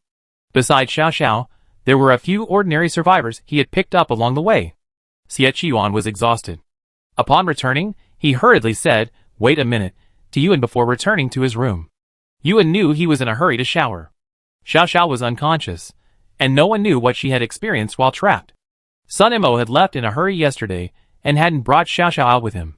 They hadn't found anyone, but Xie Yuan had already decided to clean up the place, so he wasn't in a hurry. After returning Yuan, Xie Yuan turned around and headed back. Xie Yuan, are you done showering? Seeing Xie Yuan had been showering in the bathroom for half an hour, Yuan was a little worried he'd faint from the steam. Taking too long in the shower isn't good, it can make you dizzy. As Yuan asked, the bathroom door opened. Xie Yuan was wearing only pajamas, his hair still dripping with water. He wiped his hair with a towel as he walked, and when it was half dry, he casually tossed the towel aside. You're in such a hurry. Do you want to shower with me? Xie Yuan loved teasing, and this habit was reserved for Yuan. Yuan sat down and shook his head vigorously. No. He didn't like squeezing in the shower with anyone, not even the kids. I just wanted to ask, did you find any valuable clues during your time out? Yes. Xie Yuan leaned in close to him, and water droplets from his hair fell onto the muscles of his chest. Yuan's eyes followed the water droplets uncontrollably, and for a moment, he swallowed. Xie Yuan raised an eyebrow, and a hint of a smile crossed his eyes as he observed his expression. Little rascal. Xie Yuan stamped his approval. Yuan retorted unwillingly, I'm not being a rascal, you're the one. You didn't even put on your clothes after taking a shower. How indecent. A decent person wouldn't do that. Xie Yuan leaned over and bit his puffed-up cheek. That's not indecent, Inan. I'm giving you a treat. Yuan, who did enjoy looking at abs, fell silent. After a while, Yuan grabbed pajamas from the side and put them on Xie Yuan himself. Not only did he put them on, he also buttoned them up to the top button. Xie Yuan was nearly strangled. Without the abs to distract his view, Yuan's attention finally shifted. He began interrogating. What clue did you find? Was it my tiger cub? Or Pei Si? The tiger cub carried Pei Si away. This remained Yuan's greatest unsolved mystery. As far as he knew, tiger cubs never had a habit of carrying people. Back when he lived at the research institute, he had never even carried another cub. It's both. Xie Yuan gave him a rough idea. A05 didn't go far, and it wasn't a coincidence that he went after Sun Mo. While we don't know his motive for carrying Pei Si away, it's highly likely he didn't actually eat her. Xie Yuan had found so many clues in one trip. Yuan's eyes lit up, but at the same time, he felt a little annoyed. I shouldn't have slept. I wish I had gone out with you. It was all his fault. He was so useless, always sleeping all day. Xie Yuan said half the story, leaving the other half behind, and then stopped talking. Yuan waited a long time, but nothing came of it. He began to get anxious. Why aren't you telling me? Why is my tiger cub looking for Sun Mo? Where is he now? Tiger cubs are very calm, and usually don't act rashly. Yuan wanted to know both where he was, and what he was going to do. Perhaps this is a common problem among parents. They're always worried about their cubs. Even though he knew his tiger cub should have reached maturity. A mature cub is a grown-up cub. Facing Yuan's anxiety, Xie Yuan said calmly, and then, you haven't even paid my interest, and now you're asking me questions. Tell me, am I a bit of a tool? Yuan had used Xie Yuan as a tool to find a baby, but after Xie Yuan's confession, he no longer considered that. His previous plan, find a baby and raise it. His later plan, find a baby and raise it with Datu. Yuan pondered this, then looked up at Datu in front of him. He whispered, the interest is too much. I can't pay it back. He felt his arms would ache from hugging him 100 times. Xie Yuan, understandingly, said, I can give you a discount. Yuan hesitated. How do you do it? Kiss me 50 times, and that's 100 hugs. I'm giving you a 50% discount. This is a love price, a discount just for you. Xie Yuan was so good at talking, Yuan felt like he was being outshone. He looked at Xie Yuan's face and hesitated. 50 kisses is a lot. Your face would be peeling from them. Xie Yuan, I'm not afraid. Yuan began to miss his Jojo. If Jojo wasn't asleep right now, Xie Yuan wouldn't have been able to talk to him like that in front of Jojo. Without Jojo, Yuan had to fend for himself. He placed his hands on Xie Yuan's shoulders and slowly leaned in. Boo. 1. Boo. 2. Boo. Yuan's pupils suddenly constricted, and his hands tightened on Xie Yuan's shoulders. He was so nervous that his breathing became unsteady. Xie Yuan was kissing him. He wasn't kissing his face, or the tip of his nose, or his forehead. They were kissing. This realization made Yuan freeze completely, but soon, his stiff body began to lose strength, and he felt like he was walking on cotton. And then breathe. Xie Yuan reluctantly stepped back a little. His Anin was truly inexperienced. He didn't even breathe after being kissed. He was quite obedient, opening his mouth when told to. But he was a little clumsy. Xie Yuan held him in his arms, patting his back soothingly. 50 kisses, and 3 more. Xie Yuan was still raising the price, increasing the interest rate by 1 kiss a day until the kiss was fully repaid. Yuan, who had just recovered, was terribly worried. If the interest kept compounding like this, he'd never be able to pay it back. But the creditor was in a good mood. So Yuan's question was answered. Sun Mo was sold to a laboratory by Zhu Ling. Do you remember this? Yes. Of course, Yuan hadn't forgotten this. Zhu Ling was a scoundrel. If he hadn't done this, Sun Mo wouldn't have suffered so much. His heart suddenly tightened, and he subconsciously stared at Xie Yuan. Xie Yuan, is my tiger cub connected to that perverted lab? Xie Yuan looked back at him and replied, no. Yuan breathed a sigh of relief. But before he could fully relax, Xie Yuan spoke again. A 05 is in contact with that lab. It's a very large lab, and Xia Tianwu was once a graduate of that lab. After the lab split, a small lab slowly gained traction. When mentioning this small lab, Yuan immediately realized, is that the small lab where Duoduo and Chong Chong were created? Yes. Yuan sat up straight. To have created Chong Chong and Duoduo, this small lab alone was quite impressive. So whose lab was it originally affiliated with? Sun Mo told me the address of the lab he blew up himself. It's in the No Man's Land. The No Man's Land refers to the area outside of the 4 districts, where no one cares. And then, I take you to A05. Xie Yuan had noticed that, aside from the few currently in the group, Yuan's cubs weren't exactly well behaved. Regardless, with an N at his disposal, he could always keep the unruly bear cubs under control. Just as Xie Yuan and Yuan were about to capture the cubs, a large tiger, expressionlessly, spat out the person it had been holding in its mouth. You're safe. The tiger said coldly, in exchange, you must tell me what it means to say your father is with Yuan. Chapter 86.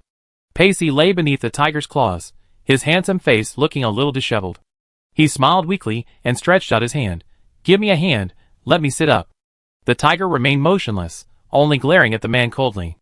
After a moment, Pacey unleashed the ultimate weapon he'd been using all along. "Would you like to hear it? I tell you the story of my father." The tiger suppressed his anger and dragged the man to a sitting position. Pacey sat up straight and let out a soft sigh. He looked at the tiger, still waiting for his next words, and slowly threw out some bait. "My father was quite young, very handsome, and not bad-looking. In his love story with Ewan, I was the main matchmaker. I met Ewan while on a mission. Then, I brought him out, and after I brought him out, he met my father." Pacey said a little, leaving the rest to chance, relying on this to lure the tiger and keep him with him at all times. He didn't return to Base 5, nor did he ask Tiger to escort him to the human rescue team. After seeing Tiger's connection to the Zombie King, and what seemed to be his next move, he made a bold decision. Follow the tiger. Pacey had always been careful and courageous. He had been personally trained by Yuan, and his courage and strategy were first-rate. Tiger looked down at the human, his claws ready to strike. Meanwhile, Yuan was also talking to Yuan. Their original goal was to investigate Shang'e Lab. It was unknown how many mutant cubs like Chong Chong and Duo Duo were in Shang'e Lab. But now, from Sun Mo, they knew that Shang'e Lab was merely a split from another lab. Yuan frowned.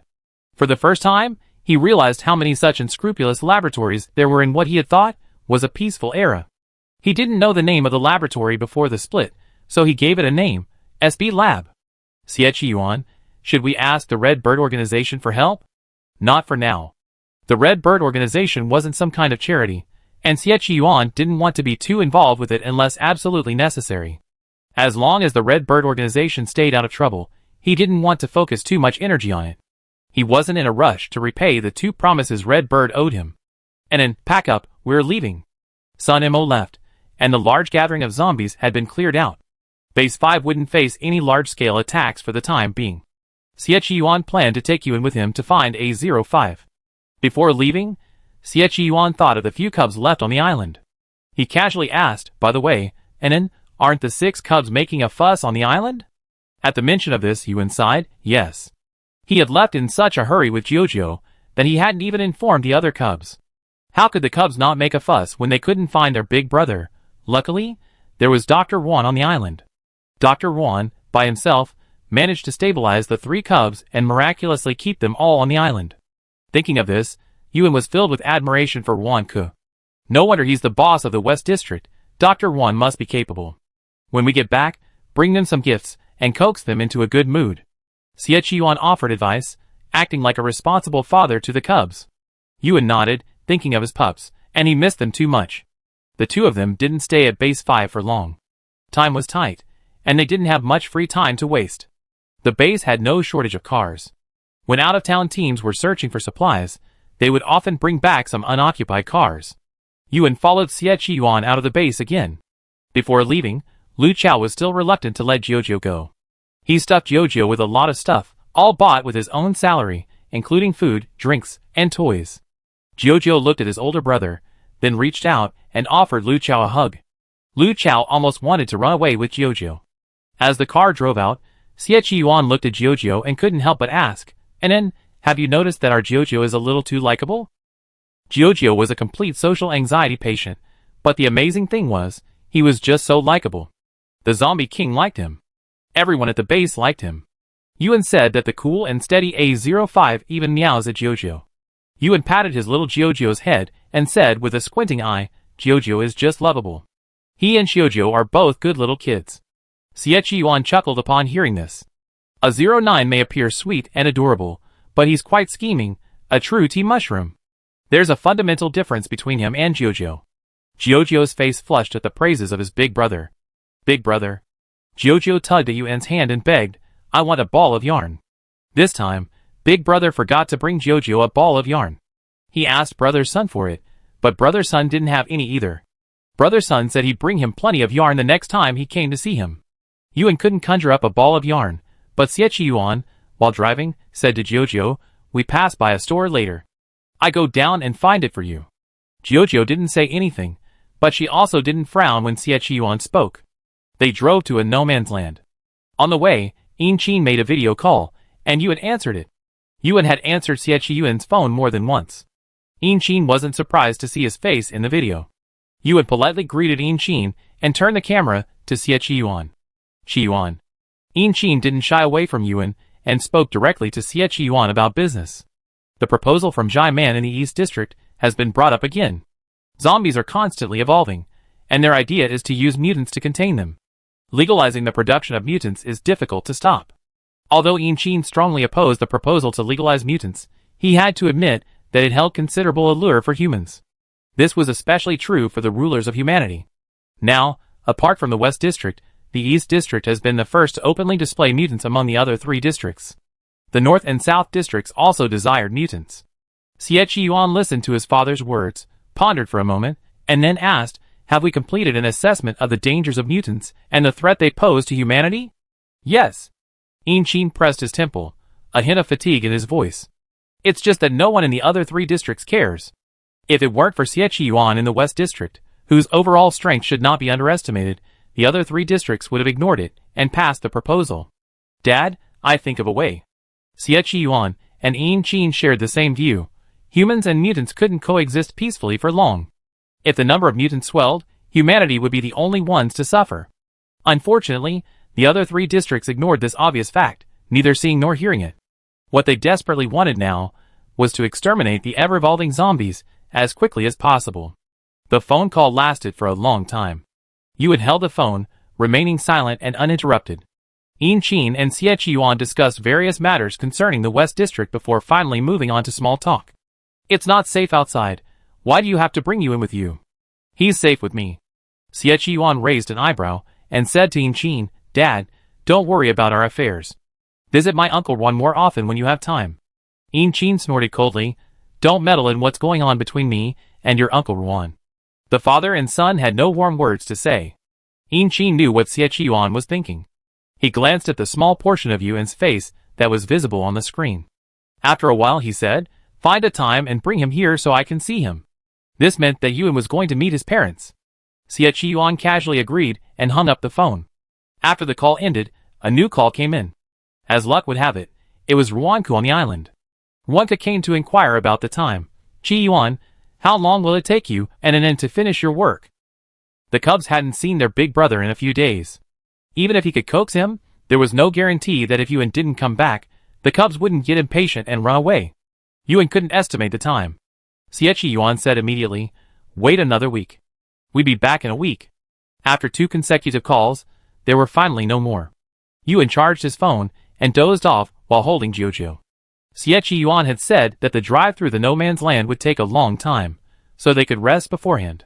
The no man's land, as the name suggests, is where all 4 areas are unregulated. And with all 4 major areas unregulated, it's clear this place isn't a good place. Yuan had warned Yuan on the way, "We're going there to see if A05 is there. Remember, keep a low profile. In that area, even if you encounter a living person, don't bother with them." The living people in the no man's land were no ordinary living people. Yuan nodded, indicating that he understood. But before they even reached the no man's land, they encountered survivors on the road. They were a group of high school students in school uniforms. Upon hearing the sound of a car, they rushed over. Yuan didn't have time to dodge, and swung the steering wheel hard to the side. The car slammed into a tree with a thud. Jojo, sitting in Yuan's arms, was thrown forward, his head hitting the car. Jojo's eyes watered with pain, and Yuan, still startled, opened his eyes. What happened? Yuan stared blankly at the deformed front of the car and Jojo's red forehead. Yuan was probably strong enough to be fine. Yuan held Jojo in his arms, and with the seatbelt on, the double protection prevented him from sustaining any injuries. Yuan opened the car door and frowned at the equally frightened students. The students stared at them in panic, and the leader apologized hoarsely. "Yes, I'm sorry. We just want help. Please save us."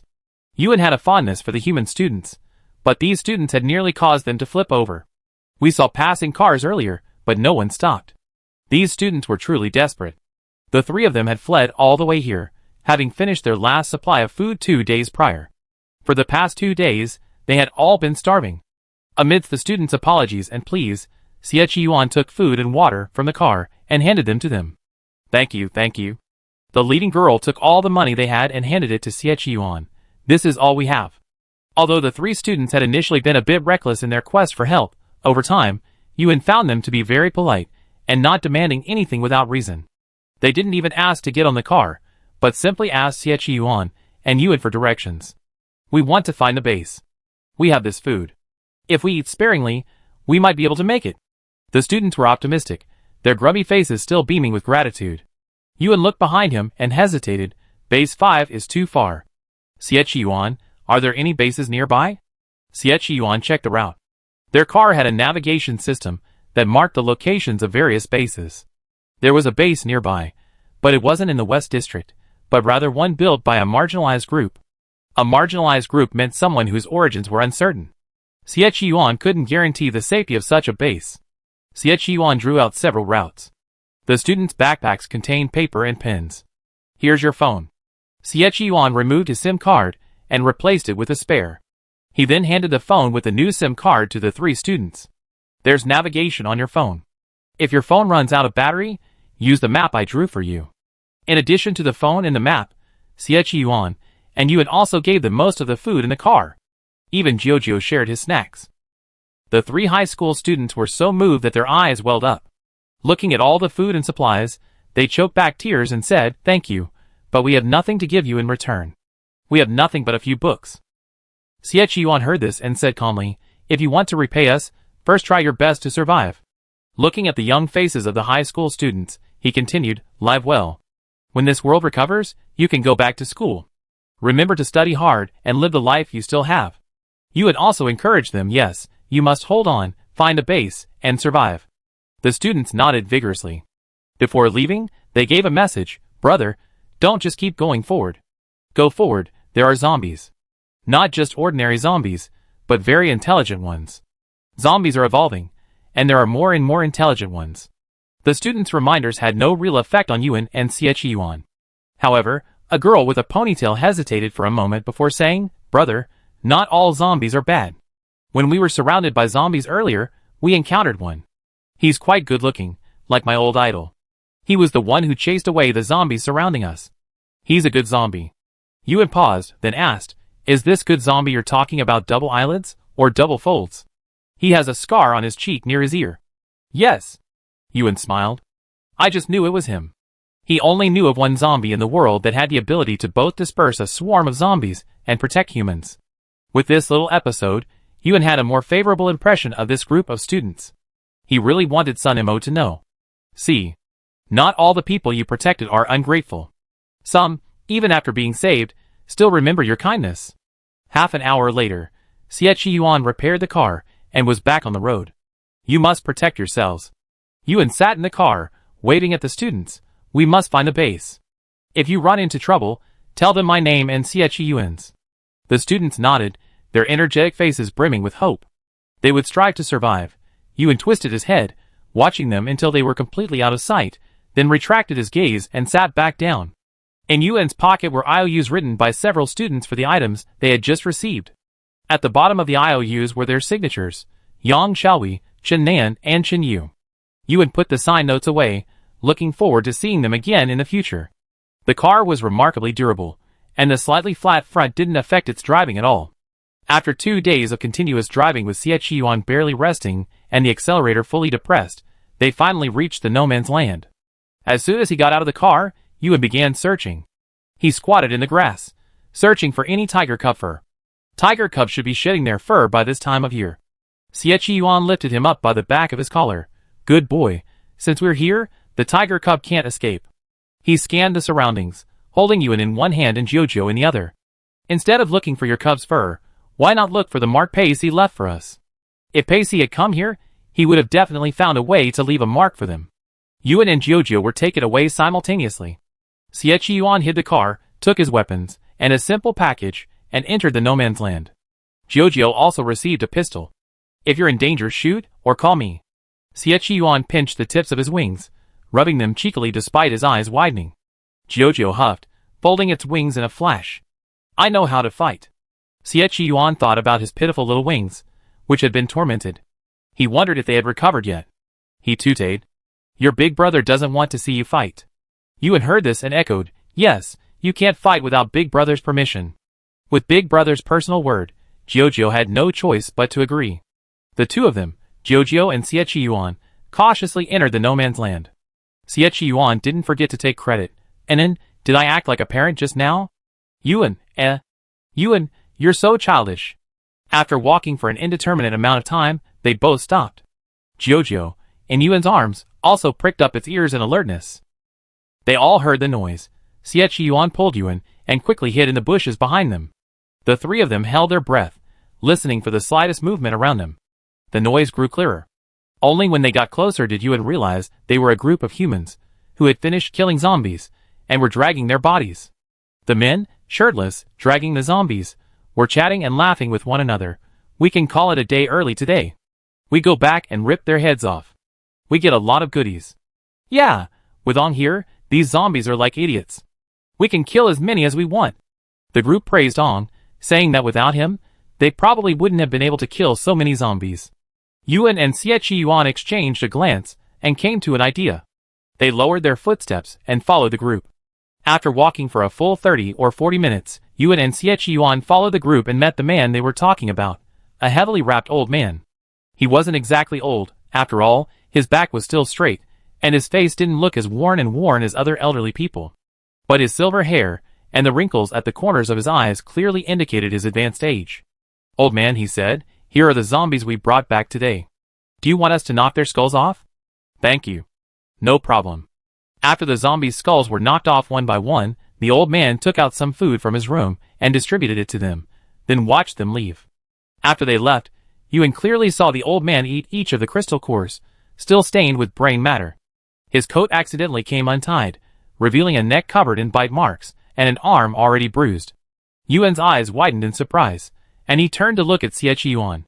Siechiyuan pinched his mouth, silencing him from making any sound. Jojo, seeing his eldest brother's mouth pinched, immediately moved to pry Siechiyuan's arm. None of the three made a sound. After the old man entered the house, they quietly moved to a secluded area a short distance away. Now that no one was around, Yuan was finally able to speak. That old man was a zombie. He speculated uncertainly, I just wonder if he's a zombie king like Sun Mo. Zombie kings have the ability to control and command other zombies. You might not even find one zombie king among 10,000 ordinary zombies. Siechiyuan's analysis was quite rational. He's not as good as Sun Mo. If Sun Mo wants to eat, he can just stand still and have the other zombies deliver the food. This old man even needs others to bring him food. But even if he's not as powerful as Sun Mo, this old man is definitely no simple character. And his food of choice is the crystal cores of his own kind, not human flesh and blood. From this point of view, perhaps he, like Sun Mo, harbors no ill will towards humans. This no man's land has many living people, but the number of zombies is significantly lower than in other places. Furthermore, after they encountered the zombies head-on, the zombies strangely didn't rush over, but simply stood there like idiots. One zombie even turned and ran after witnessing them twisting another zombie's neck. Yuan watched the fleeing zombies, then thought about the old, non-human zombie, and couldn't help but say, Siechiyuan, why do I feel like this place isn't that scary? Siechiyuan rubbed his head and reminded him, don't let your guard down. Night fell unnoticed. Siechiyuan found a temporary shelter, an abandoned wooden hut, very simple. The hut contained only a table and a bed, nothing else. Siechiyuan pulled out his simple gear from his backpack, packed up the bed, and told him to go to bed. I guard the door, you guys sleep. Yuan thought for a moment and said, let's switch shifts. I guard the door in the middle of the night. Siechiyuan leaned over and kissed him on the forehead. Okay. Despite his response, Siechiyuan had no intention of waking Yuan up. He could stay awake, but his Ina needed a good night's sleep. Jojo sat on the made-up bed, oblivious to the movements of his elder brother and Siechiyuan. Ever since arriving here, Jojo has had a strange feeling. He couldn't describe it, but it made him feel very uncomfortable. Big brother. Jojo called out to Yuan, eagerly saying, come sleep with Jojo. Yuan responded, walked over, and slept with him. The bed was small, so the two of them squeezed in, Jojo tucking his arms and legs together. In the dim night, Jojo whispered to Yuan, big brother. Yuan hugged him tightly, what's wrong?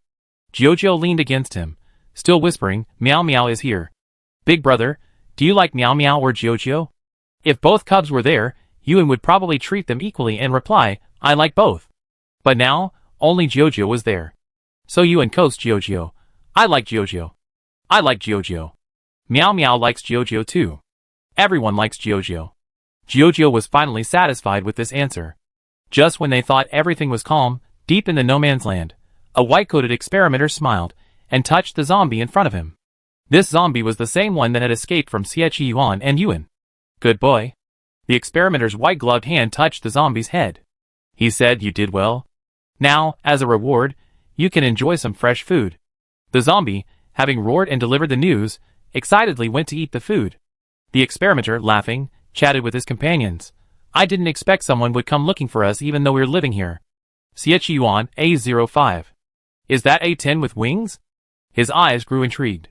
"Send A05 away. Those high-order aberrations have always been close friends. Provoking one could easily attract the others. And Xie Yuan, or A10, they were all their prey."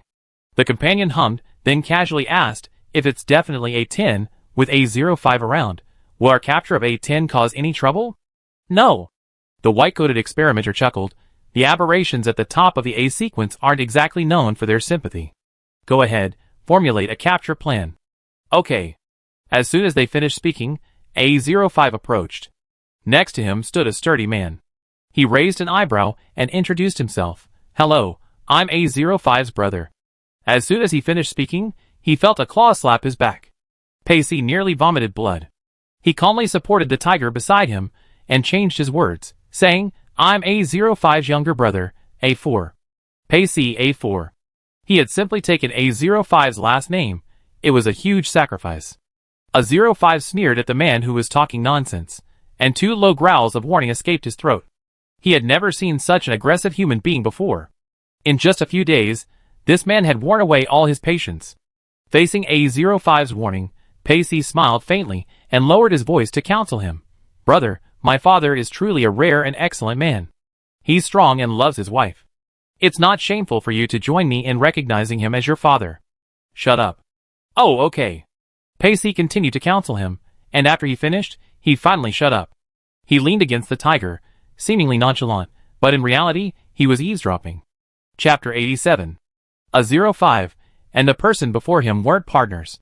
He simply wanted to know one thing, whether this laboratory was still connected to Saint Air. After all, they were essentially one and the same. The experimenter wasn't too surprised by A05's approach. He smiled, glancing at Pacey, who had a calm expression. "Do you want to take this human with you again?" The implication in his words was undisguised. If any other humans overheard their conversation, this human would lose their chance of escaping alive. Pacey, with a forced smile, deliberately avoided the question. "All right, you guys chat. Brother, I meet you outside." He was comfortable calling him brother. After all, he even recognized him as his father. As Pacey left, A05 asked bluntly, "I want to know if you're still in contact with Shunger?" The lab technician in the white coat smiled and said, "Shunger is one of us. It's a bit strange to ask whether we're still in contact or not." A05 raised his eyelids and said coldly, "Don't play dumb in front of me. The person in charge of Shunger has already arrived in the East District." The lab technician's smile persisted. "East District? Who's in the East District? A01, 02, or 04? You never know if it's 03. 03's too lazy." A05 didn't answer the question. He simply announced, "From now on, Shunger is affiliated with the East District. You have nothing to do with Shunger anymore." He came not only to sever ties, but also to do something else. "I'm here to get some information." A05's massive body, more imposing than an ordinary tiger, his cold, vertical pupils fixed a silent gaze on the lab technician before him, reminding him, "Dr. Shunger left this research document here." Shunger Laboratory was named after Dr. Shunger. The scene before him could be summarized as a former subordinate finding a new boss, who then came to provoke the subordinate, and the new boss wasn't someone to be trifled with. The lab technician stared at Tiger for a few seconds, then spoke gently, "Wait a moment. I have someone gather up Shunger's research materials for you." A05 grumbled, and continued his demands. "Besides the research materials, I hope you won't set foot in the East District, and certainly not under my nose." The lab technician paused for a few seconds, then nodded again. With the research materials in hand, A05 no longer had any other interest in this lab, now relocated to this place. In fact, he didn't mind what the lab did. Whatever it did, it had nothing to do with him. Having achieved his goal, A05 left, taking Pei Si with him. Pei Si was cunning, and soon after leaving, he began to stall for time. And now, Yuan was whispering to Jojo, if you wake up during the night, remember to wake up Big Brother. Jojo looked up, puzzled. Why?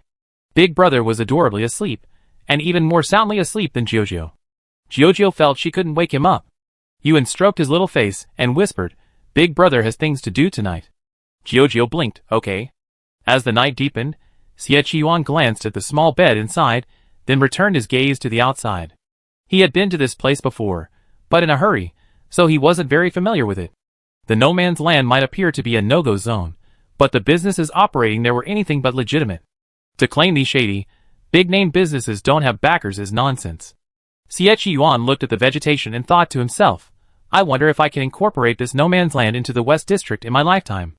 This place is quite large, and it could be a good place to start a farming business. Yuan dwelled on the territory issue, but never mentioned it to his father.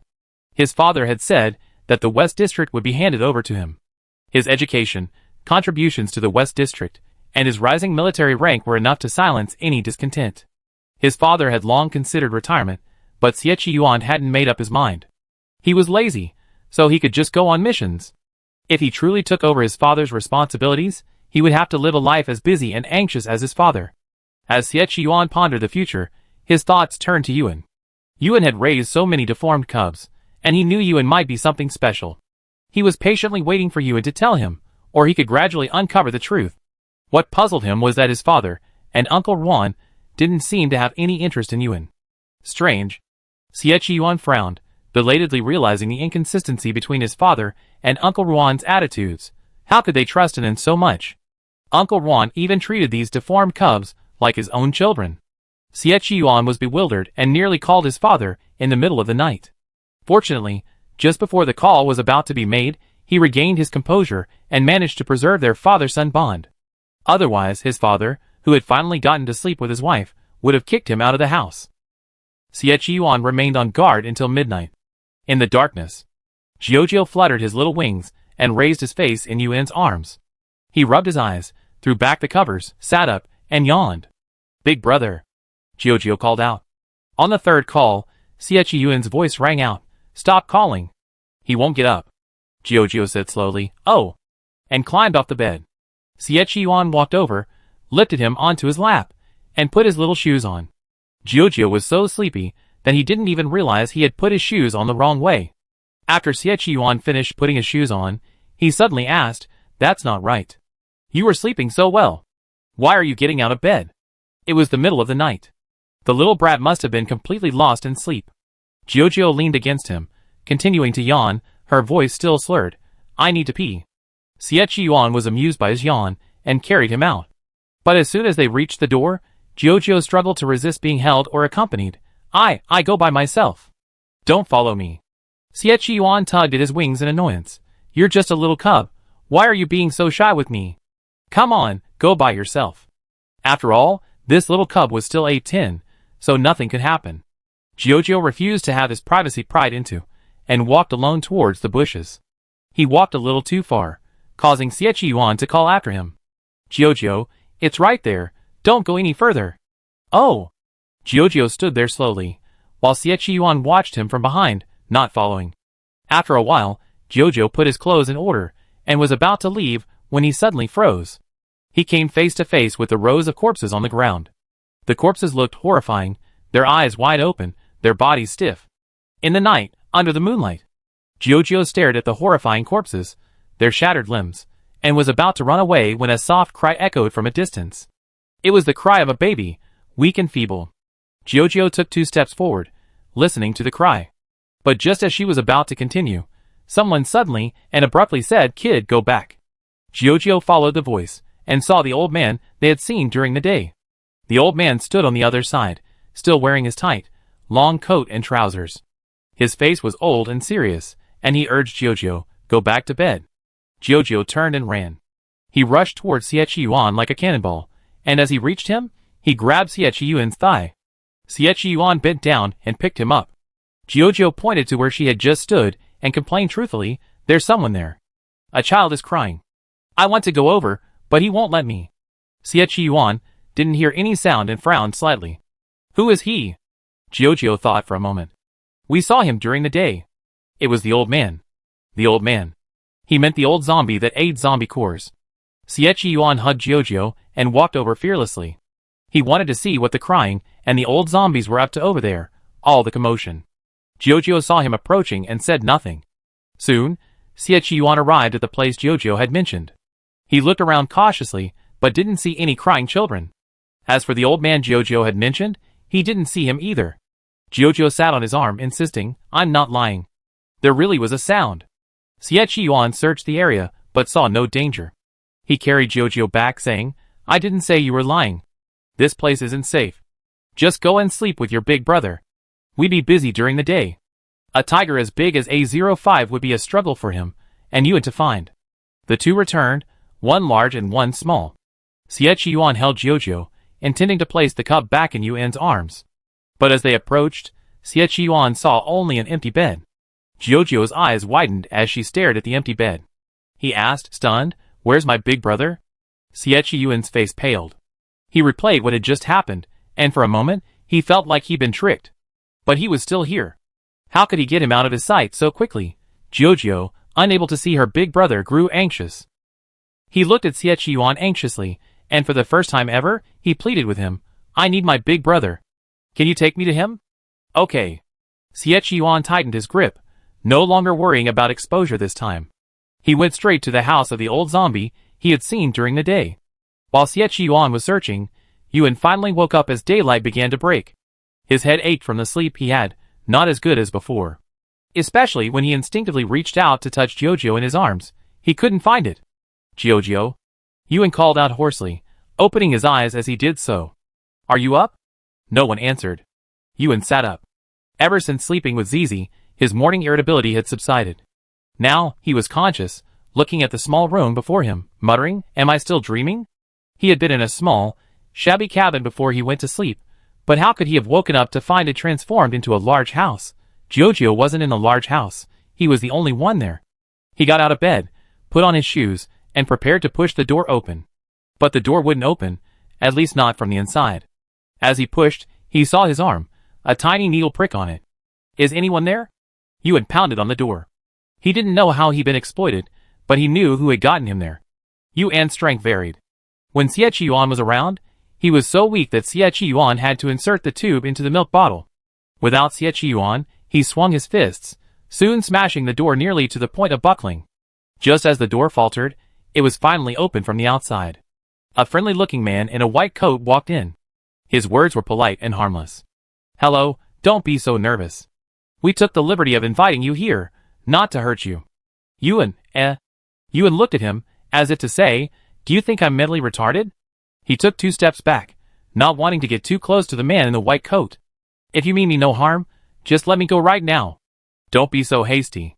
We haven't done our duty as hosts, and treated you well. It would be rude of us to let you go just like that. Such flowery words repelled Yuan. Not wanting to beat around the bush, he got straight to the point. What exactly do you want? What was your purpose in bringing me here? Yuan could guess the other party's identity.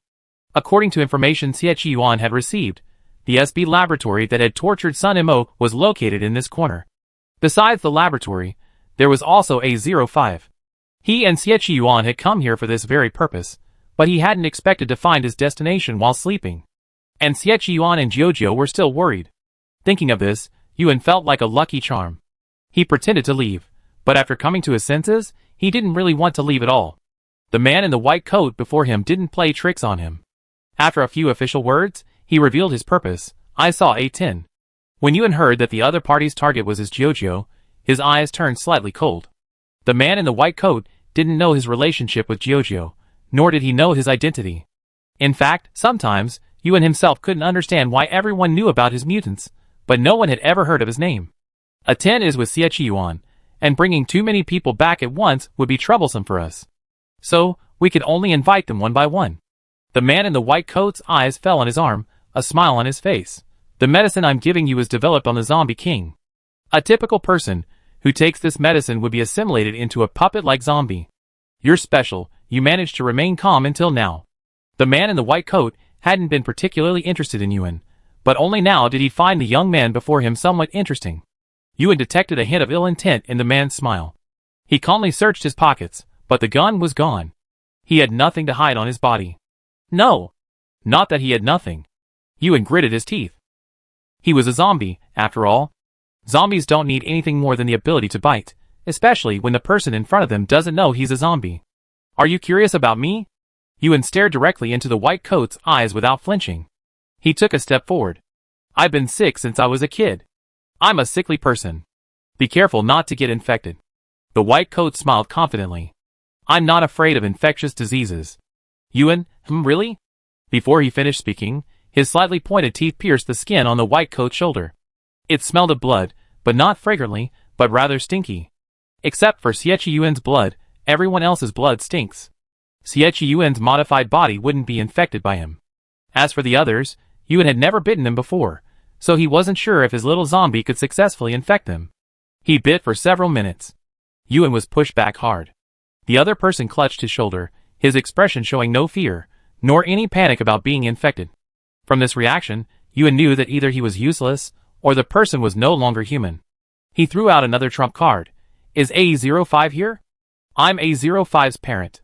If you offend me, A05 will tear you apart. The man in the white coat pressed against the wound on his shoulder, his eyes filled with darkness. He said coldly, You come at an unfortunate time. I just sent A05 away yesterday. With this, the man in the white coat called for someone to take Yuan away. Yuan was wheeled into a new room. White walls, white floor, white bed, white sheets. Everything was a glaring white. Another needle pierced, and dark red blood was drawn. Yuan had often had his blood drawn when he was sick before, and he had long since grown immune to it. But now, being drawn by someone other than the me-shield experiment, he was still furious. I'm still growing. You're taking so much of my blood, it's really going to affect my growth. After his blood was drawn, Yuan was locked up and left to his own devices. Yuan knew these people were capable of taming the zombie king to the point of mental breakdown. They were no shortage of tricks. But Yuan wasn't afraid at all. He still had Xie Yuan and his Jojo. Before he became another Sun Mo, Xie Yuan would definitely overthrow this place. Yuan had been locked up for less than 10 hours, and Xie Yuan and Jojo were frantically searching for him outside. Xie Yuan found the old zombie. Before he could go in and talk to him, they were first surrounded by special zombies, wearing matching uniforms, and injected with the zombie king's blood. Seeing these zombies, the old man in the room decisively closed the door and windows. Xie Yuan, carrying Jojo, struggled with these special zombies for a moment before suddenly coming to his senses. There was a strong possibility that an end was taken away by them last night. If that was the case, why would he fight? Jojo? Xie Yuan's mind raced. When these zombies emerged, he realized this was the work of the SB lab. He also realized that this lab even used the zombie king as a research subject. If he brought Jojo with him, what if something unexpected happened? Xie Yuan's thoughts raced, and he instantly came up with a plan. He held Jojo in one hand and whispered in her ear, Jojo, your brother is in their hands. I'm going with them. Don't follow us. Wait for us outside and join forces with us when necessary, okay? Jojo's first reaction was reluctance. But Xie Yuan was a man of deception. He asked Jojo, Jojo, do you want to be the hero who bravely saves Big Brother? If your Big Brother and I go in, and we can't get out, we need you, the hero. Xie Yuan didn't expect Jojo to be a hero, he just wanted Jojo to wait outside. At least outside was definitely safer than in the SB lab. Jojo was fooled and hesitantly agreed. He had small wings that could grow larger, so he could easily fly away with him. After Jojo successfully escaped, Xie Yuan, who was always invincible, suddenly became weak. He was no match for these modified zombies, and was easily taken back. The modified zombies had the simplest of thoughts, communicating with low growls. Roar! So easy to catch. Roar, roar! No need to give him an injection, he could be caught directly. The successfully captured zombies returned home satisfied with their trophies. Meanwhile, in the lab, someone in the analysis room was stunned by the newly released results. Our equipment is broken. His blood isn't human, nor zombie, and it's different from that of a mutant. What the hell is he? The analysis room was bustling with noise, as the repairmen frantically checked the equipment. Xie Yuan walked in steadily, following the zombie squad as if on patrol, like a lord. Outside, only his socially anxious and autistic little Jojo remained. He couldn't see anyone anymore, so he gave up. He flapped his wings, bewildered, unsure how to coordinate with Sichuan, or where to wait. In the empty forest, his words echoed. He said aggrievedly, "I want my brother." After wandering for a moment, he spotted a small, inconspicuous hair clinging to the grass. It was Meow Meow. Jojo knew Meow Meow was here, and his brother had come to lead him to find Meow Meow. But before Meow Meow could be found, his brother disappeared. Jojo thought about his brother, his face suddenly tensed, and he made a decision. He would find Meow Meow, and then follow Meow Meow to find his brother. A tense aberration ability, targeted hunting. Once this ability is activated, either the target of the targeted hunt is severely injured and incapacitated, or Jojo himself is injured and has no offensive power. This ability has a range, so it can only be used in the surrounding area. Jojo didn't know who had kidnapped his eldest brother. He couldn't use it on the murderer, and he couldn't hurt his eldest brother, so he couldn't use it on him either. Just as it happened, he had Meow Meow's face in his mind, so he could use it on Meow Meow. Jojo selected his target, and his wings fluttered, ready to begin targeted hunting. 3, 2, 1. Targeted hunting, target A05, begin. Jojo closed his eyes, and when he opened them again, his pupils were covered in gold. Not far away, a resting tiger, half crouched on the ground, listened to Pacey's incessant chatter. "Yuan is now from our West District, and she be the wife of our future boss. Would you consider coming to our West District? The treatment in our West District is pretty good, and you're well connected, so you definitely have a good future." Pacey continued to persuade, but A05 showed little interest. He had recently visited the East District, and met with 01. Compared to the assurances given by the humans, he felt that the new world A01 had described offered true safety to them, to his elder brother. It was just that A01 wasn't feeling well, so he hadn't spoken much with her. This trip was just for her, to get some information and see what the lab looked like. As long as it caused trouble for the humans, he didn't mind St. Air's former employer continuing to survive. No matter how chaotic things got, it wouldn't affect him. A05 was still resting with his eyes closed when a strange sound suddenly echoed in the air, causing even Pacey to jump to his feet in alarm. He held the tiger with one hand and said sternly, "If anything happens, remember to protect me." Compared to A05, he was a fragile human. So he had to protect himself, and let A05 protect him too. A05 opened his eyes, and caught sight of Jojo flying towards him. His tense muscles relaxed in an instant. No enemy. A05 shook his fur, as if preparing for something. Looking at Pacey, whose face was filled with wariness, he spoke for the first time. "He's a clingy crybaby. Clinging is annoying." He said it was annoying, but Pacey didn't see any annoyance in his eyes. As he spoke, the clingy crybaby Jojo flew over. Jojo, in the act of hunting, was a cold-blooded Jojo. A cold-blooded Jojo, only focused on prey. So, Pacey watched the crybaby fly closer, and slapped the tiger's wings with a decisive, sharp blow. The tiger that was slapped? ? Pacey, watching silently, felt a little distressed. He sympathized with A05, hissing a cold breath and muttering, "Brother, isn't this crybaby a little too cruel?" Chapter 88. After having his wings flapped, A05 finally noticed something was amiss. He dodged the attack and, after stabilizing himself, looked towards the flying chirp. It was hunting mode.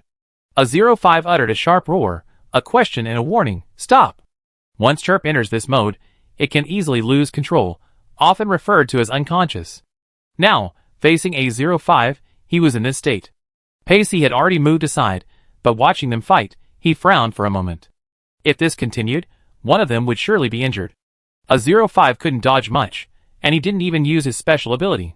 After attacking for a while, Jojo regained consciousness for a moment. He looked at the giant tiger before him, and suddenly uttered, "Meow." A05 pinned him with his paw and said coldly, "Who allowed you to activate your powers?" In his brief moment of clarity, Jojo complained aggrievedly, "I'm looking for Meow, but I can't find it." The tiger's stern expression seemed to soften a bit, and the next second, Jojo's pupils were once again shrouded in gold. Continuing the stalemate would be futile. After regaining consciousness, Jojo changed his strategy. He no longer focused on attacking the tiger, but instead charged forward, attempting to neutralize his attack. Pacey saw the key point and asked, "Is he self-harming? I see him banging his wings against the tree. Doesn't that hurt?" Of course it hurt. A05 had seen how pampered this crybaby was at the research institute. He leaped to his feet, his massive body gracing Jojo's wings and claws. A few minutes later, Blood began to seep out of the tiger. 10 minutes later, the tiger collapsed under Jojo's hands. Its breathing and heartbeat completely stopped. Jojo released his attack mode, his body limp, and fell to the ground. Pacey had already run up to the tiger, his hand resting on its chest. Shocked, he almost lost his voice. "Brother? Are you dead?" The renowned A05, slain in a few blows by a snowy owl? Pacey couldn't believe it, and he refused to believe it. He stared blankly at the tiger's corpse, desperately checking for breath. After a long pause, he muttered, "It's really dead." Pacey's entire worldview was shaken. Jojo, rising from the ground, pounced upon the tiger as if awakened from a dream. Jojo cried until he was about to collapse. Tears welled up in his eyes as he hugged the tiger, his voice breaking in fits. Meow. He hadn't meant to do that. He had planned it all out. At the critical moment, he'd break his own wings that would stop him. But Jojo hadn't expected the tiger to let him break its wings. Amidst Jojo's sobs, Pacey felt a pang of pain. He had seen a crybaby. But the tiger was gone. The crying continued. It wasn't clear how long it had lasted, until Jojo's eyes were swollen when he suddenly felt the tiger in his arms stir. He paused, stunned. The tiger, lazily opening its eyelids, said indifferently, "Why are you crying?" "I'm not dead yet."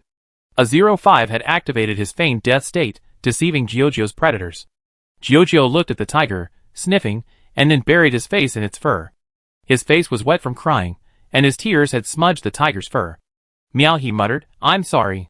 I didn't mean to hit you." A05 let him lean against her and said calmly, "Well, tell me, what do you want to see me for?" Jojo first examined the tiger's body, finding several wounds, but no other problems, and breathed a sigh of relief. He carefully avoided the wounds and climbed back onto the tiger's back. "Big brother is missing. Meow meow, take me to find him." Pacey watched the tiger let Jojo lie on its back. He couldn't help but poke the tiger's belly. "Brother, take me with you." The dead tiger always used its jaws to bite him, but now it actually allowed someone to lie on its back. How hypocritical. Here, Jojo finally reunited with Meow Meow. Even elsewhere, the door to Yuan's room was pushed open again. His blood evaporated after the analysis. Several of the people who came this time wore white coats. One of them was a middle-aged man wearing glasses.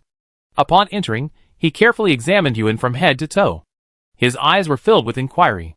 The person behind him held a tray containing blood-drawing equipment and other instruments. Yuan's face turned green when he saw the tray. He took 2 steps back, looking at the white-coated men with a savage gaze. "Didn't you just draw my blood?" It hadn't been so long, and they were already drawing again. The man in the white coat with glasses didn't bother with him, and simply ordered his assistant to get started. He stood aside, his face cold. "I also want to know what secrets are hidden in your blood." Yuan didn't understand.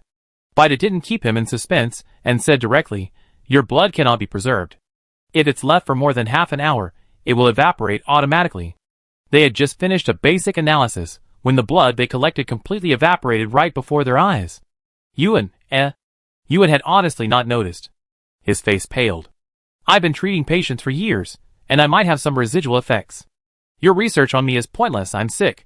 Following Yuan these days, he almost forgotten he was still ill.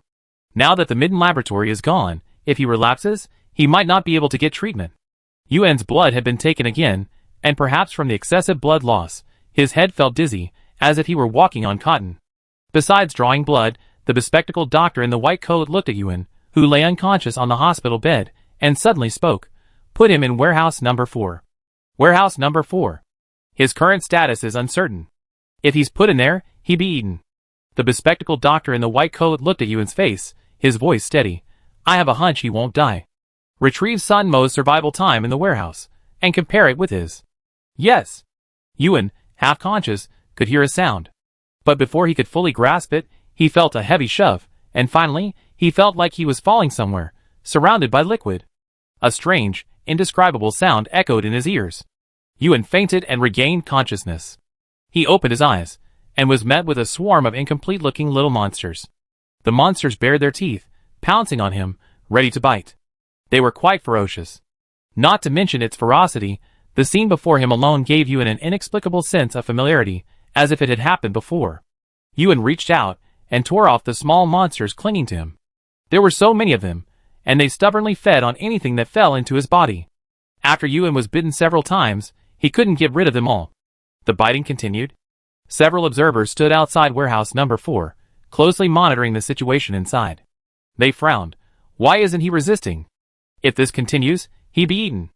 Ward number 4 was a special warehouse, used only against the Zombie King at the time. One observer said pessimistically, compared to the Zombie King, he's still far behind. The Zombie King's performance was much more impressive. And this one before him was just an ordinary, unremarkable little piece of shit. The little piece of shit looked half dead in the warehouse, devoid of any aggressiveness. His ability to resist and defend himself was visibly poor. Given this behavior, the observers began to suspect he was simply a weakling, unable to preserve his blood, or perhaps because of the illness he claimed. But the bespectacled man in the white coat said coldly, "Special blood that can't be preserved. I only ever seen one person like that in this world. That person's blood wasn't impossible to preserve, but it required extremely demanding storage conditions." The white coat's eyes were fixed on the movements in warehouse number 4. If by chance, he really was. The white coat clenched his fists. The very possibility made his blood boil. Time passed slowly. Ewan in the warehouse was covered in bite wounds. Amidst the liquid and lack of oxygen, he still showed no trace of the man he had been before. "Doctor?" Someone hurried over and whispered, "Sietch Yuan is here. Lock him up. Let me know when he wakes up." "He's awake." The man in the white coat frowned. Between the observation area in Warehouse 4 and Sietch Yuan, he sternly dealt with the latter first. Letting Sietch Yuan in awake wasn't something he instructed. As soon as the man in the white coat and his men left, Yuan, surrounded and bitten by the parasites in Warehouse 4, saw his wounds suddenly begin to heal at an incredible rate. The prerequisite for this healing was that he began to eat. Same lab, different room. Sietch Yuan, who had come in for inspection, took in the surroundings and began to think. Working in such a remote corner was clearly a shady job. He intended to find Yuan, but it was clear that the person who brought him in had no intention of letting him reunite with her. A moment later, Sietch Yuan paused, too lazy to cooperate and move forward. "All right, stop here." The person who escorted him in, question mark. "What the hell?" Sietch Yuan glanced around, a clue forming in his mind. He asked, "Where are the people you brought in last night?" After entering, he had been passed on by the zombies to someone else. The person leading him now was trembling with fear.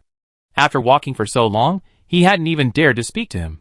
He looked so cowardly, clearly just a minion. Sietch Yuan's demeanor was too much like that of a master, and it actually confused the guide. Thankfully, within seconds of Sietch Yuan unsheathing his bone blade, the person in charge approached. Sietch Yuan smiled, but the smile didn't reach his eyes. "Send my people out in one piece, or none of you will survive. The biggest advantage of this no-man's land area is that killing these people isn't illegal. Sietch Yuan is a law-abiding citizen, but here, he can legally do many things." The other man's eyelids twitched when he saw him. "If I dare to target you, I'm not afraid of not being able to control you." The leading white-coated man was unfazed. He took 2 steps back and pressed a trigger on the wall. Soon, the lights along the walls and corridor began to flicker. A cold, mechanical voice filled everyone's ears. "Intruder detected. Level 1 defense system about to be activated." As the voice faded, the piercing alarm rose several degrees. The person who pressed the button quickly retreated to the nearest room, leaving only Sietch Yuan and his guide, who hadn't had time to escape, in the corridor. Sietch Yuan raised his bone blade and slashed at the still blaring alarm. The alarm grew louder. Not only did the alarm grow louder, but the lights in the entire corridor also dimmed. The guide in front of Sietch Yuan watched all this, his face filled with fear. He ran forward, trying to get into the room. "I haven't even gone in yet. You forgot about me." He hadn't gotten far when he was cut into dozens of pieces by an invisible net in the corridor. Sietch Yuan raised an eyebrow. "Don't you even care about your own lives?" He had seen this pattern before. He wasn't afraid. Sietch Yuan countered every move, his destructive power immense. Even though the place was filled with traps, the traps were based on the premise that the place could still exist. As the entire laboratory was being violently destroyed, the little monsters in warehouse number 4, where Yuan was, that had threatened to devour him, all floated around him, lifeless. The door to warehouse number 4 was made of a special material, so even the Zombie King couldn't open it. But Yuan, submerged in the liquid, simply gave it a light smack, and the door shattered. He emerged, his clothes clinging to each other from being wet. Glass shards splattered the floor. Yuan's foot stepped on the glass, and blood oozed from his soles. He walked out step by step, the bloody footprints slowly drying and disappearing. Leaving warehouse number 4, The door was filled with alarms. Yuan stood there, taking in the area. It was small, but it mimicked the Miss Heald Research Institute. Yuan, following his memories of the Miss Heald Research Institute, quickly reached the innermost room. The room was filled with various materials. This room in the Miss Heald Research Institute had once been his father's studio. His father hadn't been here much, but he had kept his office. He walked in, his demeanor like a puppet, yet even a puppet possessed some sense of purpose. However, his thoughts were a little confused. He thought he had returned to Midden. Pushing open the door to the data room, he opened his mouth and reflexively called out, "Dad." Yuan was still searching for his father, while Xie in the corridor was already on a killing spree. Meanwhile, Jojo sat on the back of the giant tiger, flanked by an old zombie and Pei. Tiger looked at the lab. His previous indifference towards the lab had completely changed after Jojo's complaints. He looked at the lab coldly, with only one thought left. Kill them all. Shumer had always secretly wanted to completely replace his old employer, but A05 had originally been unwilling to help. In his opinion, they were just one lab, and a split wouldn't be a life-or-death struggle. For now, Shumer was enough. The old employer's existence should be gone. A05's roar pierced the air. Chirp fluttered its wings solemnly, stood up from his back, and imitated his voice, roaring along with him. When fighting, roar. When accompanying Chirp, meow. Chirp knows the difference. The old zombie took off his coat and looked straight ahead. He said, "If you can take down this lab, I can work for you humans in the future." He added, "I was once a zombie king." The commotion inside and out, especially A05's angry roar, finally made the faces of those in the lab serious. What's going on? A10 isn't here, so why is A05 going crazy? Chapter 89. No one knew why A05 had suddenly gone mad, but they knew that if they allowed A05 to continue going crazy, they might lose control of the situation. Where's Xie? Almost at warehouse 4. Stop him. The white coat said, leading everyone outside. Come on, follow me to meet A05 outside. Don't let him go crazy. See if he needs anything else, and send him away immediately. Regarding A05, the white coats were unanimous. He was a dangerous individual, and they didn't intend to provoke him. The white coats walked around Xie and left. They had their own path. After the white coats left, Yuan had already gone into the innermost part of the lab and taken a look around. He called out "Dad," but received no response. The tables and bookshelves were covered with documents, and Yuan stared blankly at them. After spending so long in the oxygen-deprived warehouse 4, he was greeted by a familiar environment upon emerging. He felt his mind was spinning. Where's Dad? Where's Selena? And Uncle Joe? And all the other lab technicians? Where are they? Unable to find anyone, Yuan casually picked up some documents and began to read them. He saw that the documents contained only experimental data. The subjects of the experimental data had no names, only code names. Among the code names, there was a number 0, who had conducted the most experiments. However, Zero's experiments only involved the process, not the results. In many experiments that seemed inhumane just by reading the text, Zero's body was practically in a constant state of disintegration and reassembly. Yuan's face paled as he read them, and he muttered, "This Zero is such a pitiful little thing." Fortunately, he hadn't experienced any of this. Everyone at the Institute loved him, and had been treating him for years, but the after-effects of the treatment were so severe that he couldn't quite remember how he treated them. As Yuan looked, he began to yearn for the Cubs' information. He knew the Cubs received regular checkups, and the data was kept. Yuan pulled out a pile of information, and sat on the floor, cradling it in his arms, slowly examining it. He was relaxed, but the prolonged lack of oxygen made him feel as if his vision was blacking out. I don't know how long it took. The tiger's roar grew sharper, signaling the failure of the negotiations. The lab technician standing outside, looking at the unyielding A05 and the pretentious A10, flashed a flicker of impatience in his eyes. Pei, from Jojo's words, knew his father, and Yuan were inside. He and Jojo urged him, "Brother, beat them." Jojo echoed Pei's words, "Meow, beat them." A05's expression was a little grumpy. He felt like a tool being used, no, a tiger being used. The two of them were still giving orders, and Pei, driven by his profession, reminded him, "Brother, leave them alive. I need to investigate further to see what evil they've been up to." Jojo's face was sullen, and he angrily said, "Eat them." Jojo had no fondness for those in white coats. After all, he still remembered the pain of being experimented on by them. A 05 flicked his tail and patted Jojo on the back, admonishing him, Don't learn from A09. He puts all sorts of filth into his mouth. A09 was also a cute type, but the cuteness of this little mushroom was too much for most people to handle. One moment, he might be acting cute with you, and the next, he's stretching out his hyphae to digest you. In the room they were staying in, among the several low-sequence aberrations, they all knew that only the smallest one was completely white inside and out. To use the metaphor that Big Brother loved, this youngest was a true little angel. Thinking of Big Brother, who was still trapped inside, A05 stopped listening to the peace talks being tried by the people before him. He tilted his head back, and as the tiger roar rang out again, his aberration abilities activated. A05, ability, Riot. The moment A05's ability activated, Jojo Podgy grabbed his neck, preventing him from throwing himself off. He wanted to help save Big Brother together. Pacey weighed the pros and cons for a few seconds, deciding that it would be enough if he didn't hold back. A05's ability, Yuan's Bone Blade, and Yuan emerging from Warehouse 4. This old boss of Sheng'er, the nightmare of the zombie King Suinma, was rarely faced with such a crisis. The key person in charge of the lab's eyelids twitched, and he decisively retreated back into the lab. He adjusted his glasses on the bridge of his nose, his heartbeat barely stagnating. He had seen many storms. The closure of Secret Shield, the split of Saint Air. He had risen from a small experimenter on the periphery of Secret Shield to where he was today, thanks not only to divine favor, but also to his own resourcefulness. As long as he lived, whether it was Guinan, Ruanke, Ingjian, or Saint Air, they would all be trampled down by him over the years. A05's riot was terrifying. His body instantly grew to nearly 6 meters, his hair swaying even without wind. Jojo hugged his neck, her face aching from the brunt of his explosive muscles. But he also knew that Miao Miao was much stronger at this point. A deafening tiger roar echoed throughout the research institute, and all the monsters within were released. Looking at the motionless old zombie, he went to deal with the zombies. A05 clawed down a mutant with each claw. Pacey wasn't idle either. With A05's back, his minor injuries had long since healed.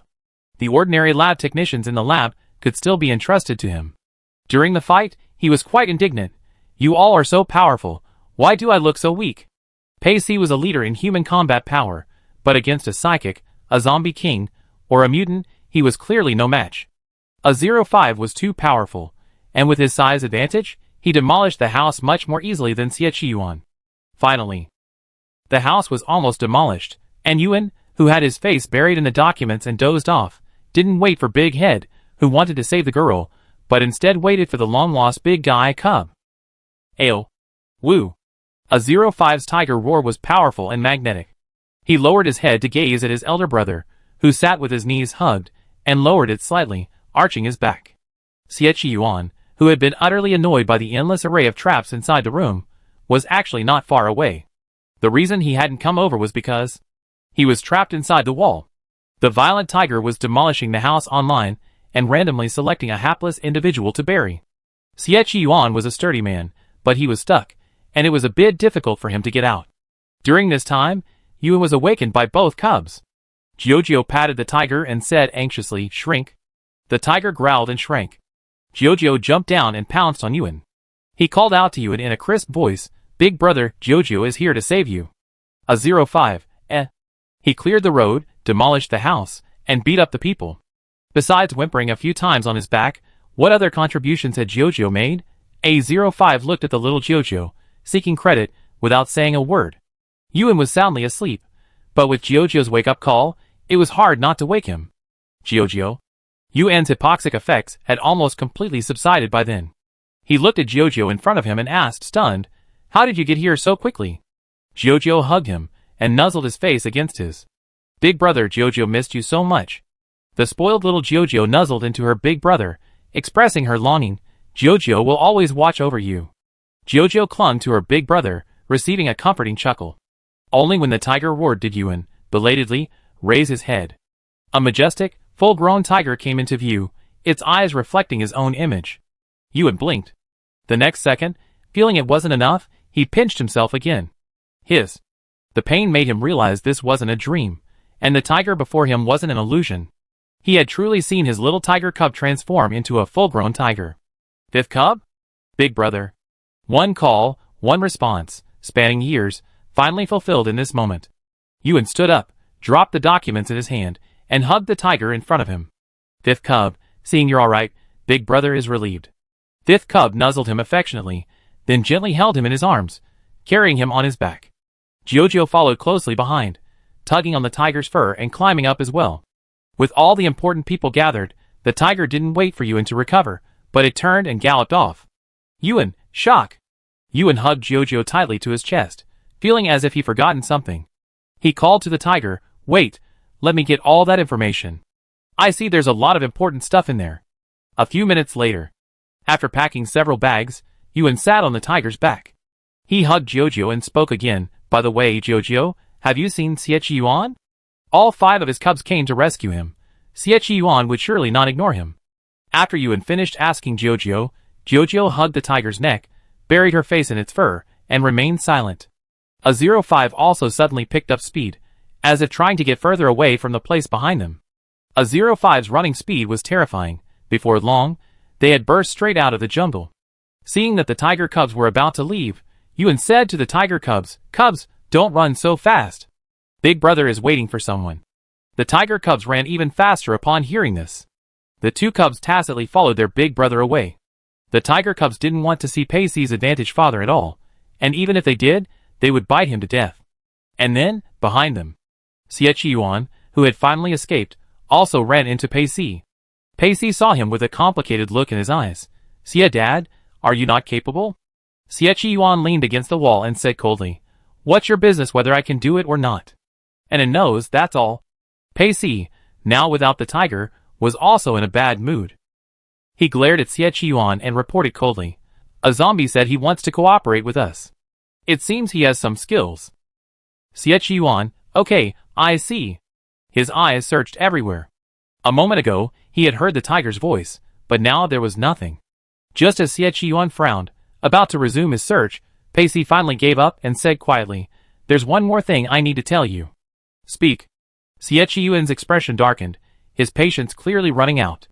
Pacey, with a sympathetic look, tossed him the bombshell. "A 05 is here. They kidnapped your wife and children." Yuan, ? Yuan's bone blade flashed with a cold light. He said slowly, "Say what you just said again." Chapter 90. Pacey was also feeling uneasy. He lost his big tiger, and Sia's father had lost his wife, and their feelings were almost the same. Yuan, however, didn't bother to sync up. After forcing the tiger to tell him when it had left, Yuan strode out on his long legs to chase it. There were no cars here, and he had neither wings nor 4 legs, so he could only walk in frustration. Thinking of Jojo, who had run off with his big brother, Yuan's face darkened even further. He gritted his teeth, "You heartless brat. I've been coaxing you for so many days." The heartless brat leaned against his beloved big brother, holding his beloved Meow Meow, feeling contentedly like he reached the pinnacle of his life. He said to his big brother with a smile, "Big brother, Meow Meow, and I will take care of you from now on." Jojo felt no burden at all about having his big brother taken away. Yuan always secretly kissed big brother when he wasn't paying attention, and Jojo heard it all. And Yuan even wanted big brother to sleep in a separate room from him. This was a huge blow to Jojo. Life with Meow Meow would be different. Meow Meow definitely wouldn't compete with him for big brother. Jojo was excited to start a new life. He even leaned over to Big Tiger's ear and whispered, "Meow Meow, will you hold big brother while you sleep?" A 05 replied calmly, "No." When he was little and slept with big brother, this crybaby didn't exist. As the tiger ran along, Yuan's face was filled with despair. He had already understood that the cubs and Jojo were trying to take him away. Aberrants think differently from humans. Even his cubs, as angelic as Jojo, were quite dependent on him and possessive. Humans understand and share, but deformed individuals struggle to learn these things. It's innate. Yuan held Jojo tightly, figuring he'd have to wait until the tiger cub stopped, then slowly talk to it. He glanced back. Behind him was endless jungle, devoid of any human presence. He didn't know how long they'd been running. Jojo sat on the tiger, feeling a little uncomfortable. He struggled in Yuan's arms and tugged at the tiger's fur. "Brother, Jojo doesn't want to sit on the tiger anymore." The tiger was getting uncomfortable after sitting for so long. Yuan patted the tiger, finally getting him to stop. They had already run out of the forest. The tiger's route was different from the way they come, so Yuan couldn't tell where they were going. After Yuan and Jojo dismounted, the tiger let out a low growl. Yuan couldn't understand the growls of other tigers, but he could understand his own cub. The cub said, "Go get him some food and water." "No need." Yuan stood on the ground, stroking the tiger's head. His eyes curved. "I'm not hungry." Jojo should have some nutritional paste in his pocket. "Brother, I finished the nutritional paste." Since Jojo was hungry, the tiger cub finally went hunting himself. He brought back some local game and some brightly colored fruits. Yuan built a fire and roasted the meat. They sat around the fire. Yuan's movements were slow, a deliberate stall for time. "Tiger cub, where do you live now?" The tiger cub thought for a few seconds and, without mentioning A01, said, "I wander around. I don't have a fixed place." Yuan quickly said, "Then you can come live with me in the West District. 6th, 8th, and 9th are all in the West District. Dr. Wan in the West District has developed a nutritional paste. You can have any flavor you want in the future." The tiger cub shook his head and said, "Brother, I'm planning to go to the East District." The East District was Jaiman's territory, and Yuan had been there not long ago. He asked, stunned, "Why are you going to the East District?" "The East District boss is now advocating for the legalization of mutant production. What if you go there and get researched?" "No." The tiger cub muttered, "As long as I don't want to, no one can do anything to me." He then suddenly asked, "Brother, don't you think it's a bad thing that there are more mutants in the world? Now, both humans and zombies have a stronger presence than we do." Yuan opened his mouth and said, "Does their stronger presence have anything to do with us? The birth of mutants is painful, and their lives after birth are generally not easy. If that's the case, why allow them to be born? Besides, zombies are the result of human infection. Humans have always been the most numerous in the world." The tiger cub crouched on the ground, staring at Yuan. "Brother, only when there are more mutants will we be less threatened." Yuan disagreed. As the number of mutants increases, conflicts over interests with humans will intensify. If this continues, no one will be safe. The tiger cub didn't say much, simply chatting with his elder brother for a few words before skipping the topic. He reminded his elder brother, "The meat is ready." Yuan hurriedly turned the meat over. The tiger cub looked at his frantic elder brother, a hint of darkness in his eyes. Sure enough, 01 was right. His elder brother now yearns for peace. Big brother thought that if they did nothing, the world would find peace. Not so. Humanity might one day have peace, but the deformed will never have it. If Big Brother were the same as before, he might have been like them. Tiger Cub suppressed his emotions, letting certain thoughts fade away. Big Brother is fine the way he is now, safe and happy. And with the clingy Jojo by his side, he probably won't be bored either. Tiger Cub. Yuan finished flipping the barbecue and began to mention Xie Yuan. I came here with Xie Yuan. Xie Yuan would be worried if I left like this. Tiger Cub already knew that Xie Yuan was the cheap dad Pei Si was talking about. Naturally, he had no fondness for Xie Yuan, a man known as the natural enemy of deforms. But when he glanced up at Big Brother's expression, he paused and asked, "Big Brother, Xie Yuan already has a son. Are you sure you want to be someone else's stepfather?" Tiger Cub was talking about stepfather, not stepmother. Just like the cubs on the island, they would at most sneer at Xie Yuan, treating her like a cheap sister-in-law who hadn't even married yet. Yuan was stunned for a moment and explained, "Xie Yuan doesn't have a son. Pei Si calls him Dad. He's just calling him that. Dad. At most means Godfather. Godfather is still Dad." The Tiger Cubs were clearly dissatisfied with someone who had a godson. Even if Big Brother had his eye on some aberrant, Xie Yuan was humanity's patron saint. His status doomed the future of his relationship with Big Brother to be unstable. "I have many other cubs under my care." Yuan muttered, "Tiger Cubs, Xie Yuan is actually a very good person. He knows about my relationship with you. Not only him, but also Chief Yin, Dr. Wan, and the others. After they found out, they didn't do anything to me. Instead, they helped me comfort my cub. This time, I was able to get out thanks to Dr. Wan helping me comfort Xiaolu and the others." Yuan initially had no feelings for these people. He had already decided to find his cub alone. But before he knew it, he'd gotten along with them until now. He liked the people on the island, and he liked the island life. Yuan's words silenced the Tiger Cub. The man and the tiger remained in a stalemate. The Tiger Cub refused to give in, and Yuan continued to defend Xie Yuan. It was Jojo who broke the deadlock. He sniffed the barbecue, slurped his saliva, and asked eagerly, "Can we eat the meat? It's burning." Yuan hurriedly tore some meat for him. Jojo ate the barbecue, leaning against the tiger as a cushion. His eyes narrowed in satisfaction, and he occasionally offered Yuan a bite of the barbecue. Besides feeding Yuan, Jojo also secretly passed the half-eaten meat he couldn't finish but didn't want to waste a tiger's mouth. Meow meow, here you go. The tiger looked at the meat, still stained with teeth marks, and coldly refused. No. Feeding him this much bitten meat, did they really think he was a cat eating leftovers? Jojo glanced at his big brother, then at his own stomach. He simply couldn't eat any more. Meow. Jojo whispered to Tiger, begging, just one bite, just one bite. The tiger shifted slightly, opened his mouth, and said irritably, just one bite for you. He only wanted to take a bite, but the moment the tiger opened its mouth, Jojo quickly stuffed his hand into its mouth. After all, a tiger's mouth is so big. The tiger, having swallowed half the meat, said, "Eh." He said angrily, "Stay away from me, big brother." Jojo was a little unhappy at being so bluntly chased away. He sullenly approached Yuan and asked, "Big brother, meow, are you chasing me away?" Yuan patted his head, accustomed to this. Back at the research institute, after being treated kindly by the tiger cub, Jojo often came to play with him. At first, the tiger cub paid attention, but then, for some reason, he suddenly stopped paying much attention to Jojo. Jojo buried herself in his arms, and cried bitterly.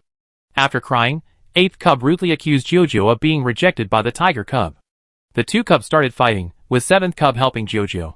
The more 9th cub tried to dissuade them, the more ferocious the fight became. The scene was a mess. Yuan separated the cubs. Jojo's eyes were swollen like peaches from crying, but the tiger cubs only glanced over at them a few times without reacting. A few days later, the 8th cub was attacked, but the cubs speculated that it was Spider-Man, who lived in Area C, who was responsible.